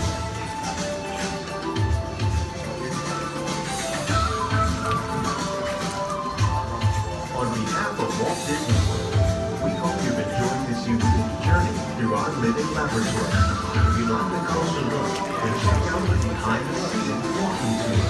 It's a chance for the whole family to get up close and personal with the plants and growing techniques in our facility. Please keep your hands and feet inside the boat and remain seated until the boat comes to a complete stop.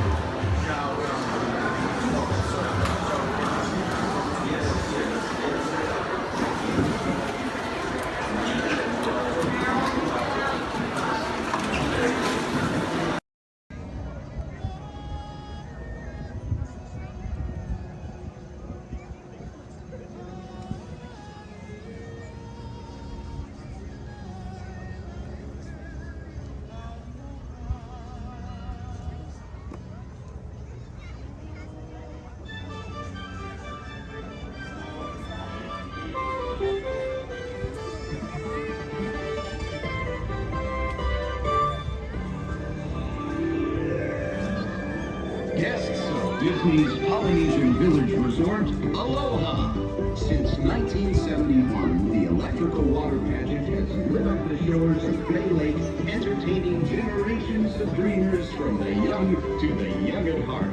As we celebrate 50 years of magic here at Walt Disney World Resort, we invite you to join us in this time-honored tradition. Enjoy the lights, the music, the magic of Disney's electrical water pageant.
To everyone who's ever answered the call of this magical place, mahalo. We have shared the breath of magic.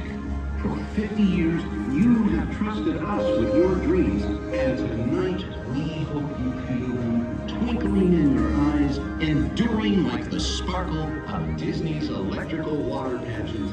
From all of us to all of you here at Disney's Polynesian Village Resort, we bid you aloha and hope you wake tomorrow to find your dreams are even brighter in the light of a new day.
Por lo menos lo vamos a ver.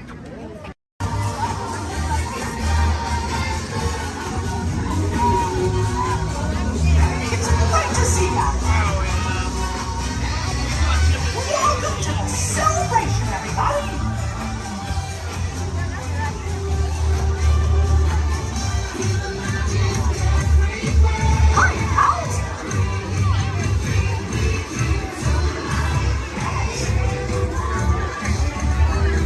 It's great to see you.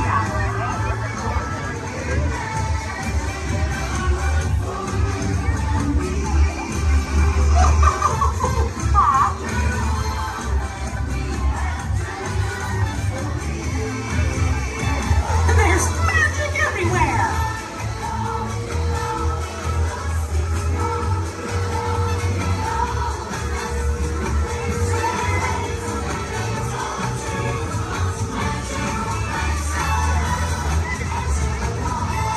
It's time to celebrate.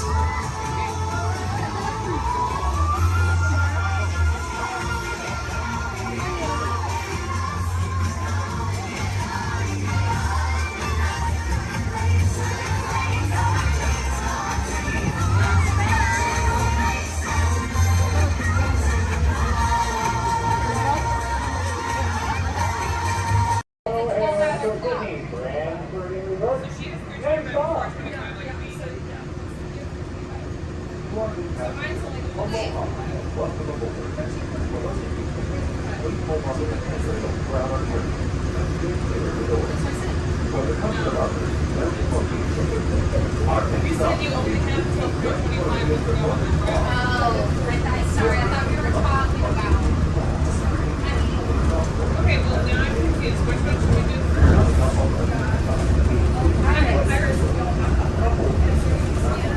Well, like as soon as we do Pirates Kids, we do get some Space Mountains. Make sure you keep it to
pickup shot. Let's get up there and do that high fall again.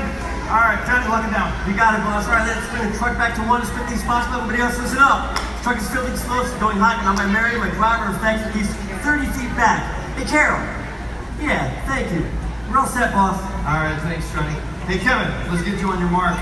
That sequence, brilliant, loved it. We're going to pick up right after you shot that swordsman. On action, turn to your market roll. Take out that sniper up there on the roof. Got it? You got it. Devin, beautiful work. We're going to pick up right after you've been thrown into the back of the truck. Hang on.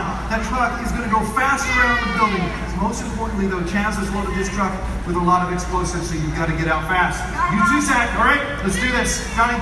You got it, boss. All right, places, everybody, please. Places. All the extras. Thumbs up, everybody, if you're ready. Thank you very much. Everybody, please set. Camera's ready. Camera's ready. Thank you, Jason. Quiet the set, everybody, please. Roll cameras. Rolling. And speed. Count 6124 Apple. Power pickup shot. Take 1, Mark. Truck's hot. All right, Devin, this is it. You ready? Let's do it. Background. Action.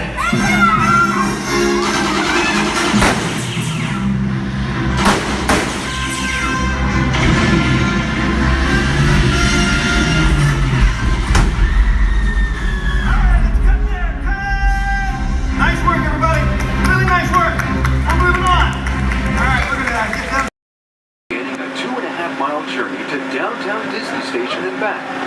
For a safe trip, remain seated, keeping your hands, arms, feet, and legs inside the cabin. Be sure to watch your children, and no smoking, please. Bienvenidos. Para su seguridad, permanezca sentado y mantenga las manos, brazos, pies y piernas dentro del tren y cuide a los niños. Por favor, se ruega no fumar. You're riding aboard a Mark 7 monorail, the latest generation of Disneyland monorails. When Walt Disney introduced this attraction in 1939, it was the first daily operating monorail system in the Western Hemisphere.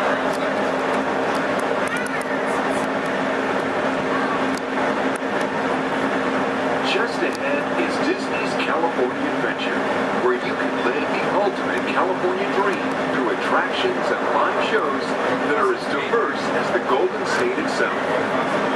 The Towering Hotel is home to the Twilight Zone Tower of Terror, where you can literally take a thrilling drop into Hollywood history. The bear-shaped rock formation is part of the Grizzly Peak Recreation Area, a haven for outdoor adventures. Beyond it, you'll find the high-energy fun of Paradise Pier. Coming into view on the left are the villas at Disney's Grand California Hotel and Spa. It's the first Disney Vacation Club resort on the West Coast and shares the same arts and crafts style as the famous hotel, which we are now entering.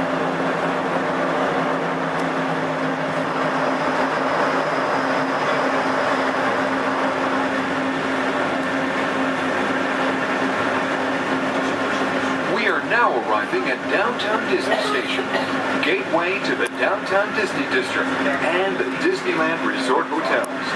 If you will be leaving us here and returning later today, please hold on to your park ticket and have your hand stamped as you leave the station. You may reboard the monorail for a return trip to Tomorrowland up until 1/2 hour prior to Disneyland closing. Please remain seated until the monorail comes to a complete stop and the doors have opened. Then, gather your belongings, lower your head, watch your step, and exit to the left of the monorail. Thanks for traveling with us today, and we hope you enjoy your visit to the Disneyland Resort. For those of you continuing with us, we'll begin our return trip to Tomorrowland in just a few minutes. Thank you. Shutdown breaks are getting much too short.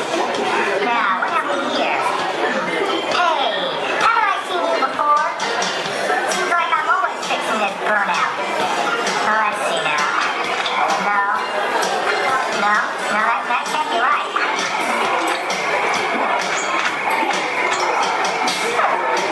Hey, you there. Excuse me. Hello, I'm talking to you. Yes, you. Are you wearing the candles? Well, I was just wondering if you could tell me where this goes. See, I wasn't really online when they were programming us for launch repairs. Usually I can figure it out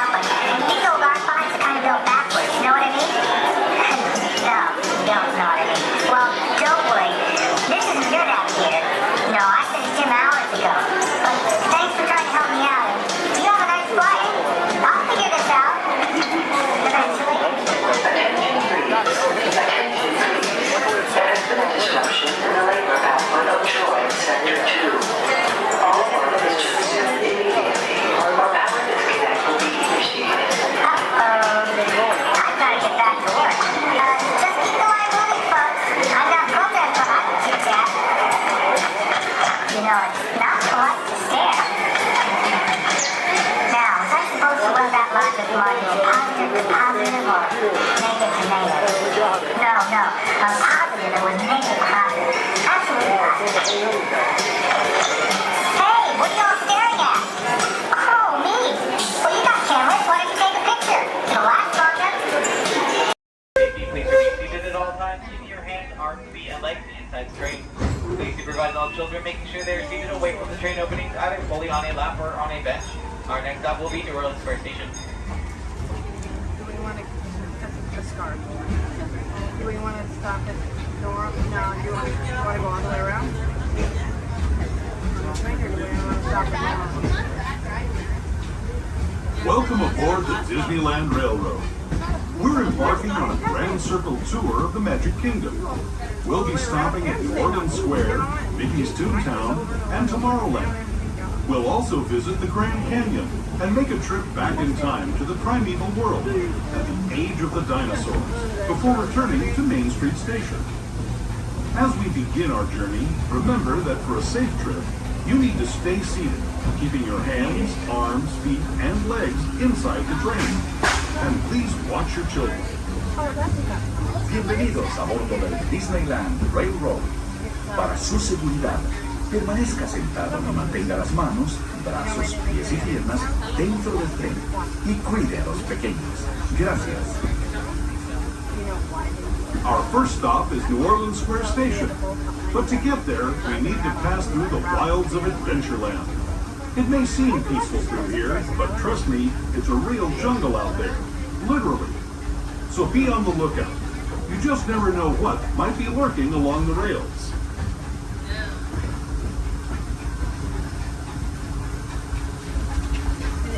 Just ahead is New Orleans Square Station. This station also serves Frontierland and Critter Country.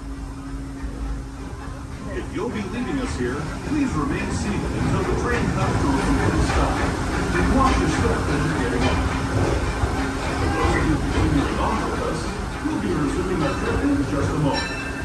This is New Orleans Square Station. New Orleans Square. As we make our way to New Orleans Square Station, please remain fully seated until the train has come to a full and complete stop. This will be your stop for attractions such as Pirates of the Caribbean, Indiana Jones Adventure, Jungle Cruise, the many adventures of Winnie the Pooh, Splash Mountain, and Autumn Mansion Holiday.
remain seated. Keep your head on tips and train all times.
Disneyland Park is open until 9 o'clock tonight.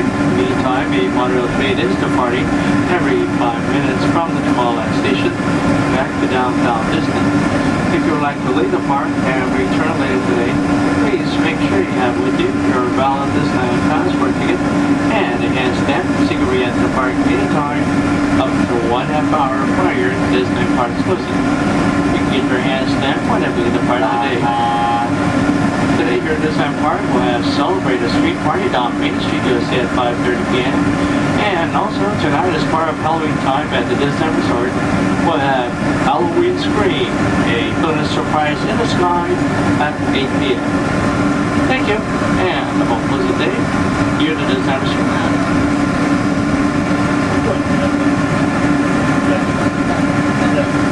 Just into the right of the train are the sparkling gold spires of one of Disney's most beloved attractions. It's a small world. Beyond it is the wacky world of Disney's classic cartoon characters, Mickey's Toontown. We're now riding alongside the happiest kingdom of them all, Fantasyland, home to Pinocchio, Snow White, Peter Pan, and other storybook characters.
much fun as New Year's Eve in the orange groves.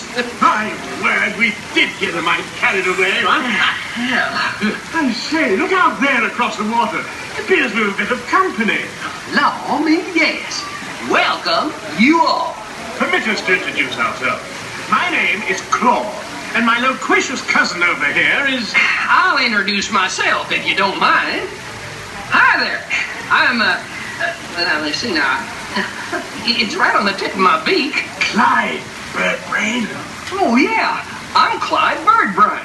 Yo, I say, perhaps you good people have never conversed with toucan birds before. Well, neither did we, till one day we discovered this magic sunshine pavilion. By Jove, yes. I remember just how it happened, many bird baths ago. There we were in an explorer's launch on a mysterious river in deepest Adventureland. Off in the distance comes the fierce roar of an African lion. And as we round a bend in the river, a huge bull elephant bellows forth in protest of our intrusion. Suddenly, the treetops explode in a frenzy of outraged birds. Oh, come, you can jolly well do better than that. I can jolly well do one at a time.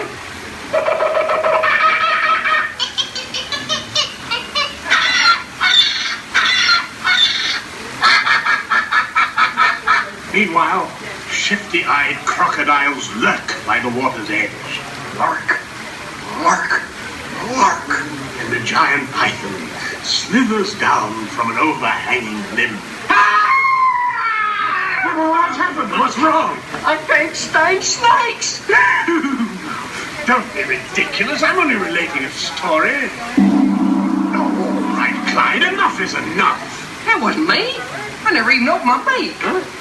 Excuse me, I really hate to interrupt such an exciting story, but they are calling us for a show. For goodness sakes, it's already showtime? And say yes, it is already showtime.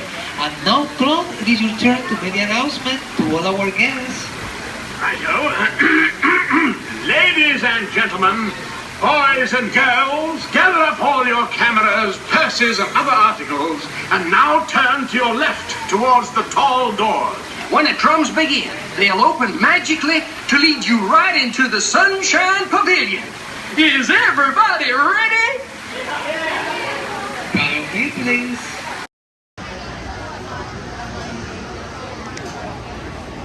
I might be a classic, but I still got a spring in my step. Let's go.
Game 2.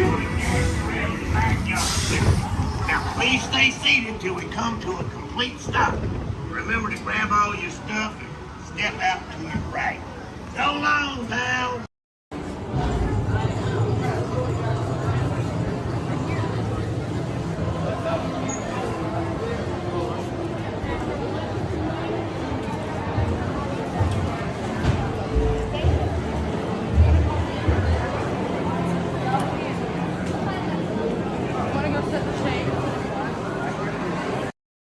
Welcome to Turtle Talk. My name's Andrew. Before we get started, there are a few things that I would like to go over with everyone. Now, here at Sea Base, there is absolutely no eating, no drinking, no smoking or vaping, and no flash photography. Thanks, guys. Now, this piece of equipment here is known as a hydrophone. It allows us to hear sounds from beneath the sea, and it's also going to allow us to hear from our very special guest today. Does everybody know who our special guest is? Please shout it out. Crush is coming to talk to us to learn more about the human world, and we're going to get the chance to ask him a couple questions about the turtle world. So, little ones, you're thinking of questions that you may get to ask Crush, okay? Now, it does seem like Crush is off surfing at the moment. In order to call him out, we need to yell, "Hey, Crush!" on the count of 3, all right? 1, 2, 3. Hey, Crush! Well, righteous, dude! Well, awesome! Check it out, man! Hey, dude, look! Double barrel, 360, totally tubular. Whoa, look at the humans in the human tank! Hello, humans! Righteous, man! Oh, dude, speaking of most righteous, look at this, bro. Hatchlings, grommets, offspring, totally chillin' sub-level. Look at this, right next to you, you got a little dudette, blue shell, brown noggin, goggles, and extra ears. Yeah, right there on the coral. Hey, bud, what's your name down there, dudette? Bella. Hey, what's up, bud? Are you having a good day, man? Yeah. Awesome. Can you talk like a turtle? No. Oh, I got your back. It's really easy. Just say, awesome. Awesome. Nailed it. Try this one. Say totally. Put them together. Say totally awesome. Totally awesome. Give it up for that dude. That righteous. Good job, bud. Totally good. You talk like the turtle. Hey, I got a dude over here with a gray shell, curly noggin, and goggles too. Sweet. Hey, man, what's your name down there, bud?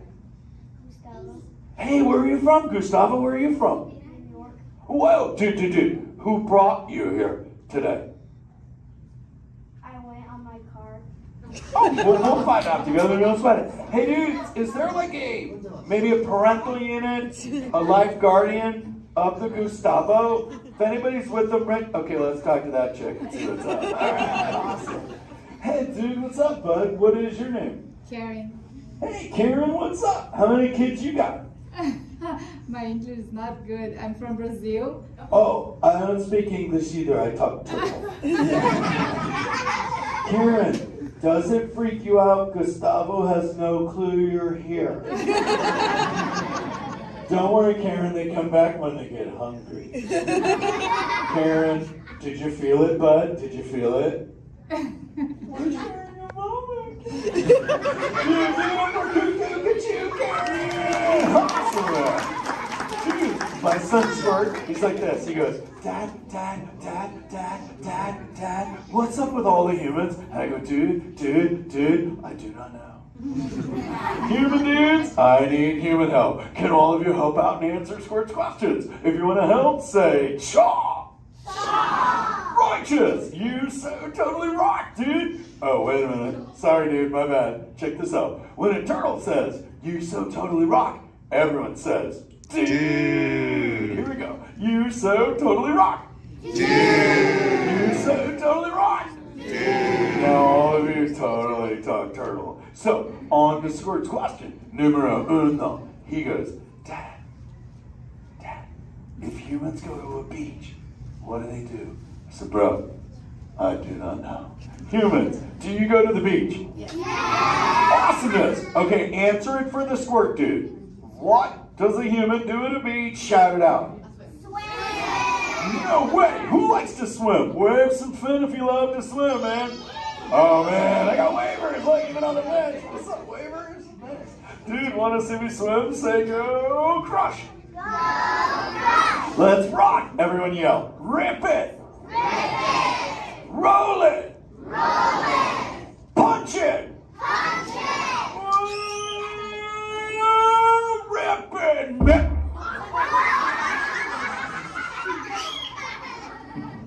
Hey, Crush, watch out for the glass. Hey, dude, thanks, Hank.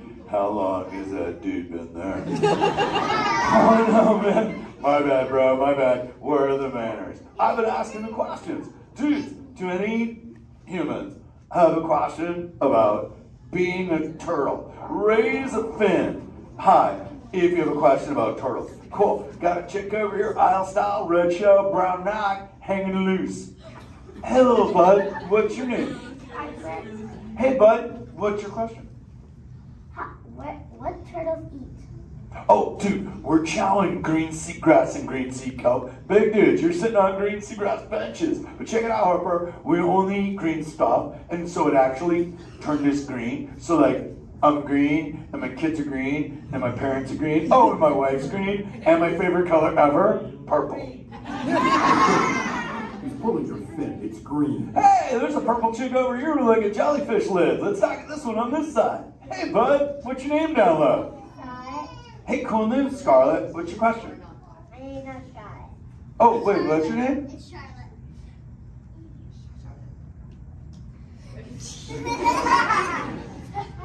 You don't have to tell me. Okay, what's your question, little bud? My name's not bud.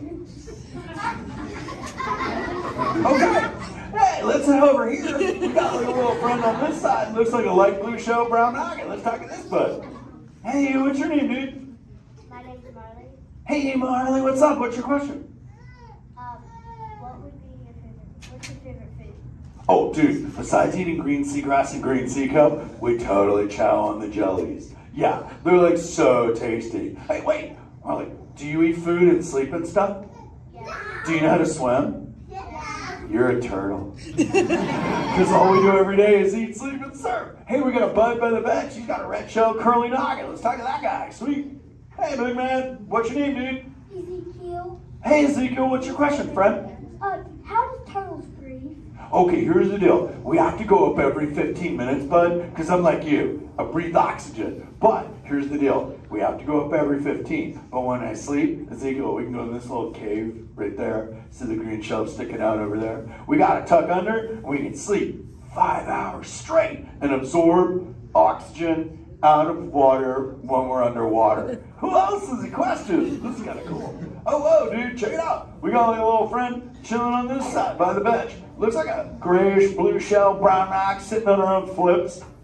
Dude, what's your name over there, bud? Abby. Hey, Abs, what's your question, Abby? How many babies can a turtle have? Well, mommy turtles, man, they go to a beach, but it's the same beach every time. And they drop off like 90 to 100 eggs. But here's the cool part. When the sand is really warm, Abby, everybody is a dudette. And when it's cold, they're all dudes. So we say, dudes are cool and chicks are hot. Yeah. This is awesome, humans. Hey, the Jelly Man. I was talking about you, buddy. Oh, Crush. Hey, man. I'm trying to get away from a turtle pile. Marlin, turtle piles are a celebration. Everyone yell, turtle pile!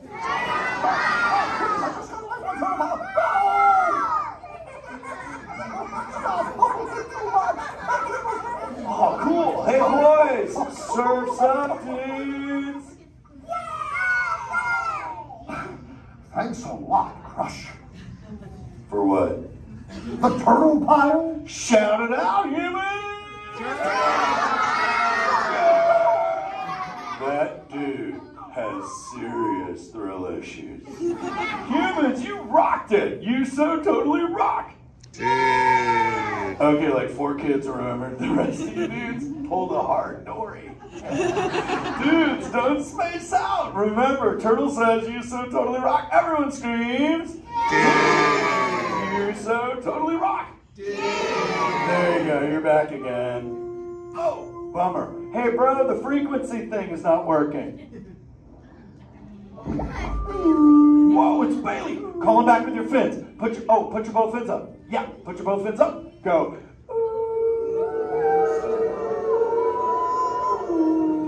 Crush. Hey, Bailey, look at my friends. They're humans. Oh my goodness, funny looking humans, huh? Hey, dude, stop. That's not cool. Those are my friends. They can hear you. No, they can't. Watch this. Hi, humans. Oh, okay. Why didn't you tell me? Dude, I tried, man. You got stoked out. Wait. Ooh. Yeah, that thing. I'm getting something. Ooh. Wow. Some of you have 4 ears. Weird. I'm not judging. Humans.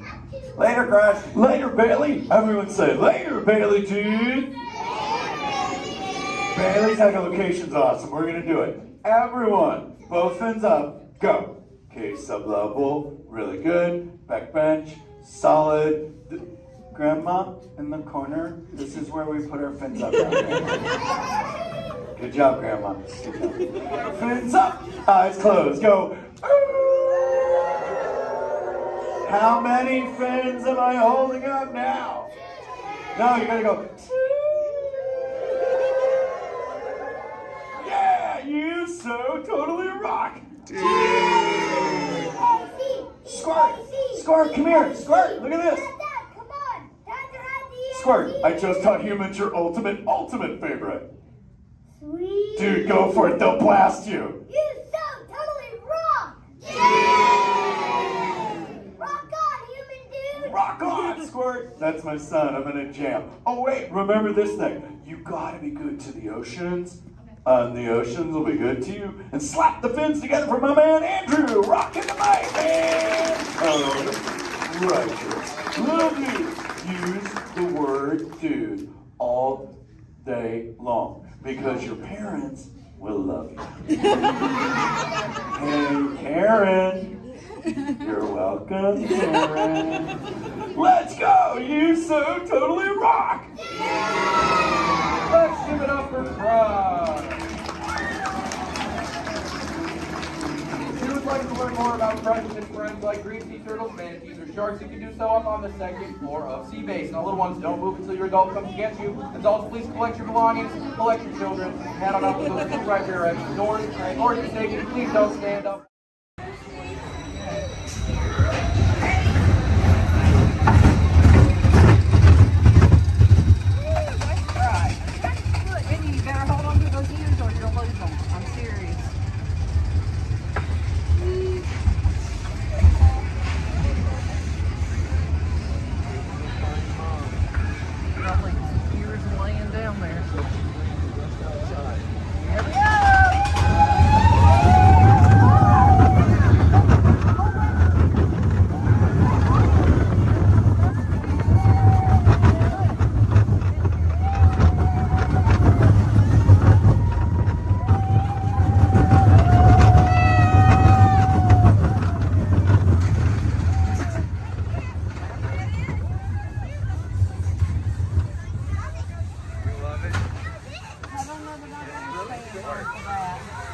I bet you we need to pay for 6:30. That was. You see all the ears laying down there? The bunch. The big Some drop. cute ones too. Donut ears. I see Minnie Mouse ones. Donut ones.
like the ride? Here we go. That way. No, there's little rails. Yeah, but it fell off. I remember. I just want to take it off because it's too expensive. That's fine. Just grab that wool blanket.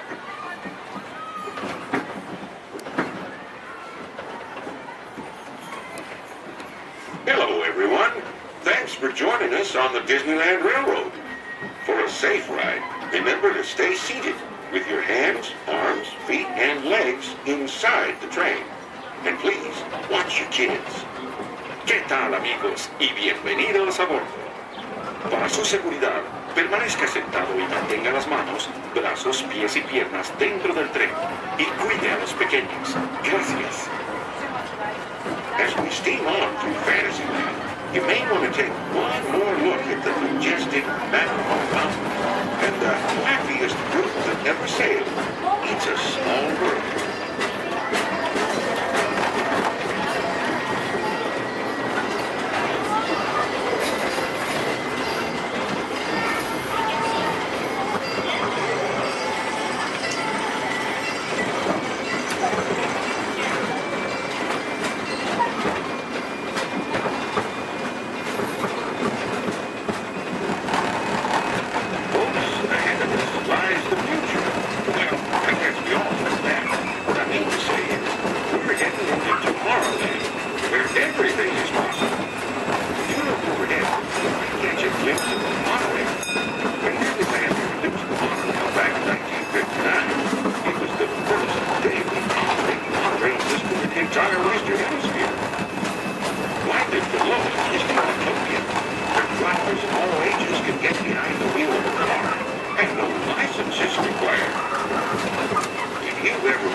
I need flight crews to transport this valuable merchandise across the galaxy.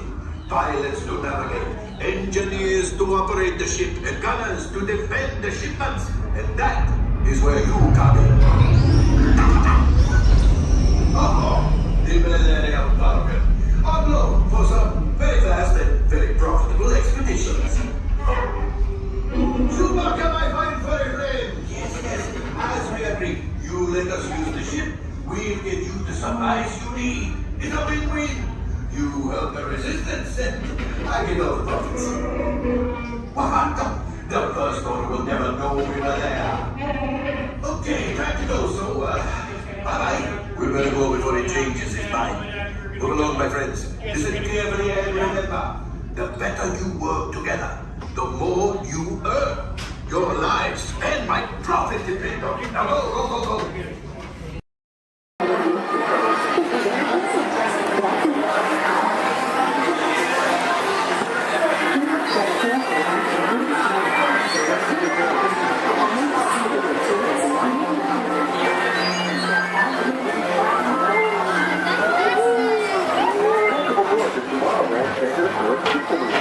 quietly carefree highway in the sky.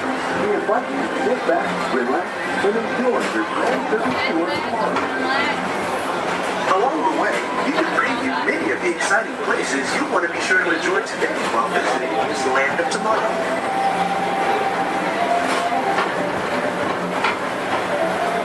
The People Mover is the perfect vehicle for people watching, so keep your eyes peeled. You never know who you might see.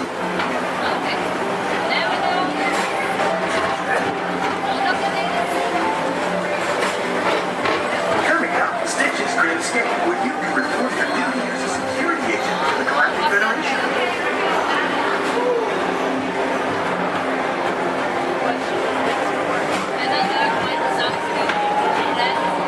Your missions to keep Experiment 626, the biggest little mischief maker in the galaxy, under control.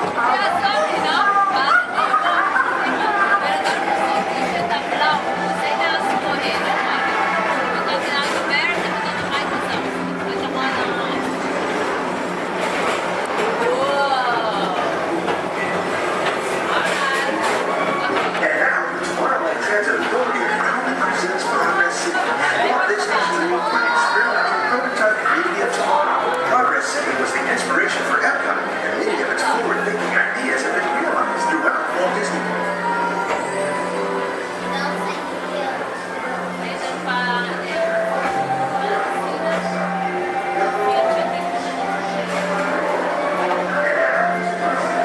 If your future includes shopping, then you'll want to visit Mickey Star Traders, where you'll find the greatest goods from around the galaxy.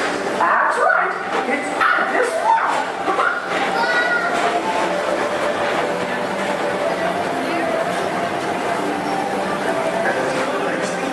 Put the pedal to the metal and speed towards the checkered flag in your very own race car. Young or old, this is your chance to drive in the fast lane without worrying about getting a speeding ticket.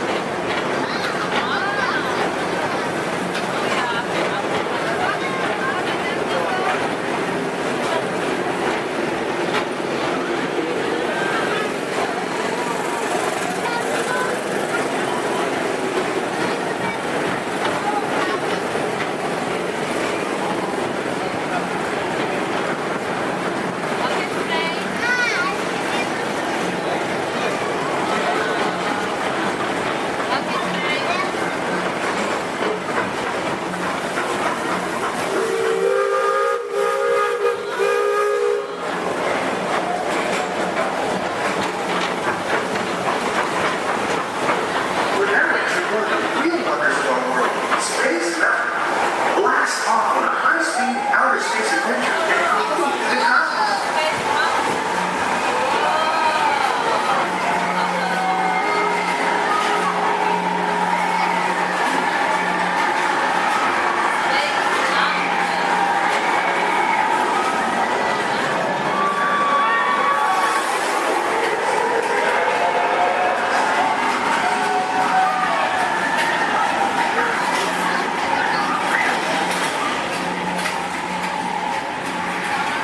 Paging Mr. Morrow, Mr. Tom Morrow.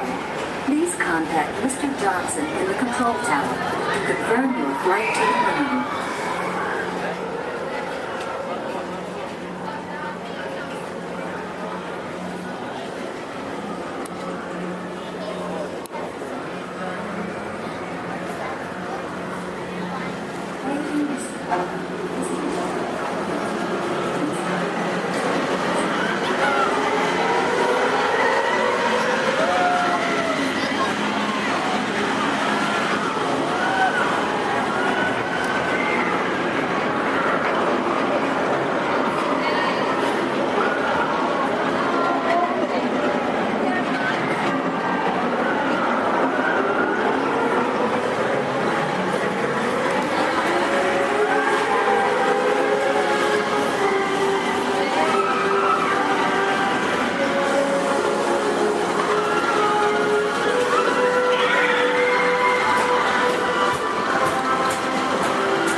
spacecraft as you take a spin around the planet and ascend to otherworldly heights.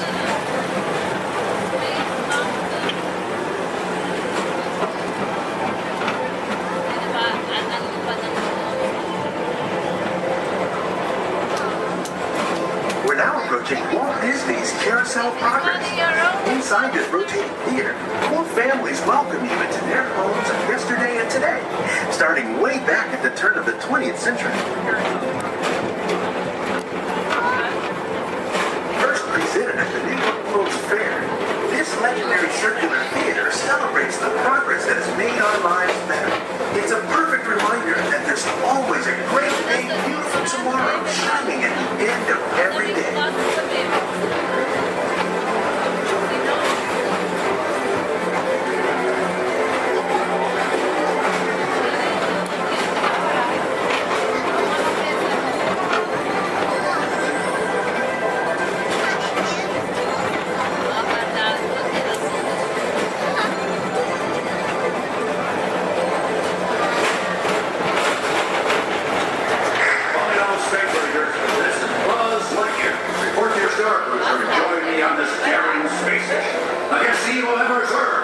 As an honorary space ranger, you'll use your own personal laser cannon to save the entire galaxy.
Enjoy the rest of your day and have a great, big, beautiful tomorrow.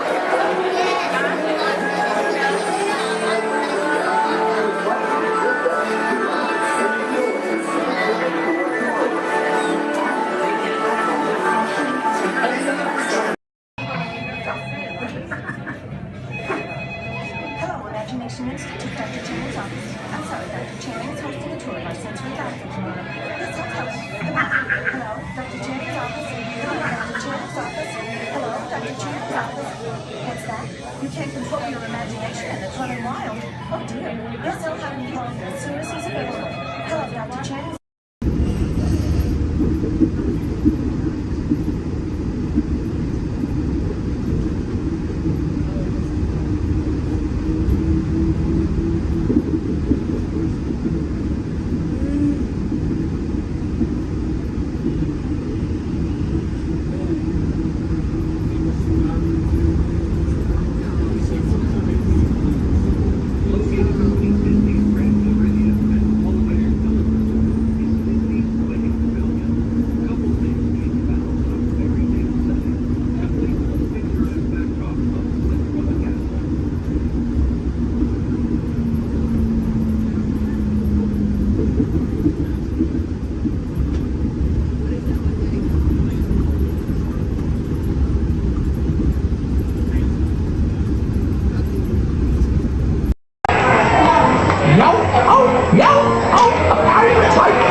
Hands up to you, mateys! Hands up to you!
Set your sights on the Discovery River, because he's at it again.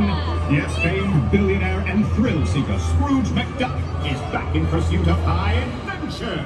At the navigation helm, why, it's his personal pilot, chauffeur, and travel companion, Launchpad McQuack. This expedition will surely produce a grand ducktail!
right, everyone, for your safety, please do me a favor. Leave this center aisle clear and all side aisles clear as well.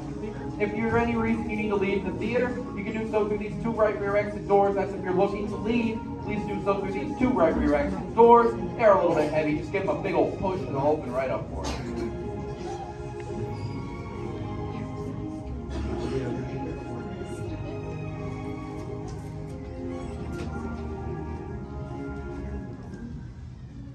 Welcome to Turtle Talk. My name's Andrew. Before we get started, there are a few things that I would like to go over with everyone. Now, here at Sea Base, there is absolutely no eating, no drinking, no smoking or vaping, and no flash photography. Thanks, guys. Now, this piece of equipment here is known as a hydrophone. It allows us to hear sounds from beneath the sea, and it's also going to allow us to hear from our very special guest today. Does everybody know who our special guest is? Please shout it out. Yes, Crush is coming to talk to us to learn more about the human world, and we're going to get the chance to ask him a couple questions about the turtle world. So, little ones, be thinking of questions that you may get to ask Crush, okay? Now, it does seem like Crush is off surfing at the moment. In order to call him out, we need to yell, "Hey, Crush!" on the count of 3, all right? 1, 2, 3. Hey, Crush! Well, righteous, dude. Well, awesome. Check it out, man. Hey, dude, look. Double barrel, 360, totally tubular. Whoa, look at the humans in the human tank. Hello, humans. Righteous, man. Oh, dude, speaking of most righteous, look at this, bro. Hatchlings, grommets, offspring, totally chillin' sub-level. Look at this, right next to you, you got a little dudette, blue shell, brown noggin, goggles, and extra ears.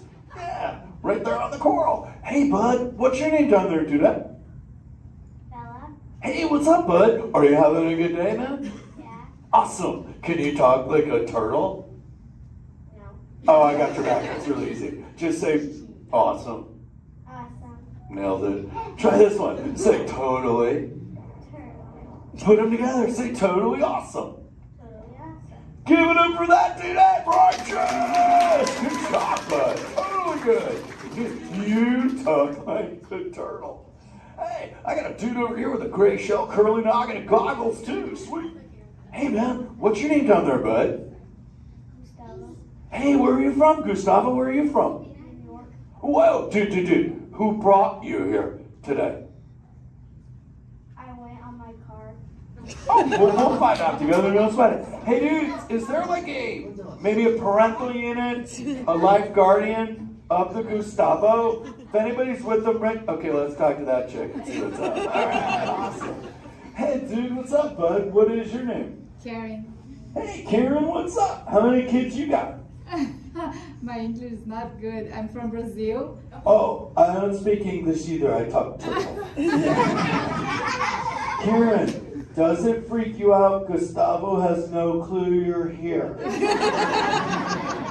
Don't worry, Karen. They come back when they get hungry. Karen, did you feel it, bud? Did you feel it? We're sharing a moment. Look at you, Karen. Awesome. Dude, my son Squirt, he's like this. He goes, Dad, what's up with all the humans? And I go, dude, I do not know.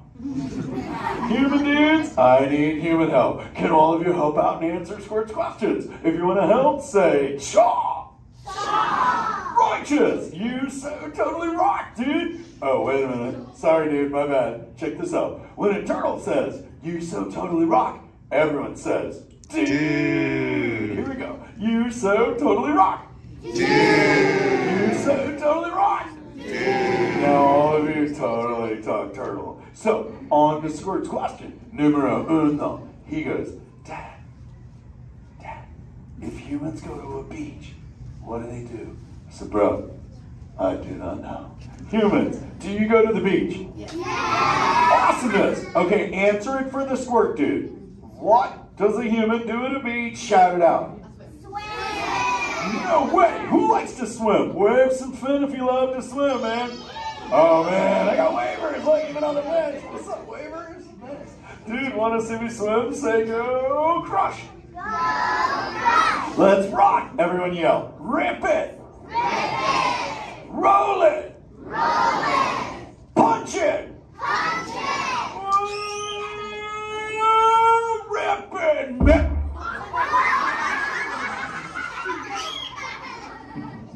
Hey, Crush, watch out for the glass. Hey, dude, thanks, Hank. How long has that dude been there? Oh, no, man. My bad, bro, my bad. Where are the manners? I've been asking the questions. Dudes, do any humans have a question about being a turtle? Raise a fin. Hi, if you have a question about turtles. Cool. Got a chick over here, aisle style, red shell, brown knock, hanging loose. Hello, bud. What's your name? Hey, bud. What's your question? What turtles eat? Oh, dude, we're chowing green seagrass and green sea kelp. Big dudes, you're sitting on green seagrass benches. But check it out, Harper. We only eat green stuff, and so it actually turned us green. So, like, I'm green, and my kids are green, and my parents are green. Oh, and my wife's green, and my favorite color ever, purple. He's pulling your fin. It's green. Hey, there's a purple chick over here with like a jellyfish lid. Let's talk to this one on this side. Hey, bud, what's your name down low? Scarlet. Hey, cool name, Scarlet. What's your question? My name's not Scarlet. Oh, wait, what's your name? It's Charlotte.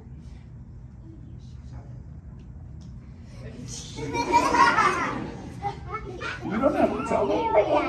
Okay, what's your question, little bud? My name's not bud. Okay. Hey, let's head over here. We got like a little friend on this side. Looks like a light blue shell, brown noggin. Let's talk to this bud.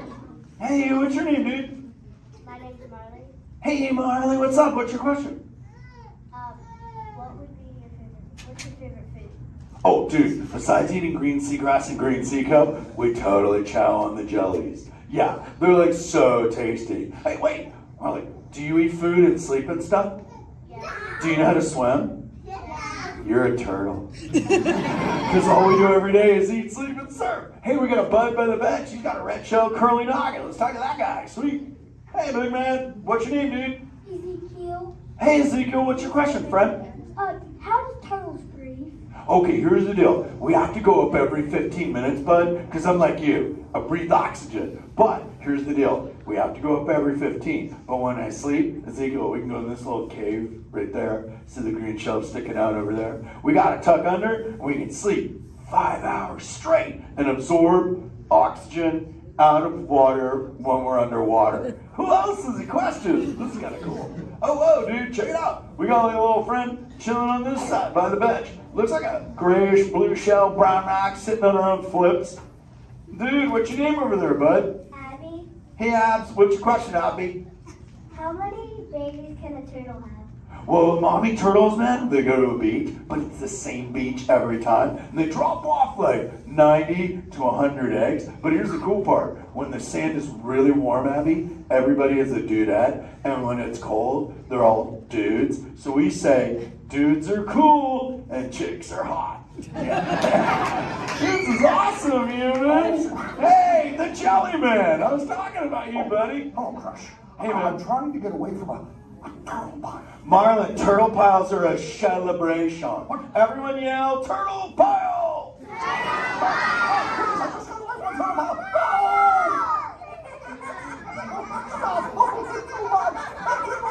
Oh, cool. Hey, boys, surf's up, dudes. Thanks a lot, Crush. For what? The turtle pile? Shout it out, humans! That dude has serious thrill issues. Humans, you rocked it! You so totally rock! Dude. Okay, like 4 kids remembered. The rest of you dudes pulled a hard Dory. Dudes, don't space out! Remember, Turtle says you so totally rock. Everyone screams! Dude.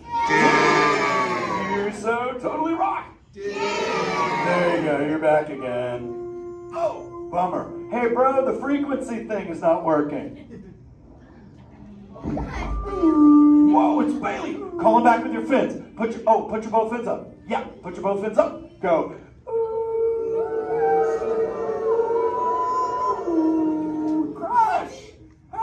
Bailey, look at my friends, they're humans. Oh my goodness, funny looking humans, huh? Hey, dude, stop. That's not cool. Those are my friends that can hear you. No, they can't. Watch this. Hi, humans.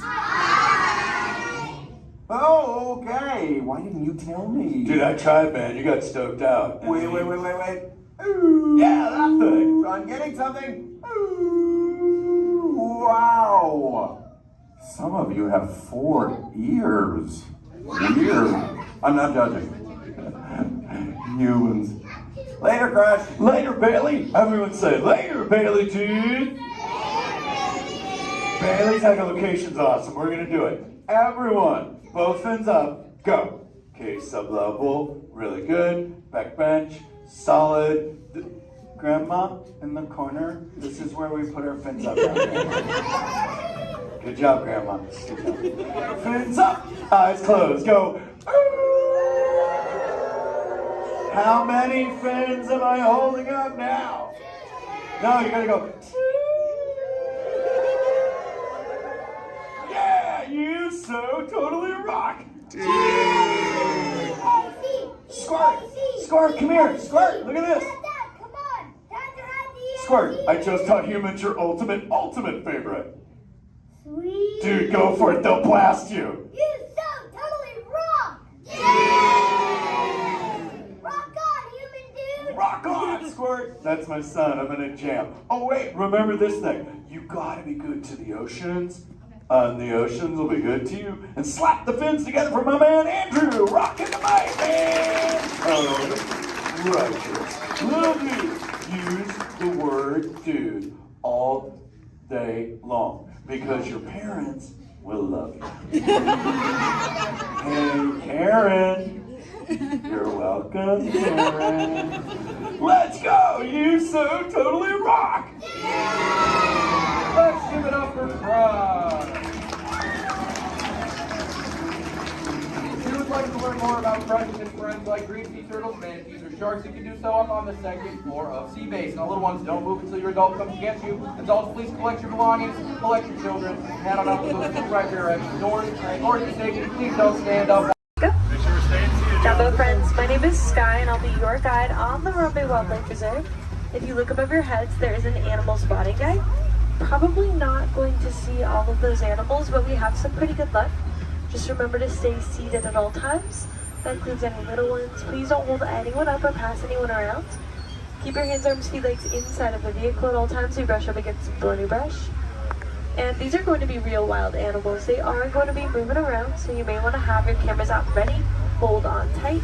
I recommend a sport or an action mode if you have it.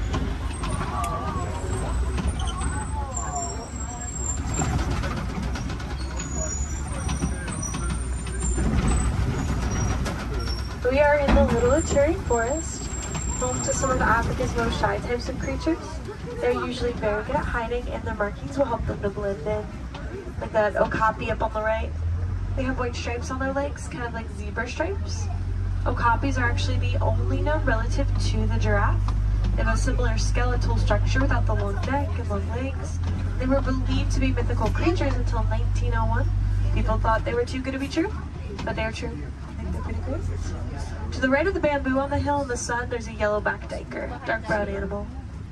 Duiker means diver in the Afrikaans language. They dive into the nearest bush when they get spooked. There are some saddle-billed storks a little further up to the right. They're walking up this hill. There's one on the top of the hill. Looked like they were collecting things to build a nest, but big black and white birds. Stand about 5 feet tall, have a 9-foot wingspan, and they're made for life.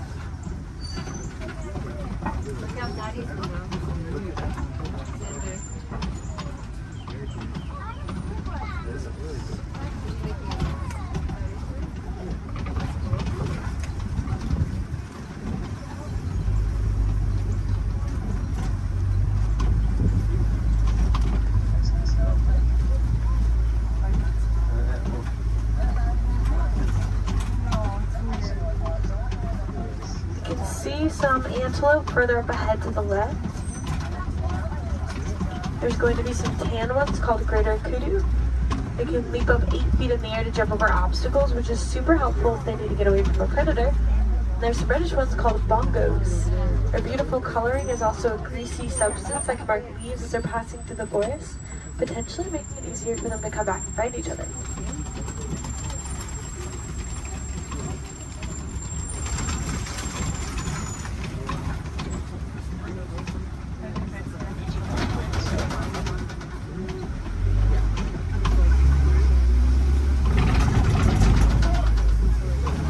Let's make our way down to the Safi River next. That's home to some of Africa's more aquatic animals. We should probably look for them in the water.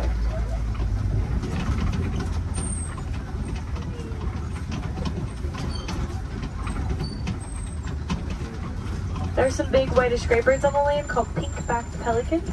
Get a pink coloring on their backs during mating season to help them attract the mates. And there's also some Nile hippopotamus. Hippos spend most of their time in the water. They can swim, but they often choose not to. Instead, they sink down to the bottom and tiptoe at the bottom of the water. And they'll often come out to find food or relax on a cool day.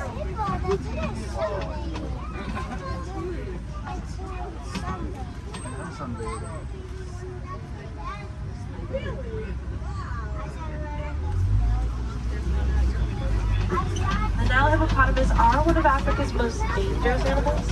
They don't really eat meat, they are herbivores and plants, but are very territorial, and some can even outrun us on land at up to around 30 miles per hour, which is very impressive for an animal that can weigh around 5,500 pounds.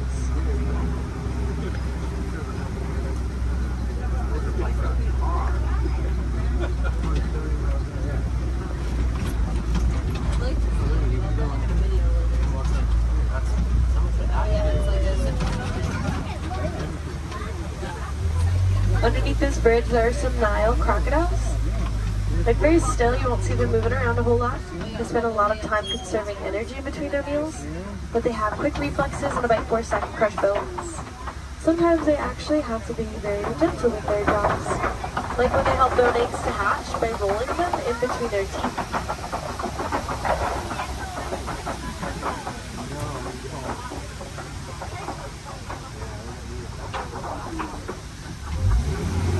Let's make our way towards the savannah next. That's where we will be spending the most of our time.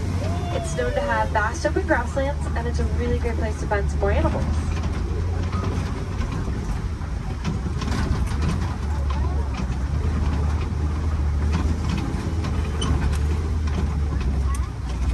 We are getting close, just around this bend. To the right, there's a baobab tree. It'll be the one that looks like it has been planted upside down. Some people like to call it the upside down tree, but it's also known as a tree of life. It stays leafless about 9 months out of the year, collecting thousands of gallons of rainwater in its trunk to survive through the dry season. Anything with horns or tusks can very easily break it open, drain the water out, and gain a tree.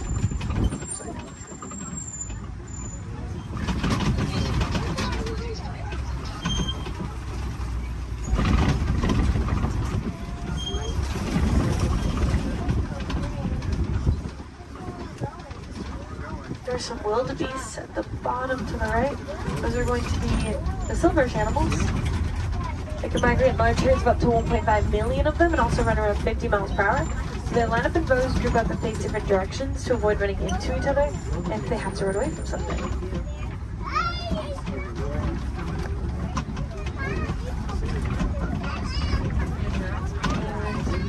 There's some giraffes. There's a tower, which is a group. Makes sense, they tower over everything at around 20 feet tall. Giraffes are born at about 6 feet tall after a 15-month pregnancy. And the large tan antelope are the elands. They stand up to around 6 feet tall at the shoulder, weigh around 2,000 pounds, and have a funny way of attracting a mate. They'll wrap their words in leaves like they're creating crowns on their heads, and they'll flex their muscles.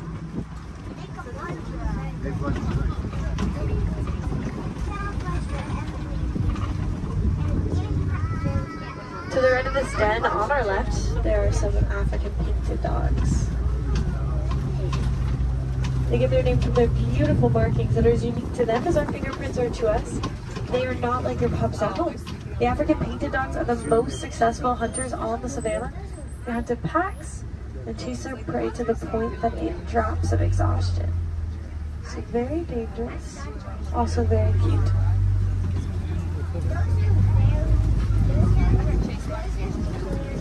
There's some sable antelope here to the left with spear-like boys that fly backwards to fend off attacking predators that may try to jump on their backs. They live on fight and flight, very territorial and quick to stick up for each other, despite being a prey animal. Here's some zebras, a dazzle, which is a group of them because their stripes help them to blend into each other and confuses predators. In other words, it dazzles them. When they're born, their legs are the same length as the adults to help them blend in even more, keeping them protected from predators that may try to seek them out.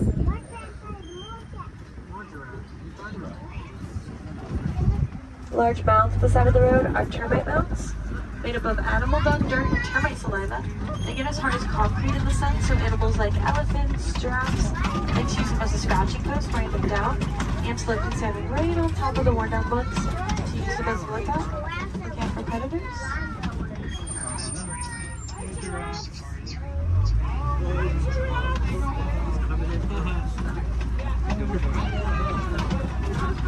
We'll see that eland again up ahead and more giraffes throughout the savannah.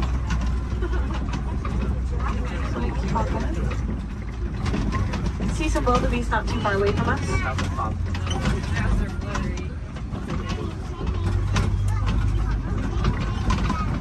They are a silverish animal on the hills up ahead to the right. Wildebeest can migrate in large herds with about 1.5 million of them crossing the savannah each year.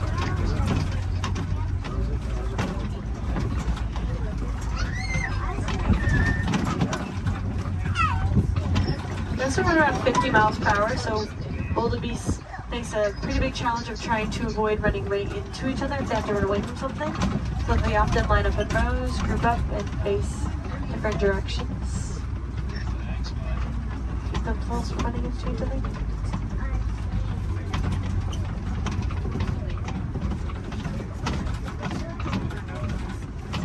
On the very top of the hill to the right, there are some really cute tiny tan antelope called springbuck on that tree. They can spring up 6 feet in the air, 13 feet across. It's called pronking. Sometimes they do it to show off to predators because they can also run up to about 60 miles per hour, making them one of the fastest land mammals.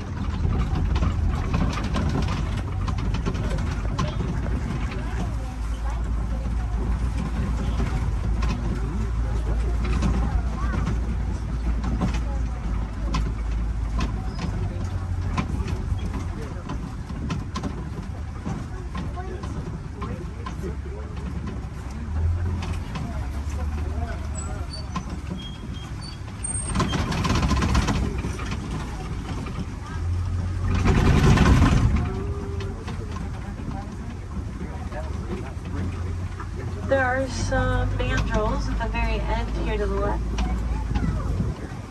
Largest of the monkeys. Males get around 100 pounds.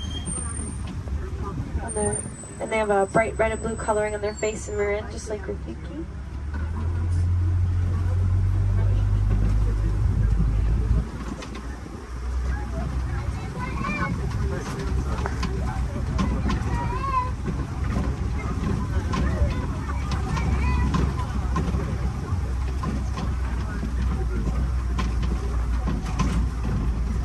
Next up, we'll head towards some red clay pits. Some animals really like to eat red clay. It's really good for them.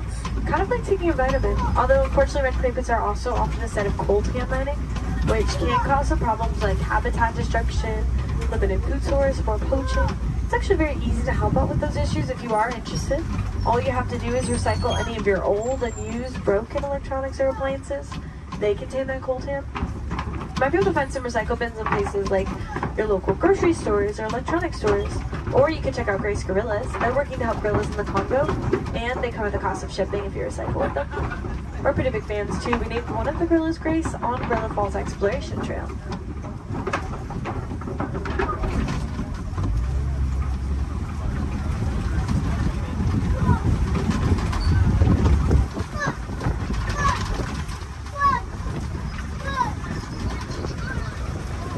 Looks like there are some tusk marks and footprints.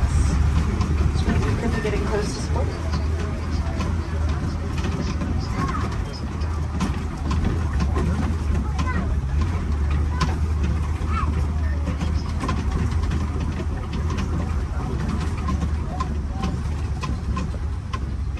quiet here. We'll try to check out around the watering hole up ahead. Sometimes we have a little bit better luck because these animals really like to stay close to their source of water, especially in a place where there is a 3-month drought every year.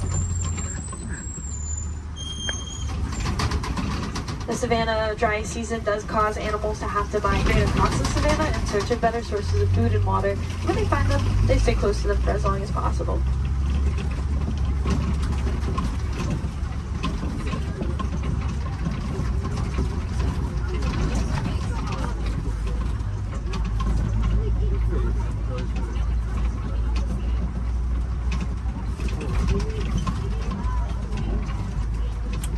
There's an African elephant up ahead to the left. It's actually 2 of them. This is a bachelor herd of males, and I can see that they're kind of pushing each other around a little bit. They can roughhouse a little bit. It's pretty normal. African elephants are the largest land mammals. They can weigh up to around 14,000 pounds. Elephants are born at around 300 pounds after a 22-month pregnancy. And they're a matriarchal society, so females are in charge. They actually kick these males out of the herds once they reach maturity of around 13 to 15 years old. Some males migrate alone, some band together, create their own herds called bachelor herds. Here's a flamboyant of greater flamingos here. These ones are a very light shade of pink, and it can take up to 2 years for them to get their coloring from beta-carotene found in the brine shrimp that they eat. There are a few different theories to why a flamingo might stand on one leg. It's mostly believed to help regulate body temperature, kind of like sticking one leg outside of the covers at night to cool yourself off. A flamingo might just put one leg up.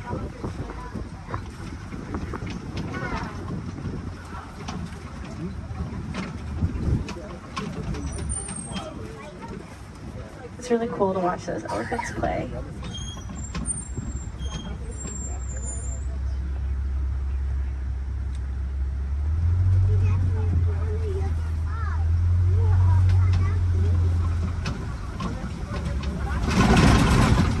Like something may have been rolling in the mud up ahead. Some animals like to use mud as a sunscreen, a bug repellent. It's also just good for their skin, especially these white rhinoceros. They do that. They're almost always covered in mud. Rhinoceros can get up to around 5,000 pounds and are very social, love to hang out in crashes, their groups. Unfortunately, they are poached for their horns made out of keratin, which is hair and fingernails. People believe that it has medicinal purposes. It is really just hair and fingernails, so awareness is a big part of rhino conservation. Rhinos here on this reserve are helping us to spread that awareness. There's an ostrich to the right. Largest birds, flightless. They run around 40 miles per hour. Their wings help them to keep their balance and quickly change directions while they run.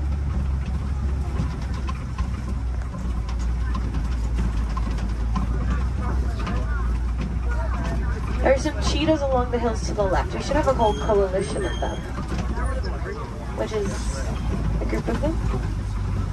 Fastest land mammals, they have a top speed of up to 70 miles per hour, which we'll get to in just a couple of seconds. Cheetahs really only run for about 30 seconds at a time. Not long distance runners. And they are most active during the day. They do their hunting during the day to avoid the competition that they would have if they were to hunt at night, especially alongside big cats.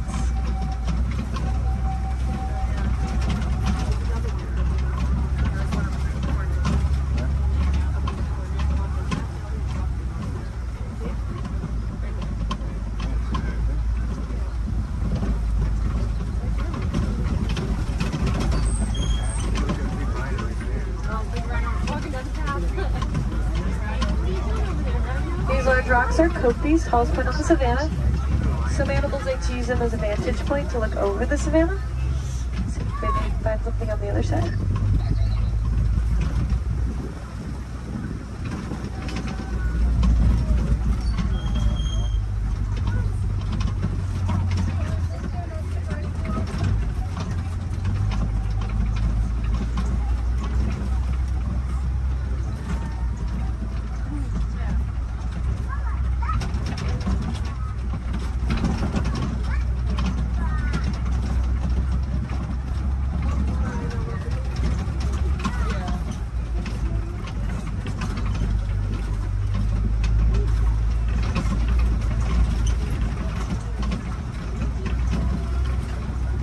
There's some lions here to the left. They sleep and relax about 18 to 20 hours out of their day, active for about 4 to 6 hours at night. So we get a tail. Mostly what I can see. When they wake up, the males stay back to make sure the parents are protected. The females tend to do about 90% of the hunting.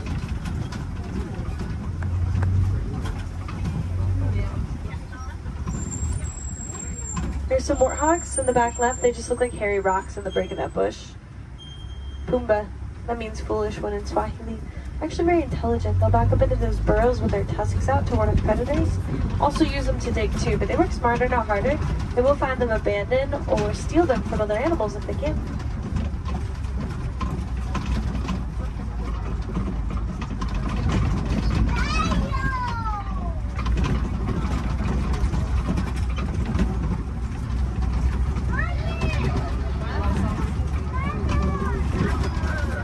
There are some ostrich eggs down this path of the river. Largest of the bird eggs, they get around 3 pounds each. One is the equivalent to 2 dozen chicken eggs, and they're very tough.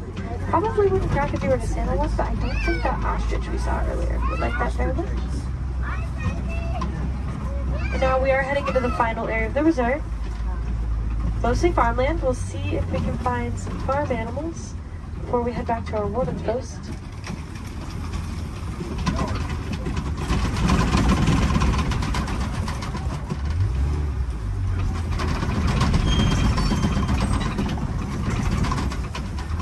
There are some Nigerian dwarf goats here. Very tiny type of goat known to take up very little space, and they produce a milk that's nutritious and high value. Helps communities to rely less on their local wildlife for things like nutrition and income.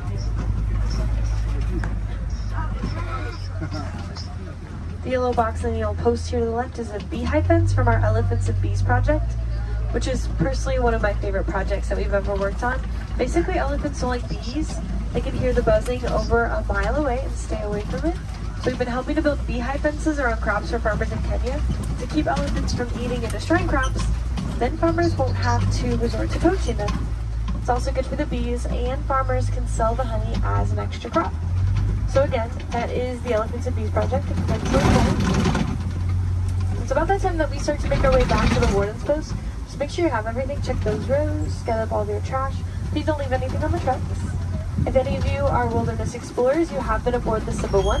That is SAM-BA1 Simba 1. Badges can be collected further down the path as you exit. And if you want to help out these amazing creatures, then I definitely recommend checking out the Disney Conservation Fund. You can learn more about the cool projects that we work on. You can donate to it if you'd like. Any amount Disney matches every cent. We'll give you a cool pin for it. You can also just reduce, reuse, recycle. Those are great ways to help.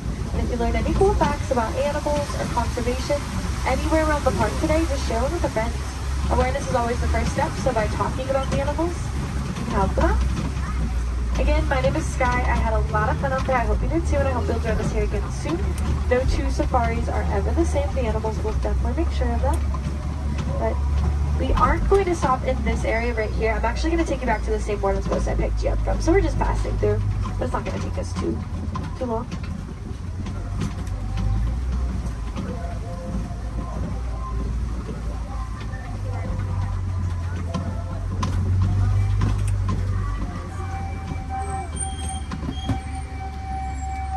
Sante-sama, thank you.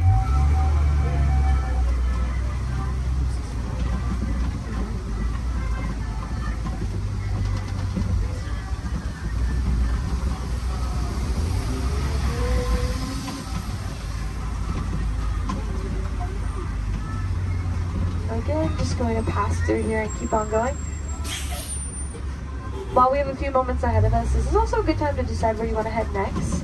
You will already be on the Gorilla Falls Exploration Trail as you exit.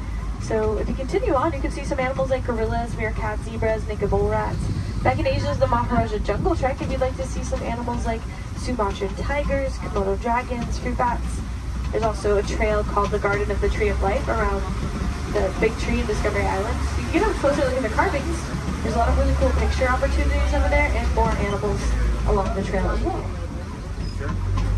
And of course, if you love those goats as much as I did, you probably want to pet one. There's a petting zoo at Rafiki's Planet Watch. Just take the Wildlife Express train and Harambe to get up there. Let's try to make this a little less awkward and hang out here while they load this truck ahead of us. In a moment, we will be passing by this guest who are probably a little confused right now to why you're on the truck and they're not. So personally, I like to wave to them, say Jumbo, get them excited for their adventure. You don't have to do that if you don't want to. You can completely ignore them. We'll never see them again anyways. You can awkwardly stare at them as we roll by. That's fine too. Or look at the beautiful plant life on our left. Totally up to you.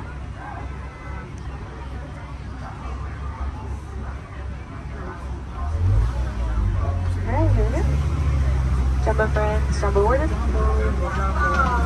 Jumbo friends, jumbo warden.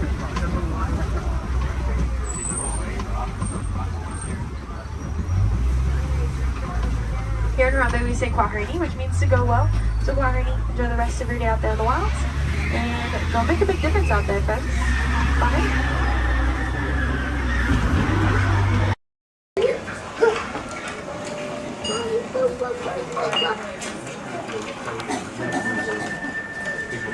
Sorry. Mommy, you wanted me to ride with you? Only if you want to. 'Cause otherwise, nobody's going to be there to hold your hand. You want to be able to hold my hand? Yeah. The next group's ready. I put my hands up in the car. You gotta get. Hi everybody, welcome to the test track. My name is Bill McHale. I'm up here in the control center. In just a couple of minutes, you're going to be out there on that track. But first, let's put together your test schedule. These are the same kinds of tests that are run at GM test facilities all over the world. Let's put up the 26 8th grade. You got it. Okay, we're going to start you off on an accelerated hill climb. Now, these steep grades give us a chance to evaluate the effects of heat and stress on your engine and on the transmission. Twisted jar blocks. Let's put up the blocks, German and Belgian. Next, your vehicle is going to go over a variety of rough road surfaces. These are designed to test the integrity of the suspension and the chassis. It's going to get a bit bumpy. Yeah. Next, you're going to see and feel what it's like when your brakes lock up and you lose control of the steering. Hang in there because we're going to do the test one more time, this time with the ABS or the anti-lock brakes. Okay. What's next? Let's do some environmental tests. Put up 2, 5, and 7. 7? Yeah, 7. Okay. After that, we're going to subject your vehicle to some extremes in temperature, as well as corrosive conditions to see how it handles nature's worst. And finally, we'll take you out for some handling runs. Off-road the corner. Let's do the corner. I'm going to send you through some hairpin turns, and then we'll take you out and do the high-speed loops. And depending on how your vehicle and you hold up, we'll even throw a few surprise tests in there. Surprise test? Yeah. Pick one. Now, if this whole routine seems a bit extreme, you're absolutely right. That's what a test track is all about. The cars you drive at home are made up of over 15,000 different parts, and every one of them has to pass the test under very extreme conditions before we ever let it off that test track and out onto the road. Now, as you can imagine, safety is a big concern of ours, so we're going to insist that you buckle up your safety belt securely. You'll be glad you did. Oh, we're ready.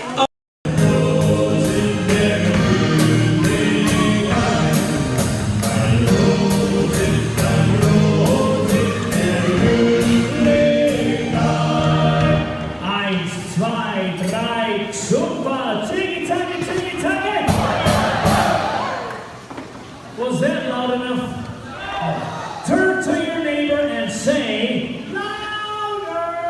Louder! Okay, drinks and thumbs up, here we go. Tiki-taki, tiki-taki! Tiki-taki, tiki-taki! Tiki-taki, tiki-taki! Rolls clean and drink!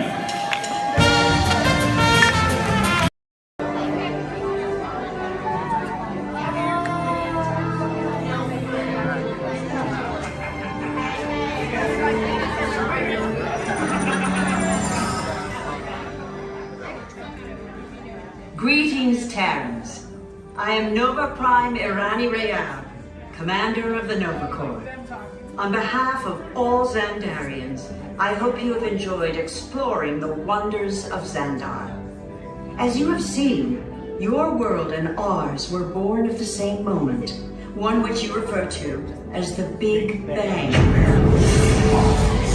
As such, we are all galactic neighbors in a vast universe which we and countless others share. For you to travel to Xandar would take 2.5 million years, assuming you had a ship that could fly at the speed of light.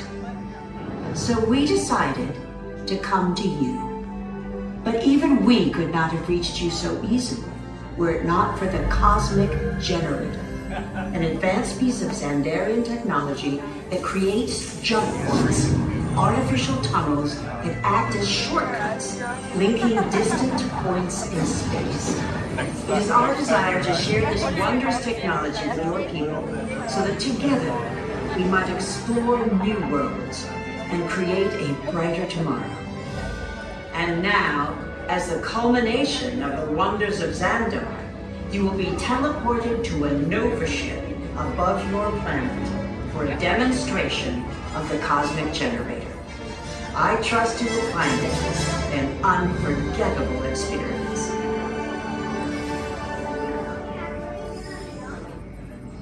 Welcome, people of Epcot, Epcoters, Epcotians, citizens of Epcot. Does anyone know what they call themselves? What?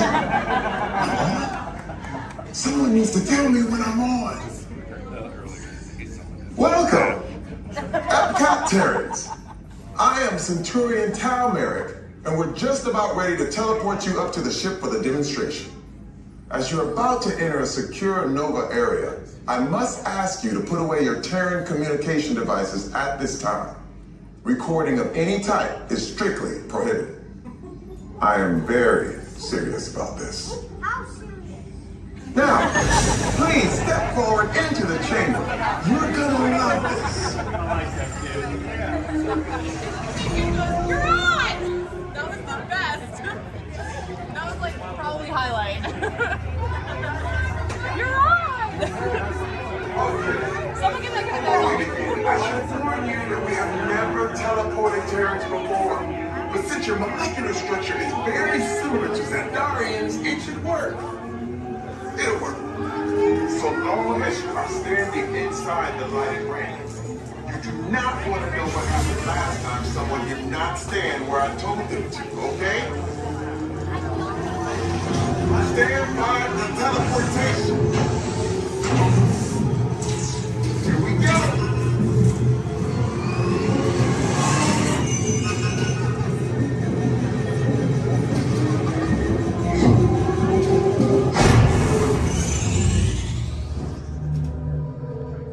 You made it.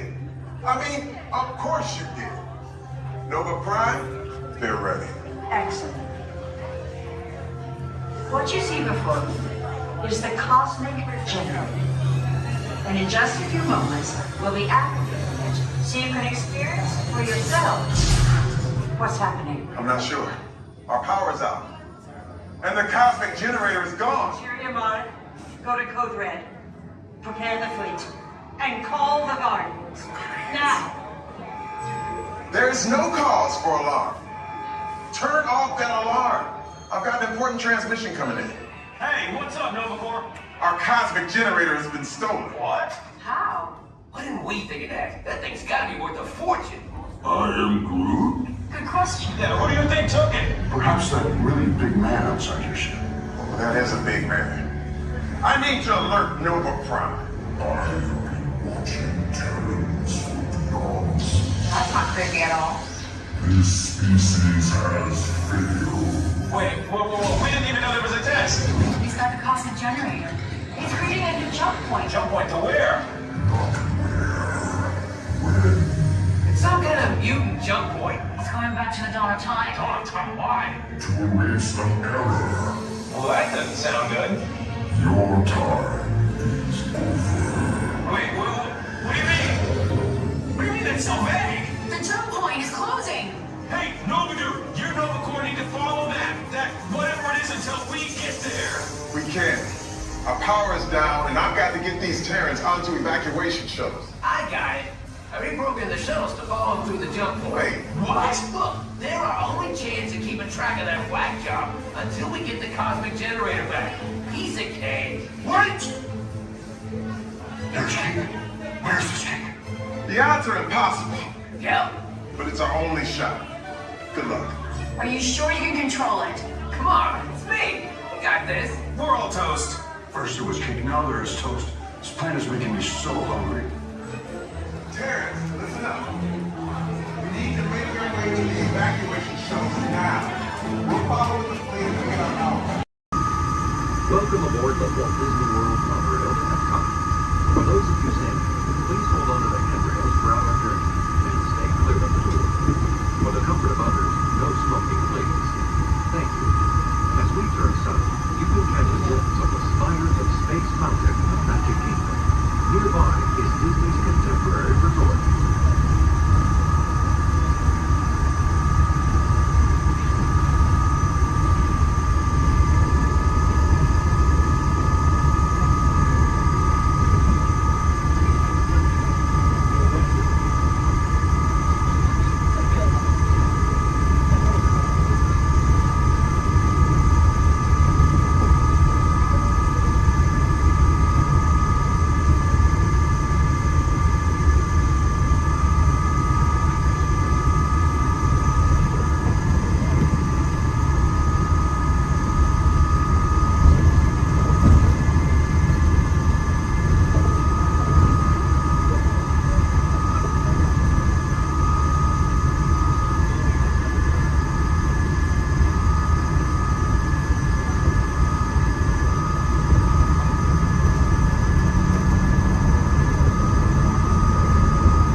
On behalf of the cast of the Walt Disney World Resort, welcome to Epcot.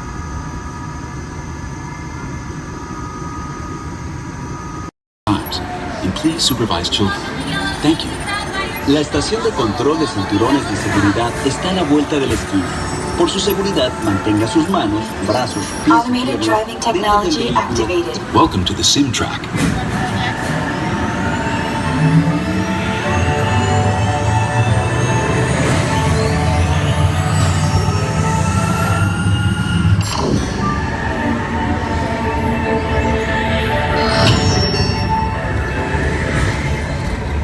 We'll begin with the capability test to see how your vehicle designs perform under challenging weather and surface conditions. Monitoring road surface. Connecting to OnStar.